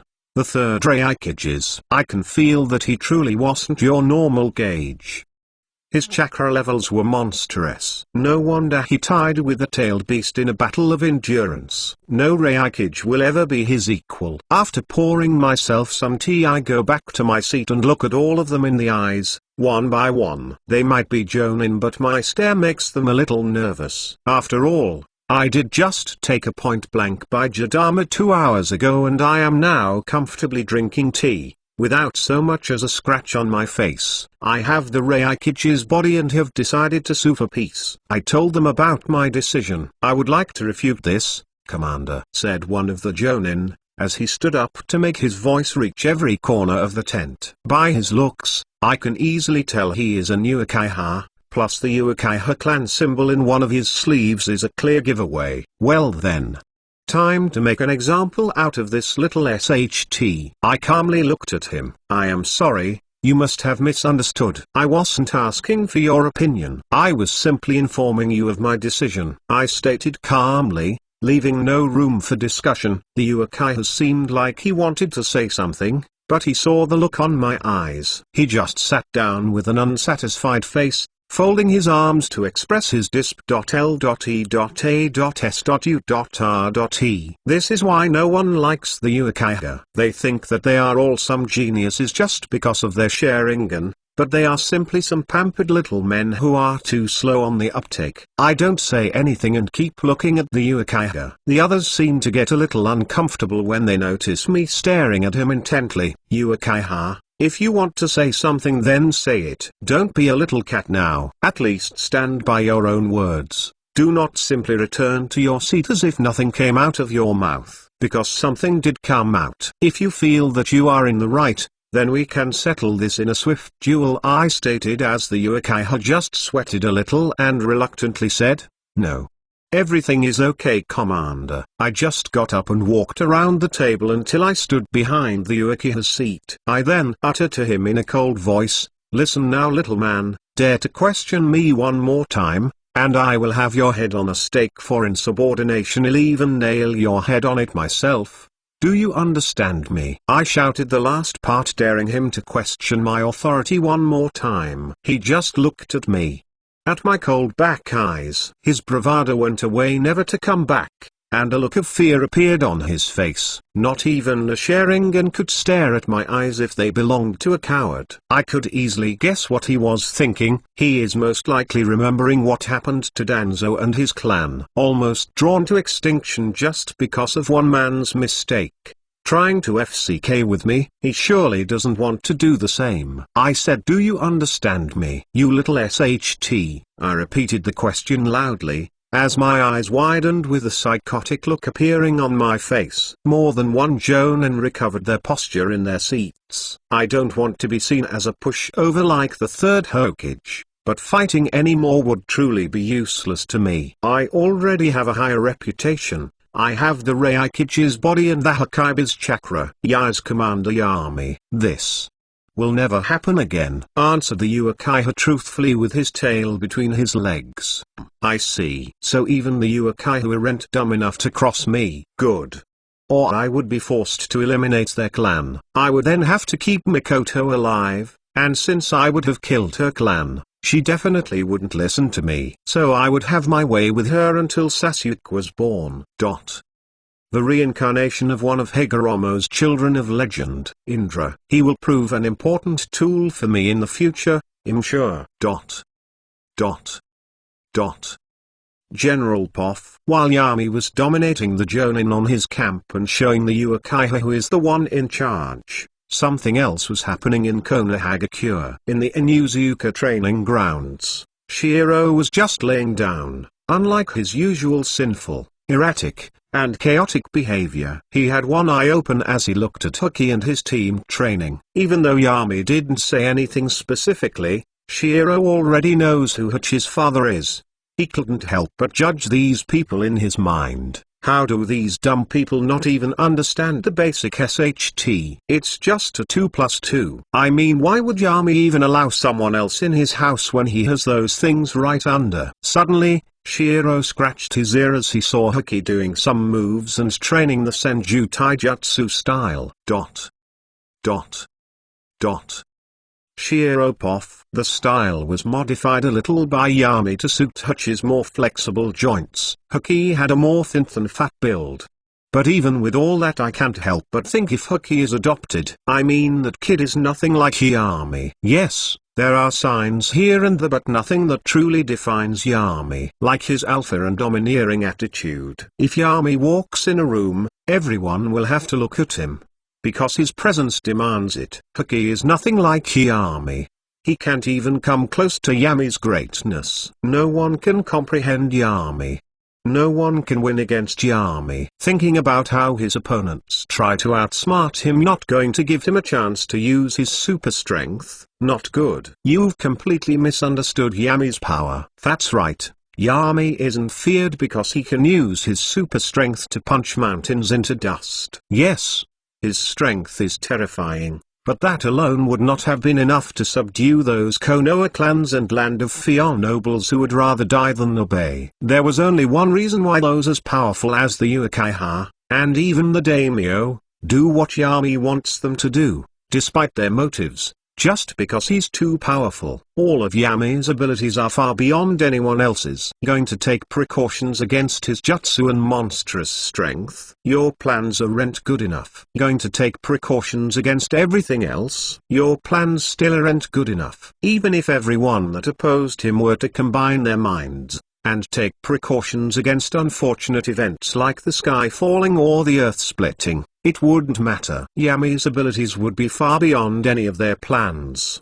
Anyway, I wonder if I could somehow get me some sake. Yami has ordered everyone to not sell me any sake. Damn. I can even sense dozens of Yami's clones running around down by the sewers of the village. There's no escaping his eyes and ears. Even while he is so far away, he still controls everything in Konoha. Well, guess he'll have to settle for that BTCH Chimite to come lick some yakisoba off my balls.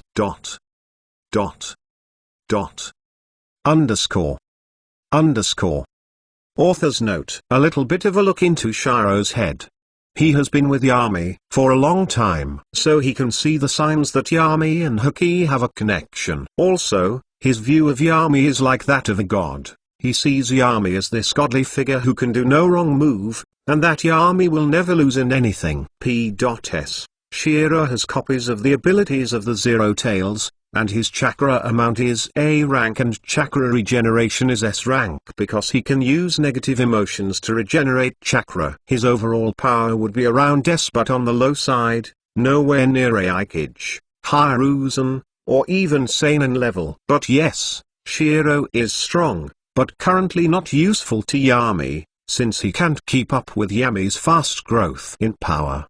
PPS, sorry for the late bonus chapter update. It was because I was asleep when the 2k power stones were reached. Announcement: for every 1000 power stones in this story, this will get +1 extra chapter that day. Check out my Patreon 23 chapters in advance. Patreon.com Holy Joker. Chapter 143 The Undead. Chapter 143. Title: The Undead. General Poff. In the Land of Lightning, inside the hidden cloud village, a funeral was being held. People from all over the Land of Lightning were gathered here for the funeral of the third Reikage. Some people who didn't even know him directly were crying. The third Reikage was greatly loved amongst his citizens. He was a pillar that seemed unbeatable. He was a cocoon of security. As long as he was alive they knew that the enemy would never torment them. He put fear in his enemies' hearts and relief in hearts of the people of the Land of Lightning. Amongst the grieving people was the one called Unruly A,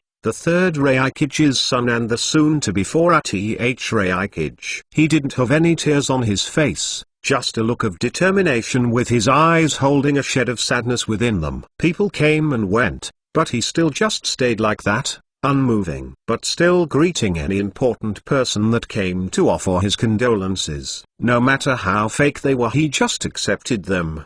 He knew that the Land of Lightning was only so successful because of the continuity of the good Reikage being chosen. Their economy and military has always been the best amongst the hidden villages. They have always had the best ninja together with Hidden Stone. And the economy has always been strong due to the mountains of gold and trade within their land. After some time when everyone went away, I just looked down. He clenched his fist. He was angry at himself for being so weak. He just clenched his fist and unable to hold in his anger anymore. He walked towards one of the walls and boom, punched straight through it. But his anger and sadness wasn't appeased at all, so he continued punching walls. Boom boom. He went through many walls like this, until he was outside in one of the balconies, looking down at the hidden cloud village from the mountain. He couldn't hold it in anymore and tears came out of his eyes. Damn it, old man. You weren't supposed to die like this, thought A, as he kept thinking back on his father's death. His smiling father who had just gotten his arm ripped off, but he still smiled to reassure his son. In this private and emotional moment, suddenly hears the steps of someone walking from behind him. Yo bro, what you doing here alone, when you should be at home, said B, while still trying to chain his words together to form a rap. In a way B was trying to comfort his brother in his own strange way. He knew what was happening to his brother. He too was saddened by the death of his father in all but blood. I was sad at this, so he didn't turn around to look at B, because he didn't want his little brother to see him cry. He must be strong. B, I want you to go to the storm cloud ravine and train your tailed beast bomb. You will not be engaging the enemy. If the enemy attacks the village, take them out with your long-range tailed beast bomb. Ordered A. He said this because he didn't want B to fight in this war anymore, or he might lose his brother in this too. As the Reikage, I will protect this village to the very end. That is what my old man wanted, said A, full of determination. On the other side of the war borders, many strange things were happening.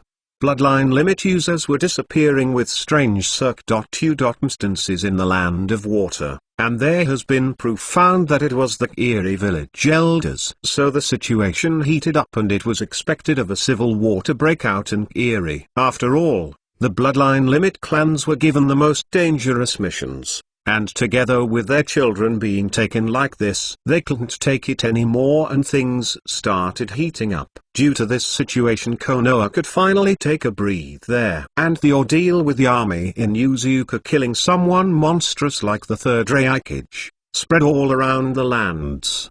His bingo book entry also changed, with his bounty changing from 127 million to 200 million. The 73 million was all added to his bounty by the Land of Lightning. His name was spoken far and wide, and he was given the flee on-sight order. Anyone confronting him is allowed to immediately retreat. He is someone whom even armies with thousands of ninja are forbidden to confront, unless it is unavoidable.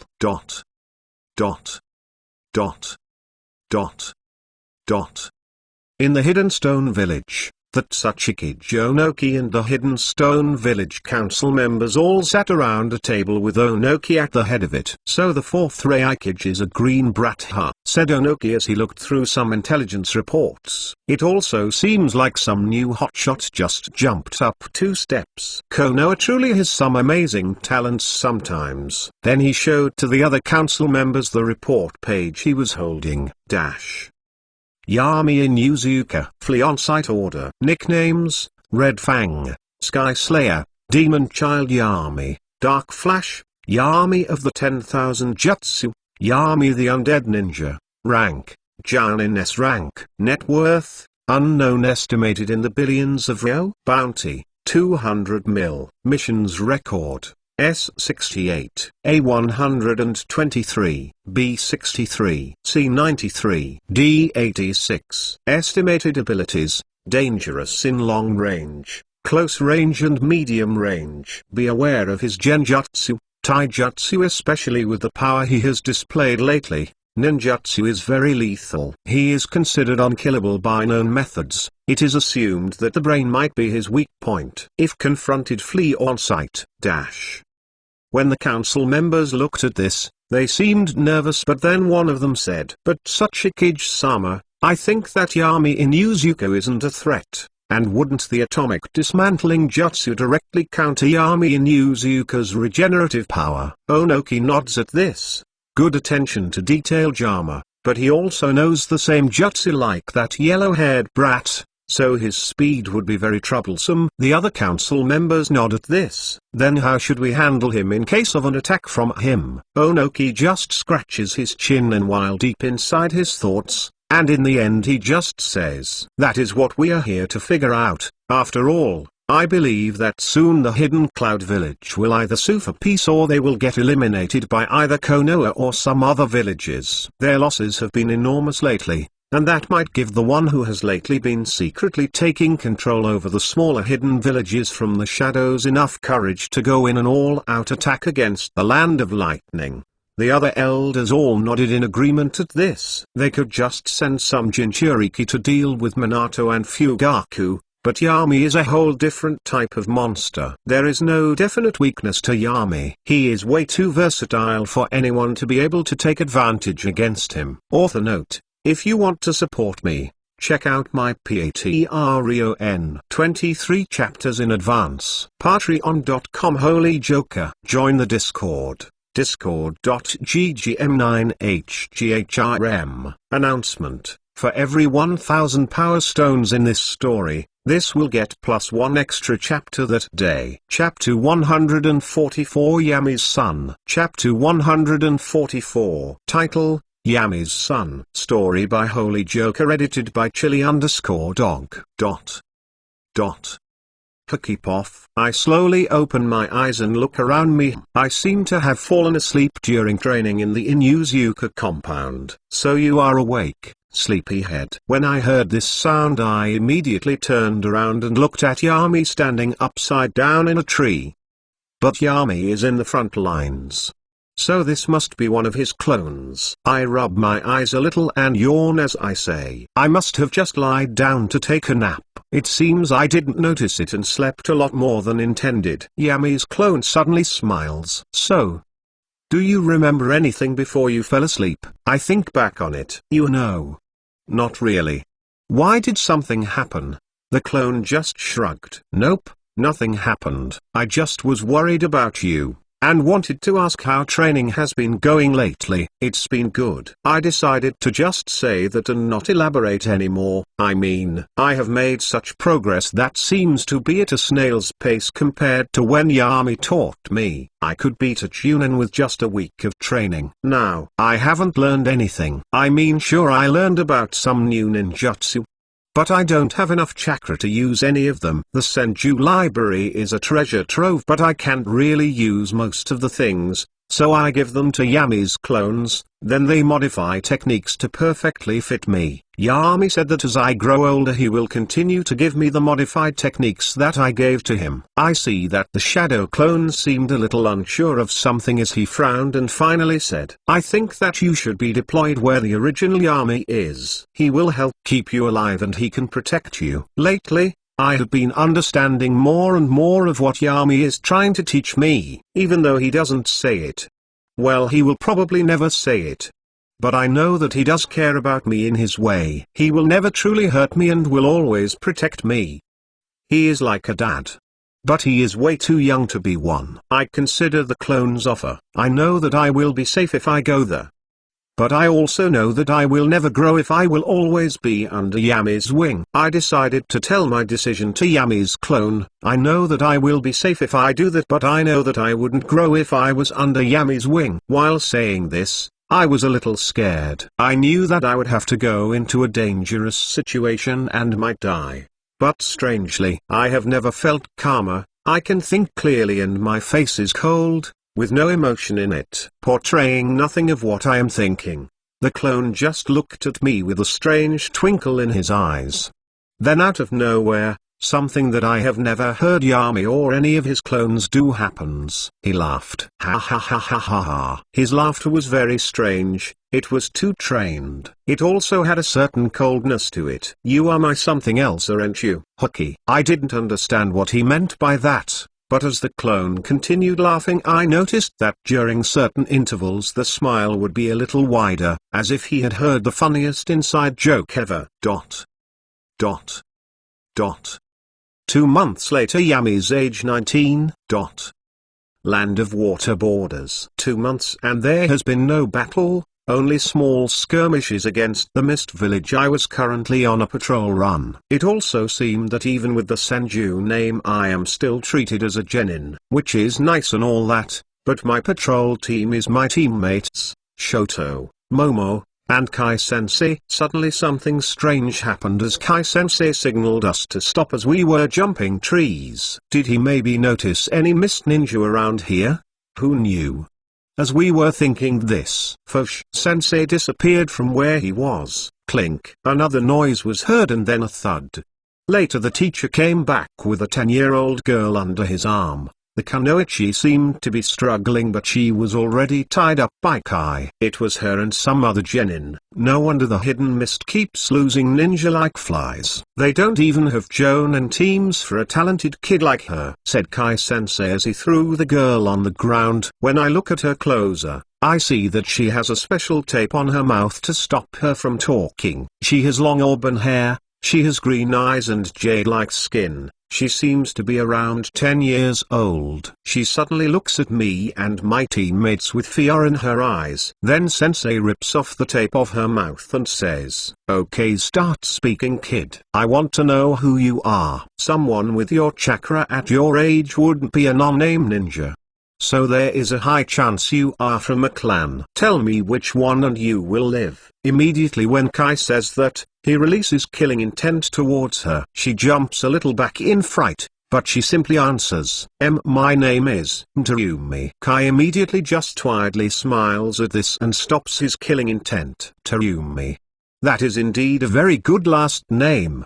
You will be very useful to Yami-sama. Kai-sensei seemed to know something about the Tsume surname. I must say that even though I read a lot, I don't know about every clan in the elemental nations. The girl seems a little uncomfortable and seems to be looking around for an escape route. When she sees none, she looks down in resignation. As we are walking back to the Konoha camp, I notice the girl called Tsume looking at me. And out of nowhere she just asked, "Do you have any relation with Yami in Yuzuka? You sure look a lot like him." I just look at her face. For the first time since we have started walking. Sensei waved a hand sign, signaling me to try and befriend her for information. Every Uchiha and half of the civilians in Konoha look like Yami in Uzuka. Why, have you met him before or something? I decided to continue talking about Yami like this since she genuinely seemed interested when we walked about Yami. No, not really, but I did hear of him. He killed my father in the Second Ninja War, said Tsume with a hateful look in her eyes, though her face stayed calm. Underscore. Author's note: Mei's father was just some random shinobi that the MC killed by blasting his brains. P.S. Hokage is 7 years old now and has matured a little now. P.P.S. Have annoying cousins over. Tch. Uncle should have pulled out, instead of having these dumbasses running around doing stupid SHT. Announcement: for every 1,000 power stones in this story, this will get +1 extra chapter that day. Chapter 145 Time, Confused Hokage. Chapter 145 Title, Time, Confused Hokage. Story by Holy Joker, edited by Chili_dog.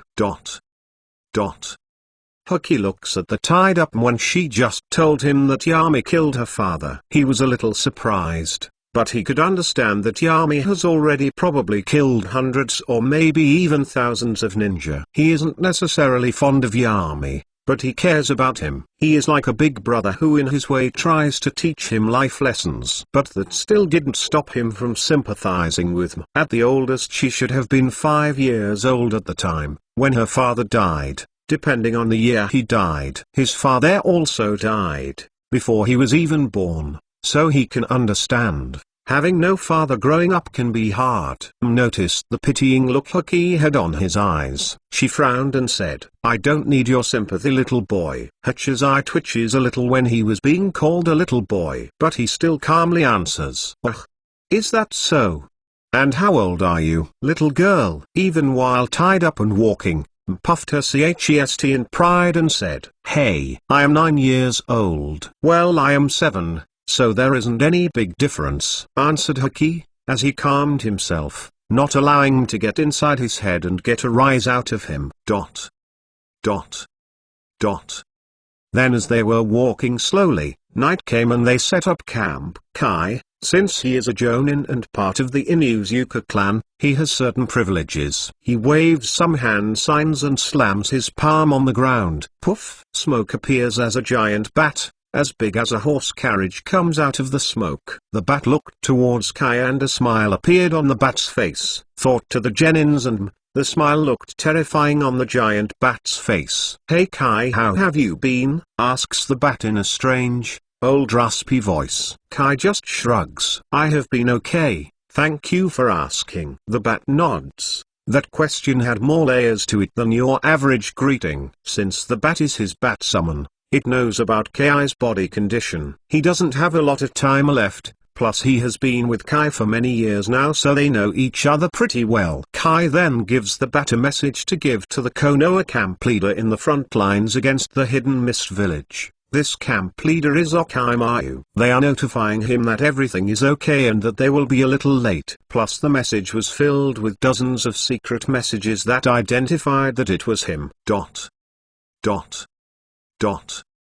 Then later, as everyone was asleep, Hokage was the one on watch during that time. He was simply leaning on a tree. His eyes were closed since in the darkness they wouldn't be that useful. He concentrated on his sense of smell and hearing. He could smell different natural smells. No smells of humans around. His ear also slightly twitches now and then, listening to the small wires he had put around the camp perimeter. They would slightly shift if anything made contact with them. He was on full alert as he heard someone approach him. It wasn't anyone from outside the camp. It was from the inside. It was their prisoner Tsume. She had a cold look in her face and simply said, I think. Number. I know. I really hate you, Hucky. This coming out of nowhere from her surprised Hucky a little and he looked confused. What is that supposed to mean? I know that we are enemies, so there is no need for you to tell me that you hate me. I know that you already do. Then how about this? I loathe you, Hucky Senju, repeated M. She was still tied up and didn't dare try to escape since she knew that her life is only hanging by a string. But she truly got annoyed by how Hucky acted. Why do you try to act so kind when you know what is going to happen to me? Hucky winced a little at this. He knows that she is probably going to get tortured for information. But what he didn't know was that reality isn't that simple and nice, and M reminded him by saying with eyes full of despair, I can't handle it anymore. Then she took a deep breath and her eyes turned dull. She had forced her emotions to dull and not feel such despair. I will be upped. That is what will happen to me. As soon as I am of age I will continuously be upped. I will continue bearing children until I die. For the Konoha clan that will be lucky to get me as their property. So stop acting like you are nice and all that. When Hucky heard this, he felt as if his whole world started shaking. His pupils dilated. Due to his young age he hadn't taken a possibility like this into account. His 7-year-old mind couldn't comprehend humanity's cruelty. He couldn't understand that even when humanity takes over the planet they have no one else to fight and no other species to dominate. They will start fighting amongst themselves. But M didn't let him even comprehend what she said as she dropped another bomb on him. Judging by the actions so far, the Inuzuka clan will get me. So who will have their way with me when I grow up? Will it be some unknown Inuzuka, or maybe Yami Inuzuka himself will have his way with me? I heard that even when he was young he was always ruthless, especially with the killing of the third Hokage. They call him Yami the Undying Ninja. Then she gets close to Hucky and while in shock he can't react as she whispers into his ear. But behind closed doors, they call him a monster in human skin. Yami the monster, the boogeyman, that mothers scare their children to make them obey, but he exists and is quite real. As she was about to continue saying more, suddenly something even more shocking happened as a hand came out of Hucky's stomach and grabbed him by the throat. Hucky immediately looked at the hand coming out of his stomach. The hand was completely covered in darkness and he instinctively went for an attack towards the hand. But as soon as he was about to, the hand and the rest of something made out of the darkness came from Hucky's stomach and, boom! Hucky fell on the ground unconscious. There was no attack whatsoever. Even his team was also unconscious as they didn't even wake up from the noise of Hucky's body hitting the ground. The creature with a human form was completely covered in darkness and it just looked at M, who was terrified of the monster in front of her. She wanted to scream but couldn't. She wanted to say something but couldn't. Her throat was choked so hard, she could feel her neck was almost snapped like a twig. But the person covered in darkness didn't seem to care while he simply said, "You shouldn't confuse little Hucky like this. He is so young. He isn't quite ready to handle the world yet. His mind is not mature enough to comprehend cruelty like this." Then she felt her vision go dark too, as she heard that being said by a surprisingly young-sounding voice.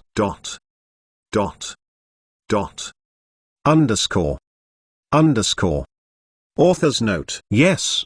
The chapters before this, when Yami's clone was there as Hucky got up from his nap, something happened which Hucky doesn't remember. P.S. The power stones reached 3000 when I was asleep, so that is why this was uploaded a little late. Announcement. For every 1000 power stones in this story, this will get +1 extra chapter that day. Chapter 146 Cold. Chapter 146. Title, Cold. Story by Holy Joker, edited by Chili_dog. Hucky Poff. As I wake up in the morning, I feel a slight headache. Oh right, yesterday during the time it was my time to stay watch, I accidentally bumped my head. I really should be more careful these days and shouldn't try to train during these times, or it could be fatal. I see that our Jonen teacher Kai was the last watch. He came back and just gave us all a casual greeting. Then as I woke up I felt a strange sense of deja vu. Well, whatever, it doesn't matter. Everyone has this every now and then. I got up and started walking towards me. I noticed that when she looked at me she too had a strange look in her eyes, before it went away. Anyway, time to go and escort her to the main camp. I wonder what will happen to her. I hope she talks and doesn't need to be tortured for information or something like that. General Poff. Orochimaru looked at the letter that Kai had sent to him. He couldn't help but frown a little. He was one of the people he had tried to bribe to get him to spy on Yami. Those Inuzuka are like dogs around Yami. Even though the Inuzuka used to be generally weak and didn't have anything astonishing about them, most likely producing one solid jonin per generation. But even since Yami became the clan head they have skyrocketed into the big leagues, recently pumping out jonin numbers at the same caliber as the Uchiha 2 number. Just one more year and the Inuzuka will be the top clan in Konoha. Analyzed Orochimaru, his yellow eyes shining with a dangerous light in them. Especially now, he has got a lava Kekai Genkai. And he can't even experiment on her. He knows that Yami wouldn't allow them, and no matter how big his curiosity was, he knew that Yami would kill him. He probably wouldn't even get a backlash from it. He knows that Yami would get rid of him like he did Danzo, carefully planned with no repercussions. Orochimaru hated to admit it, but Yami was better at handling people than him. He can see the darkness in people. Orochimaru had noticed the first time that he saw Yami as a kid. It was as if he had seen right through him and exposed all of his secrets. With those soulless and cold dark eyes of his, he has had his guard up against Orochimaru ever since he was a kid. Damn it! Screamed Orochimaru inside of his mind. He even accidentally ripped the paper in his hands. Yami had grown so fast that he didn't even have a chance to decide if maybe he should have killed him. No one could expect a 12-year-old to survive a confrontation with a Reikage who is considered a monster. And at 18 he killed that monster, which would need 23s rank ninja to even hold him back. Damn. That kid has grown to be monstrous. But on the other hand, at Yami's camp, in the front lines against the Hidden Cloud Village, which was still technically in the war, but ever since the third Reikage has died an agreement was made. Because they went back on their word, it was decided that the third Reikage's body would be held by Yami in Inuzuka until the war is over. During that time, the Cloud Village won't attack. If they do, Yami will destroy the third Reikage's body and he will go rampaging on the Land of Lightning. But there was also a monetary compensation, which Yami took and made them all sign complicated deals that if a lawyer from his first life didn't read them, no one in his world would notice the plot holes in the 137 contracts that were issued by Yami. Yami was meditating and his clones were guarding the tent, but in actuality, he was inside his tent with a dark-skinned Kunoichi. She is a slender and well-endowed woman of average height. She has dark skin, golden irises, and black hair. Her hair is waist-length and kept in a ponytail with chin-length bangs framing the sides of her face, and a Cloud Village headband on her forehead. She also had a dull look in her eyes as she continued telling Yami different confidential information as he was in his hot tub, which he had created with the help of his Fuinjutsu. Suddenly as she was talking Yami looked at her. He had dozens of human spies in the Land of Lightning, ranging from male, female, elderly, and even some children. They also have different professions from ninja, politician, the mayor, and so on. But usually, the one who delivers him messages is the woman in front of him. She had dull emotionless eyes because Yami had deleted all of her memories and emotions, just like he does with every one of his spies.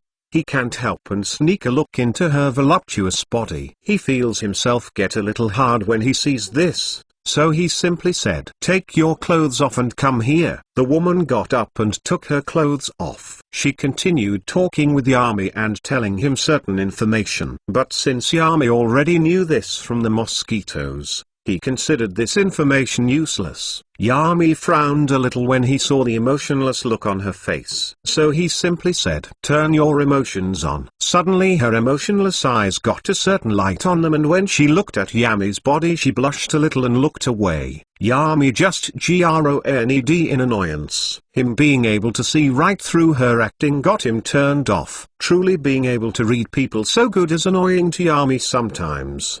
He can't enjoy P.R.O.S.T.I.T.U.T.S and other lying beaches because he can see right through their acts. Just turn off your emotions and come here, you.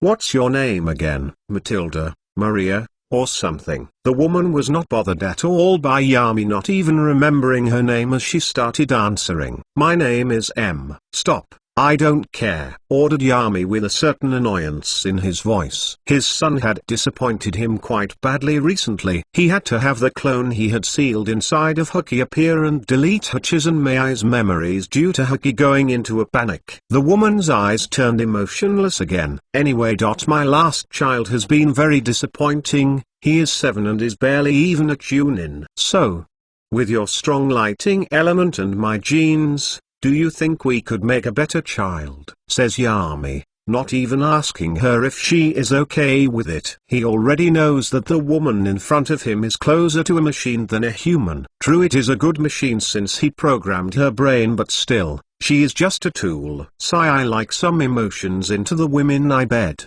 At least I have to lie and manipulate them. So that makes it a little more exciting. This is boring as hell. Well, I guess time to make the heir to the Inuzuka clan. This child shall be recognized as mine, and the child will be less disappointing than Hokage, calculated Yami, as the woman entered his hot tub and impaled herself with his rod. No MOAN of PLEASURE or anything came out of her. This sucks. Underscore. Author's note. Young Hokage has already become a disappointment to his father. Also, Yami is still his usual cold self and is thinking of having another child. This time it's planned, but Yami, why would he need another child? What is he planning? P.S. The woman looks kinda like Yoruichi from Bleach. P.P.S. This is the cold truth about Yami. He doesn't care about gender, he is cold to both women and men equally. So, yay. Gender equality? Okay, I will be out now. Announcement. For every 1000 power stones in this story, this will get +1 extra chapter that day. Chapter 147, The Puppet and the Puppeteer. Chapter 147. Title: The Puppet and the Puppeteer. Story by Holy Joker, edited by Chili_dog. Yami wakes up, unlike the normal person who would yawn or instinctively stretch themselves. He just suddenly opened his eyes. There was no trace of sleeplessness in them. It was as if he just blinked and wasn't asleep for 9 hours. I have started loathing the necessity of sleep. Like death, it puts even the powerful on their backs. Though Yami, as he calmly got up, his immortal body does not feel any tiredness, fatigue, or anything like that. Even if he fights for a whole year against an army, he would still be able to fight them all. He saw that his little spy was still on his bed, and couldn't help but admire her voluptuous body. Yami Poff. If it wasn't about her emotionless state, she would give me a nice night. I guess as expected, she didn't even MOAN once during the hours upon hours we had sex yesterday. I guess the brain wipe was successful. No PLEASURE or pain. She can't be manipulated by either. As I go and start putting on my clothes, I can't help but think about a good saying in my last life. Everything is about sex. But I always added something more in my head. Everything is about sex. Except for sex. Sex is about power. Anyway, I stop my thoughts from going into deep philosophical places. I go outside of my tent and see my clones simply nod at me. I too nod back at them. Suddenly I see Tsume running towards me. She looks kinda crazy running like that. But whatever. As she gets closer, she stops and looks at me with her eyebrows frowned in annoyance, as she said, "Yami, tell me to do you know, do things with some of the kunoichi in the camp." My immediate answer would be yes. I have fooked almost every pretty girl in my camp. It gets boring around here, so I have to keep myself entertained while my shadow clones take care of everything else. But of course, I keep these activities a secret. Hope one of them invites me to her wedding. I want to see the face of the loser who will get my sloppy seconds. Of course, I tell none of this to Tsume. I just mention to her as I say, walk with me Tsume. She seems confused, but she complies nonetheless. We walk a little away from everyone's hearing. We are at the very edges of the camp and there are no people around. So I took this moment to say to Tsume, tell me, how do you think humanity evolved? Tsume immediately frowned when I said that. Listen Yami, I know what you are going to do. No matter what I say, I know that you will change the conversation without me even noticing. So I simply want a direct answer right now. I can't help but be amused by her reaction. Since she has let her hair down, she is a bangable 7.510. But still she is a little too young to be able to escape my bullshitty speech. What do you think of human intelligence, Tsume? I asked her with a certain playfulness in my voice. Tsume just sighs when she heard this. Damn. You are so annoying Yami. Can't you be serious for once? I just smirked at her. I think that the human intellect is like peak.o.c.k. Feathers. Immediately that gets her curiosity. Just an extravagant display intended to attract a mate. All of art, literature, a bit of the cage, greatest ninja, intellectuals, and even the Konoha. They are all just an elaborate mating ritual. Maybe it doesn't matter that we have accomplished so much for the basest of reasons. But, of course, the peak.o.c.k. can barely fly. It lives in the dirt, pecking insects out of the muck, consoling itself with its great beauty. Just like humanity, consoling itself with its intelligence, never understanding the true meaning of intelligence and power. Tsume immediately had a conflicted look in her eyes. Yep. When saying that type of SHT in front of someone, definitely confuses them. Maybe I should use this as a way to confuse my enemies. Now that would be amusing. But enough amuse.e.m.t.nt for now. I can't let Tsume get too jealous or she might decide that I don't appreciate her enough, so it's better to spy on me for someone else. Then I would have to kill her. It would be a shame since she has been so useful to me. If I am not mistaken, she will soon be 18, right? I run through my memories for a second, a quick read through them. And yep. Her birthday was a week ago. I forgot and didn't give her anything. Well, I don't even celebrate my birthdays, but whatever. Some people like to be sentimental like this. I mean, to other people, it's like celebrating, for being 1 year closer to death. Glad I won't have to worry about old age, or that would kinda suck. I just smiled at Tsume and put one of my hands behind my back and smiled towards her. Well now Tsume, I know that this might be a little late, but I pull the hand from my back and there is a bouquet. Happy birthday Tsume. Sorry I have been a little busy lately. Tsume seems happy at this, but then she suddenly frowns. Yami. Are you changing the subject again? I just twink at her. Of course yes. She immediately started screaming around and complaining. I just zoned her out and simply said, it isn't important why I do what I do. I was simply bored in the camp. I had urges and I satisfied them. I could see the look into her eyes. I could feel the decade of manipulation that I have done on Tsume take effect. Her face seems conflicted, her eyes a little dilated. Her breathing has sped up a little and she has a small blush on her face. I just smile a little. She was manipulated to fall in love, head over heels for me. Well, I can be your. Tsume whispers something under her breath. By her saying that, I can already analyze that she doesn't know how to express her feelings and what to say. I noticed Tsume has to use her kunoichi training, and the techniques Yami taught her so she can calm herself. Finally, with an even and calm voice, she asked, Yami, do you think we could be a family? As in a wife and husband number? Little Tsume. But I couldn't say that, so I just looked down at my hand and said, underscore. Author's note: soon some big SHT will be happening. It will be mind-blowing, I just need to set the stage for it. P.S. Yami has manipulated Tsume her whole life. He has slowly and patiently built her to be who she is. Even though he didn't use any memory manipulation techniques on her. Tsume is already Yami's puppet. Announcement: for every 1000 power stones in this story, this will get +1 extra chapter that day. Chapter 148, The Cube. Chapter 148. Title: The Cube. Story by Holy Joker, edited by Chili_dog.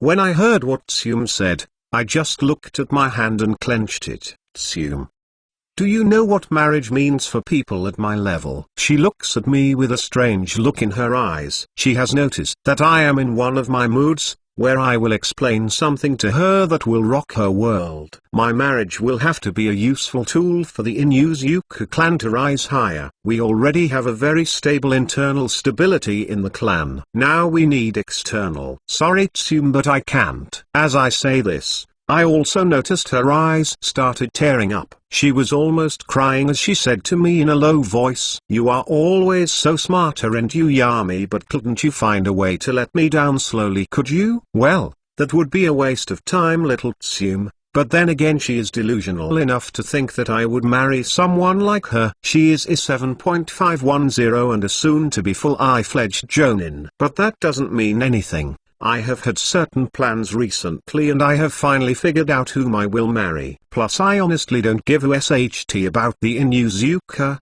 except that they are good pets and a good stepping stone. Still, even though I am thinking that what I say to her is a different thing, manipulation is a subtle art. It needs care and attention. With that, my face has a difficult look on it. As I say, we could still be together. Though, it will have to be a secret. Tsume looks at me and tears up even more. You are horrible Yami. Even while she says that, she still decides to hug me. I just hug her with one arm and pet her head. She truly is a pitiful human being. So attached to me. So clingy. She would die for me. She will be my side BTCH, or as they say it here. She will be my concubine. She can't be with anyone else or it might ruin the internal structure the Inuzuka clan has.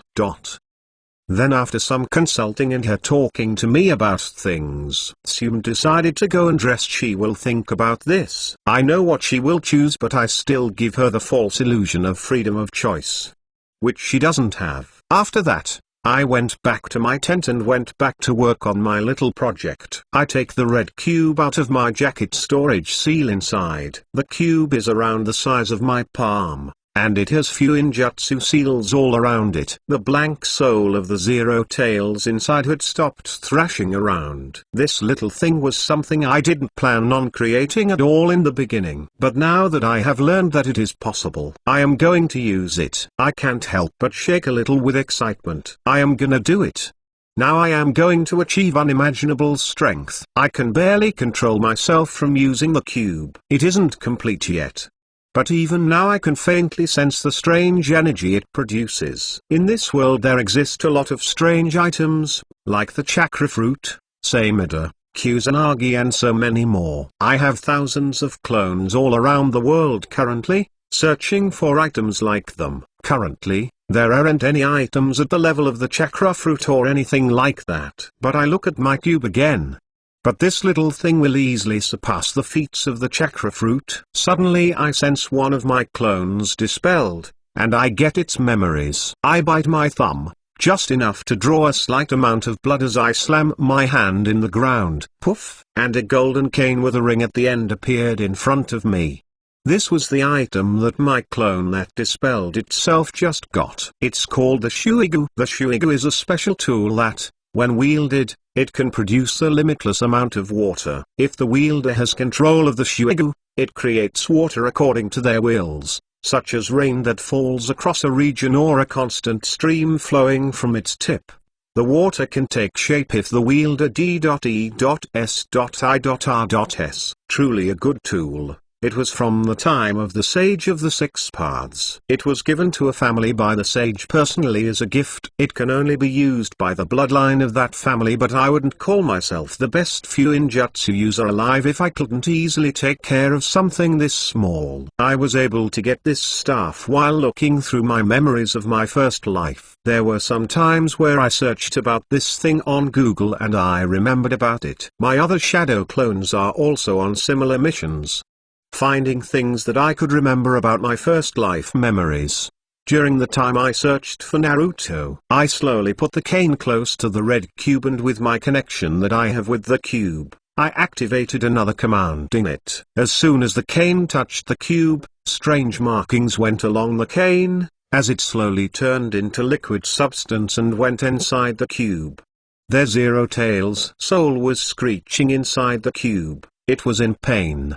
But that was good too, since it will create more dark chakra and slightly reinforce the cube even more. Then suddenly I notice something underneath me. In a flash my hand digs underground and catches what it was. It was a little mouse struggling to get away from my grasp. It was a normal mouse. I keep those in the lab below this tent. This little guy must have dug his way out. Nope, he is not one of my rats. Its chakra is also about average rat level chakra. Is this rat a spy? I use the Sharingan and look for anything indicating this rat is a spy. There is none. So I decided, and then ripped out the little thing's memories. Then saw through them. Well, I guess he was just another rat. I have run 137 tests on it and it truly was just your everyday rat. It is brain dead now. But it's still useful though. Well, I guess using the cube on the rat would wield some data. And see how potent the cube is. This is my creation, so I am expecting something amazing. I just use the strange energy produced by the cube and throw it towards the rat. Let's see what happens to you, little guy. Underscore.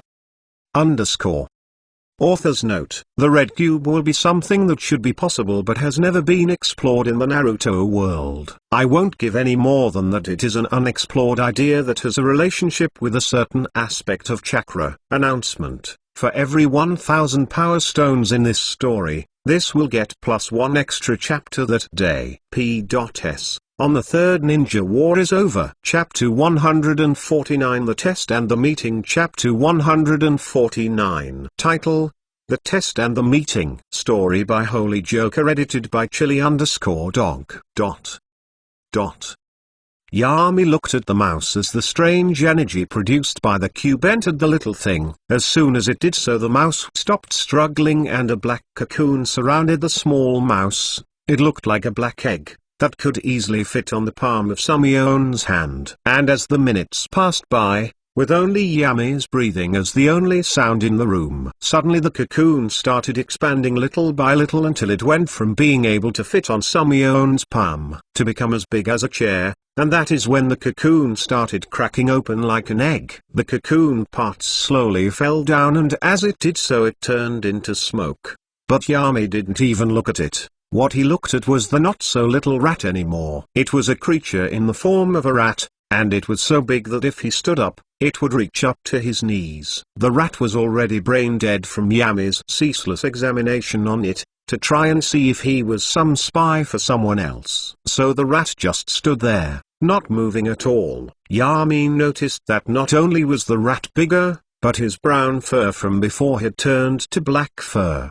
His eyes also turned to completely red, and under that fur, he could see the muscles under that thing. He analyzed that this little creature went from a normal weak rat, to probably being able to rip apart the average Ninja Academy student to death. Even his chakra was at that of the average human. Though your average genin would wipe the floor with this rat, Yami slowly took out a scalpel and went close to the rat and made a little small cut on its skin. Immediately as he did so, the rat tried to bite him, but as the rat's teeth bit his hand, they couldn't even draw blood. Yami's skin has been modified like the rest of his body. It is as hard as a rock, and even though the rat might be stronger, he is still only a rat. No matter how it changes, it still couldn't bite through rock.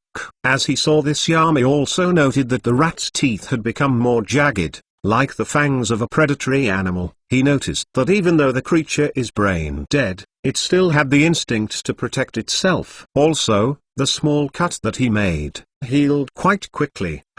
This is interesting, thought Yami as he kept making small cuts on the rat. And as it tried to bite him, Yami simply sent a chakra shockwave to its brain, immediately knocking him out. Then after a whole hour of Yami experimenting on the thing, he finally got what he wanted to know and killed it off, also burning its body. No one is getting anything from my research, thought Yami as he walked out of his tent. He made a clone to act like him, and whoosh, he disappeared in a dark flash, going towards someone he wanted to meet. General Poff Tsume wasn't someone cruel or anything like that. All she wanted in life was to have a normal family, a normal husband, a normal life. But as she got closer to the camp, she could feel like her own blood was lava. His stomach was churning in disgust. She knows that she will become something that she will hate. Someone without power or familiar love. Someone that when she births enough children she will simply be killed. The reality drowned on her like an ocean. Her legs were noodles, her eyes felt like they had bleach in them, and her whole body was cold. She was feeling physically sick from this, and when they arrived at the Konoha camp, her worries skyrocketed, as she saw someone that she knew of, to be waiting at the gates. It was Orochimaru, and he had a predatory look on his golden eyes. His hands were in his pockets as he leaned on a tree. His malicious smile made her feel chills down her spine as if the ice was poured on her back. Even the cold mask she had on started cracking. But suddenly out of nowhere, whoosh, a dark flash appeared, and a person came out of it. He was wearing a Jonin uniform. His hair was black and slightly spiky. But what caught May's attention wasn't his smile or his friendly-looking face, it was his eyes as he looked at Orochimaru. He had a strange cold look in his eyes. Orochimaru's face now had a frown on it, and his eyes had a certain gleam to them. When he noticed that Yami was here he didn't protest, but he was displeased. He wanted to experiment on a little before Yami got her. Plus, unlike the other people in here, he noticed that this wasn't just Yami's clone, it was Yami himself, so he can't go around messing with him. He knows how dangerous Yami can be. TCH, that was unfortunate. If only he didn't have these little mosquitoes all over my camp, monitoring everything that happened in here. I would have had time to experiment with the girl before he came here. If those mosquitoes didn't exist he wouldn't be this troublesome, thought Orochimaru as he went back inside the camp towards his tent, ready to experiment on some unlucky fellow. As Orochimaru was walking back to his camp, Yami just looked at Orochimaru's back, contemplating something, his brain brewing hundreds of different ideas, schemes, and plans. But even as he was thinking this he looked back towards Hokage, Kai, Shoto, Momo, and Kai. As an Inuzuka, obviously has a lot of respect for Yami. After all, he is the one who rose the Inuzuka clan to the powerhouse it is today. Yami simply looked at him and smiled. Well, hello, the child. I hope you didn't have a hard journey. I know how hard it is for children to be dragged into war, away from their families. When heard what Yami said, she somehow found the courage to speak in front of him. Whether it was Yami's friend-looking face or her desperation that gave her the courage to speak. Didn't know this, as she said, "My father is dead, killed by you during the Second Ninja War. He was the pillar and protector of the Tsume clan. My mother also died of sickness not long after that. My clan is in decline and will most likely die out because of you, Yami Inuzuka." When she said this and predicted a lot of ways Yami would act. He could be angry, not care, or even surprised. But his reaction truly baffled her as Yami simply just laughed. Ha ha ha ha ha. His voice melodious and his laughter loud, as if he had just heard the funniest joke ever told. Underscore. Author's note. Help you guys like it. I just gave you a glimpse of the cube's power. It is nowhere near complete yet. And his real power isn't stated yet. Soon, very soon, things will pick up the pace. Big things will happen. We will also see what Yami's clones have been up to. Also, Yami is now strong enough that other people don't want in no way to push his buttons and make him angry. Even Okaimaru is wary of him. P.S. My little brother got bitten by a fish at the beach, so I had to drive him to the hospital. That is why I updated so late today. It was really just a scratch, most likely caused by a rock.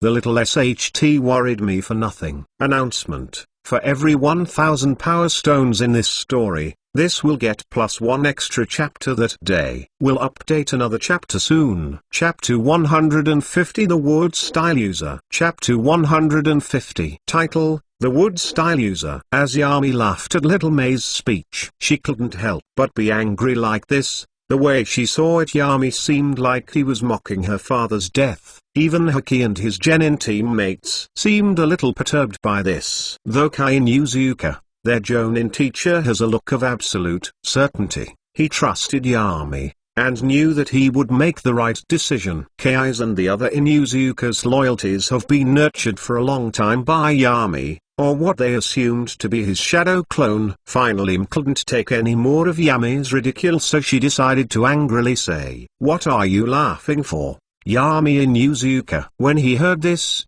Yami finally stopped laughing, but his face still had a smirk. "Wait, so you're real about this?"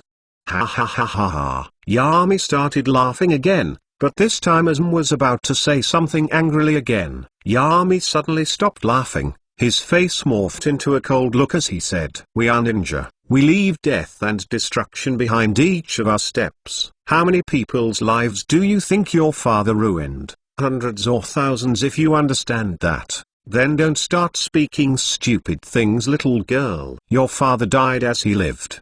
Just another nameless ninja." May's fists were shaking in anger. But this time when she wanted to say something and rebuke Yami, she saw the look in his eyes. Unlike his smiley face and friendly look in his eyes that he had before, now his face was stone cold and his eyes even colder. She knew that one more talk out of line and the next thing she would feel would be her head flying off her body. So in the end, she kept her anger inside her and didn't say anything. When Yami saw this, he seemed strangely pleased. "You may survive us yet, little." Then he went forward and offered the girl his hand. She seemed unsure for a split second, thinking of the horrible things that will happen to her. But she pushed down all of the fear and hesitation as she took his hand. When Hokage saw this, he felt a little weird, as if his stomach fell to the ground. He wanted to say something, but he couldn't. So just like that, in a black flash, Yami and both disappeared. But not before Yami used a telepathic message that gave different orders to the mosquitoes close by. As Tsume falling in his clutches was a little bit of a surprise, but it was a good surprise as he now can finally try and learn how the different Gakkai Genkai like lava release work. They are then teleported to Yami's tent. Back in his Konoha camp, Yami just looks at and suddenly, her eyes become hollow, indicating that she is in a genjutsu. If I am to use the lava and boil style, my strength would be raised by another 20%. Thought Yami as he prepared for another experiment.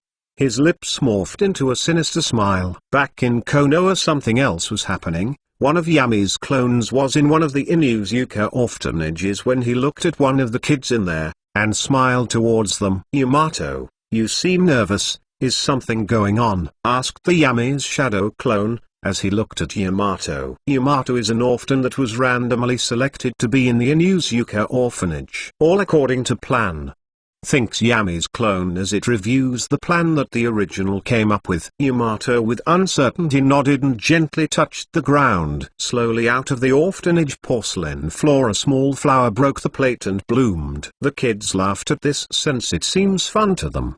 But the matron has a shocked look on her face. She truly understands what this means. This is the legendary wood release. Yami's clone has a mischievous smile on his face. Things were all according to his plan. When that happened, Konoha had a shock. Finally, after many generations, another wood-style user has appeared, and he is a member of the Inuzuka clan. Immediately as soon as it was announced, Yami was surprised, so he started negotiating certain things with the Konoha village. Of course, Yamato would still be part of the Inuzuka clan, No one would even dare dispute someone like Yami on this. But he has now become more of a symbol now, of a new hope. To the civilians this was a miracle that could be attributed to fate. But the ninja were different. Most of them already pieced together that this was a little too much of a coincidence. They immediately started suspecting Yami of some type of interference with Yamato's so-called natural wood release. No matter how things developed though,